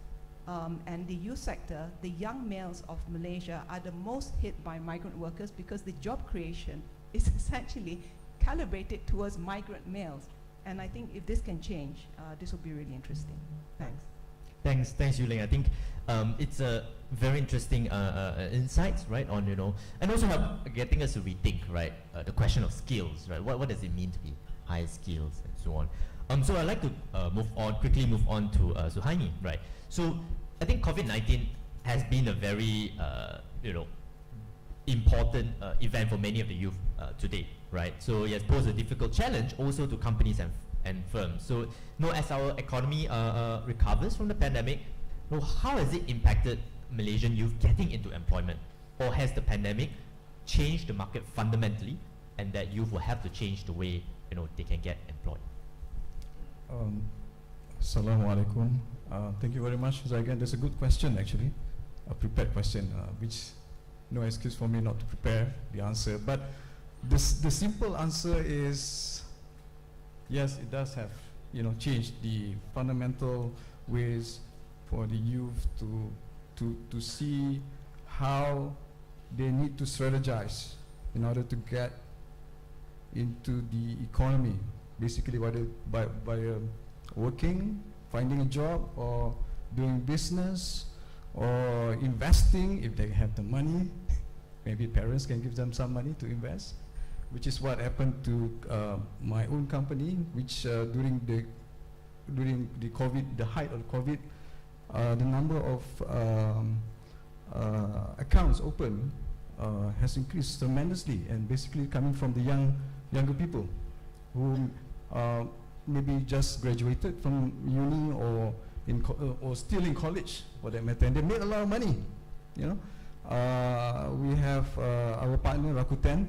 Their business profit has zoomed, like, you know, quadruple of, you know, five times. You know, they made a lot of money. You know, for our partner there, as well as for Kenanga Group as well. So I would say our youth are actually, they are smart. You know, and if they were given resources, I think there will be, you know, you can give them that leverage. I think the government had done so. The government had spent a total of almost $500 billion during the COVID, you know, the fund for COVID relief. And if I'm not mistaken, about 15% is for human capital and for subsidizing employment and all those things. That actually has helped. I'm not really saying, you know, this is the job that the government has to do. Their responsibility, their fiscal responsibility in order to spend. Of course, the future problem is, of course, higher debt and all those things. That's where the sustainability that what Dr. Ye mentioned just now, you know, the government needs to improve on policies, on investment policies, encourage entrepreneurship and all those things. And if you look at the numbers, actually, I hate to talk about numbers. I think this is a graveyard shift usually when you give at this time, especially you guys have to sit down through a marathon of series of talk. But I have to mention numbers, since I'm an economist and we are all economists. The unemployment of youth between the age of 15 and 24 pre-COVID was 10.8%, right? Then when at the height of COVID, it was 14.2%, and now it's back down to 12.1%. But if you look at the absolute number, you know, back in pre-COVID, it was below 300,000 unemployed youth between the age of 15 to 24. At the height, it was 362,000. Now, the latest number, August 22nd, is back to above, still above 300,000. So it's not really solved the problem yet. There's still some underlying issues in how to get the youth back into the groove of the economy, getting them a job, or you know, setting small business, or yada yada yada. So if you look at the graduate statistics for 2020, the unemployment rate for pre-COVID was 3.5%. For those who just graduated, the unemployment is just 3.5%. But during the height of COVID, it was 4.3%, right? So it's not and you know, the latest data was, because this is an annual data, so the latest for 2020 is 4.3. Maybe now it has improved a bit. Maybe it's around slightly below 4%, but it's still high. But you look at the labor force participation of youth, the third quarter or pre-COVID numbers was 46%. Now, the latest number, which is a bit lag, is about 41.8%, about 42%. Still, you know, I would say, I mean, it's still relatively low. So the increased number of youths not even looking for work, and hence excluded in the unemployment equation, underscore the need to look beyond the official unemployment rate. So basically, those people give up. You know, maybe they've gone into gig economy, or they just, you know, do their own forex trading or crypto trading, whatever, whatnot. So, you know, they are the ones who actually, you know, lucky ones who have the resources. I'm talking about those who are in the urban area and to some extent the suburbs. But my very concern is those in the rural area. Yuling did mention about, you know, the Felda, the people, you know, they seem to be neglected, right? And we have not talk about the indigenous, the Orang Asli, the Dayaks, you know, all these people, the Nalayans and all those things. The very poor, put it that way, they are neglected. And if you look at your question is like, what's the effect? Companies are still, I don't think we should look at companies. We should look at states. States, we have high unemployment rate in the poor states like the East Coast, Kelantan, Terengganu, Sabah, Sarawak, and Kedah, the most neglected states, and yet, the government still has not done much, to uplift the status of unemployment of youth. I think I stop here. Maybe back to you. All right. Thanks, Swami. I think it also gives us an interesting view, right, on also rethinking, right, the question of unemployment. So I think, given that we are kind of short of time, so I do have a couple of questions, and please keep your questions coming from our Slido on top. So looking at this list, unfortunately I can, is there a way to put it up, the questions? No, I don't think so. Okay, maybe I will just read out some of these questions. So, so I think the first question from someone called Handsome Man asked, is it safe to declare that Malaysia's economy has become a post-industrialized economy, considering that services has outperformed manufacturing recently? So if I could invite any of the panel, if yeah, sure. Thanks for the question. I do hear that terminology, post-industrialism and so on, but I wonder what it really means, because it's not either or, right? It's not like manufacturing is no longer relevant. It's the kind of manufacturing that you want to foster so that your economy remains competitive, so that the economy can generate high-paying jobs. And also, at the same time, one thing I forgot to say in my last intervention, when I was talking about services, it's not like, services as is, is the way to go. A lot of the services, 60%, is a small, food and, the restaurants and shops and, a lot of SMEs, a lot of informal sector employment. So that's not really a foundation of a wealthy, advanced economy. So you do need to find ways to modernize services, and you can even export services. When I first heard about this, and I didn't quite understand what it meant, but basically you sell your services overseas and then earn foreign currencies, and you can do this with engineering services, accounting, legal services, professional consulting, and so on. And that's where jobs are. And also, one of the things is that technology is coming to replace some of the jobs. But these are the jobs that are not going to be replaced by technology or artificial intelligence. So those are the areas where especially young people want to think about and invest in, and then develop into your own careers. One caveat though is that you can no longer fix one career and then stick to it in this changing world. So you have to acquire an ability to learn and continuously reskill yourself, right? You do that, then industrial or not, I think no longer matters. It's really about what kind of economy you want, so that you can have affluent society where people can have high quality life. Thank you. So I think linked to the question of is the next question so that I think Zillion Invest. Okay, so he asked, while government every year allocate biggest budget on education, why and how can we make Malaysia catch up with regional peers such as Singapore, or even other countries such as Thailand and Indonesia? Okay. Okay. Now, Malaysia, in terms of spending on education, has one of the highest in terms of per capita as well as relative share to total budget. Now, the question is the effectiveness of the spending. So I think the main challenge here is that the outcomes have not been that's not commensurate with the relative share of GDP that you spend on education.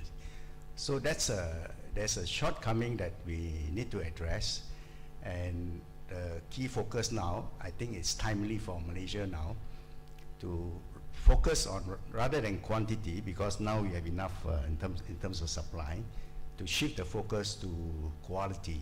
And quality, it's not just the students, but also in terms of the institutional framework, especially the teachers and the lecturers and all that needs to upgrade their skills and technology, and as well as their knowledge and all that, you see. So that will, the effectiveness of the teaching will have to be really intensified. And of course, from the Education Ministry have shifted towards what they call outcome-based education, and there's very strong push to ensuring that it's well implemented, you see. So I think the key challenge now is to build upon that enhancement of quality all round, and through the entire, in terms of curriculum design, in terms of lecturers, in terms of facilities and all that, you see. So we have a wide range of areas to focus on in order to raise the quality of education, you see. Like in the case of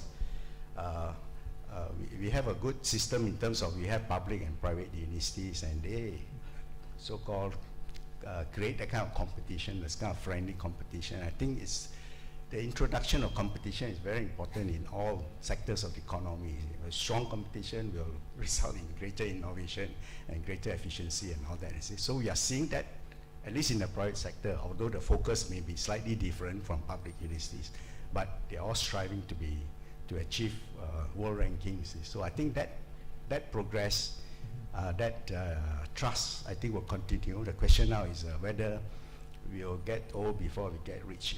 So we have to sustain the focus on enhancing the spending on human capital investment, and then of course building up together with not just the supply side, but also importantly focusing on the demand side. And demand side is basically the job creation that actually rests on the types of industries that we are attracting to the countries, especially the high-end industries, whether it's manufacturing or services. They are all, we have to focus on the knowledge-driven, the innovation-driven type of industries, be it in agriculture, mining, or manufacturing or services. So I think that's where we will so-called have this big push in terms of demand that will create a self-sustaining so-called supply side. Will push up the supply side to meet the demand that is needed, you see, for a country to move up the what they call the value chain. Right, thanks. So I think one last question here, right, before I think we have to end. So the last question is, should the government try to push in increasing the minimum wage for the rakyat, especially youth, considering 1,005 ringgit is way too low to live a comfortable life? Anyone would like to take this question?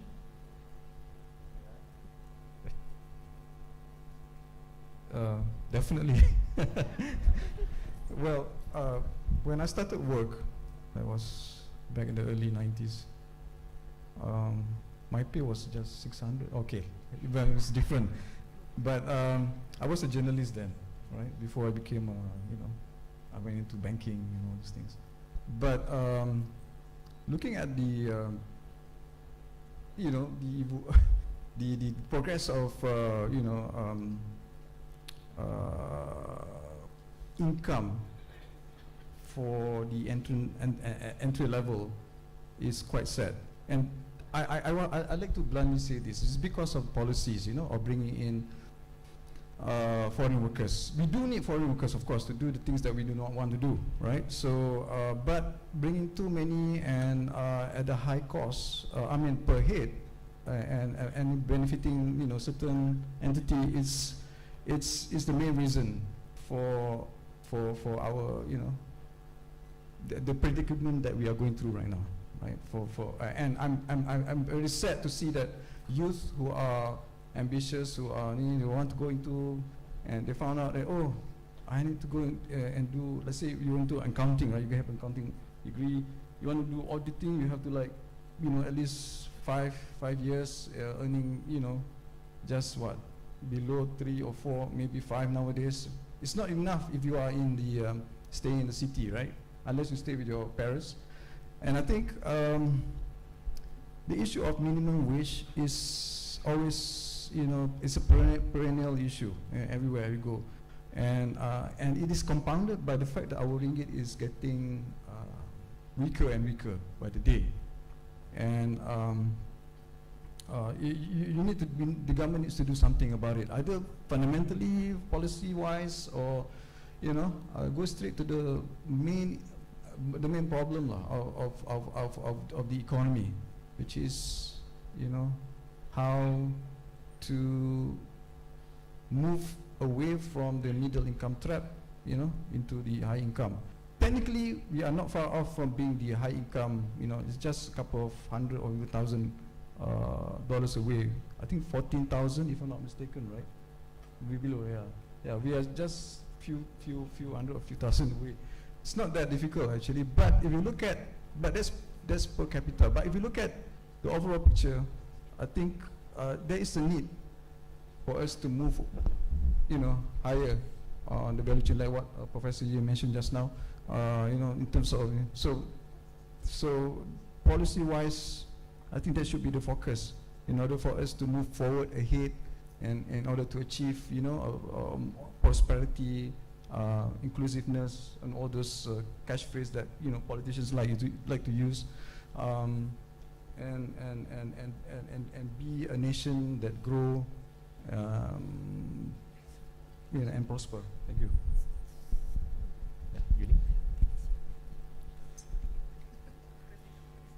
Yeah, just to add to that, actually, I think there's a huge policy gap in this area. And I think it's really politically driven as well, right? Elections are around the corner. If I look at my little space on commodities, you can see a lot of attention, debt write-off, one-to-ones and everything. It's very clear that, this sector is being looked after. And of course, I mentioned commodity prices are multi-year highs. And then we have the other end, inequality, that was mentioned as well. Malaysia is very good at having mega projects, whether, I don't know what it is, more highways, 5G, etc. And huge billions go into those things. But then what's happening in the middle ground? And I think this is where it's very important, because if I'm not mistaken, I read somewhere that 30% of the voters in this election are new voters, and actually in the youth segment. And I think there has been almost no conversation about what is the policy about income and opportunities for the middle income. I think a lot of Malaysia is middle income already, right? Clearly, and you want to go from lower to mid to higher. You want that mobility, and I think this is where people need to really really talk to the politicians about it. And right now, I think don't get stuck with the social media ones. It's just too easy on that front. I think you need to have essentially more of this and more serious conversations, and really find out what these representatives, what do they stand for? Why is income so low? I think we should look at it. Malaysia has really an inordinate high ratio of GDP, or whatever we count, that is actually corporate profit, and very low on wages and income. And I think that's a very, very high level discussion. And I think you really need to address this to all your representatives. And I think you would find that where we're sitting, Bank Negara, they write about what is the wages that are needed for people living in the urban area. It's very high. It's quite a lot.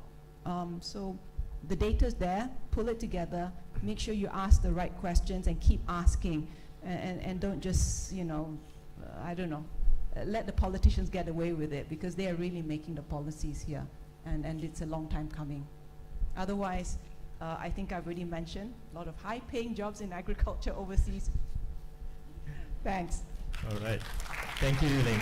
So we have come to an end to this panel. So I'm very grateful for our distinguished panel for giving us a very enlightened discussion over some of these issues over youth and how we see ourselves in the future.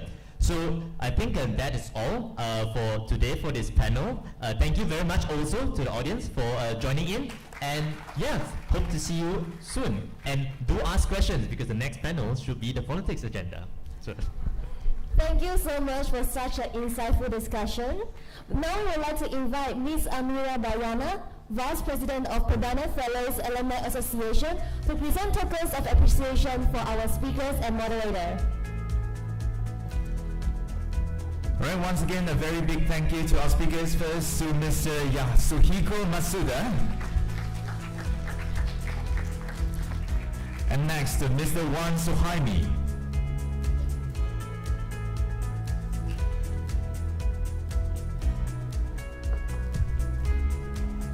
And next to Professor Ya Kim Leng. To Ms. Ko Yu Leng.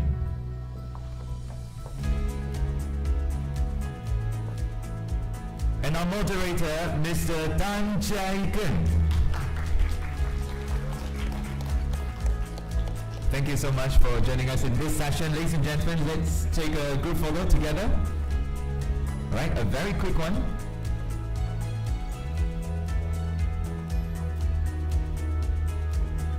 Once again, a round of applause for our speakers and moderator. Thank you so much.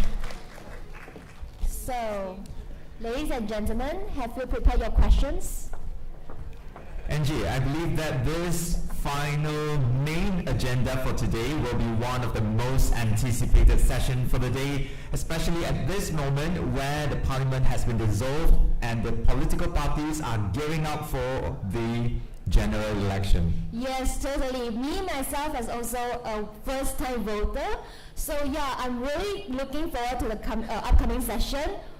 Please ask more questions and we're going to spark some very interesting or maybe even heated discussion. Alright, so let the excitement and anticipation carry on. Ladies and gentlemen, here we are for the final main agenda for the day. The political agenda, remodeling the political and democratic landscape in Malaysia.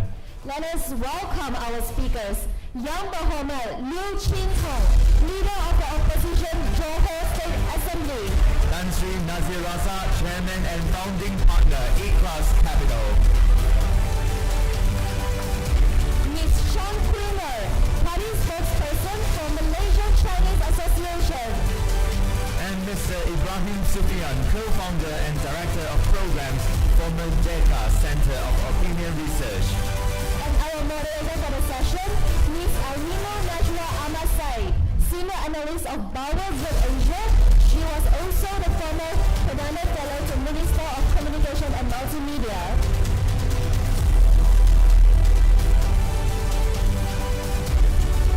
Over to you, Ms. Arima. Test. Good evening, everyone. First of all, congratulations for making it past 5 o'clock. You all deserve a round of applause. The Secretariat has intentionally left the spiciest session for last, talking about GE15 and politics. Before we go straight into it, let's introduce our panel. So maybe I'll start from my far right. Ben Sufyan is an entrepreneur and innovator in the public polling sector where he has contributed significantly to better governance. I'm sure a lot of you would know that he has founded the Merdeka Center for Opinion Research, and his data has been referred to a lot over the years when it comes to politics and social sentiments in Malaysia. Next to Ben, we have Chan Queen She's a practicing lawyer, a mum of twins. So congratulations, Queen She's part of the MCA Central Committee, party spokesperson, and an avid scuba diver.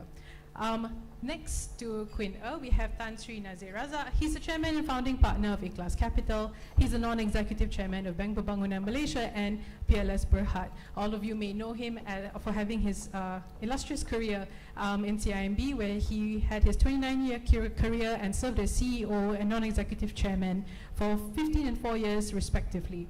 And of course, to my right, we have YB Liu Chin Tong, opposition leader in the Johor State Assembly and the State Assembly person for Perling Johor. He was also Senator in Dewan Negara and served as Malaysia's Deputy Defence Minister in 2018 and 2020, up until 2020. So we have a stellar panel today, and as all of you may know, elections will be happening on November 19th. Nominations are happening around November 5th. Since 2018, Malaysia has had a bit of a tumultuous period. We've had 3 prime ministers, new parties, new politicians. So I think the first question that I would pose to our panel is, what does it take to create political stability? Currently in Malaysia, we have new coalitions, BNPN, PH, GTA, ABCD, all these type of acronyms. So it's quite exciting, especially now with Undi 18 being passed and almost 6 million new voters. So it's really, really dynamic. So yes, all of you. So maybe I would like to start off maybe with Quinn You can give your thoughts about what is needed to create political stability during this time. Thank you. Hi, I think you've rightly highlighted the reality that we're seeing today. I think coalition politics will remain a big part of our country's politics. And when you ask about political stability, I mean, what do we mean by political stability, right? What contributes to true political stability? Are you talking about big parties, big numbers coming together?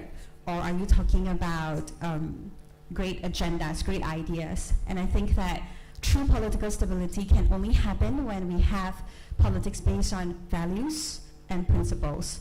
We have seen how we voted in a government in G14, and just months after that, we've seen change of prime ministers. So we really need to think about what political stability means to us. So I would love to hear from the other panelists today as well. It's my first time joining the rest of you here, so that would be my short response to what political stability means to me. It would be politics based on value and principles. That is true political stability to us. Great, thank you. Maybe I can pass it over to Tan Sri. Tan Sri, I think you've talked about having a better Malaysia, and by the establishment of a Better Malaysia Assembly, a citizen-led assembly to accompany Parliament, and these are made up of technocrats, civil society, community leaders. What do you think is needed to create political stability moving forward? Thank you, Arina. Assalamualaikum. I remember when back in 2015, 2016, when I was agitating to basically expose the shenanigans at 1MDB. And many people would come up to me and say, please stop doing that, because you're destabilizing. So I think stability is overrated. Yeah? I think at times you need to destabilize. Right? I think our focus should be on good governance. Democracy is a means to good governance. Yeah, politics is part of that whole process for this country to be better led for its rakyat, right? So this is why I have advocated for a national reset, because I actually think that the democracy we have today doesn't work. Yeah, remember that what we have today is democracy system 2.0. Yeah, 1.0 was 1957. That crashed spectacularly in 1969. Then we have a 2.0 that was designed to last 20 years. It is an engine that's been going on for 50 years. Yeah, it doesn't work. It's past its sell-by date. We need a reset, and this is why I have advocated a process for a reset. With due respect to the Chin Tong and Queen, I just don't think that the politicians can reset the system. It's like asking turkeys to vote for Christmas. They're not going to, because it's what got them there. I think what we need is another process to basically deliberate a Malaysia 3.0. And then I think we can start talking about stability and governance. Because today, if you get stability, what are you talking about? Are we talking about another, going back to the past, we have one dominant party? Is that stability? Or this multi-coalition that's, in balance? Is that stability? I'm not sure. I think what we want is a system where politicians come and go, governments come and go, but the country moves on. Some countries in Europe, they can not have government for 12 months. Country moves forwards. We need to make politicians, except for Chin Tong, less important.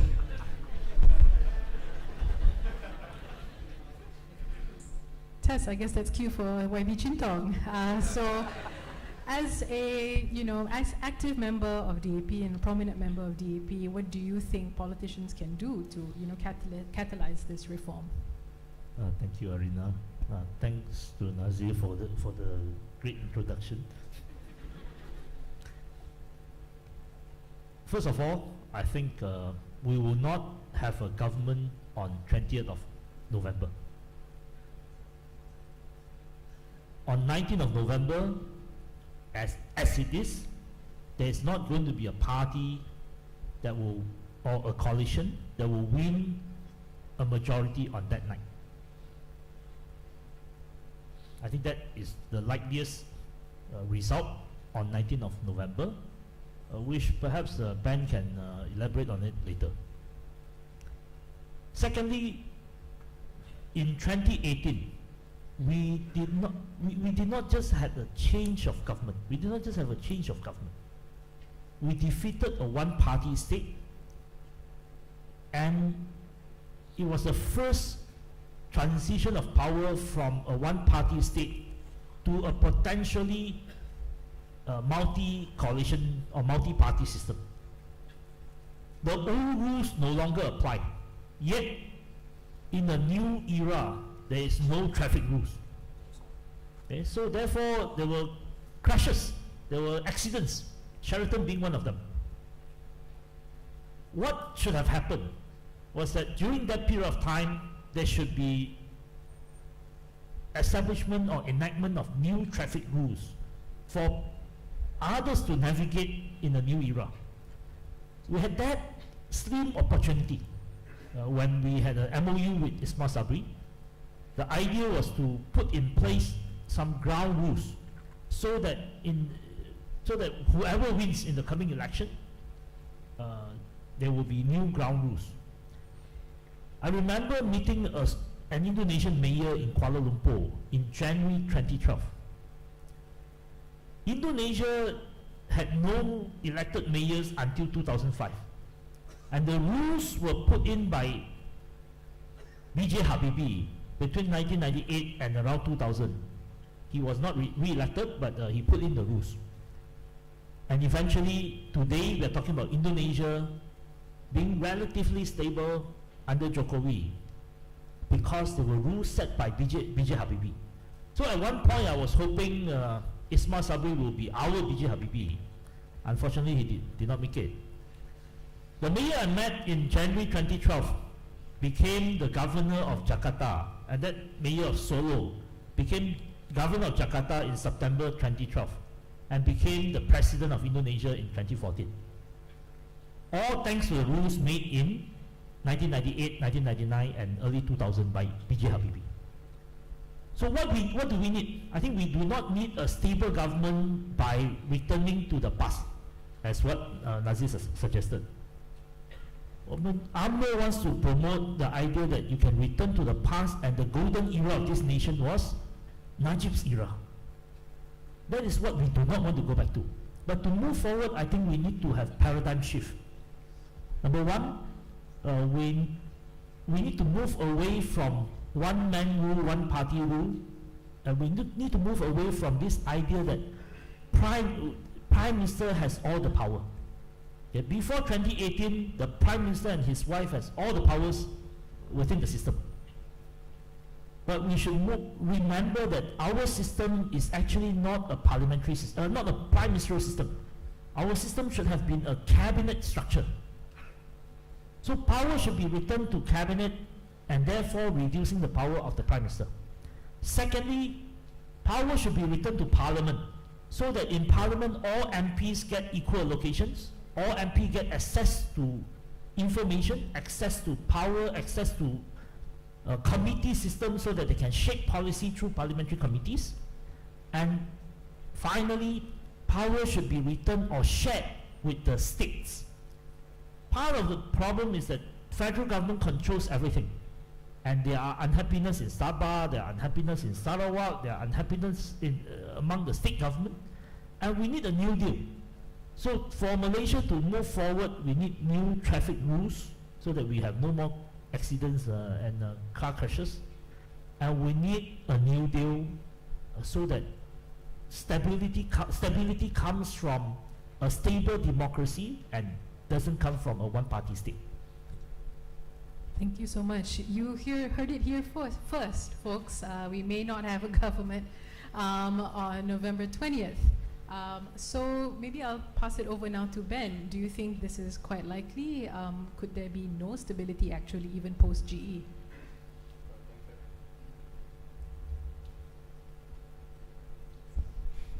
Okay, thanks, Arina. I think the days of guided democracy and dominant parties are over in Malaysia. And in part, this particular election is thanks to you guys, the young people who are going to come out to vote. I think you are going to determine that the direction of the country is no longer going to be determined by one single party. The problem that we are going to face in this period of transition is that whether or not the political leaders that are leading their respective parties understand that times have changed, that the voters have changed. If we look at how politicians are communicating to many of their supporters, they are still, the above the line message and also the below the line message, the whisper campaigns that are still going on. It's still the same message from 70 years ago. When we do our research, we begin to understand that for the vast majority of Malaysians, and Malays included, this message no longer cuts the cheese and no longer has that kind of traction. And yet, they're still talking about race and religion and talking about special privileges that in reality, hardly exist. So, are we going to get a government right away on the evening of November 19th? Probably not. And the reason is because the Malay vote bank, which comes to about maybe 65% of the electorate of this country, that is so fragmented right now. And that vote bank, 28%, 30% made up of people who are voting for the first time. And for these people, you guys basically and your peers and relatives and sisters and brothers, they are not following political parties as their forefathers, as the elder brothers and parents and grandparents. So a lot of people are looking at performance, a lot of people are looking at issues handling, and a lot of people are looking at leadership qualities. And so we are going to have, I think, a very challenging election. So going on November 19th, the numbers are very volatile. We think that, before Parliament was dissolved, we think that Barisan Nasional had a pretty strong advantage, at least with the Malay crowd. But we find that as day by day passes, the advantage is diminishing. And so it really is up in the air. So many seats are competitive now.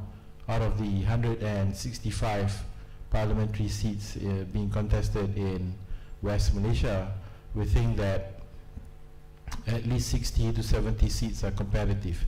And so what I mean by competitive is that if 2 to 3% of the votes, so anywhere between 3 to 5,000 people change their minds, that seat is going to change hands, either from Barisan Nasional to Perikatan Nasional or from Barisan Nasional to Pakatan Harapan. So it depends. This is going to be a highly interesting election. And I think the last point I wanted to say is that when we spoke to people, there is still quite a fairly large number of people who feel that their vote is not going to make a difference, but really it is not. It is, I think, the one single election where voting really counts because it's so close. All right, thank you so much for that, Ben. I think you touched upon youth and the youth vote. So after Undi 18, we see about, not just Undi 18 actually, even automatic voter registration, there's about an estimate of over 6 million new voters. So based on all the panel's observation, maybe Tan Sri, we can start with you first. How do you think the perception of youth involvement in politics or even just getting interested in politics has changed? Do you also have any thoughts on how we can include more youth in decision-making roles? Yeah, thanks, Arina. I remember what Tony Blair said when he came to power. He said, we need to make Britain young again, and that's exactly what we need to do for Malaysia. Yeah, we need Malaysia to be young again because we were a very young country. If you look at the 60s, we were led by very young people. My late father was, in his 30s. The Chief of Navy, Tanah Balasingham, was in his late 20s. The IGP was in his early 30s. I mean, many of you here, can you imagine yourself in those posts?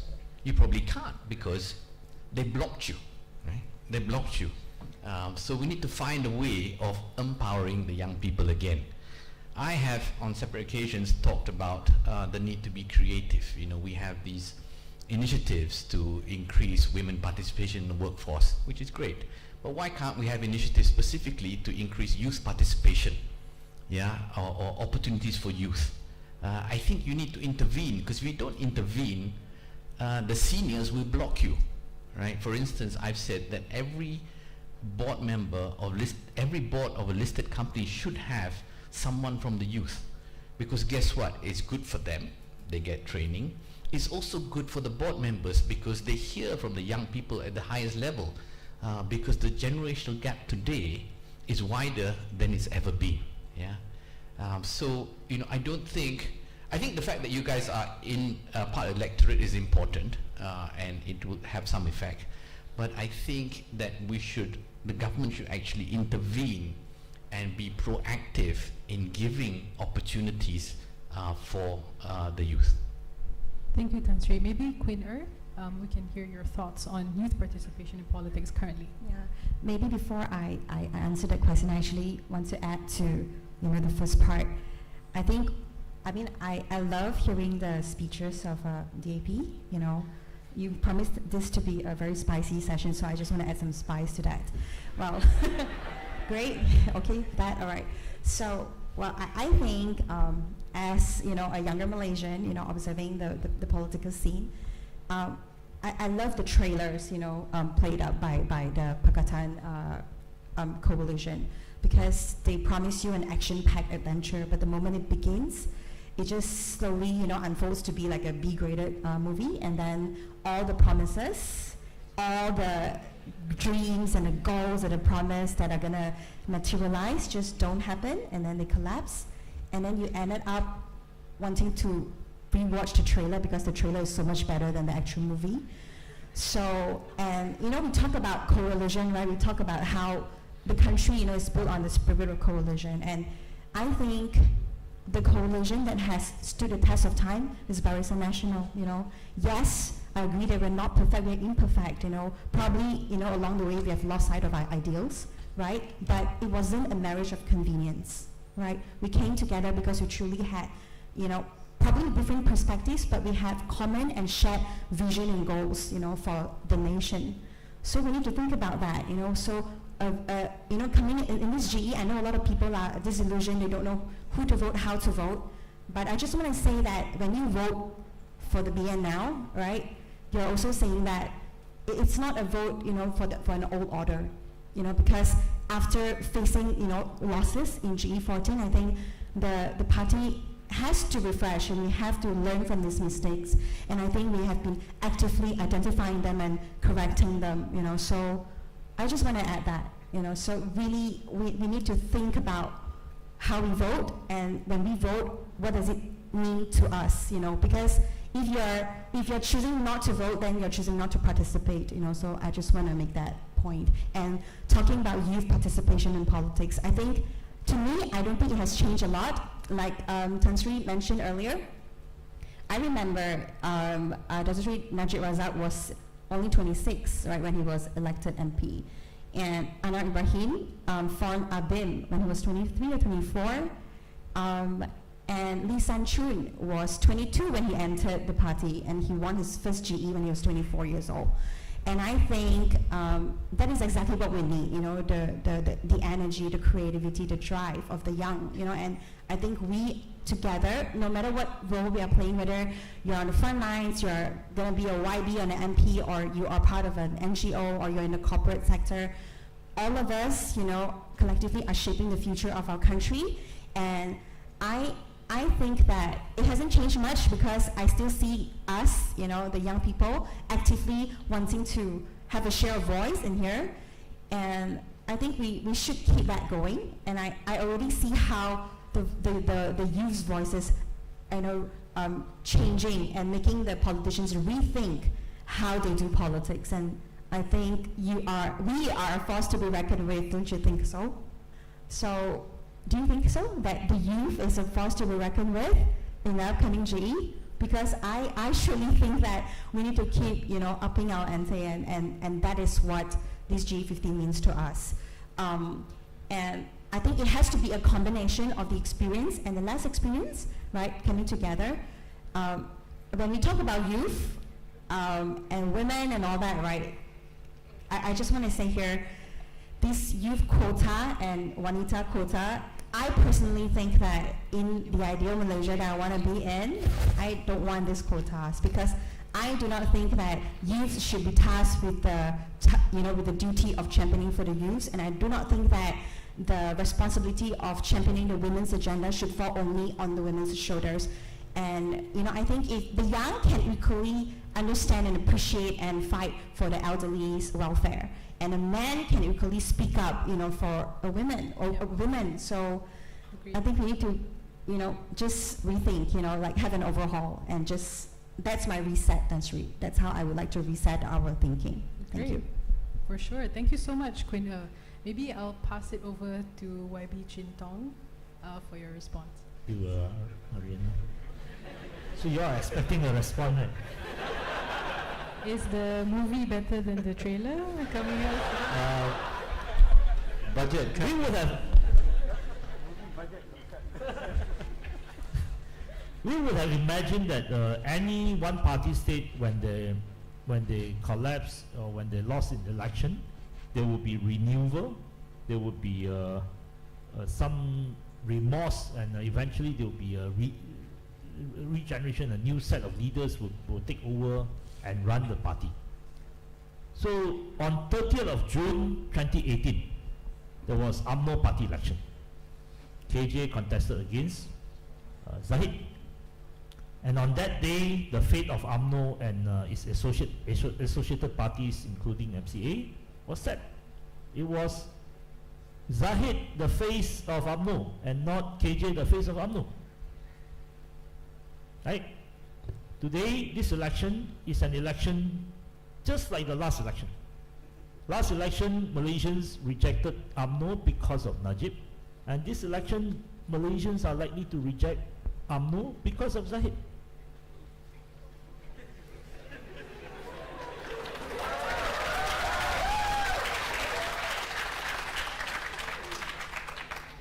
It is unfortunate for this nation. It is unfortunate that for this nation that it is a replay of a nightmare. Okay, we are not moving the nation forward, which is why I have been saying that even for Pakatan Harapan, I've been urging my colleague, this should not just be a negative campaign.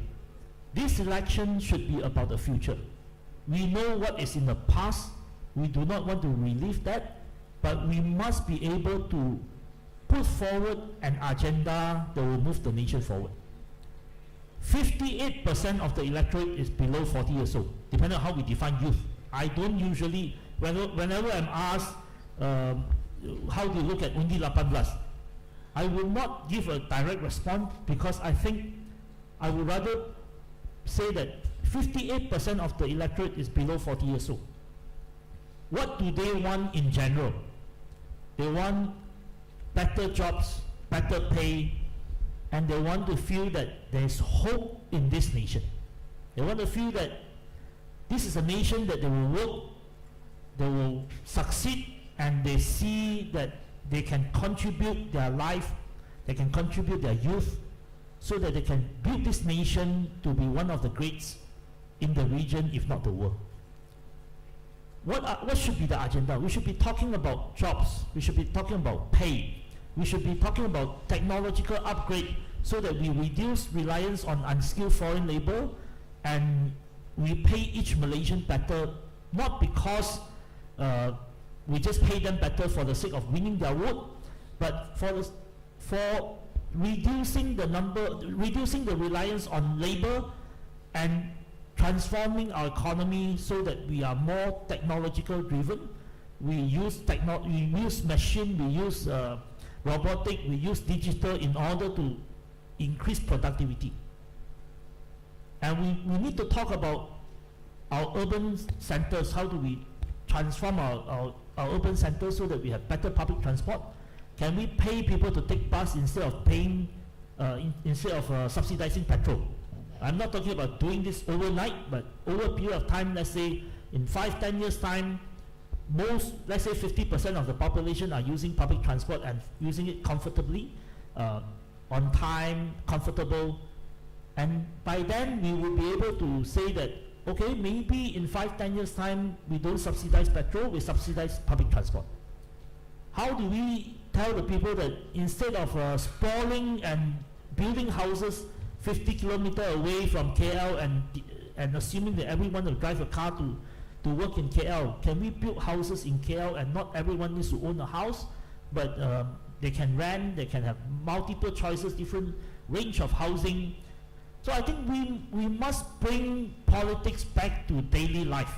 And if we can bring politics back to daily life, things like healthcare, aged care, childcare, we will be able to talk about the agenda of the youth. Yeah. Because otherwise we will be repeating the same personality clashes. When we talk about politics, we will say, what is politics? Or politics is personality clashes between Mahathir and Anwar. I was 12 years old when Anwar was Deputy Prime Minister. I'm 45 now. And you're still supporting him for Prime Minister?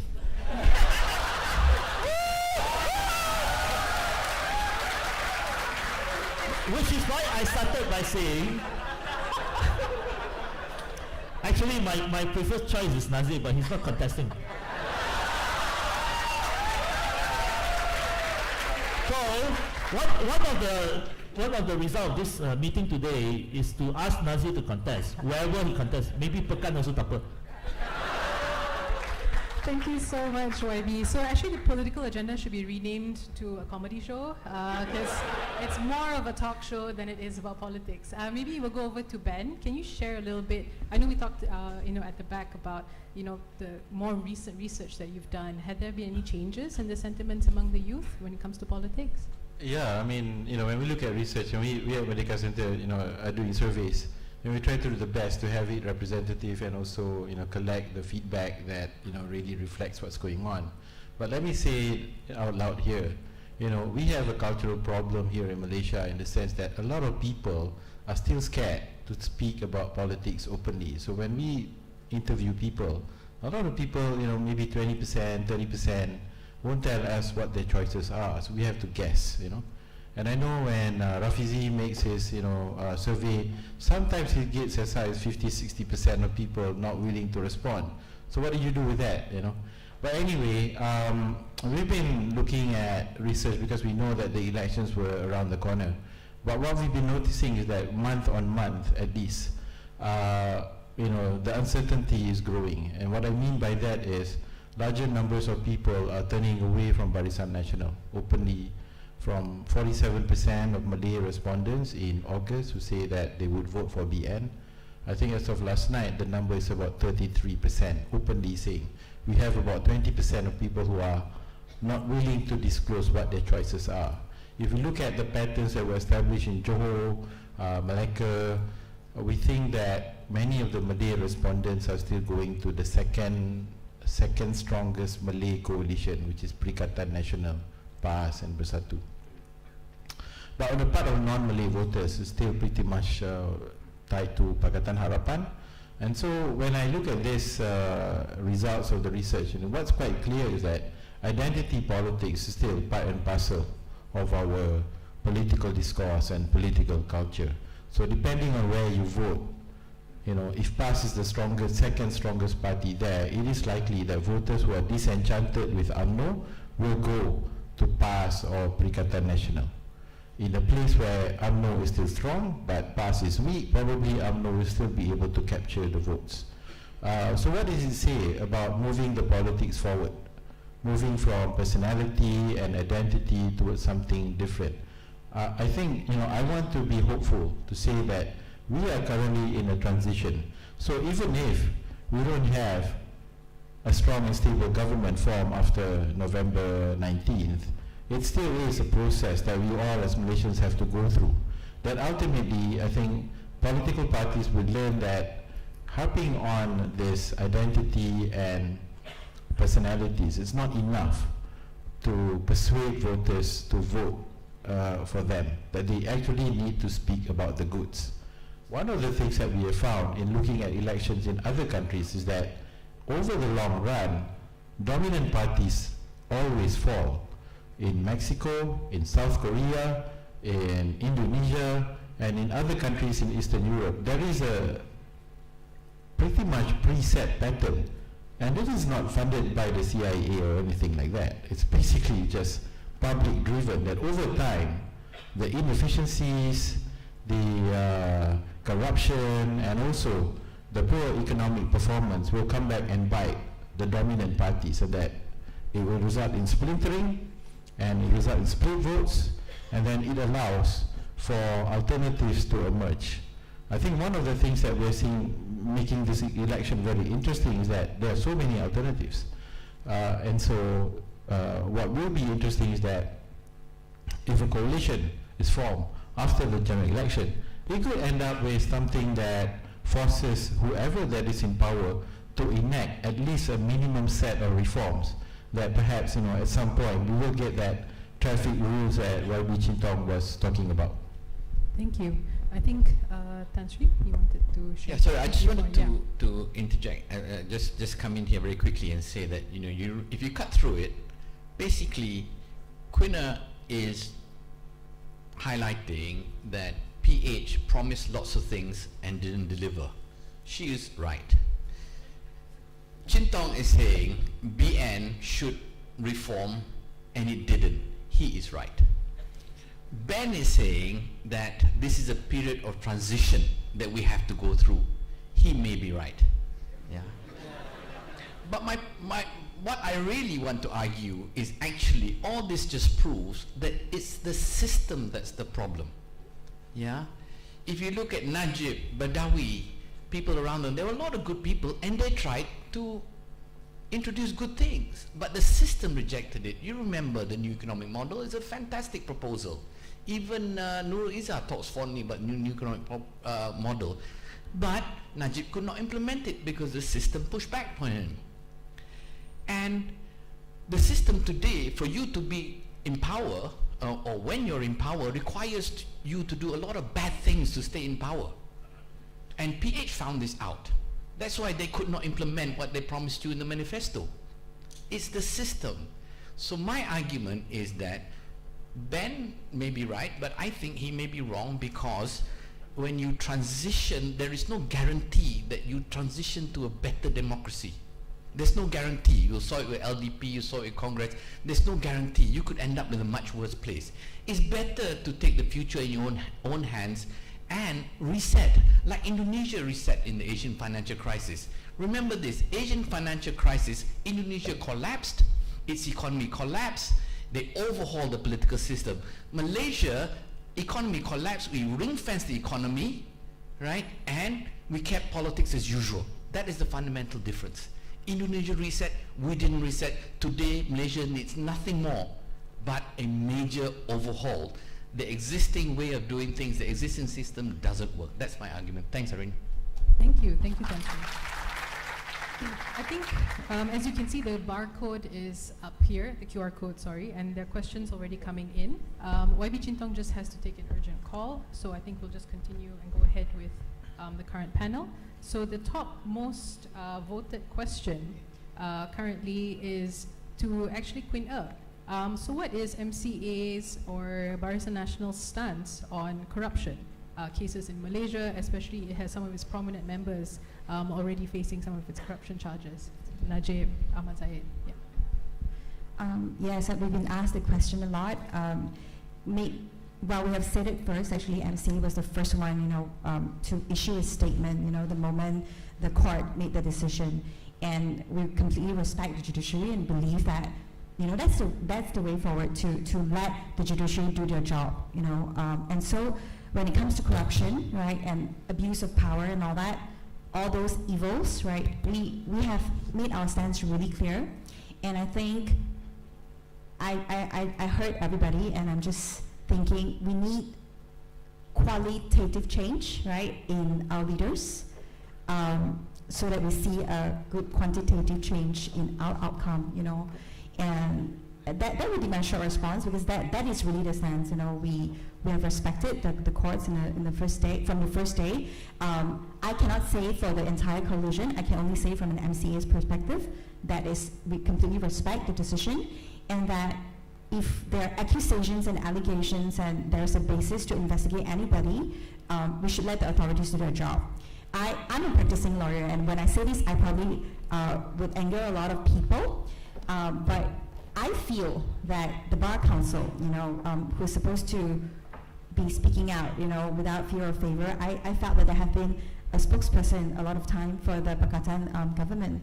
Why do I say this? You know, for example, they, you know, when the judge was investigated by SPRM, they said that it was a persecution against the judge.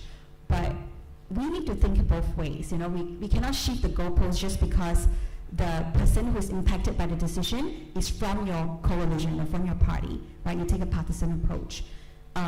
They even went to the streets to say that it was a persecution against the judge, you know, but I think it's precisely because we need to respect the separation of powers and to uphold the checks and balances among these three pillars that we should allow, you know, an investigation to take place, you know, when someone is accused of wrongdoing, you know, and recently, you know, the book by our ex-AG, Tan Sri Tommy Thomas, right?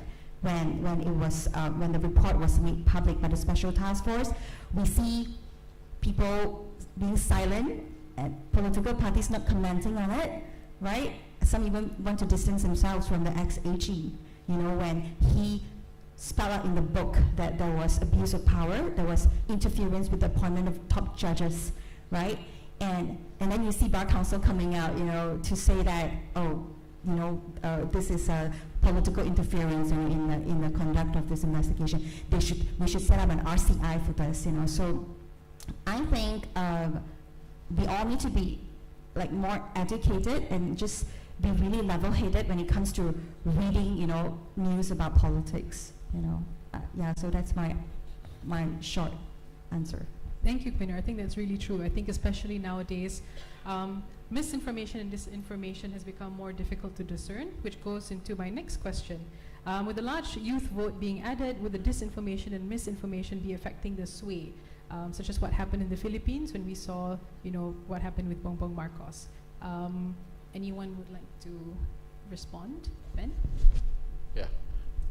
Yeah, I mean, basically, misinformation or rather disinformation and fake news is definitely going to be the rule of the day going into this election. But it's also, it's a double-edged sword, that if it's really convincing, then it can maybe swing the vote, but if it is not, then it could backfire very badly. I think in this day and age, and especially when we look at the research data on younger voters, the government or the ruling party no longer has dominance in terms of influencing the mindsets of people. Most people are basically trapped in their own, you know, algorithmic bubble. So you are feeding off what your friends and peers are sharing with you. And so if within this bubble you are consuming fake news and that fake news influences you, then it might influence someone to vote in that manner. But that's one part. The other part is that when you look at social media as a source of information, trying to influence people make choices for this election, it is a very dynamic and fast-moving place. And it's going to be very competitive because we have a lot of players right now. The barriers of entry in order to push information is a lot less. And so we're going to get bombarded with a lot of messaging. The big thing is to be clear-headed about it and to understand, you know, what's the real agenda behind this. I think a lot of times, I think, you know, the messaging is going to be segregated by ethnicity, by location, and so on. And that I think all of your particulars are in the databases of political parties. So, you know, starting from next Saturday night, you will start getting messages from all those candidates. So just be aware that that process is real, and you need to read between the lines that probably half, if not more, of what you get is probably untrue. And you have to participate in the process and talk to people to understand what really is going on, because some of the reputations that many candidates put across are made up. So you have to get involved in the process to know more. That's all I can say. This is going to be part and parcel of our election, and it's going to be with us for a long, long time. Thank you, Ben. Tan Sri, would you like to add anything to that point? No, that's fine. All right. I think we'll go on to the next question. A spicy session deserves a spicy question. So since you believe youth should hold more power and voices, should this session be done the other way around? Youth talking and ministers listening. I think anyone would like to have initial thoughts? I mean, I would actually pose it back to the audience. I mean, you could actually be taking that opportunity to get your voice heard, so that those in power can actually hear you. But yeah, anyone in the panel would like to? No? It's fine. I agree. Yeah. Yeah. Okay. Actually, just so you know, I mean, even among ministries, they do engage, the youth, so they have focus groups. But you're right, maybe that's something that YEF can take and put more youth panels. Yeah, so the next question. Within the current multi-party political landscape, how can PH, BN, or PN help the rural people, rural groups understand the globally competitive environment and also different ideologies? Maybe YP Chintong. It's talking about rural engagement. How can political parties do better engagement with the rural groups? First of all, how do we define rural? 40 years ago, 30% of Peninsula was urban, and today 80% of the population live in urban areas, depending on how you define it, but you go to DOS, 80% of the population live in urban areas in the Peninsula. 40 years ago, when we talk about rural area, it means that they are very far away from urban centers.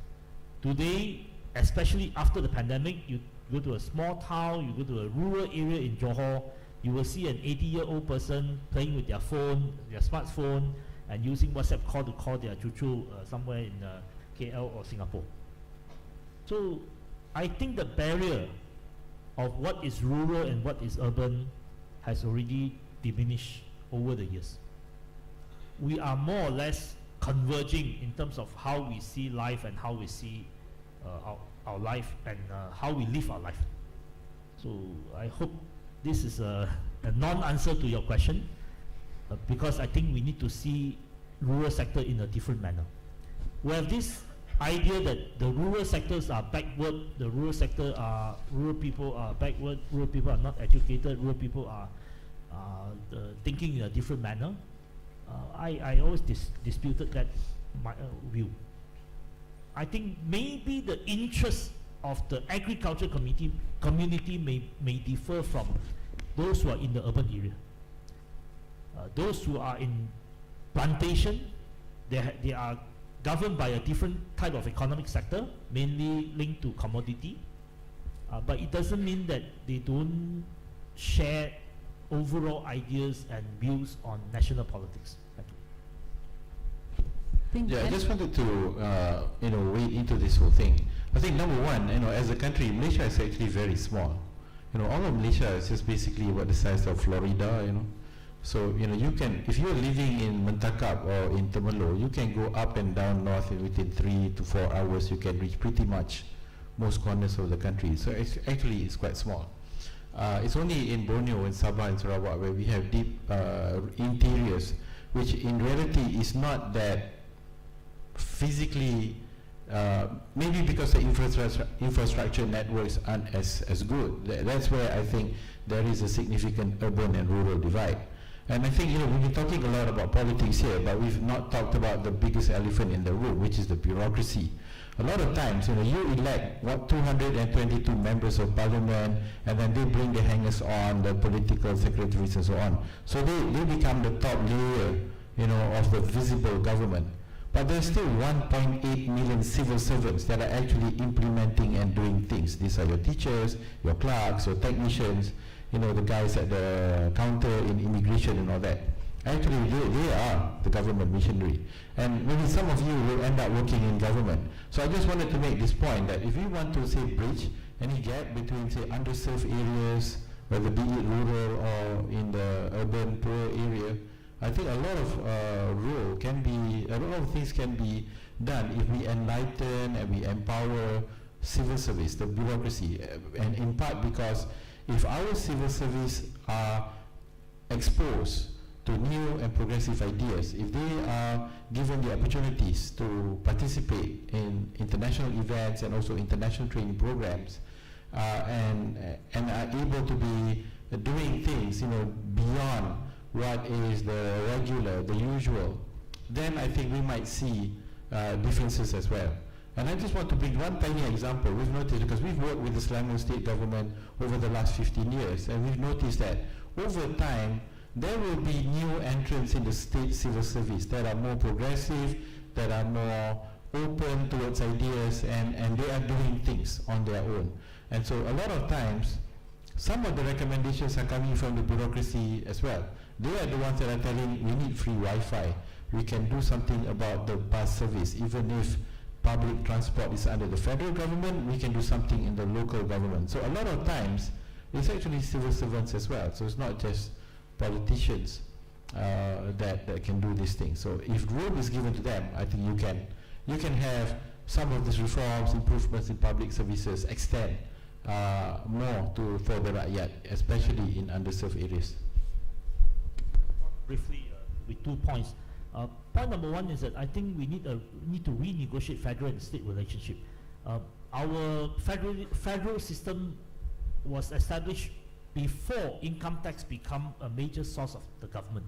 So when the constitution was made in 1957 and 1963, the state government were given natural resources as their main source of income. But income tax comes to federal government 100%. But today, income tax, so it was considered relatively a fair deal because we were a commodity economy, we were not a modern economy back in 1957 or 1963. But today, the bulk of government revenue comes from income taxes, from corporate tax and also personal taxes.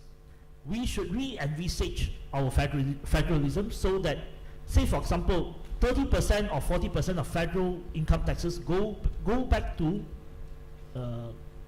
the state where it was collected. If we can envisage that, then Sabah, Sarawak, Johor, and many other states which has some capacity, they will be able to ensure that their roads are well surfaced. Today, everywhere in the country, especially in states where the state government are more competent, state routes and council routes are usually okay. It is the federal routes that are terrible. Why? Because JKR will tell you, I have no budget. But imagine that all roads in your states are all handled by state government. Imagine that all schools in your state are run by state government. Imagine that hospitals, except the specialist hospital, general hospitals are run by state government, paid for by income taxes collected from the state. We will have a different deal for whatever you call rural. The state government will have to ensure that this is reasonably well done. Back to the question of bureaucracy. In this country, there's a lot of debate about having a very large bureaucracy. I don't think that debate is relevant. The more important debate is really about whether we have expertise in the civil service. We practiced, or we emulated the Indian civil service, which is basically a generic service where officers are rotated from defense to agriculture to state government and back. So in Malaysia, the non-federated Malay states have their own civil service, but the federated Malay states actually takes civil servant from what they call the common civil service pool. So when I was in defense, I have officers who came from agriculture, I have officers who came from transport, and they are running highly sophisticated departments, for example, defense procurement. which need skills and technical expertise. And some of them do not have that. It's not their fault, but it's a systemic problem. I think we need to rethink and move away from the Indian model to one that actually, put emphasis on expertise in our civil service. True. Thank you so much, YB. The next most popular question is BN or PH for her GE15. I think that's up to all of you. You all should go out and vote and determine that, so that we do have a government on November 20th. And I think I'll save the last question, the best question for last. Will Tan Sri Nazir be contesting as an MP? We need corporate top guns, visionary corporate top guns as MPs. So Tan Sri, your official answer. No, I will not be. Disappointment. All right, thank you so much, everyone. Go ahead. I always tease him because he is always talking about a special layer of expertise to remake the rules and reset the rules. I say the National Consultative Council is the parliament, so he must enter the parliament before he can talk about reform. Yes. Yeah, I just want to quickly add that I would also like whoever becomes the government on 20th of November, can we have proper 4G connectivity in the bandar? Because I feel like I'm living in a Bhutan as well. So I think we all agree that connectivity is no good. Allow me to I want to conclude. My conclusion. I just want to say that I really enjoy this discourse, and I need to sell my party a little bit. Okay, I feel that we are always we are perceived to be the budak suruhan and all that, But I just want to say that I don't know what you think about the values of honesty, hard work, and fair play, but I think these values are really old. Honesty, hard work, fair play, integrity, all these are old values, but these are also true values. And I think this has been the quiet force in our progress as a nation, and I think our party represents that. Your party is MCA or BN?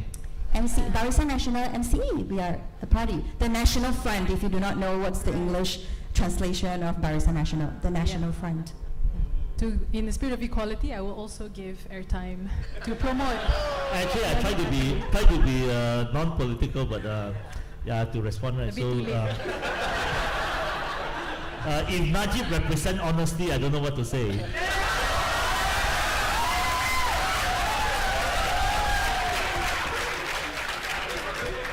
If I were to say that if there's any strength in Pakatan, I think Pakatan has a cohort of leaders who have been together over the years, who entered parliament 10, 15 years ago, and they are now there. You have a cohort of say 20-something nationally known political leaders on Pakatan side, which I think is the asset for the nation. Many of them are below 50 years old, in their 40s, in their early 50s, and this cohort of leaders have long runway. And I think this cohort of leaders will be able to take the nation forward and help the nation to transit from one-party state to a stable democracy. Thank you. Thank you so much. A big round of applause to the panelists. Thank you for their time. I think some key takeaways, for the audience. Number one, the system does need a reset. No matter who the players are, similar problems will arise in the future.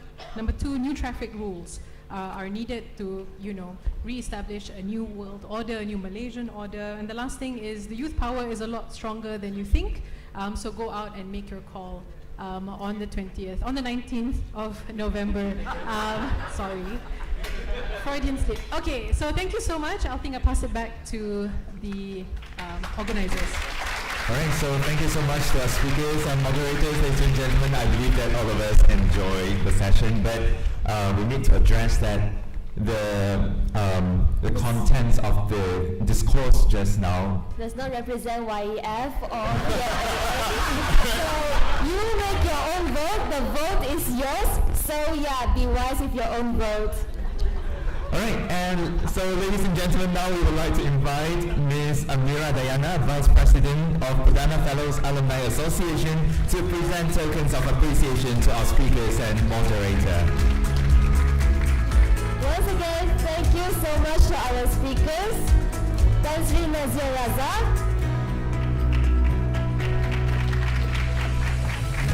Yang Berhormat Liu Ching Tong,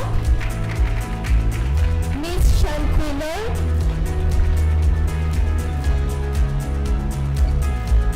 Mr. Ibrahim Sufyan, and last but not least, our moderator, Miss Arina Najwa Anasai.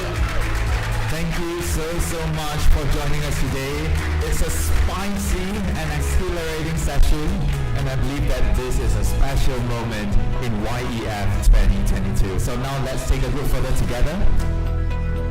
Once again, a round of applause for our honorables, speakers, and also moderator. All right, thank you so much.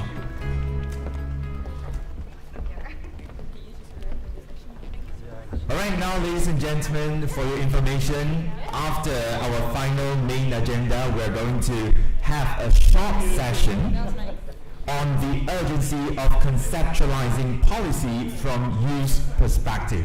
So what can youth do, and which role, what kind of role that we can play in conceptualizing the policy. This will be a short session before our closing keynote address. You may head outside to grab a quick coffee and then join us back here. All right, so ladies and gentlemen, let us hear from the representatives from Y20 Indonesia 2022 who came all the way from Indonesia and Thailand today. We have Mr. Angelo Abdul Wijaya, Head of Project Management Office, Y20 Indonesia 2022. Together with Ms. Michela Padji, Head of Indonesia Delegates to Y20 Indonesia 2022. As moderated by Ms. Jitsai Santaputra, ASEAN Observer to Y20 Indonesia 2022.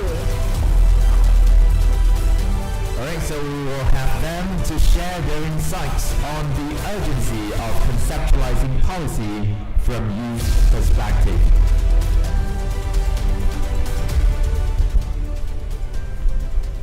Hello. Good evening, everybody. We realize that our fireside chat might not be as fiery as the previous panel was, but we'll try to keep it snappy, try to keep it short, concise, and quite on the chill side, try to end the day on a happier note, less fiery note. So just a show of hands, everybody who's in the room right now, who knows what the G20 is? Okay, a few. Who knows what the Y20 is? Also a few, mostly people involved with the Y20. So I will just kick it off with sending it to Angelo first. Can you please introduce the Y20 to the audience, please? Right, thank you, Tata. But before that, I'd like to thank Perdana Fellows Alumni Association as well as Youth Economic Forum for having us, for flying us from Indonesia to all the way to Kuala Lumpur. So yeah, Y20, right? Y20 is the official youth engagement group for youth at the G20. And then what we do is actually we try to formulate policy recommendations for the G20 on several fronts. And then we have youth delegates coming from all G20 members as well as observer entities such as the World Bank, the WTO, IMF, but also observers representing indigenous people, refugees, and also people with disability. So what is the G20, right? As Tata mentioned, G20 is the grouping of the 20 biggest economies in the world. So it's 19 countries and also the European Union. So not all members of the G20 are countries, but we also have a supranational entity, which is the European Union. So why is the G20 very important? Because the G20 represent 60% of the world's population, 75% of global trade, but also more than 85% of global GDP. So we're talking about the US, we're talking about China, we're talking about India, the next global economic powerhouse, but also we're talking about the European Union, 27 countries who are, who are included in the grouping, right? So we imagine how big the G20 is. So now, over about half a year, Y20 delegates and observers, they have come together, they negotiated the policy recommendations, and then in July, we finalized the policy recommendations, which we call as the Y20 communique, and we handed them over to the President of Indonesia as the chair of G20 this year. So in November, November 15 and November 16, later in Bali, the heads of state and government across the G20 will come together in Bali, and then they will agree on a couple of sets of rules and policies, and that is where the policy recommendations from young people across the G20 come in. So we come to recommend, to offer some views from young people. So probably later Sheila will explore a little bit more on the issues that we touch upon at the Y20, but there are 4 at least. Number 1 is youth employment, the future of work, how the world of work is evolving. And then the second one is on digital transformation, something that we also discussed this morning. The third one is actually on sustainable and livable planet. What is that about? That is about climate change, getting to zero, but also sustainable practices and sustainability in general. And the last issue that we touch upon is diversity and inclusion. Maybe before I give back to you, Tata, just want to touch a little bit on why is Y20 important for young people in Malaysia, such as yourself. So Indonesia is actually the only ASEAN country that is also a member of the G20. But for the past 13 years since the G20 and Y20 was conceived, ASEAN was never invited to attend Y20. But because Indonesia is the current chairman of G20, so we initiated ASEAN observership at the Y20. So that is why we invite 4 people representing ASEAN from 4 different countries in ASEAN. Tara is actually one of them from Thailand. And then Harith, our very own Perdana Fellow here, is also a Y20 observer representing ASEAN. And then next year, right, Indonesia is gonna chair and is gonna head ASEAN. So this year we are heading G20. Next year we are heading ASEAN. And that is where the continuity comes in, right? The importance of continuity from this year to next year. Because Malaysia is such an important player as well in the region, in ASEAN.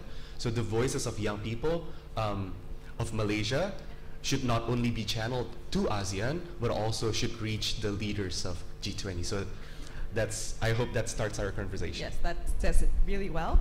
The next question I'd like to ask to Marshila. What was your experience as a delegate to the Y20 Indonesia that has happened in July, and your experience leading up to that? Just a more personable experience for the audience to get a glimpse of what that was like. Yeah, absolutely. Thank you so much, Tara. So yeah, I mean, honestly, it's been one of the most rewarding and memorable experience of my life because, as Angel mentioned before briefly, Indonesia holds the presidency of G20 this year. But obviously, since we have 20 members, the presidency, changes country every year. That means this is a once-in-a-lifetime opportunity, actually, for me personally, because 20 years from now, I'm not going to be young anymore. So this is my last chance to be involved in Y20 while Indonesia holds the presidency. And I have to commend the organizing committee for having done such a wonderful job for having organized all the events throughout the past few months, starting from the kickoff back in February up until we had the Y20 summit back in July in Jakarta and Bandung, where we finally agreed on our Y20 communique, right, with all of the Y20 delegates. I think if you ask about the key highlights of my experience, that would be throughout all those months, we had what we called pre-summit events, right? So before we came all the way to Bandung and Jakarta to agree on our communique, we actually got the chance to visit different parts and different regions of Indonesia, where we got the chance to talk directly with local youth groups in those cities and those regions to hear what they have in mind about the issues that they face in their localities, so that they can give feedback as well to the kind of proposals that we are trying to champion in the Y20 Summit. So I think there's that beauty of it, of having been able to listen to their stories and to somehow incorporate that into the policies that we finally managed to champion in Y20 communique. And also the fact that the Y20 delegates agreed on the consensus during our summit, which was held in the Asian African Conference building in Bandung. And that communique happened to be only the second communique ever signed on that historic building after the agreement that was signed for the conference itself in 1955. So I thought that was very beautiful and romantic in a way. So yeah.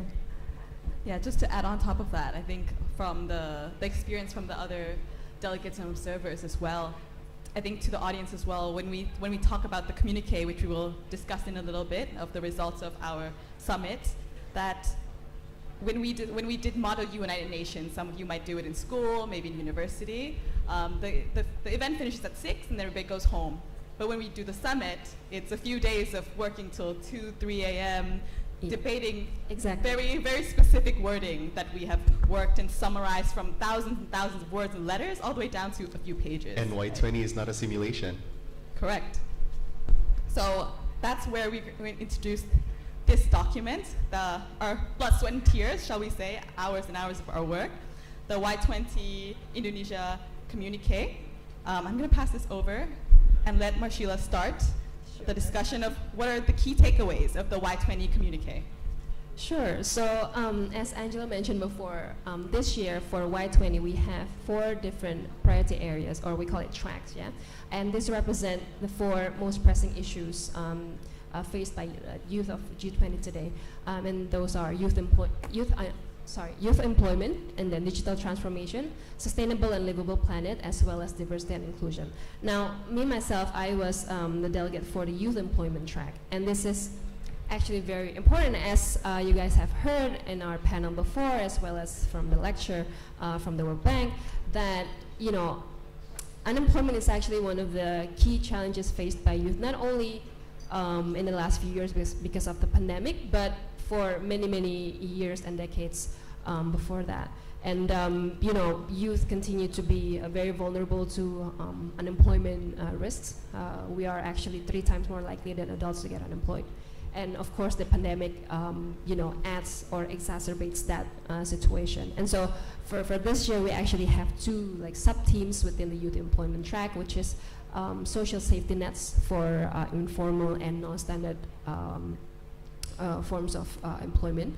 And this is important because actually, amongst developing countries, more specifically, young people are more vulnerable to getting into what we call precarious works, yeah? So jobs that are not standard 9-to-5 jobs, informal jobs, gig workers, freelancers, etc. And so what we want to focus on this year is how we can provide equitable social safety nets to these vulnerable young workers, comparable to their counterparts who work in formal jobs. And then the other sub-team, which is also very key, is how we can stimulate social entrepreneurship among young people, because this is actually a viable alternative to youth employment problem today. So Angelo, now that we've discussed the key takeaways from what Marshila took away from the Y20 communique, what is your main key takeaway? And can you tell us a little bit more about what happens next, right? We now have the document, what happens now, and what's going to happen in the next few months? Yep, thank you. I think I'll start with the next step first.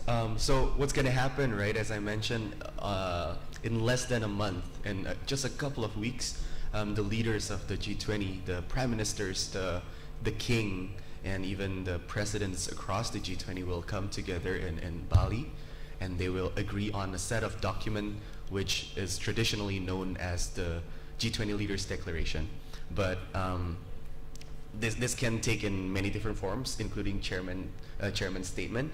But basically, in that document, right, the bottom line is they will agree on a set of agreements, not a formal agreements, because G20 is not an organization. G20 is just an informal grouping. But basically, they will agree on principles. what should be the direction in each specific policy sector, right? So because we have handed over the communique to the president of Indonesia, so hopefully this will be taken into account, right?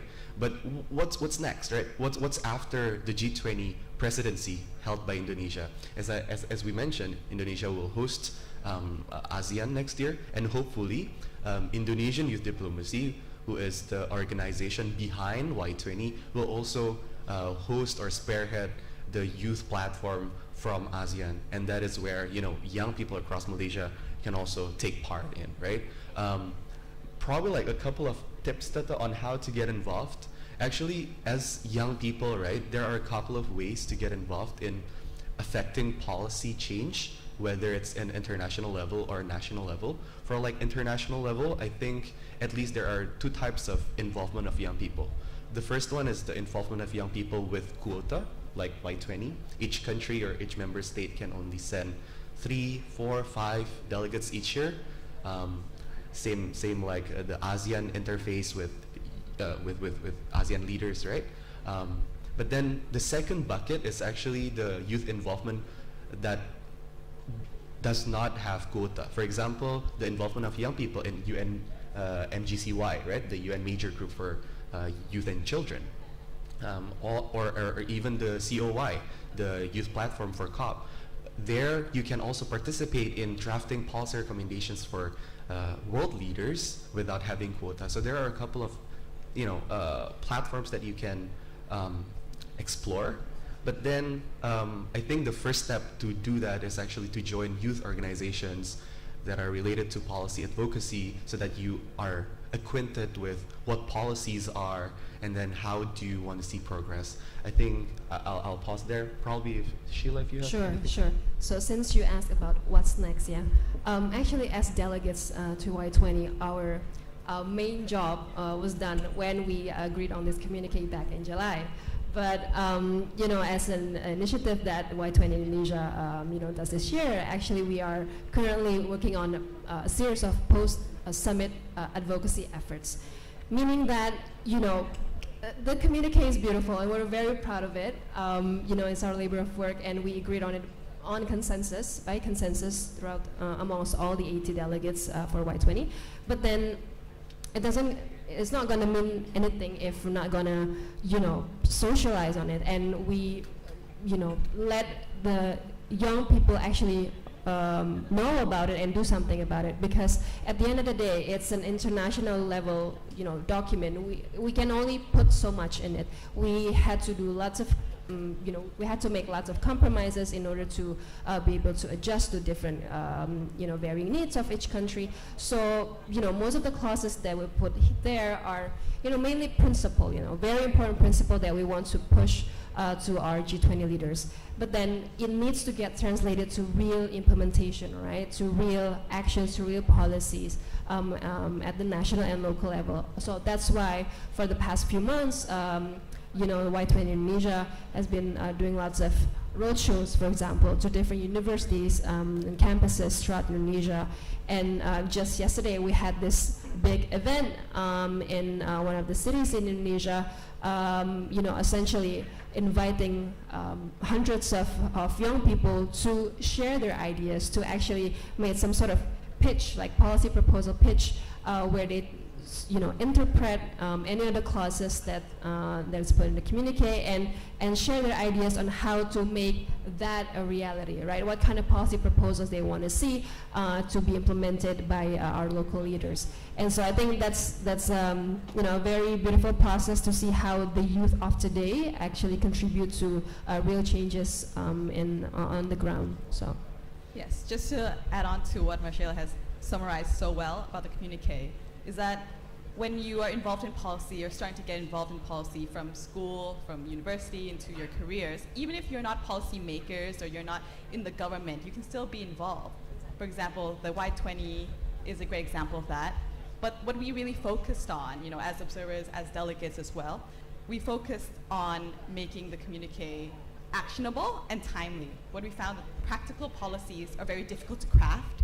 It's very easy during schools, during universities to say, this is the policy we need, this is the direction we should go, but the steps to getting there is very difficult. And if you have experience with crafting, for example, the Y20 communique, and one day you want to go into policy making, it's really a great step towards that. And the community that you meet, the people you meet from other countries that are also passionate about policy, making policy and doing the themes that they're passionate about, it's a very great community to be involved in. So, we would all highly encourage everybody here.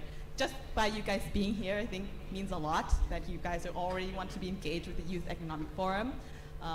Just continue on that path, right? Just to summarize and loop back, to Angelo, please. You didn't give me your key takeaway from the communique. Can you give me a quick summary of that? Probably the takeaway from the whole Y20 process. I think there are a couple, but number one is actually during the negotiation process. I led one of the sessions where the heads of delegates are gathered in a room. So we basically locked them in a room for a couple of hours to agree on, the wordings of the policy recommendations. We basically started at, 4 p.m. I think, and then we finished at 3 in the morning. And I mean, not even finished. That's not even finished. Yeah, we still needed to continue, tidying up loose ends in the morning, when we're supposed to actually agree on the communique. Right. On that day. So we minted every word, because every word means a lot. It has meanings, right? And then what's interesting for me is that some delegates they had to call to their capital city to have an okay whether we can have this wording in the communique. So I think that's one of the experience that I cannot forget. I think number two is, I agree with you, Tata, the people that we meet throughout the process, right?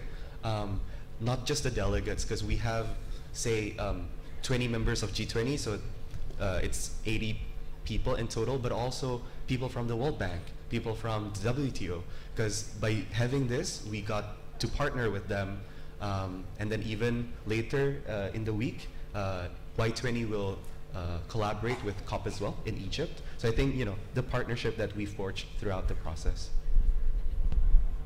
I'm conscious of time, so just a quick wrap up, okay? What we try to discuss with everybody here today is really to inspire everybody. We consider ourselves youth as well, but like Marshila said, maybe in 10, 20 years we will be far from that. But this is a panel of youth talking, or a panel of fireside chats, talking to other youths, among us. And it's all about making impact in the end, right? And what the Minister of Finance said this morning during the keynote, right, was the engagement going out to vote, participating in policy making in some small way. All these actions matter, like your voices matter, not just in the voting, not during the voting rounds as we know that is upcoming, but in general, in life, like this, being engaged, being part of something, creating impact is so important, and we'd really like to encourage that all of you get involved. Thank you. Thank you, everyone. All right, ladies and gentlemen, let's give it up to Mr. Angelo, Ms. Mashila, and Ms. Jitsai from Y20 Indonesia 2022. We would like to invite Mr. Wei Minjue, Co-Director of Youth Economic Forum, to present a token of appreciation to Y20 Indonesia 2022 for being our regional partner of Youth Economic Forum.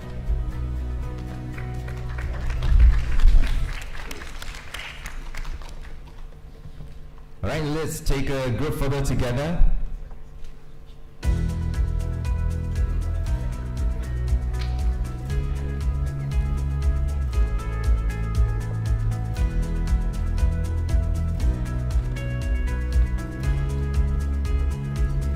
All right, ladies and gentlemen, this was supposed to be a fireside chat outside, but due to a change in the program, then we have to make it here.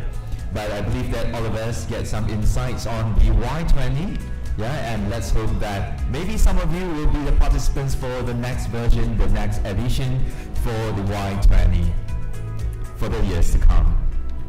Once again, thank you so much for your sharings. And we would like to highlight that the souvenirs are made from recycled plastic. This is one of the sustainability initiatives that we have in YEF 2022. Ladies and gentlemen, a round of applause. Thank you so much for joining us today.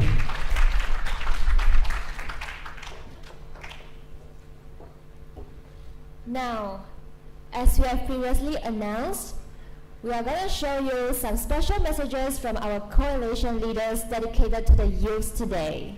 So, ladies and gentlemen, let us hear from Yang Berhormat Tan Sri Dato' Haji Mahyadin bin Haji Muhammad Yassin, Chairman of Perikatan Nasional, and Yang Berhormat Dato' Seri Haji Anwar bin Ibrahim, Chairman of Pakatan Harapan. Ladies and gentlemen, enjoy.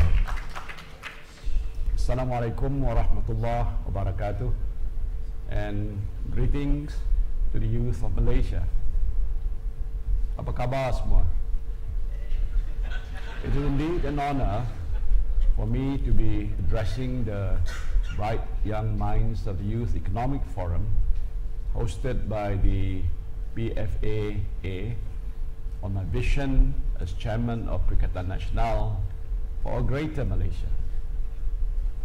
To me, a greater Malaysia is one that is compassionate to all its people.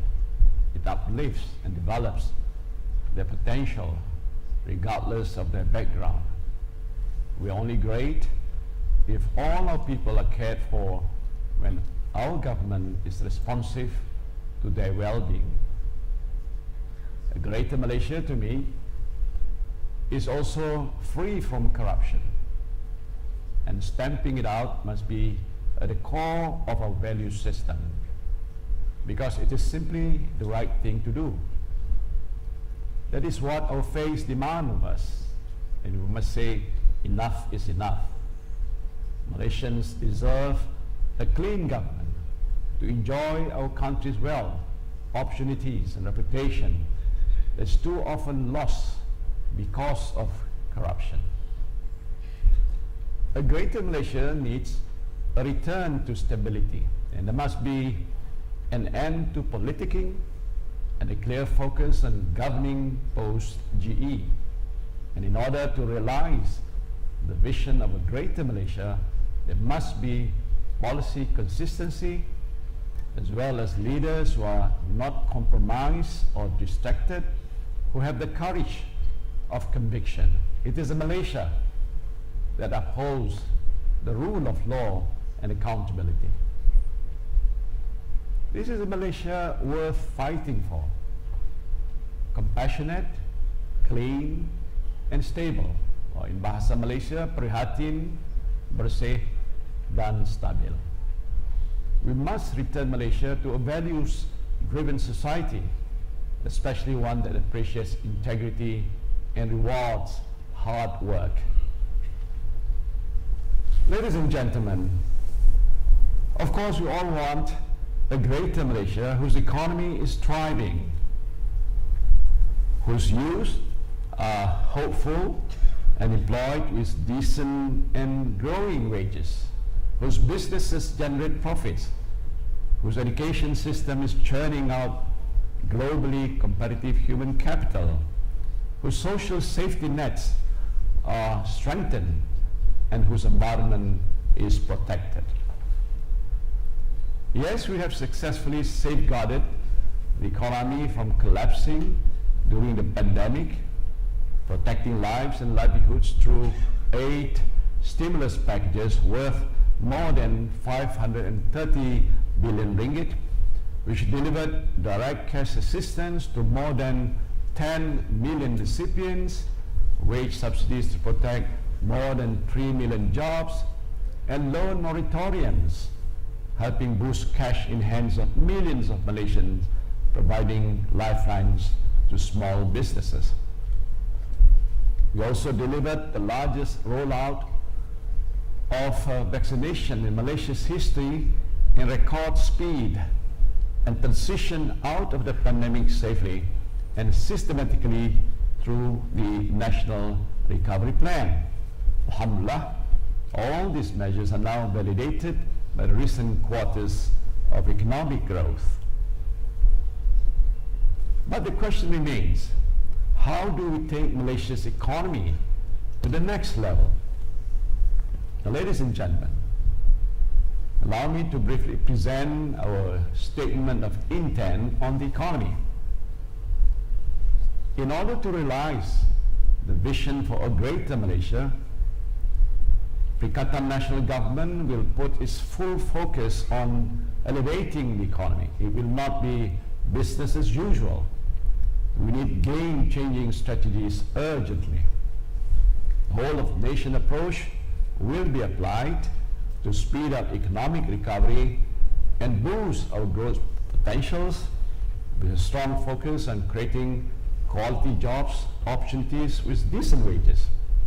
We will focus our economic strategy on these 4 principles or 4 priorities. First, we need to create a conducive ecosystem to attract new investments, encourage reinvestments, and expand existing businesses. Good governance is a must.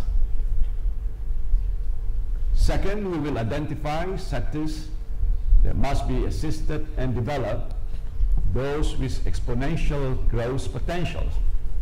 You must keep investing in the right physical and digital infrastructure to enhance connectivity.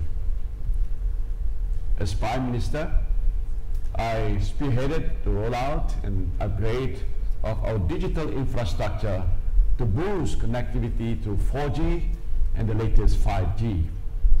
And this is our ticket to success in the digital economy. The billions of investment we have received in companies racing to set up data centers is proof we are on the right track.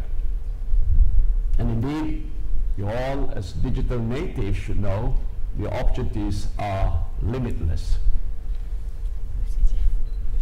And third, we will continue diversifying the economy from reliance on certain commodities and commit to a just ESG framework that will itself spur growth and create jobs. Fourth, we must future-proof the economy by embracing technology to move up the value chain and firmly position ourselves in the global supply chain, just like our thriving E&E sector. Digital solutions must be utilized to increase productivity, and this in turn will ensure sustainable wage growth for Malaysian workers such as yourselves. These are just teasers outlining of our wider economic vision for Malaysia. But be rest assured, we will hit the ground running as soon as we get the mandate from the people, inshallah. Ladies and gentlemen, however, economic growth must be meaningful for all Malaysians.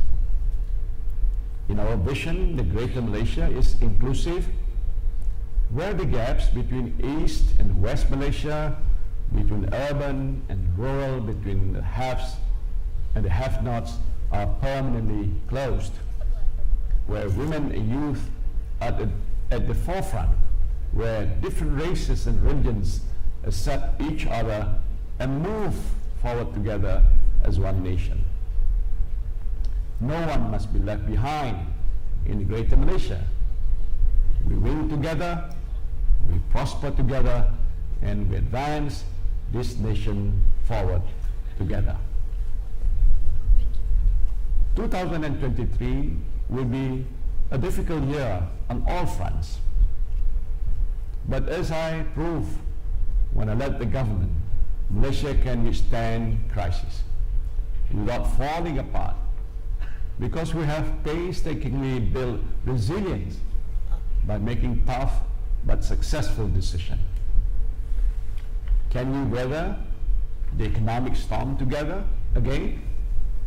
The answer, of course, is yes. We have done it before with clear, clean, and visionary leadership. Inshallah, we can do it again. Ladies and gentlemen, but most importantly, all of this requires the support of ordinary Malaysians, especially the youth. You are the vanguard of our country. The current leaders are mere custodians of this great nation. You lead the charge by speaking out, by advocating, and of course by voting. 19th November is a challenge to all of you. to fight for the country that you want. We must reverse Malaysia's decline and make it a country you can be proud of again.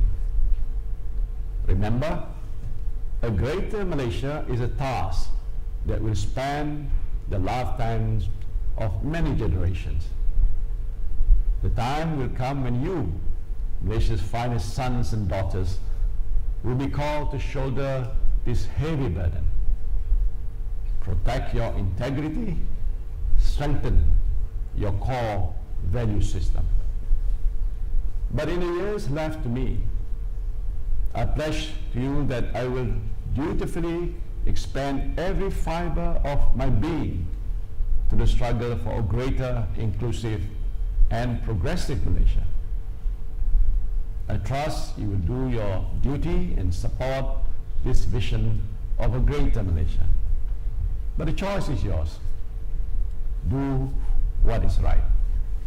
May the sum of all our efforts to chart the way forward for a greater Malaysia be blessed by the Almighty. Thank you. Assalamualaikum.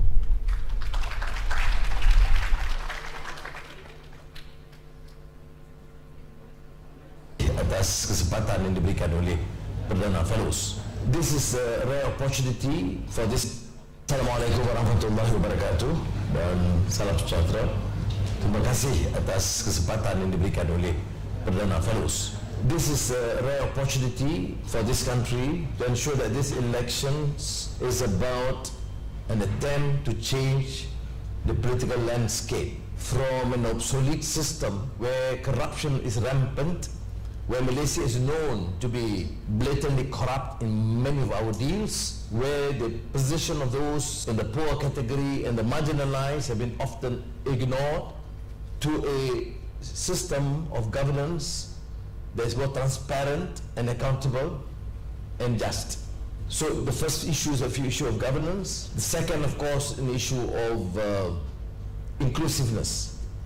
Whatever has been said in the past about one Malaysian family or one Malaysia, there is this strong resentment from various sectors that they feel they have been somewhat marginalized. There is a need, therefore, to present a new position and a new vision for this country, where every single Malay, Chinese, Indian, or Sabahan or Sarawakian feel that they are part and parcel of this great nation and they have a role to play. And finally, I would appeal to Malaysians to exercise their right and appreciate the need for a new Malaysia. We have a system that only enriches the political elite, that decisions are made to favor the upper class, the rich and the powerful.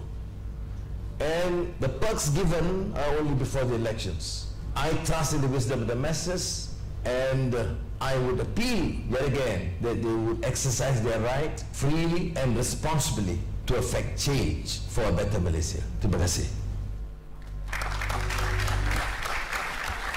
Thank you, Tan Sri Mahyadin and Dato Sri Anwar Ibrahim, even though they are not here physically with us today, but we are still glad to hear messages from them.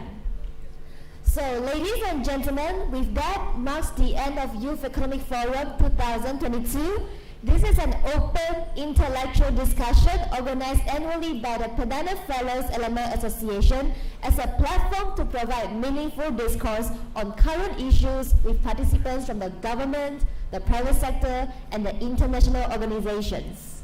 On behalf of the organizer, we would like to express our heartiest congratulations and appreciation to our distinguished guests, speakers and moderators, government officials and non-governmental organizations, and everyone here for your unwavering support that made this event successful and possible.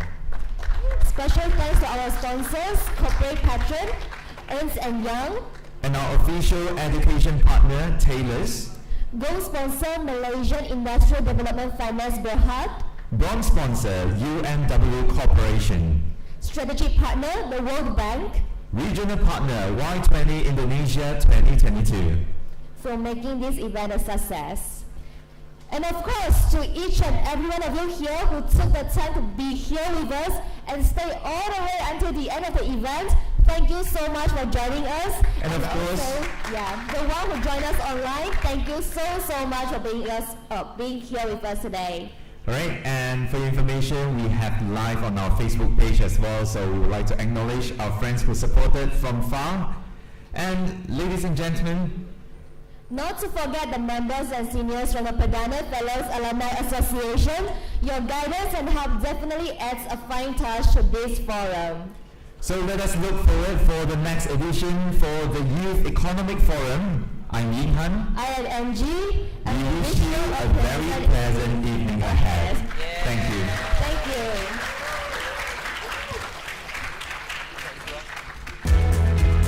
Alright, and we would like to call upon every committee crew members to join us in front of the stage. Yeah, we have our co-director to gather everyone right in front here. Alright, and ladies and gentlemen, we wish you a safe journey back home. Take care, stay safe, and we'll see you later in our next edition. We definitely hope you have learned something from all the agendas today. If you have taken nice photos, be sure to tag us on Facebook and Instagram, and of course to use the hashtag YEF2022. Thank you.